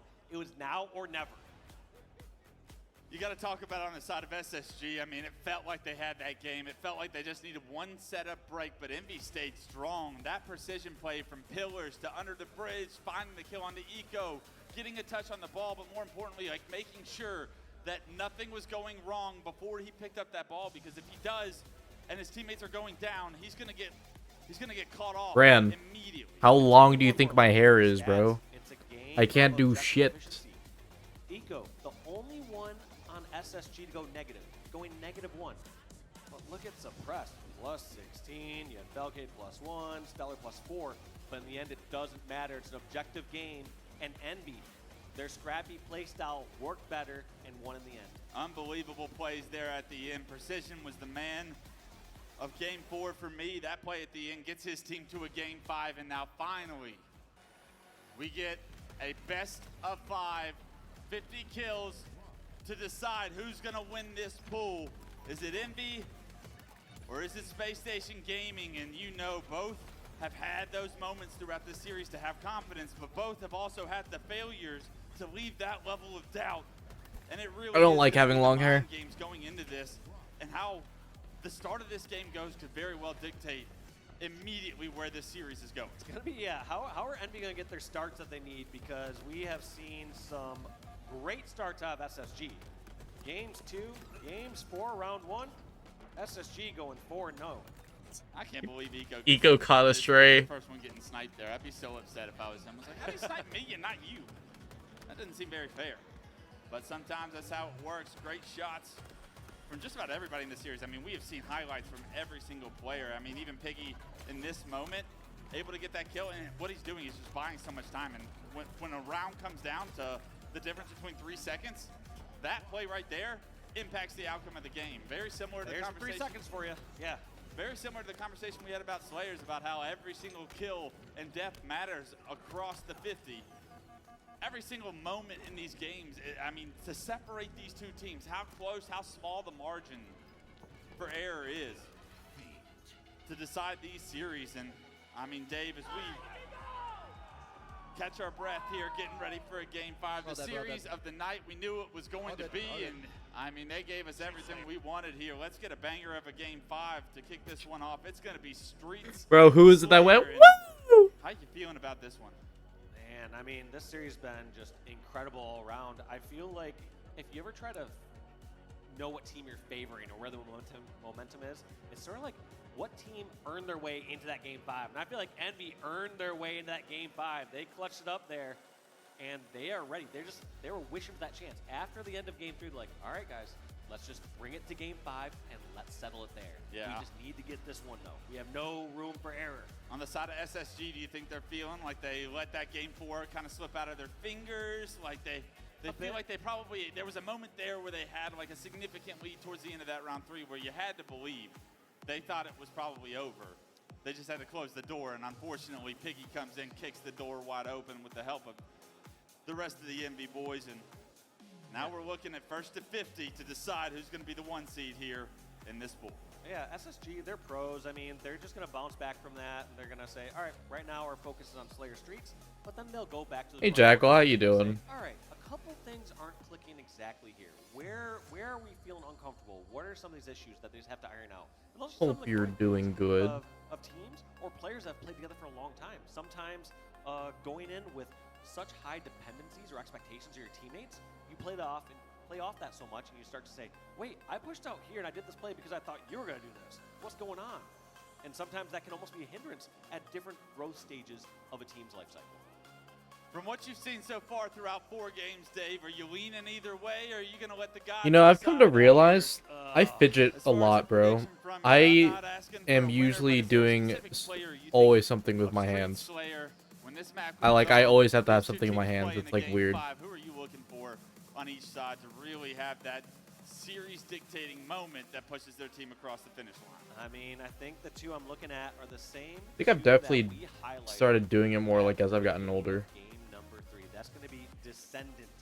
Interesting behavior. NB squad. He was the one that's their best power slayer when it came to King of the Hill games, and then also Suppressed. Suppressed dropping 43 kills, clearly feeling himself, taking comfortable flanks, doing well. I mean, if you're putting up those numbers, you can't, you have to set that expectation with your team saying, all right, if I'm playing well, play off me. Guys, I'm dominating. Yeah. And it can't just be like padded numbers. Like those, he got some hard-earned kills, so he has to do that again. You can't just have one hot game in game 4 and then go into game 5 and be like, all right, who's got it, guys? Who's picking this one up? Yeah, I mean, I tried to carry us. What do you guys have in the tank? I'm looking at that man right there. Stellar, when he has good games, this team usually wins. Stellar, there's not a snipe on the map, and you kind of hate that for those game 5 opportunities for the individuals to really showcase their skill. This is going to be a battle of teamwork. This is going to be a battle of aggression. How quickly can you get all 4 down? How quickly can you trap them in the back of PD, in the back of Tram, and sandwich them? I like MB's opportunity on this map, but I've seen MB lose some heartbreakers when it comes to Street Slayer. There's been several online tournaments where they were playing FaZe and they gave up a lead that I didn't think was give upable. If that's even a turn, I'm going to use that one, by the way. I know Shurzy and Dan have been in the back laughing, but voice is going, brain's going, but I tell you who's locked in. It is this MB squad to be able to push this series to a game 5. It looks like everybody's back in action. You saw Descendant's like, I'm getting my blinks in right now, and then not the rest of the game. He had a little something to eat, too. You saw him munching on something. I like that. Refuel. Get more gas in the tank. Sometimes you got to stop and get something. Let's see who's got what it takes to really end this. And what a series this is. How important is this? Because the winner of this is going to play a 5 through 8 seed winners bracket round 1. The loser of this is going to play... Yeah, I mean, basically you're looking at the Shopify difference Rebellion. of, you're playing a Shopify, Optic, or FaZe, essentially. It's going to be a Shopify Rebellion. Yep. Because this is Pool D. The last place in this pool is going to play the number 1 seed in this tournament, and that is not a team I want to play at all early in a bracket, or really, if ever, somebody else can knock them out. Let someone else, take a few stabs at it before you have to take them out first round. All right, ladies and gentlemen. Layer on Streets, baby. Wow, this is what the players play for. This moment means everything to these 2 teams. SSG versus MB, Game 5, Street Slayer, first to 50 kills. Let's get it going.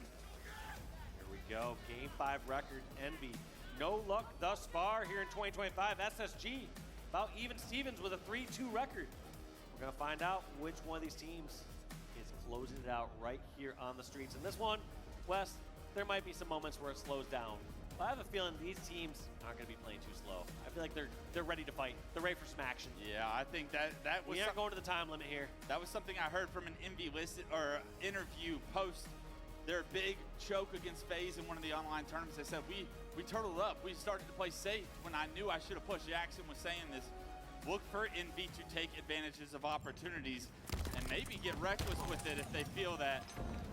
We're off, ladies and gentlemen. Precision's going to be the first one to fall. Falcated with the nade, able to take him down. He's going to have the red gun in his hands. Right now, Piggy stuck into tires. Doesn't spot that player pushing B, and that player spots him. Stellar finds it up on the kill feed. All four go down. It's a perfect start once again for SSG. SSG end up having one player fall at the end there. Stellar get killed. Oh god, he's in trouble. But damage Wait, he actually got out? They got That's crazy. Now can they hold on to this?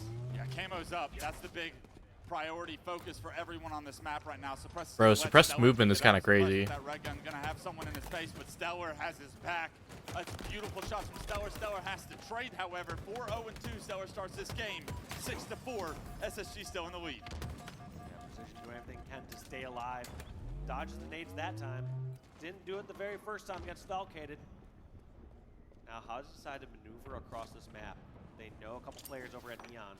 I like that pre-nade onto the benches, helping his teammates on that lane. But overextends a little bit there. That's going to be Precision picked off. Feels like some of these flanks that were working early on in the series, early on in the games, getting cut off this time. Space Station learning, adapting, changing. Starting to figure out the MV play style, right? Starting to understand who these players are, what routes they're more likely to take, and that is so important when you're playing deep into a series, being able to adapt and evolve and play around maybe the mistakes that they can potentially get caught. Start to learn those tendencies. Start to see who's over-challenging. Who do you just throw a grenade at right away after they duck away behind the pillar? Do you start to notice those patterns and that low recognition is those differences in those individual fights? Stellar able to take down Yax, and the rest of Envy is going to be pushing towards the cafe. Piggy going to be able to take him down with the help of Precision. And actually, Dave, I want to go into a listen-in and hear the comms of Envy and see how they're faring early in this game 5. Listen, dude, he's trying to get damage on me. He's gonna run at me. The B guy's gonna run at me. Are they in arcade? Ice cream Eco. So I'm pretty sure. Ice cream Eco. Eco. I'm looking at your pink. I'm gonna have it for a second. Hey guys, camo 10. Do we have Shroud? Ice cream Eco to arcade. Alright, they have Stalker. They have Stalker driveway. Stalker driveway. Arcade as well. Arcade as well. Camo 5. Shrouds is not up. Shroud arcade once. I got Shrouds up. Watch out. It's not up. It's not up. Yo, we're weak. Be stairs. Be stairs. One be stairs down. Yeah, they're raping. Everyone, watch out. I'm looking over here. Just sit down. Yeah, bottom be stairs. Sorry. Look cafe. Watch out. Cafe as well. Tobacco. Watch out top A. Side stairs. Watch out top A. Never died. Ammo's down. You got me. Yo, back A one shot. Look at me stairs for you. I'm looking at me stairs for you. S1B. Good camo grab. Hero's weak. Hero's weak. I need help. We need help, Ethan. We need help. I can't. Yeah, ATM also. ATM. Pillars. I was right. Top Ivy. Stay on that. Back Ivy. Top Ivy. Top Ivy 1. Top Ivy 1. Top Ivy. He's on the side. Top Ivy. Guys. One shot purple. No, purple. Two purple. Give me a second. Top A. Flying pink. Pink street seller. I'm playing for back A. Pink seller. I'm living. I have to live. Is there a guy back A? Top A. Top A stairs. He's got three cafe right now. One spawn PD, PD and PD. I hear that. Caution. Behind the corner. One guy could be behind you. Caution weak. One. He's PD. I'm stalking it. Pull the back. Where? Back left. Wait, don't trade. I'll look at front A or some shit. Tires, I need help. Yeah, tires. Tires. Front A weak. And then PD. Tires. Yeah, front A. Tires. Yo, I'm sliding in door. Side door. We spawn B. Running at B.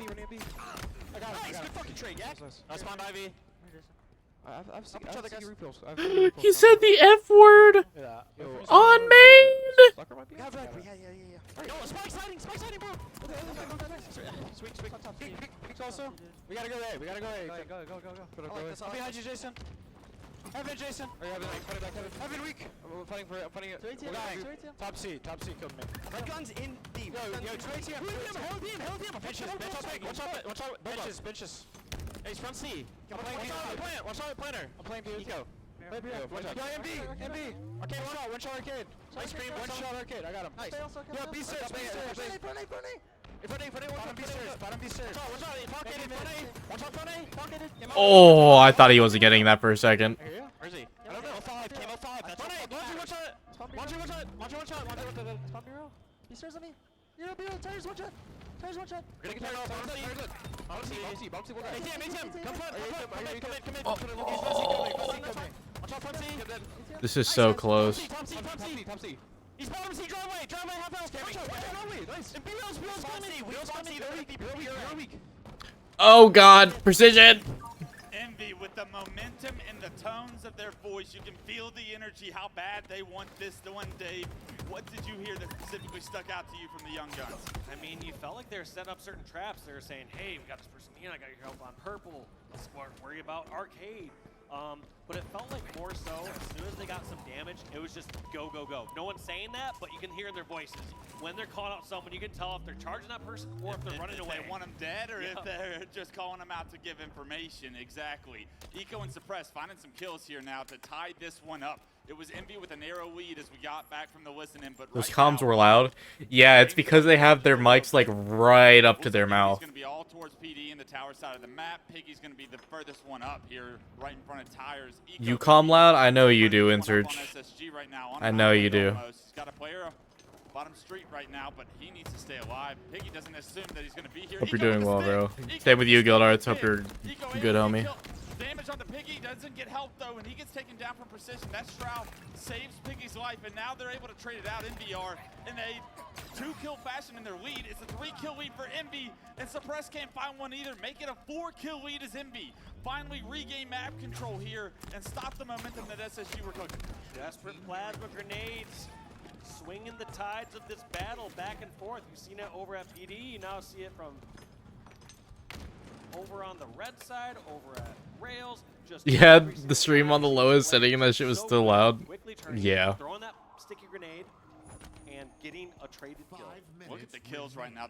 The passion, man. Dude, I'm still waiting to hear a Descendant. Dad! Stellar with 12 leading the way over on SSG, but a lot of work to do for SSG to get back into this one. 41-37. You're down 4, but only 9 kills needed on the side of Envy. Trading is going to be such an important process for Envy to close the door on this game 5. What can SSG do to try and create some kills? Ooh. That's a good start without trading one right back to Envy. One first opening, that's on precision too. That's a big, big kill. Camo's up. Game deciding camo here, potentially. They need this bad. Camo fight on the bottom center. Nobody grabbing it yet. 3 go down for Envy though. SSG 3 dead, that's their camo. This camo and its PD spawns for Envy. They're not going to have an angle to try and deny Falcated from getting this camo. Falcated with the biggest camo of the series in his hand. Down 1 kill. Suppress has got a lot of pressure in front of him, but here comes the cavalry. So SSG trying to push up Cafe. Falcated gets knocked to no shield by a random grenade. And this is tough. All of Envy are holed up back towards PD. Oh my God. Nobody pushed out towards street side. He's by himself. This is going to isolate them on this corner, and they're going to get collapsed on. They have no angles across. Oh, yeah. He's going to collapse. Oh! Oh! Oh! Dude! Oh my fuck! Piggy forced to run back into PD. Falcated playing perfect with this camo. Finally, another player front. PD tries to kill him. He can't take him down. Falcated with a perfect camo play. 2 players alive, no shield. Oh my God! Running for their lives, and very well so. 48-46. Falcated has done it. He has given SSG the lead. And now we're seeing Bro. hopefully pushing out driveway or street and take up some more Oh ground. my But God. once again, it seems like all of Envy stuck on one spot of the map. They're all stuck at Tramp, and they're scared to push out. They do get the first pick on the Stellar, but do they get the ground? Last 2 right here. Last 2. Last 2. Behind him in line. Can he get 1 pick? Piggy. GG's. Holy shit, bro. It's SSG. Falcated won that game right then and there, bro. Just living like that. Oh my God. And we talked about it. SSG are winning series on brilliance of individual plays, and that play screams brilliance. That's a top 10 for the weekend already. I can tell you that. I'll be commentating on that later on, I'm sure, with the play-by-play. But wow, Falcated, what a play with that camo. To stay alive and be such a nuisance. You could tell they were looking for him, but they could not find him. And Envy, once again, fall just narrowly short of creating what would be an upset for their ticket to a top 4 seed going into bracket play. And it's just a couple of kills that once again separate them from what their goal is this year. Yeah, it's just surprising a little bit there from That Envy was at the end. crazy. Not playing exactly like themselves. Normal Envy, they're not holed up back towards PD, not just trying to hold a tower, not desperately trying to find or fight one person. Instead, taking up their own ground, making their own plays happen, being their own aggressor. Instead, got caught in this vicious cycle over at A and Cafe, and kill after kill going in favor of SSG. And you know what's crazy? Once you look at the stats, I mean, the assists, they favor Envy. You got Descendant going 21, 12, and 4. You think that's got to be enough to get a, if I showed you that Envy has so many more assists than SSG going into from a Street Slayer, if I told you Descendant went 21 and 12, you'd probably tell me Envy comes out on top. Well, you'd be wrong, Dave. Somehow, some way, SSG dug just deep enough to punch their ticket to what will destine, surely be a #1 seed here from pool play going into bracket play tomorrow. They do still have to play the open team, but usually SSG can take care of those teams. Well, I mean, everyone's battling this pool here. But SSG Everyone impressed is everyone. in this pool. I mean, there was no easy match there for SSG. They've had close match after close match. This has got to be one of the most challenging Fridays I think I've ever seen SSG has had to face. But from a team that struggled so much in between last event and this event online, obviously it's online. These guys are championship caliber players. They understand that online is just online. When we get to a tournament, That was a crazy these series. are the results we provide. But there's got to be something in the back of their head that says, if we can get through Friday 2-0, that's where we'll get our confidence and our swagger back going into bracket play. And they've done just that.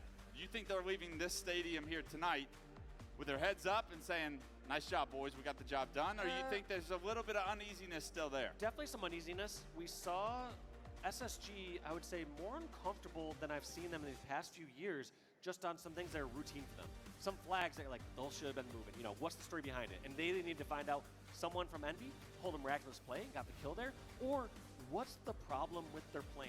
What issue do they have going on?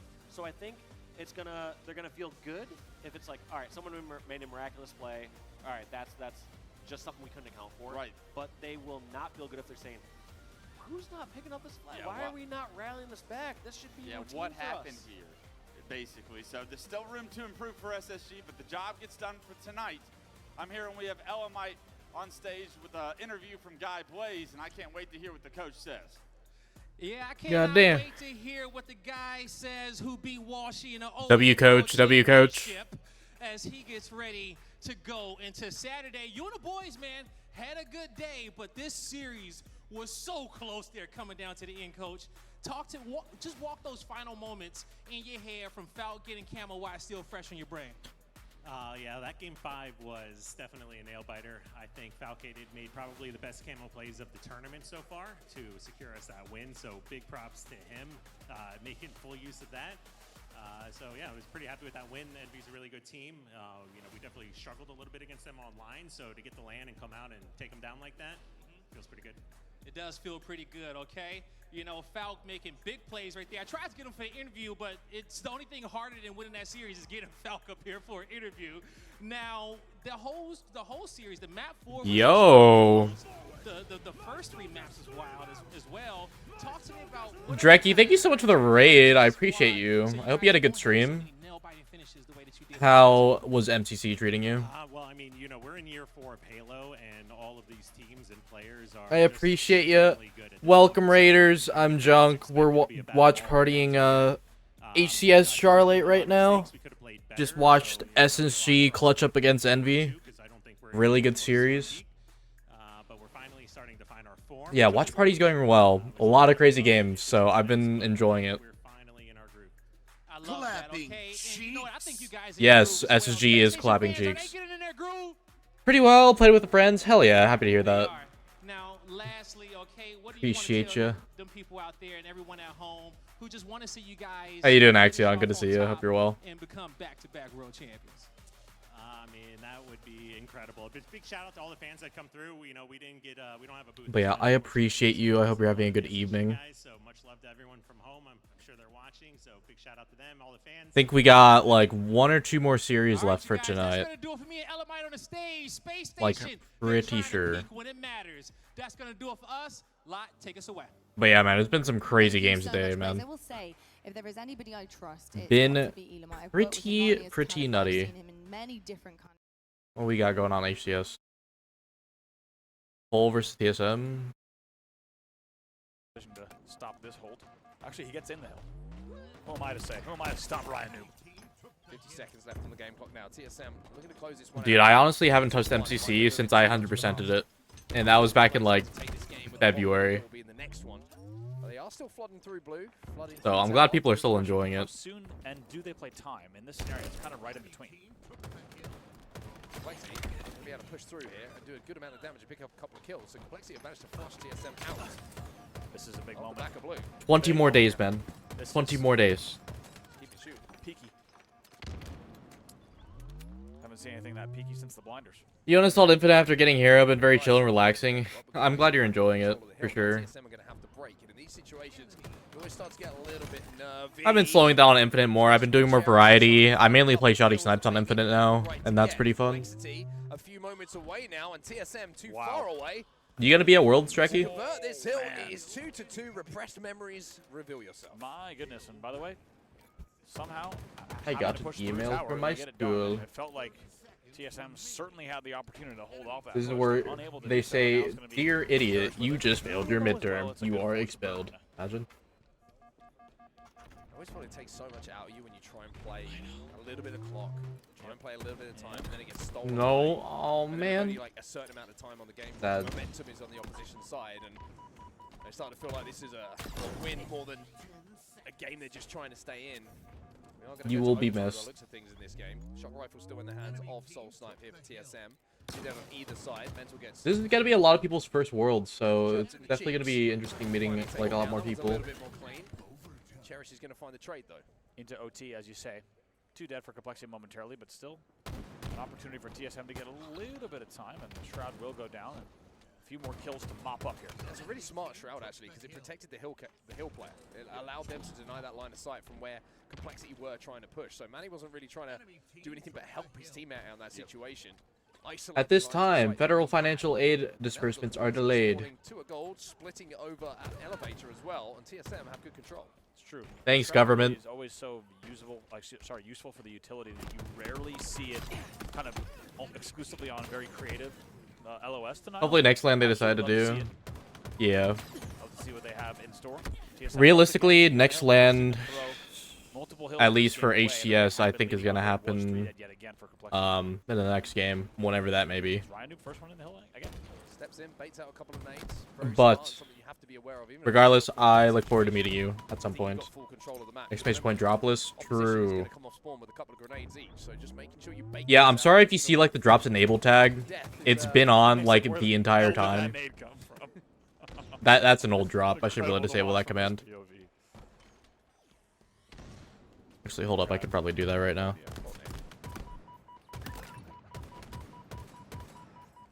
Yeah, I'm sorry if the tag is misleading. I think I had it on because of the fucking Duolingo shit. But no, I do not have drops, unfortunately. Not yet. Essentially, a tie game on this hill. We also have a HCS is usually pretty good about handing them out. Usually doesn't happen until like later, like Friday or like Saturday. Which is massive to keep two dead. And now with Druk holding down these sidelines, they know awareness. I'm not expecting as well as anything. top control. This should be the game here. If any of you do have to head out to go farm your drops, though, I totally get it. I appreciate you. Thank you for coming by for the raid. Or, you know, if you want to chill out, just watch some good Halo. That's okay, too. You do you. TSM Yeah, for sure. It'll definitely happen, though. Is this how this is going to go? Noob in the hill with the camo. I think it might be the way this is going to go. TSM's got to ask themselves, is this the way that this is going to go? And not just the game, I mean the entire series. They need to find a way to make this push work. Tie game here. And tied in hills as well. They've got a touch of the Luminons by the sound of it, by the look of it, and also the feel of it. 30 seconds left on this game clock. Raidu still with his camo. Inside of the hill, moments away now from taking this game. Desperate push from TSM, not going to be able to make it happen, and Complexity You've got to be kidding from me. the deepest of depths somehow Wow. turn that game around and will call themselves winners. 1-0 is the score in the Yeah, series. damn. Who do we have up next?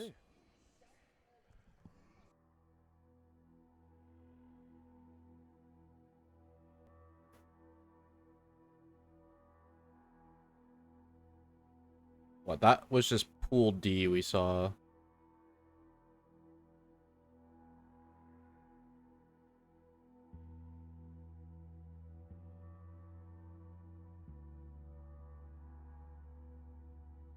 Yeah, this is just pool play. Who else do we have for today?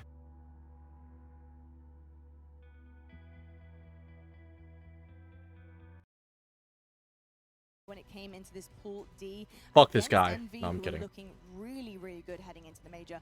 But they got the better of them in that incredible game 5. And Envy, they will be in their second place position, waiting for that open bracket team here as well. So interesting stuff across the board. And I will say We it got was kind of FaZe versus Cloud9 up interesting next matchups. We saw FaZe Clan go game 5 against Lumen on mainstream, and then after TSM and Complexity, we got Majin versus Omid. And Snipedown, how are you feeling about this next matchup in series for them? Gonna be some good games. Kind of, I think, maybe underestimated the Cloud9 roster going into this. I think So still plenty of Halo to watch for sure. To come out second in this pool, and for Cloud9 to 3-1 them means that they're carrying momentum. And we saw how tough that series was with FaZe versus Luminon. So if Cloud9's going to really come out here and cause an upset, this is their time. Very much so, and you know that they would have been watching that very, very closely as well. Speaking of watching closely, you guys at home need to do just that. Get your tabs open. Twitch drops can be coming your way for tuning in all weekend long here at the HCS Major. We're live from Charlotte. Speaking of Twitch drops, is my shit tracking? Getting in-game rewards as well, so make sure it is your tabs now. are open and catch all of the action this weekend.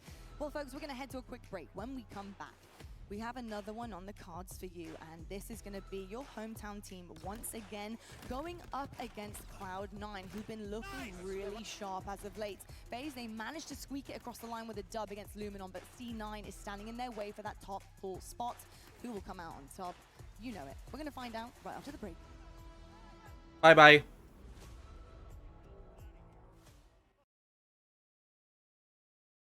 No, I guess not. They're in intermission.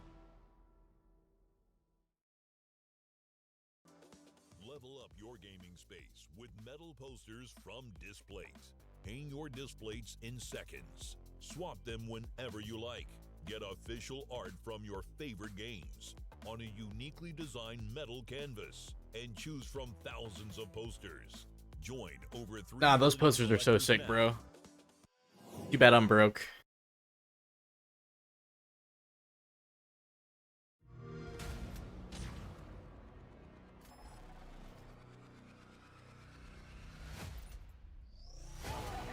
I still think them releasing the Heatwave model, bro, is the funniest thing ever. It's just mad ironic.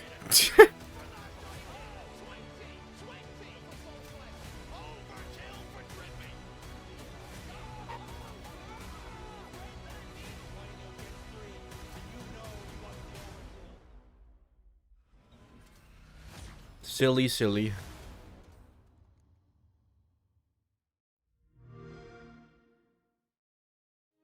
For the first time ever, your game gets 100+ audio presets. Shock Rifle model is kind of meh.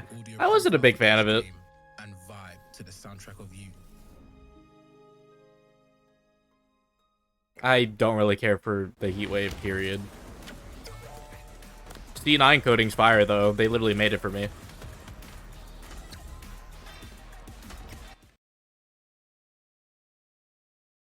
HCS up yet? Yep. Complexity also leading in game 2 off the rip. I think I called it a case of the Luminons, which I started to feel a bit bad about, not gonna lie. But still valid. Bro. Oh, gonna be a double here. Stop. Nice shots from Nick, though. That's gonna be an opportunity now for Stop. TSM. Why are you... Oh my god, stop. Go away. Let's take a second to get 4 back on the map. It's a good start here from Complexity, up by 2 at this point. Camo hasn't really been a factor. I think it was pretty sure it was burn off of the rip. Good bait and switch. Oh, good bait and switch, but honestly, King Nick just still trading the 1v2. Pretty impressive as well. 3 dead for TSM. Yeah. TSM got to be worried here.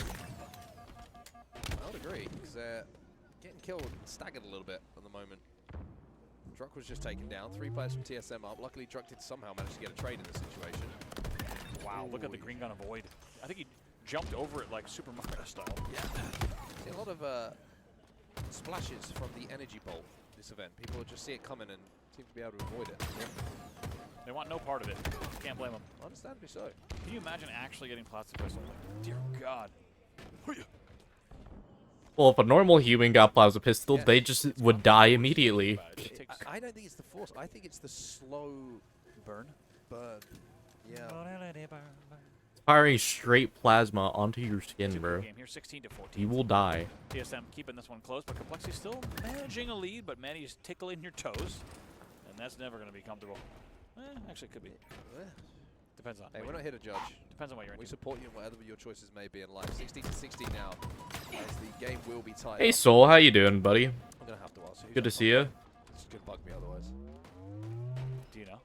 No, that's why I'm asking. It's like in the tip of my tongue, but I can't think it is. Is it Ellie Goulding? It is Ellie. Okay. Ellie Goulding, indeed. Thank you for that. You're tired? Same, bro. I slept like shit. These are Manny once again breaks out in Andy's head. I slept like booty. Good melee there. Going to be 4 dead on one side. Manny, the only player alive on the map. You have to wonder, maybe just enjoying his stroll. It feels like it's not as useful if you have camo and no one else is playing. Yeah. But he's going to be very excited that everyone's spawning again. Gonna have to be careful if he wants to get the most out of this camo. Still has someone to work with. Good damage initially. That's going to be Torlik, who's going to hit a perfect one to Cherish. Oh. Swing and a miss.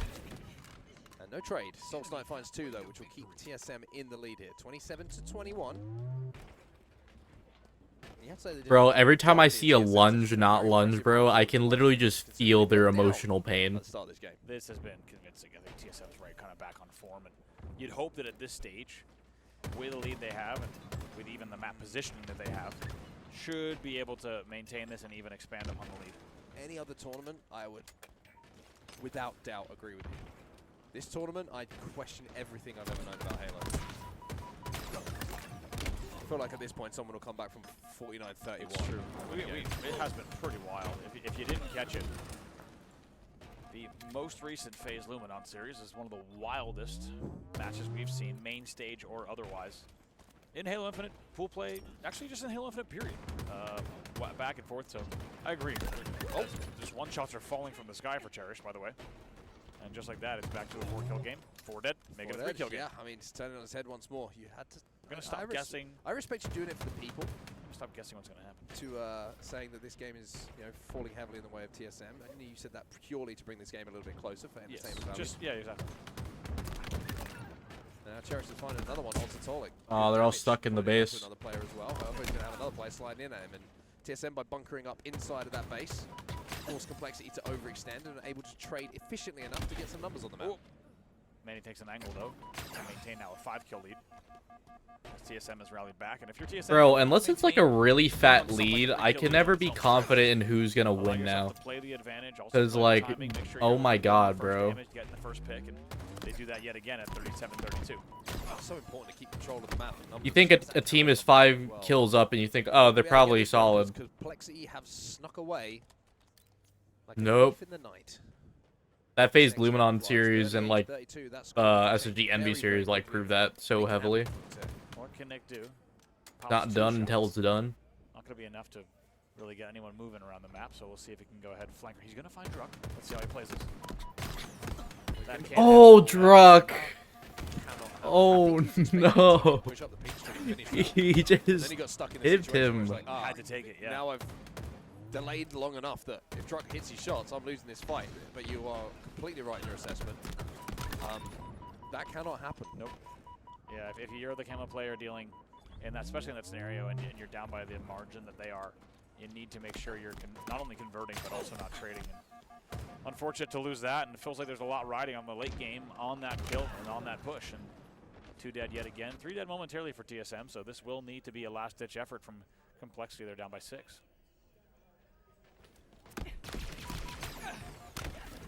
Plasma pistol not going to be good enough. Complexity find the first kill. And it is a 5-kill game. It could very quickly turn into a 4-kill. However, a piece from Torlik and Soul Snipe is good enough to keep this lead in the hands of Complexity. 4 to go now. Too comfortable in the late game here. Oh dear. 46-43 though. Let's not get desperate and now. They keep Cherished alive. Let's see how they play this. And now they're going to be split spawning as well. Soul Snipe gets a kill onto King Nick. It's going to be really important just to allow TSM to feel a bit more comfortable in this scoreline. 47-43 now. First pick important. Rhino might be that player to go down. Not hit the G-Shot off the block either. Couldn't tell if he was going for it. It was just confusing bit of movement. 48-43, only 2 kills to go. Make it 1. TSM are going to know where the spawners are coming in as well, thanks to that death. Just one more. Complexity trapped in and around blue and in Don't desperate. Fridge. Nice little pre-nade is going to be good Siege. enough, and Nick will be the final victim here for TSM. It will be 1-1 in the series now. TSM will tie us up with a 50-46 win.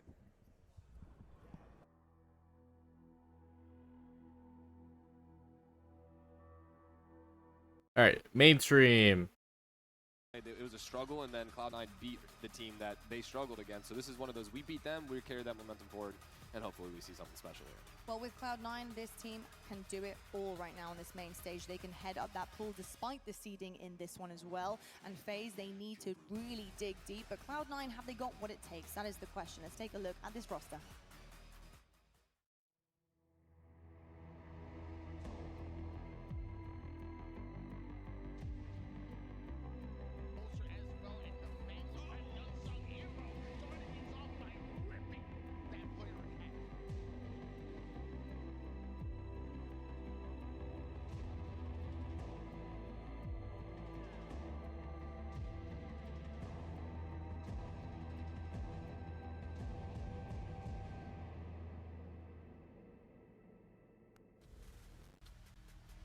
Tony, we know that with FaZe, there are holes in the gameplay. There are holes in the structure. Mark 7 cosplay, you're capitalizing on those efficiently. looked pretty cool. To get this dub on the main stage, because this is going to be a big match for them.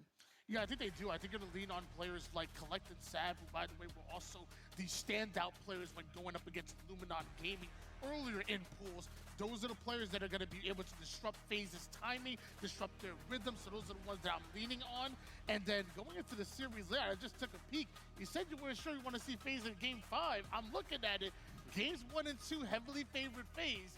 Games 3 and 4 heavily favored Cloud9. So the best thing about Cloud9 is throw off their rhythm, find some holes within FaZe's offense, but stay mentally strong. You can get to a Game 5, and then from there, who knows what happens. So what you're telling me, Tony, is Last that series for the day, guys. final one of the night, we Let's could make it a have good one. On our hands.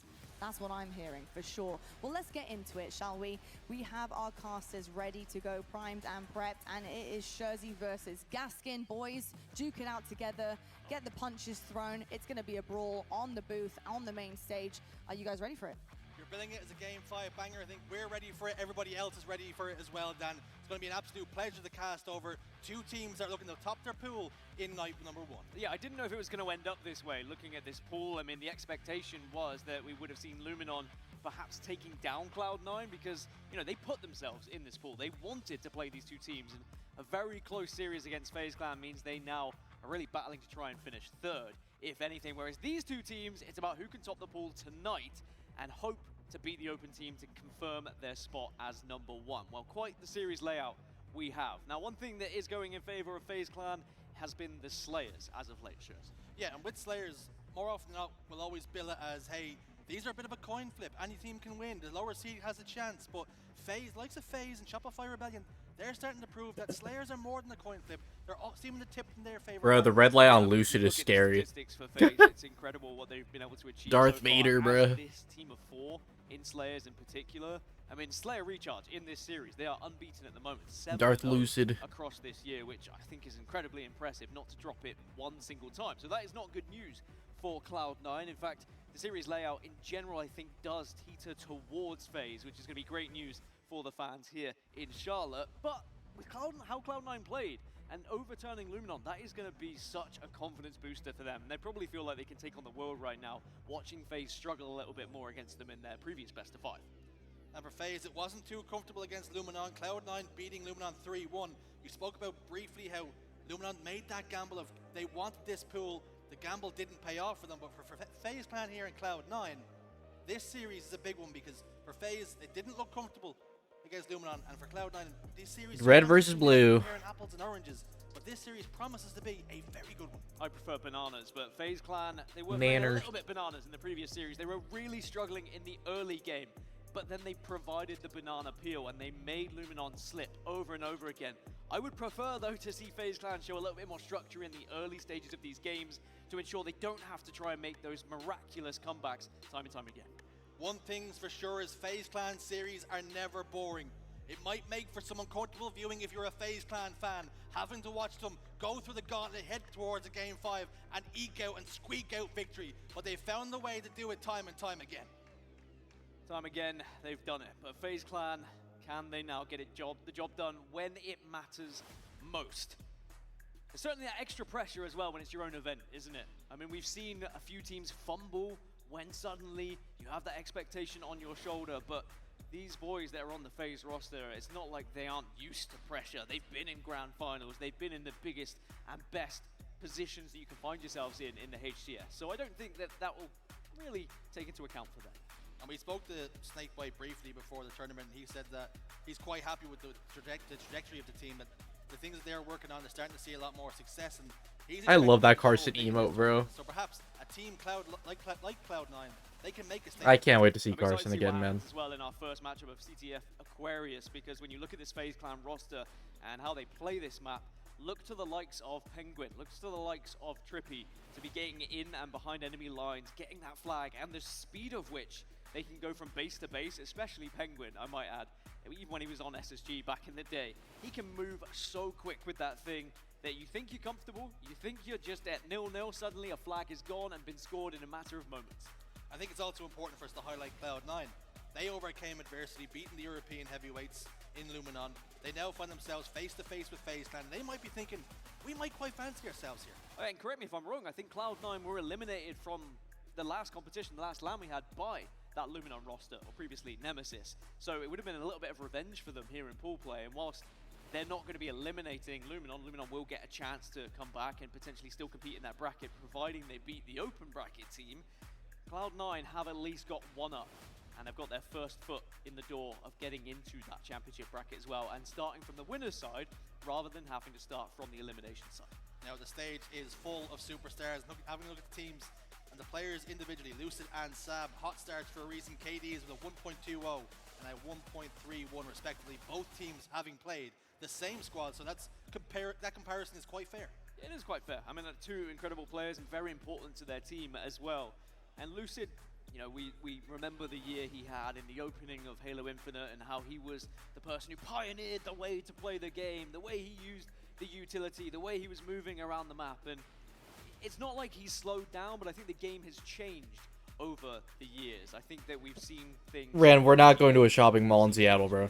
We've seen people learn how to avoid certain things, and I do think that Lucid lost a little bit of flair when that happened, but the fact that he has still been able to stabilize... We want to try local spots, man. ...on these top teams also says what an incredible player he is to do that as well.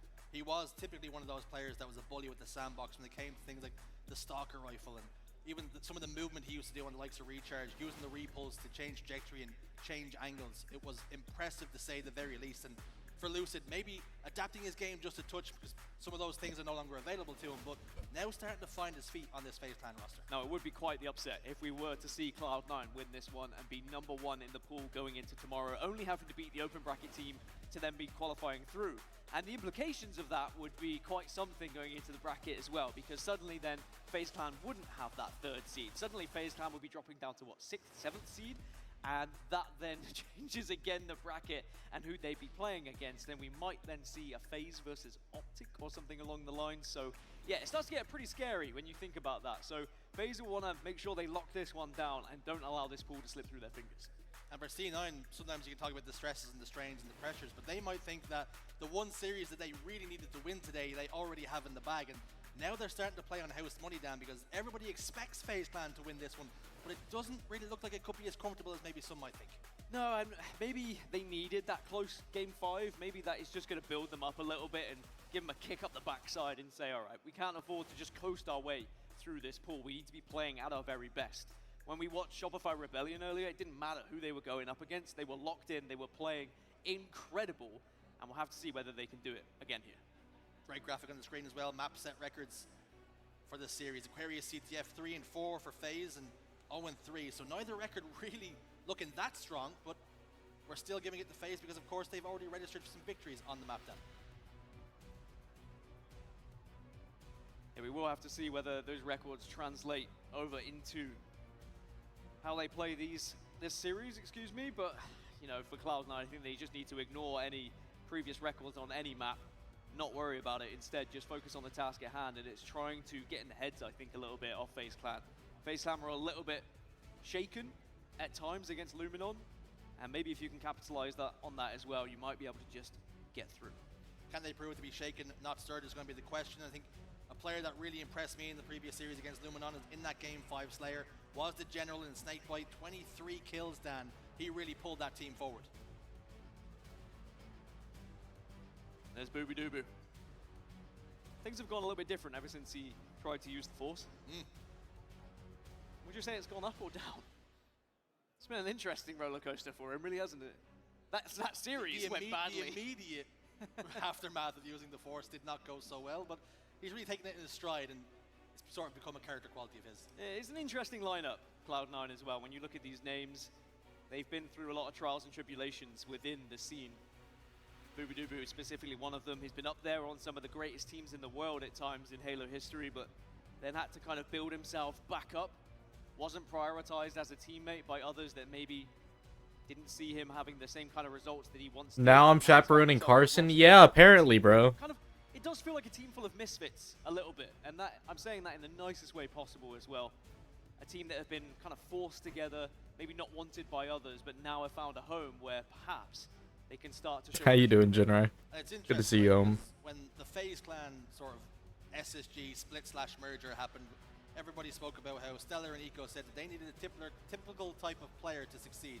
Someone a little bit more, players a bit more fast, so they can play behind them, that sort of thing, yada yada yada. But maybe the same thing can be said for the likes of Booba Doobu. He needs a certain type of player. You say misfits, maybe that's what he needs. Just a ragtag team that can maybe get the best out of him.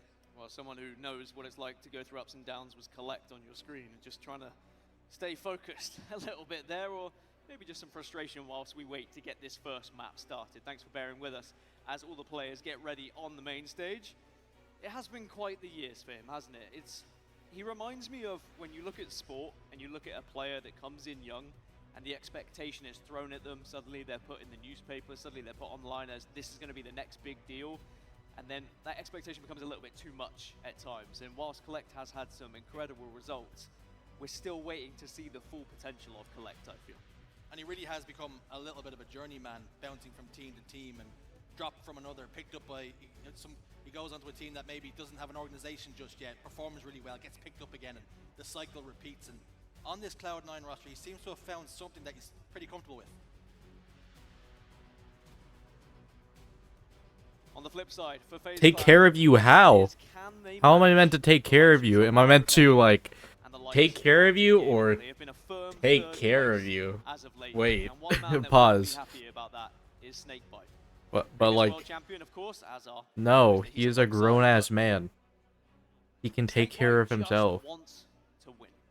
I've never seen anyone put as much time to VOD as this man. I happened to be at a theme park with him at one point, and he was watching VOD whilst in the queue for a ride. And I was like, does he ever not watch VOD? But I tell you what, it's a good place to watch it because it's pretty boring otherwise. Does that mean that the queues were that long that VOD was the best option? Or maybe the fact that he's that committed and that dedicated that he was trying to find any single thing along the way. But for Snakebite, I am not taking care of a grown-ass man, bro. wants it desperately, and anything other than that is nothing but disappointment. Trying to keep the triggers and the fingers warm. The thumbs? Or would you rather keep warmer? Bro, claw grip hurts my brain. As important. No. Although if you can't shoot, can you dipsy doodle someone, maybe hit a melee? That's the real question. But your finger's still too cold to hit melee. You're on bumper jumper. What sort of buttons? It scares me. Ooh, good point. Yeah, what if you hammer it with your elbow? Yeah. See, there's always a way. And where there is a will, there is a way. There's no wills in the stage, though. There is a Trippy, though. And I've heard some crazy predictions from... Does that mean Carson isn't a grown-ass man? Carson is also a grown-ass man. He had like a dream that Trippy was going to go on and become MVP, and then he heard that there was a birthday around, and suddenly now Trippy... Carson is a lot older than he looks. I think Trippy will happily... Not a lot older, but he's older than he looks. Skyblaze having cheese before he goes to sleep, because that is of course...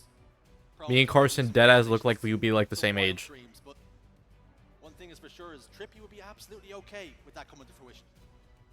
But there's a long way to go yet. We are still in Friday, and even though this is the last and final match on the main stage, I think, unless we see any other matches just being added on a little bit later, Saturday and Sunday certainly can be running the gauntlet at times. In early for the pool play matches against the open bracket team, and then you have to try and run it, see if you can get into that winners bracket and get all the way. Hey, yo, is that lemonade? Sunday, where dreams are made of here in Charlotte. What a great appetizer day one has been. Oh, fist bumps. A lot of great series potential. We're getting started. Holy shiz. Maybe that's on the cards here again. With this FaZe Clan Cloud9 roster, it promises to be a banger. And we've built it for long enough. It's time to get into some gameplay, Dan. Yeah, I appreciate everyone bearing with us. The players are now loading in, and we are about ready to get into CTF Aquarius. It is a good map and mode for FaZe Clan. They know how to play it, but so do Cloud9. It's not like they are any strangers to it either. Keep an eye on the likes of Boo Boo Doo though. I do like how Boo Boo approaches this map. He is a nuisance to play against, and FaZe Clan need to keep tabs on him and don't allow him to play with such freedom. FaZe Clan, Cloud9 to close the night. Shields up, weapons hot. We're rocking and rolling, folks. No, not the fire extinguisher. An early lead, or are we going to see a little bit of stalemate to begin with? Starting strategy is always very important on Aquarius. Capture the flag. If you can get in, get out, and get an early flag, it can sometimes be the perfect recipe to getting your foot. I don't know why, bro. My dumbass saw Teammates have gone down. Sadly, on screen, we can't see what's happening at the moment, so we'll have to see and check in with what's happening over there. There we go. We found another observer, so absolutely fine. We're back. Bro, they scrapped so hard that everything went black. What the fuck? It wasn't long enough that we've missed any flag captures, although we have missed a few people hitting the respawn screen. Oh, man. 3 members of FaZe Clan went down. Lucid was the last man alive, and he's inside his own base, looking to play a little bit of defense. It has to. With his team going down like that, you just have to accept the responsibility that you are the last point of defense. No game audio. You have to hold the fort. At Cloud9, they weren't really able to capitalize on the early damage and the early kills. And I think that bodes well for FaZe, that even when they have lost a couple of members, they are doing well to just hold off the brute force that Cloud9 are trying to shove in. And they are still marching forward here. Sometimes that could be the difference between the top teams. It's just the timing, bro. They went for a trade and then just everything went black. Baiting FaZe Clan out of the base, but they're not interested in biting onto that bait. Cloud9 laying siege. Collect's gonna run the flag bottom middle. He gets picked. As I was gonna say, I don't know why I saw FPS and Snakebite and thought it was Rock Eagle. What's Rock Eagle doing on main, bro? Over towards the fridge. If Uzi's gotten one, Sab another. Penguin will answer back. Big fight goes down the front base, and Lucid comes out on top. Had to come out on top as well. It's looking a little bit concerning as well. Missed a few shots, but Lucid does just lock in, ensures he gets the kill. And now, FaZe can start to push out and gain some control of this map. Although that was blindsided there. There we go. Audio's back. Did not expect Collect to be coming out of nowhere. You have to clear your corners. Gotta mind your P's and Q's. Teams like Cloud9 will punish it. Snakebite's happy with the damage he's done. He's gonna back away here. He's being chased down by a Vusi. General gets the next one. Collect will back away. Just stalling for as long as he can, waiting for his teammates to spawn back up, waiting for a full comp. Trying to give Outcast a piece of his mind about the tier list. Personally, I don't think he was placed low enough. Just the opening couple of minutes here that this is gonna be a series You know. defined by a couple of magical moments. We've casted a few games today where it has been a little bit one-sided in the opening stages, and you kind of know really where that series is going to be heading just off of what you've seen, but I think Cloud9 are going to be well up for this fight here, and FaZe Clan need to be prepared for that. The start's been a little bit tense, a little bit nervy. Both teams all too aware of how important this one is. Which gives you a slightly easier bracket run. You can top the pool. Boo Boo Doo Boo. 3 dead for FaZe Clan. Cloud9 looks to be threatening to put the first flag cap on the board. A Boo Boo Doo Boo breaks the deadlock. 1-0 now to Cloud9. Yeah! Boo Boo my Doo Boo. To just walk into your base for free because he's in, he's out. It's a heist. And that flag is back home thanks to assistance from the rest of the team. But now you have to turn offense into defense here. You need to ensure that you don't allow an easy walk in and an easy counter cap for FaZe. Penguin and Snakebite going down is good news. Booba needs to make sure that this flag is covered, and it looks like he's done his job. Flag cap solidified. Booba was the last man alive for the moment. FaZe Clan can venture forward now. Penguin taking a little bit of shots, a little bit of damage over there. As he used the thruster pack just to back away and prioritize surviving. FaZe Clan pushing from the fridge side. Lucid and Snakebite then.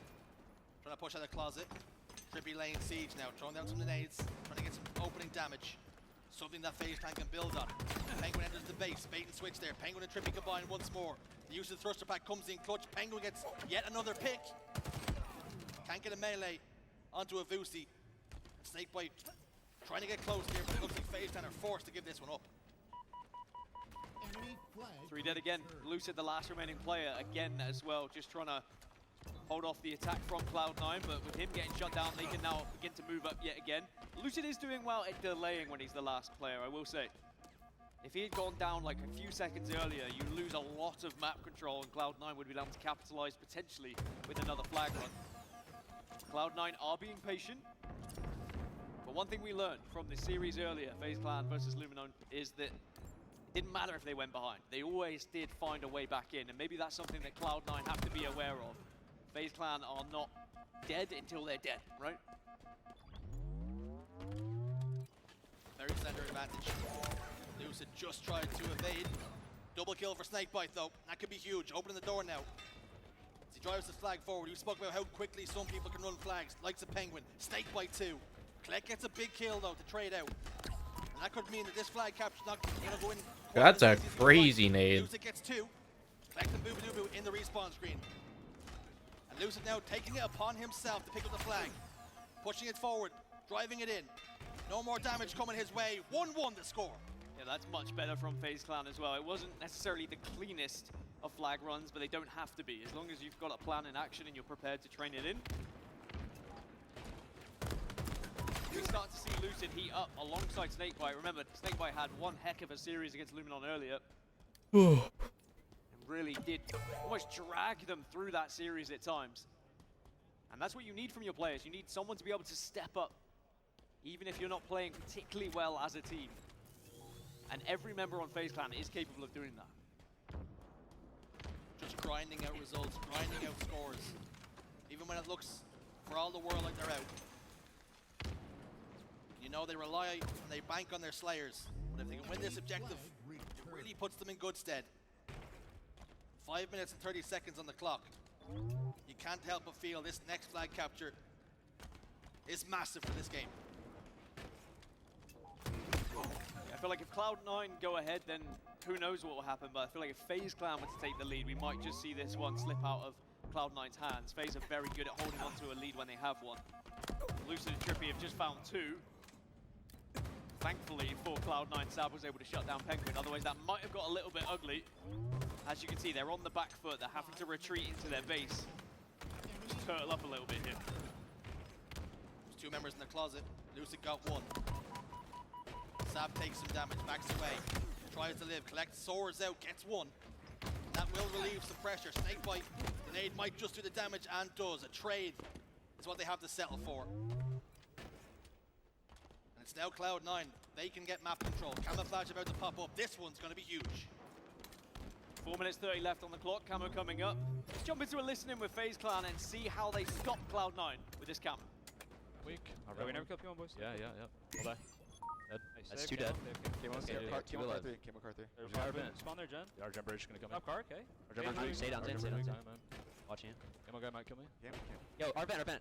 Half shields car 3. 2 shot car 3. One shot car 3, Sab. One shot car 3. There's like a 1. P2.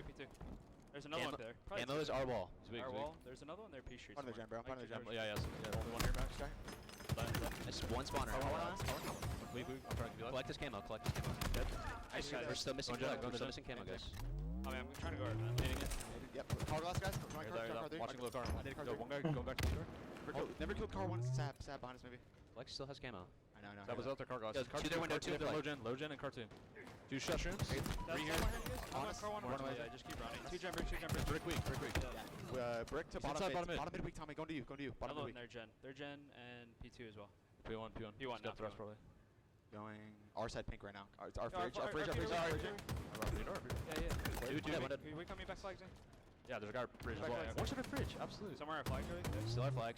Our fridge, I mean. Still our fridge. He's our P2. He's our P2. Pretty sure. He's P2 wall. I'm one hit. Yeah, our street. Tommy weak. One shot car 3. No, there was P2. Our car 2. And there was a guy P2 earlier. He's our shrooms. Our shrooms with the thrust going up. And our gen. Our gen with combo. 2 our gen, guys. 2 our gen. Look at that. Come back. I'm coming back. We got top streams. I'm leaving that guy now. I'm looking at PJ. Back pillar weak. Yeah, they're jump bridge. Our shrooms weak. Is he weak, Tommy, or no? He has a shot. BR, look at Mayjoy. Amigas. Pushing their gen. He's probably took car probably. Got one. Very Car clear and base, concise RP door, comms. RP door and car 3. RP door out. He's half shields. RP door guys. Two RP door, Joey. Careful, careful. Hitting our Eli jump. Our Eli jump. No, one missed it. Car 3 again. Our window now. Our window now. Top mid. Alright, shrooms as well. One shot point. Dead. Very difficult to try and break through either defense at the moment, but both teams trying so hard right now to see if they can get that flag on the board. You said the next flag might be huge, but the longer this time ticks away, it could be the last chance at getting a flag on the board as now Cloud9 begin to run it. Sab, down to no shields. And even less shields than he had before. His HP starting to take a hit. Oh, that's risky. Nade lands at his feet, keeps him weak. Lucid gets 2. 3 dead now. Boo Boo, last man alive inside his face. And here comes the siege. Forced to back away. Cannot stay alive. Collect threatens to head up towards the P side. Oh, the back cap? And now a counter Straight through mid? Holy crap. may come to fruition. Lucid getting some kills. Sab desperately trying to stay alive. Lucid keeps the flag alive just by getting a touch, tossing it towards the front base. Booba soaring out from bottom middle. Snakebite settles for a trade. This flag's in no man's land. Penguin gets yet another touch just to keep it alive. Manages to just stay alive. Heading towards the base now. Sab position top middle. Wants to do as much damage as he can. Penguin gets in the flag. A minute now for Cloud9 to respond. Again, it was messy. They grinded it out, but all that matters is they have a 2-1 lead now. Only a minute 10 on the clock, but 3 dead. Only Trippy alive now on the side of FaZe Clan. Big nades coming through. Has to connect. Does get the kill, or at least gets the damage to get the assist. And that will just slow down Cloud9 here. They did have a bit of control, but now they need to fight back. They can't afford to just willy-nilly run this flag. Otherwise, they will give control back to FaZe Clan. Never willy-nilly your flag. Ever, ever. Don't do it. Trippy steps onto the flag. Sends it home. Jersey? A lot of work to be done, and not a lot of time to do it. Urgency is needed. Desperation perhaps needed here for Cloud9.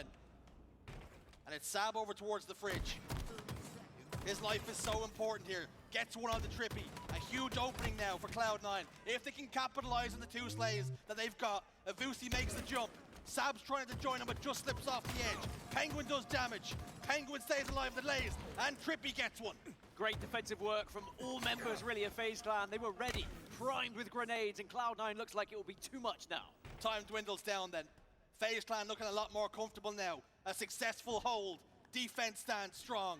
FaZe Clan take the series lead. It was not pretty, it was not comfortable, but it was a win, and that's all that matters for FaZe. They had to work very hard for that one.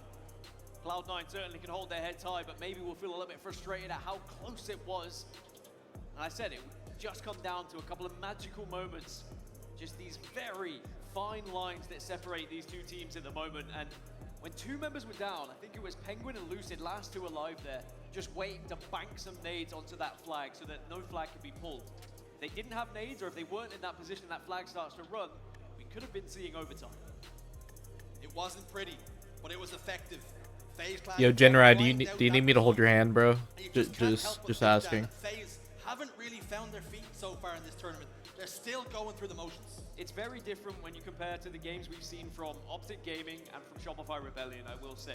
Those 2 teams look like a different class, and even though FaZe, I don't feel like they are too far Yeah, apart. I got you, bro. You can definitely see the differences, but you could also argue that maybe this is a more competitive game than what we saw from Shopify Rebellion and Optic Gaming as well in terms of the seeds that they played. Or Cloud9 maybe are just starting to close that gap. That's something we've been asking for a couple of months now. Who is going to be able to bridge that gap between the top teams and those who were previously just behind? Game 1 in the books. The ink is dried. Now, Slayer hits the horizon. The stage is set for FaZe Clan to double their series advantage.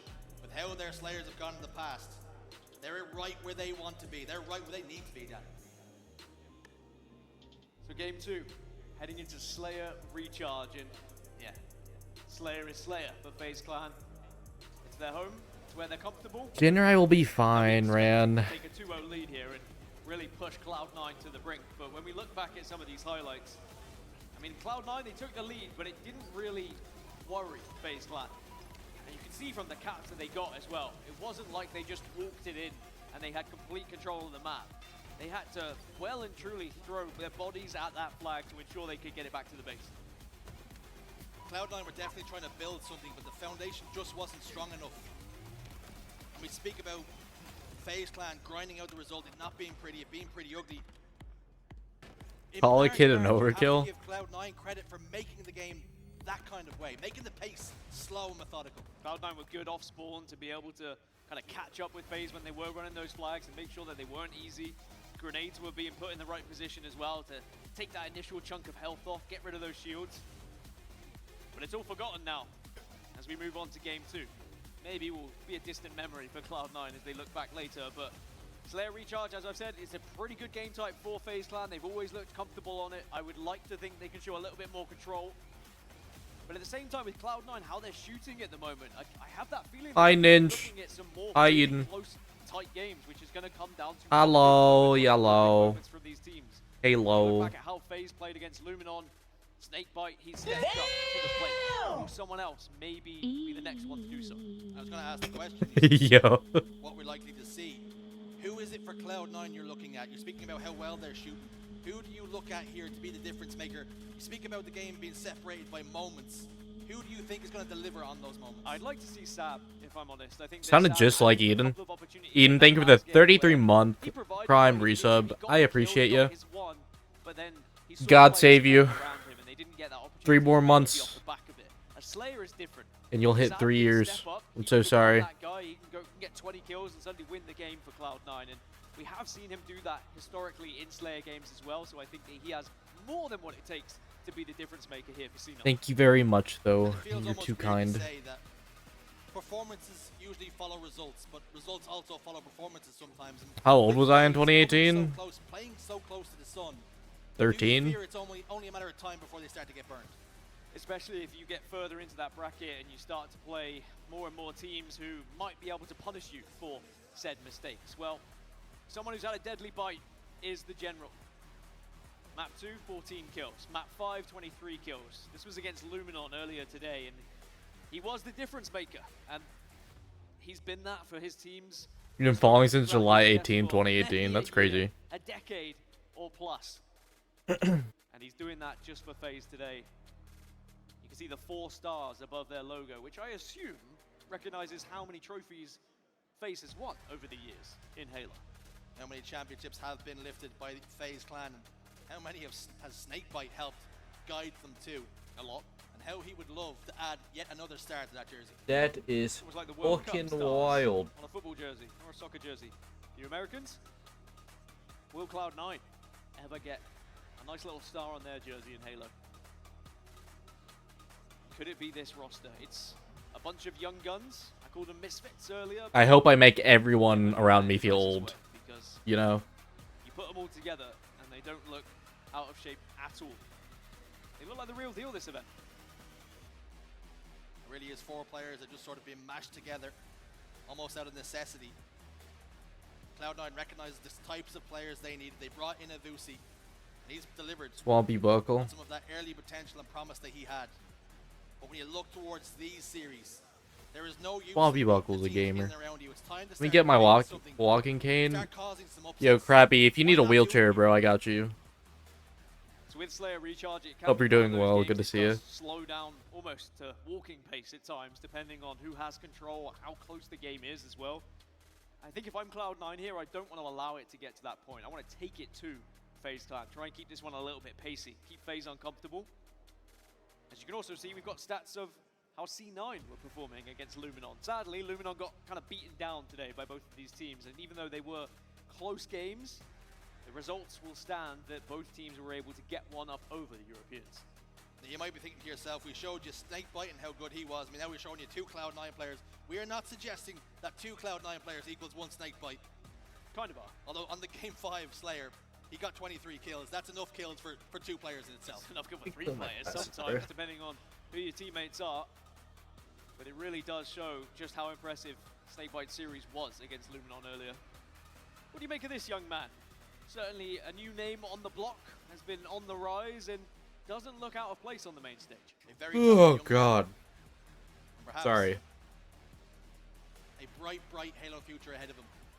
already made it onto a pro roster, playing with players. Ninja, did you see Zove? From World Champions. He looked magnificent.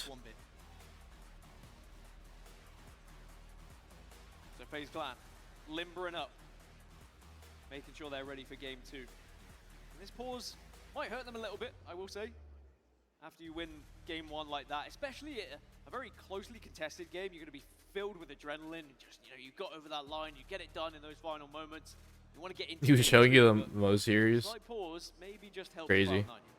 That little bit of ice, that adrenaline dump, you start to maybe get a little bit low. But having said that, it wasn't like they flew out the blocks and now this icing, if you like, is benefiting Cloud9 all too much. Because the game was so close, so ugly, does this really benefit either one of them? Maybe it benefits Cloud9 a little bit more because they can talk about strategy a bit more. They can start to talk about their opening strats, the things that they need to prioritize that maybe they didn't do in map 1. Next, we gotta get Ninja on main stage, bruh. Recharge, there's the camouflage to deal with, so something that FaZe Clan didn't particularly do a very good job of before against Luminon was getting those sniper rifles and those camouflage. Next Halo, I believe in you. We see Cloud9 able to get You got it.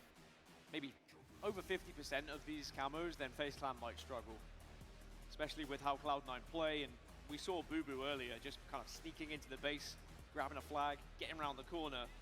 And whilst there is going to be no flag here, but if you allow Boo Boo to go untouched, unchecked here and recharge, he might just be able to nip behind you, and suddenly there's a double kill, and then suddenly map control is in their favor. So I don't know what's wrong with me, bro. I keep fiddling with shit. FaZe Clan need to be aware of. This is like the mute switch for my headset. There is going to be someone slipping through the cracks at times, but you just have to keep your head on a swivel here. Otherwise, you might My get left surprised. hand, bro. I'm like always fiddling with something. Year 4 of Halo Infinite now, there's very little room for. You want to make an Unk squad for the next Halo? Playing off a little bit of intuition. That shouldn't be hard to do, bro. Half the people that play this game are Unks. And sometimes, Imagine. like I say before, it can just come down to moments, one play, one death that you shouldn't have done. The pro players like to say that X player is scamming, and sometimes that's what it is. You make a mistake, you overplay your hand a little bit, and you get punished for it. And with FaZe up against Cloud9 here, this is actually a very good test for both teams. They can get the reps that they need. FaZe Clan playing against a team that's been very competitive, and for Cloud9 getting those reps against a team that's perceived above them. It'll put both teams in good stead come tomorrow. I think this is a more important series than just this pool, especially for FaZe Clan. If FaZe Clan are Hell yeah! Cloud9, I worry a little bit for their mental state going into that bracket and who they may have to face, and kind of beating themselves up a little bit as, we should have been able to comfortably get through this pool. However, if you swat away Cloud9 here, Dude, I don't know how I've been live for almost 9 hours. Friday and you say, look, we beat both teams, Watching these games makes time go by so fast. let's focus on why that was difficult, how we can improve. And you never know, sometimes I have seen some of the top teams in the top 3, for example, struggle against like 6 to 8 because they do things a little bit differently. You speak about trying to be innovative and come up with Dude, I've been live the normal way for in air quotations to play. over 8.5 hours now, almost 9. Against the grain by some of these lower seeded teams where they are just a little bit off the hinges. Well, we're ready to get right back into things. This event was early, yeah. This series will send shockwaves and ripples. Friday and Saturday are usually the longest If days. this result goes the way it probably shouldn't. If Cloud9 can get themselves on the board, you speak about planting the seeds of doubt. If Cloud9 can take the Slayer here, all of a sudden we have a real series on our hands. Yeah, we really do, especially with Lattice coming up, and we've already seen FaZe struggle on that map. And whilst that was Strongholds rather than King of the Hill, it's definitely not something that they seem to be particularly comfortable with at the moment. As we see an early lead now, and you speak about moments, you speak about magic. Well, collect camouflage plus shock rifle. This is your time to shine. Finds one. They haven't spotted out the second player in Penguin down there. Collects. Spidey senses were tingling. He doubles back. Desperately trying to find help from his teammates. It's not going to come on time. Bro, the shock actually looks so good with that camo. Fuck, man. Forced to back away to pipes. Why? Why did they have to release arguably the best C9 skin at the very end of this game? Why? You don't expect 2 players to be there, really. I mean, you get the one and you think, okay, there was one rat trying to hide away, but 2 It looks so good. I almost wonder if the play call was, when Snakebite, with the way he was standing there, was it almost shoot me and keep going? Was there an element of if I can just keep my team? Bro's acting like he plays It's Infinite. all theory craft. It probably wasn't that case. Snakebite probably angry Penguin didn't help him. Waving the white flames. He's like, why didn't you peek with me? Realistically, I just play shotty snipes now. He has the shock rifle in hand. Bro, DNT, I played BTB for like the first time in months, like a week ago. Earlier, it can get to this point because you, especially going up against a shock rifle, Was immediately reminded on why I pretty much only play shotty snipes, bro. It's so fucking bad. Good enough for the kill against Collect. Lucy's forced to back away. Lucy's lost his shield, so Cloud9 almost thinking about pushing forward there. The information was passed along that Penguin was also in the fight. There's two members of FaZe Clan in full retreat here. Both players down to no shield. The collapse comes. Collect gets one. Sab another. You're an avid social hater. Puts Lucid away as well. Snakebite. I don't blame you. Bro, it didn't used to be so bad until they somehow fucked the sandbox balancing even more. Then threw SBMM into the mix. So Cloud9 took Like even harder. to focus on Turbine and force Penguin to retreat. And then as soon as they got him out of Turbine, they were able to collapse onto FaZe Clan and force them back into Elevator. And now find themselves with a 4-kill lead and another camo. And it's in the hands of Boo Boo Doo Boo. He's a sneaky. Yeah, I feel you. Shooting NPCs isn't fun. Time to play with. Reconnaissance work underway. Boo Boo will just reveal himself by shooting that battle rifle. Penguin will get the audio cue that he knows exactly where that player's positioned now. And as he steps up, he overstays his welcome here, perhaps down to no shield. Gets taken care of. A misplay from Boo Boo. 3 go down for Cloud9. And they've really let FaZe Clan away with one there. I will say I don't really like the play from Boo Boo. Whilst he's giving a lot of information, he perhaps could have done a little bit more with the camouflage, but sometimes trigger discipline isn't the easiest thing. You feel like those couple of shots might just be able to... You don't even have the motivation to complete battle passes anymore. Bro, the battle passes are so easy to complete, man. Honestly. Like, dude, one night worth of playing, you're done, basically. Two members of C9 positioned towards the tower. Vusi in blue. Connection to spawn up there as well. So all 4 players in this corner of the map, and they're trying to take space here for keeping control of white. I wonder what our next update is. Halloween, like 2 or 3 or whatever. I think it's 3. Halloween 3. Gonna have a pumpkin helmet. Answer back with a stick.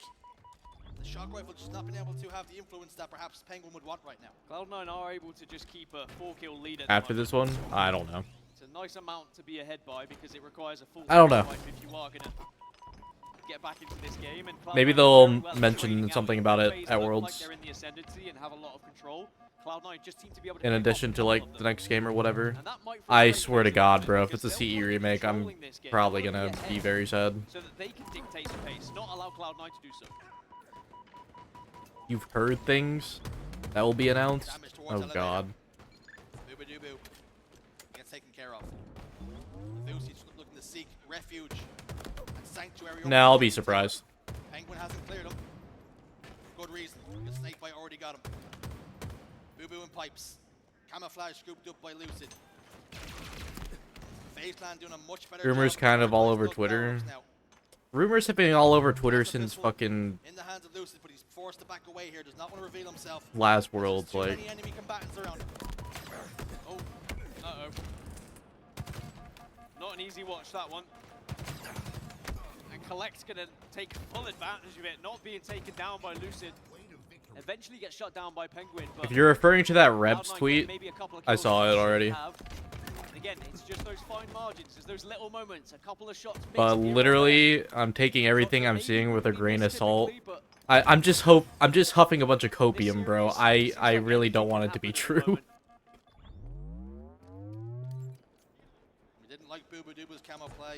I really don't want it to be true, bro. I'm not gonna lie. Not even trying to be a hater, man. I just don't want to play the same game for a 4th time. Boo Boo Doo Boo. Triple kill now. For the general. Triple? Holy fuck. Forward, trying to rally the troops. Brings FaZe Clan within 1.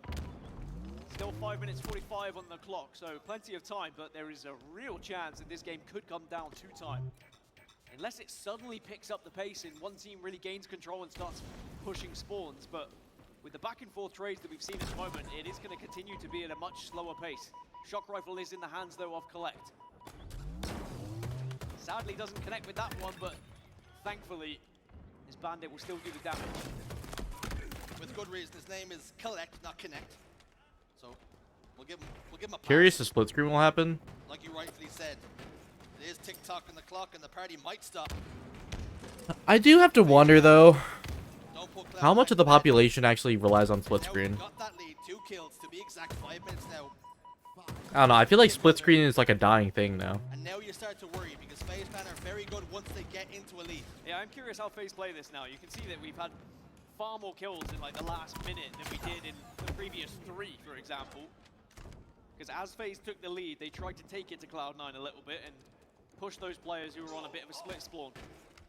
Still have that 2-kill lead. It is cut down now by Collect, who has really been the player to watch for Cloud9. I said that Sab can step up, but don't forget, we've seen Collect. I wouldn't say UE5 would be the savior for Halo, but I would say that it would hopefully make their jobs easier in like hopefully producing something like quality. The reputation that Collect had, and we were waiting for him to have his moment, have his big series on land. He's trying to provide that. When was the last time we had split screen? Halo 4. Against FaZe. And Trippy has another camouflage. FaZe Clan doing a much better job at managing the camouflages, but can they now start to turn that into points on the board? Like at launch, Halo 4. I don't even. And remember, there was a 4-kill lead for Cloud9 earlier, but now There was no split screen for Infinite, right? Like I don't even think split screen got added later on. In the business end of this game. 9 more kills required. Multiplayer got added later on, but not split screen. I don't think. The play that Trippy's making with the camouflage compared to what we saw earlier from Boo Boo. Waited for his moment, didn't give up his position, dipped in, took a couple of shots, realized he's not going to connect and get any kills, backs away and waits for the rest of the team. And now the likes of Snakebite capitalizes on said damage and gets a kill. Is the firing Cloud9 just starting to burn out? Is it settling down? This is another close game, bro. A 3-kill game it remains. Every Slayer has been like so close. Oh! Settled for 1, and maybe 1's good enough. I don't love it, but at the same time, when you get in the call that damage is being done, there is a world you come out with 2, and they are trying to pin Cloud9 in now. They are trying Oh, to the chase. The narrative That was really ballsy. 4 more kills are left. Penguin probably dies here and will. So Cloud9 doing Snakebite can't get his shields back. Not out of it just yet. Shocks up. Thusi in gold. Backing away, you know damage has been done. He's by himself, bro. Across the map from Trippy, bottom tower. And our FaZe Clan happy just to bait this shock rifle. Imagine how different it could have been if Trippy hadn't have just barreled his way into there. Maybe had bided his time a little bit, then grappled that shock rifle and backed away. Would have been a very different game, but alas, hindsight is 2020. Oh, the combo. Oh, it's tied. As Collect connects. Basically tied. Yeah, it's tied. Oh fuck. Here we are again. Bro, did they just throw this? We may not even need it here. Sab, They might have thrown it. Zane's bottom mid. Oh, that's a terrible place to be. And now Penguin looks at that camouflage and it stares at him like the Precious does. The ring. 49-49 now. Oh god. Holy shit. 50-49 victory. They do it again. And they close out a Slayer Clan. Penguin was playing with fire there, bro. Holy shit. Of health. And literally did the age-old strong side head down and run in a straight line, hope you don't die, and trust your teammates can do the job. And sadly, Cloud9 are going to be on the receiving end of yet another FaZe Clan close call Slayer game that is won by just a single kill. And it is the General again who is at the forefront of the kills, but 17 deaths means that he didn't quite go positive, but those 15 kills, all very important. The Slayers we have seen so far from FaZe Clan, 50-46, 50-48, 50-49. And they're getting worse. And they've always been on the winning side of it. Incredible. I mean, you said earlier, you know, sometimes these Slayers, they feel like a coin flip. And when you look at 50-49s, you might think, well, you know, they got a little bit lucky on this occasion. But they keep doing it. They keep getting that job. They keep icing up, as the kids would say. And sadly, it is the most brutal way to lose. And for Cloud9, it's so difficult to come back from that. As a mental game, you know full well how close you were to being back in this series, and now you have to try and reverse sweep FaZe. It's almost like you flip a coin and 3 times it's hit heads, and the 4th time you go, there's no way it hits heads again. Is the coin rigged? Have FaZe Clan figured out something that perhaps some of the other teams haven't? They always seem to ice up at these big moments. Even when this play from Trippy looked like a blunder, they made it work.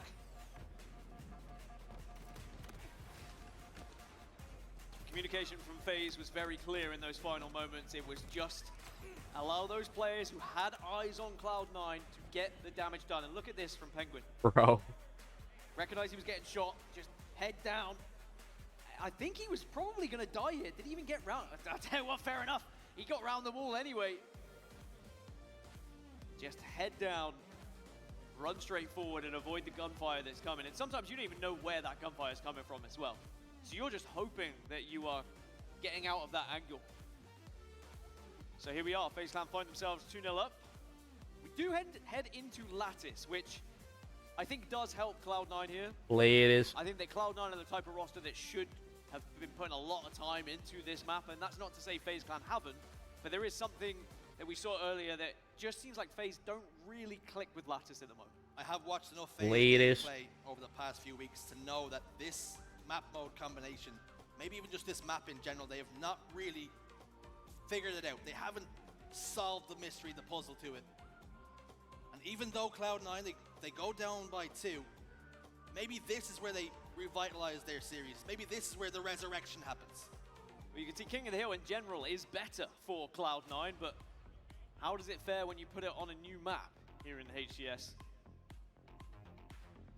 Can FaZe Clan get control of that sniper rifle and put this series to bed, and then go to bed themselves? I'm sure they would like to get an early night, 3-0, and go into tomorrow a little bit more fresh-faced. However, if Cloud9 win this one, suddenly this series starts to get elongated a little bit. Suddenly you start to get a little bit twitchy and wonder, is this going to be another brutal Game 5 where we have to go right down to the wire, and then we go to bed scratching our brains a little bit, saying, you know, have we been good enough today? A lot can be decided here in Game 3. Games 1 and 2. My ass bumped my headrest and I thought it was somebody behind me. I'm tweaking. Solitary kill. Who is to say that this King of the Hill won't follow the very same vein, the very same pattern, Stan? This could be separated by just one hill, and we're underway in Game 3. One hill, one kill, one shield. Doesn't matter who does it. Well, Snakebite, he's been doing a lot for FaZe Clan. It looks like he's going to try and get first dibs on this hill. Oh, I love this as well. Good positioning of the Shroud screen because you can utilize the rock to try and get an angle on people. And you can just dip behind it when you're under a little bit of fire. Somebody under a little bit of fire right now is Trippy. Collect should be able to put this one away. 4 dead. All 4 dead now for FaZe Clan. And it's C9 with map control. It's C9 with boots in the hill. Collect with the wig wobbler. Good for a body shot. Penguin just about stays alive. That crouch paying dividends in the process. Third time's a charm. Still doesn't connect, but was able to get the initial shot off, and it means that Penguin was the last remaining player. It means that Cloud9 are continuing to score here. But Penguin, proving to be a thorn in the side of Cloud9 right now, is not going down without a fight. And eventually, Collect will fall, and Penguin's still alive, and now gets a reward of a sniper rifle. It was funny because Penguin and Collect collide there at that moment, and Penguin is now 5-0-1, and Collect is 5-0-2, so both players probably separating who was going to get the killing spree. Sab will get onto Penguin, and will get the kill. Losing the backstab here, drops down, gets 2. Looking for more, not done just yet. Slides towards the hill. Such an important shot though from Penguin. Just hitting that body shot, you can see how it changes the game. Lucid's able to pick up both because there was a member of Cloud9, Sab, being in no shields. And that's the difference. Collect missed a couple of those no scopes. Those really small moments can just change the course of how everything's going, the butterfly effect. It's when those small moments, those small margins, they start to stack together. You start to see points turn one way or another, pendulum swing from one way to the next, and a series being defined. And it's Penguin doing more damage, getting killed, and it's FaZe Clan who do open us up. They're one capture closer to a clean sweep. So FaZe Clan strike first. The real question is, how do Cloud9 respond as Snakebite is bouncing around the map with the QT? Sadly, Cloud9 had tabs on him, and he wasn't able to create any more magic.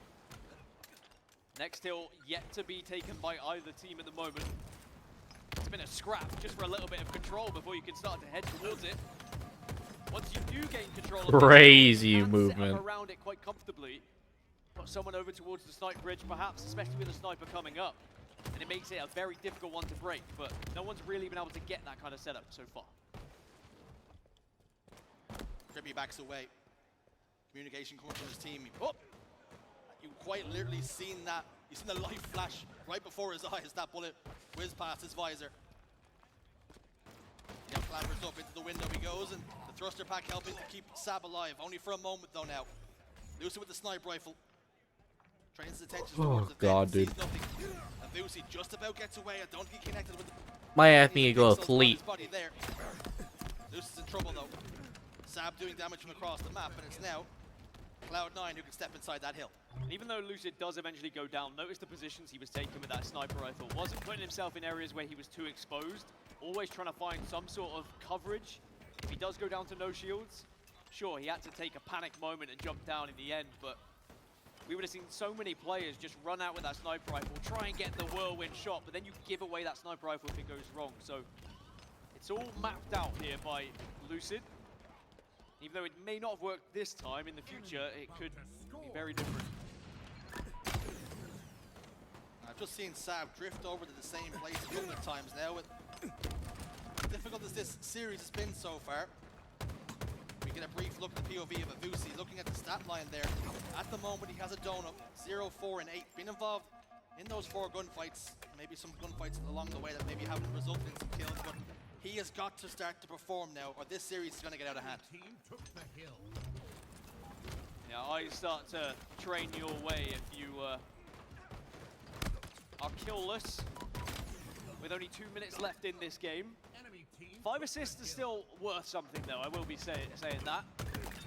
Penguin gets a perfect just to keep Cloud9 out of that hill. Very important for FaZe Clan to try and have a chance of winning this hill and making it 2-0. Enemy team took the hill. And for Avusi, you don't want to keep highlighting it. 0, 5, and 10 now.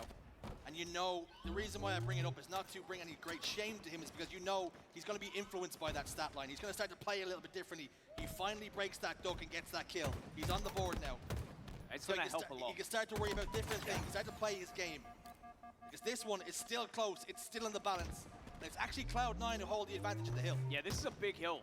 FaZe Clan have done well to wrestle it back, and a lot of it's been down to Penguin. He's just been kind of marching around this space and forcing any member of Cloud9 away from him. Finally is shut down, but he has allowed his teammates now to take that space as well and start to take some hill time here. If FaZe Clan win this hill and they go 2-0 up, the majority of it is going to be down to Penguin. I love how patient FaZe Clan are here. They have control of the map, they have control of the hill. They're quite That timer's ticked down a lot. Time is gonna slowly become a factor here. Prioritize getting your shields back. FaZe Clan now double their lead. 2 up in the series, 2 up in the game. And for Cloud9, is what was a long road is even longer now. It's a difficult road to come back from now. Enemy team took the hill. 1 minute 25 on the clock, 2-0 lead, sniper rifle in the hands. You have to take it off of Penguin here. But Penguin, who has been consistently getting in the way, being a nuisance to Cloud9, is still alive. Again, right from the start of the game, when Penguin was surviving against Collect, shuts him down, gets that sniper rifle, he has been so annoying to play against. And this is something, if you've ever played against Penguin, you know full well this is what he's capable of. Pubudubu staying crouched. Perhaps predicting Penguin was waiting for him just to step up and maneuver that headshot, that hitbox up a little bit. But time dwindling away now, and the call has been put through. We are no longer playing for hills. We're playing keep them out of it. Let's play Slayer from here on out. Hold the line, and Penguin is going to be the anchor of this with a sniper rifle. A body shot or two here would do wonders for FaZe, but that's great grenades and a fantastic push from Cloud9. Their last-ditch attempt to try and get hold of this hill. 3 dead for FaZe Clan now. You need a perfect hold here to give you a chance. 30-odd seconds to try and get that next one to tie it up. The long road back. This next hill isn't much easier. A lot of work to be done. The old cliche rings out again. Gonna play perfect. No more mistakes, no more issues, no more errors. Every kill that goes the way of FaZe Clan is closer to victory now. 3 dead for Cloud9.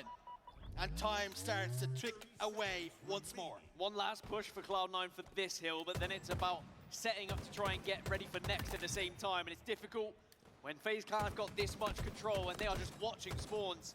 They know the ice spawns happened and now they're not allowing Cloud9 to even get close to this hill. Into the final knockings. 10 seconds. Shroud screens go down. Trying to distort vision. But it doesn't matter. Sam GG's. holds the line. FaZe Clan hold the line. Victory here. Yeah, damn. Against C9. And that is a far better performance from FaZe Clan. Maybe a much needed one in the grand scheme of things.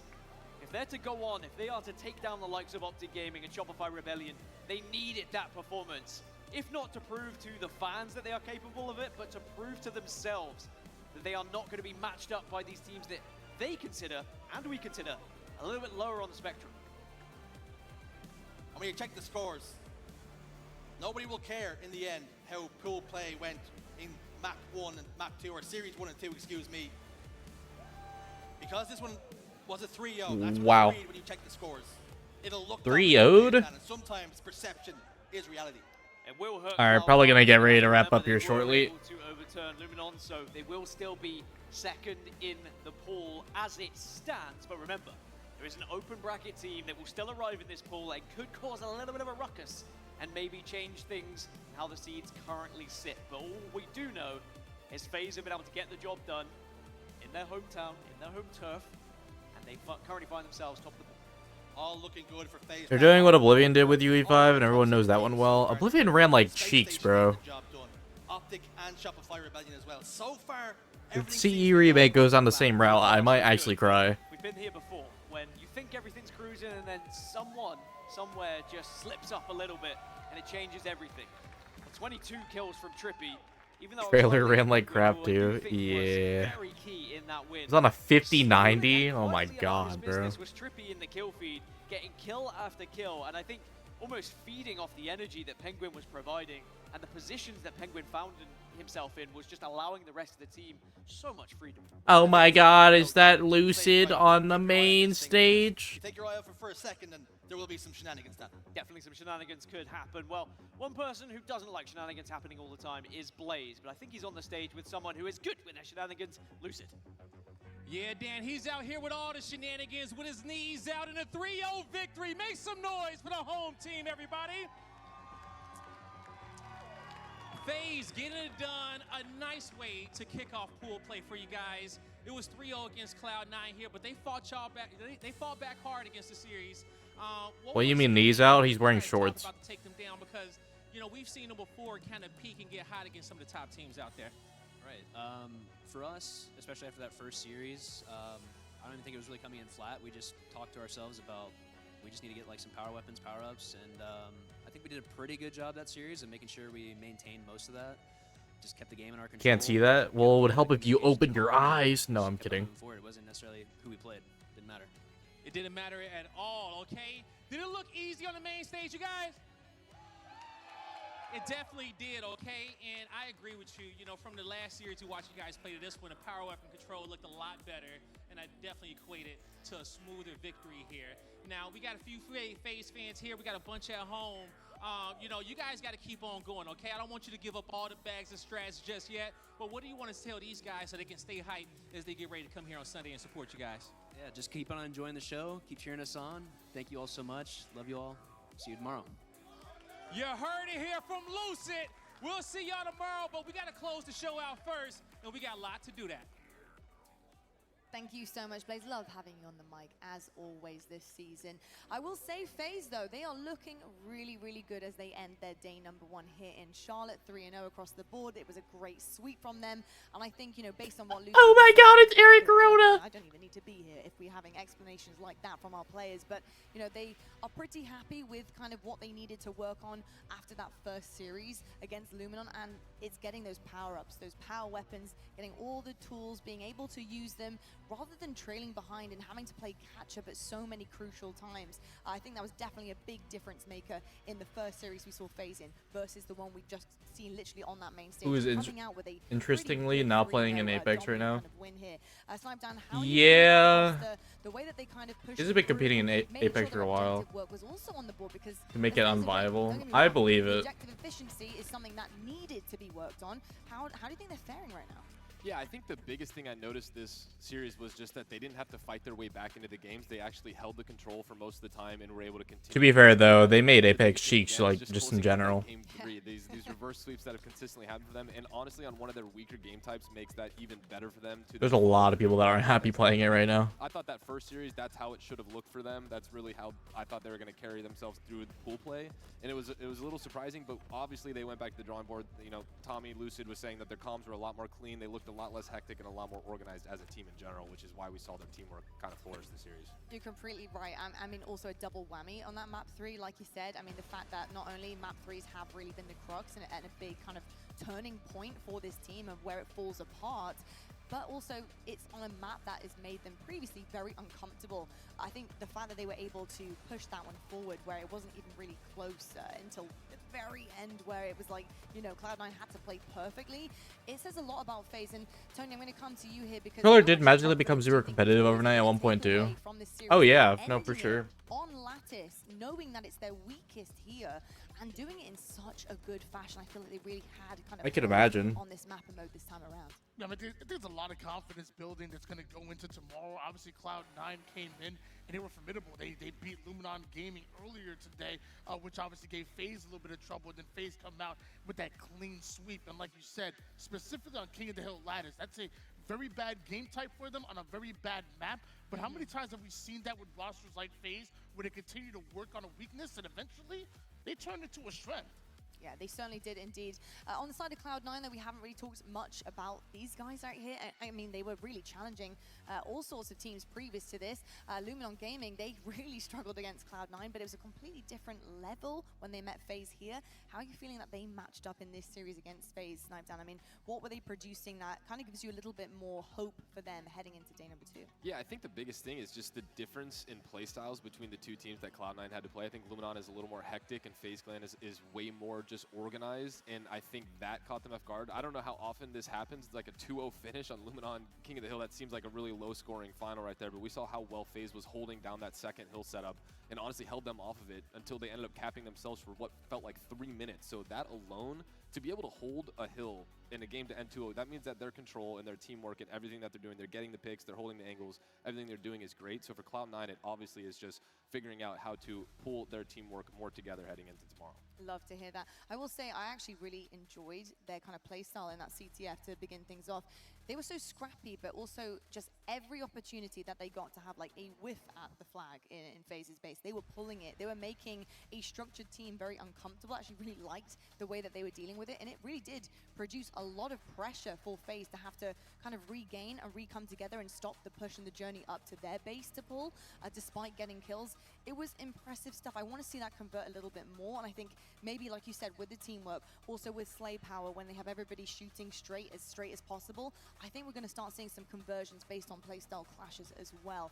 But really NB's Apex streamer looks so much more capable in Apex than one of their pro players. Because it has been a massive well, I mean, Snipedown has been a multi-game champion, bro, for years. Yeah, I found it very interesting that now it's now twice in a row in interviews. He's always gonna look really icy. That he mentioned communication. I got the chance to interview him at the Pro League LAN, and then even Guy earlier interviewed him, and he mentioned the communication. He went into a little bit more in depth back in LA, and he talked about the fact that they're working on the small talk. They're working on responding to each other, getting their timing down. The reason why you see a FaZe that looks so so coordinated right now is because they're on the same page, and it really starts with their comms, not only actively talking, but always actively listening. Well, things are looking very good right now for your hometown team. So if you are a FaZe fan, you can take a lot of happiness out of this day number 1 in pool play for them. But we can't quite close the show yet, folks, because we do have one match that is going on right now on our Bravo station, and we need to wait to find out what happens before we do head into tomorrow. So we're going to head on over right now and do a bit of red zoning with our 2 wonderful casters that are on the Bravo station. And it's Omen. Fuck stakes, bro. Tough. Bro got air fisted. It's gonna be Chick grabbing some of the first time. And I don't see anyone No, Zane, why? all the way on through. Poor guy. It looks like they're going through pipes, and that's gonna be difficult to actually really get anything done here because at this point, Majin Club, they're gonna be able to rotate, they're gonna be able to answer this, and before they know it, this hill's already half over. All right, guys. Well, mainstream's done. I think I'm gonna call it there. I'm tired as fuck. I'm probably gonna watch this in bed, if anything. So, but yeah, man. I think I'm done for tonight. I'm tired as fuck. I'm gonna go take this quiz and then probably head to bed early, cause Jesus. Yeah, I look fucked. Thank you so much for all the love tonight. I appreciate you.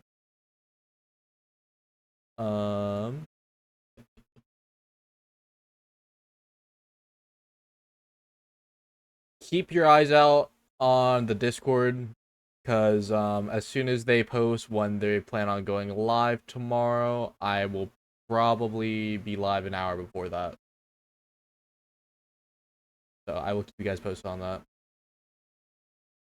But for now, I'm gonna drop J Tracer with a raid. She is playing Lockdown Protocol, so go show her some love. I will see you guys here probably bright and early tomorrow for some more HCS Charlotte. Socials in the chat if you want to drop those with a follow. Shop Advanced GG, Shop Razor. Y'all have a good night, and I'll see you then. Peace.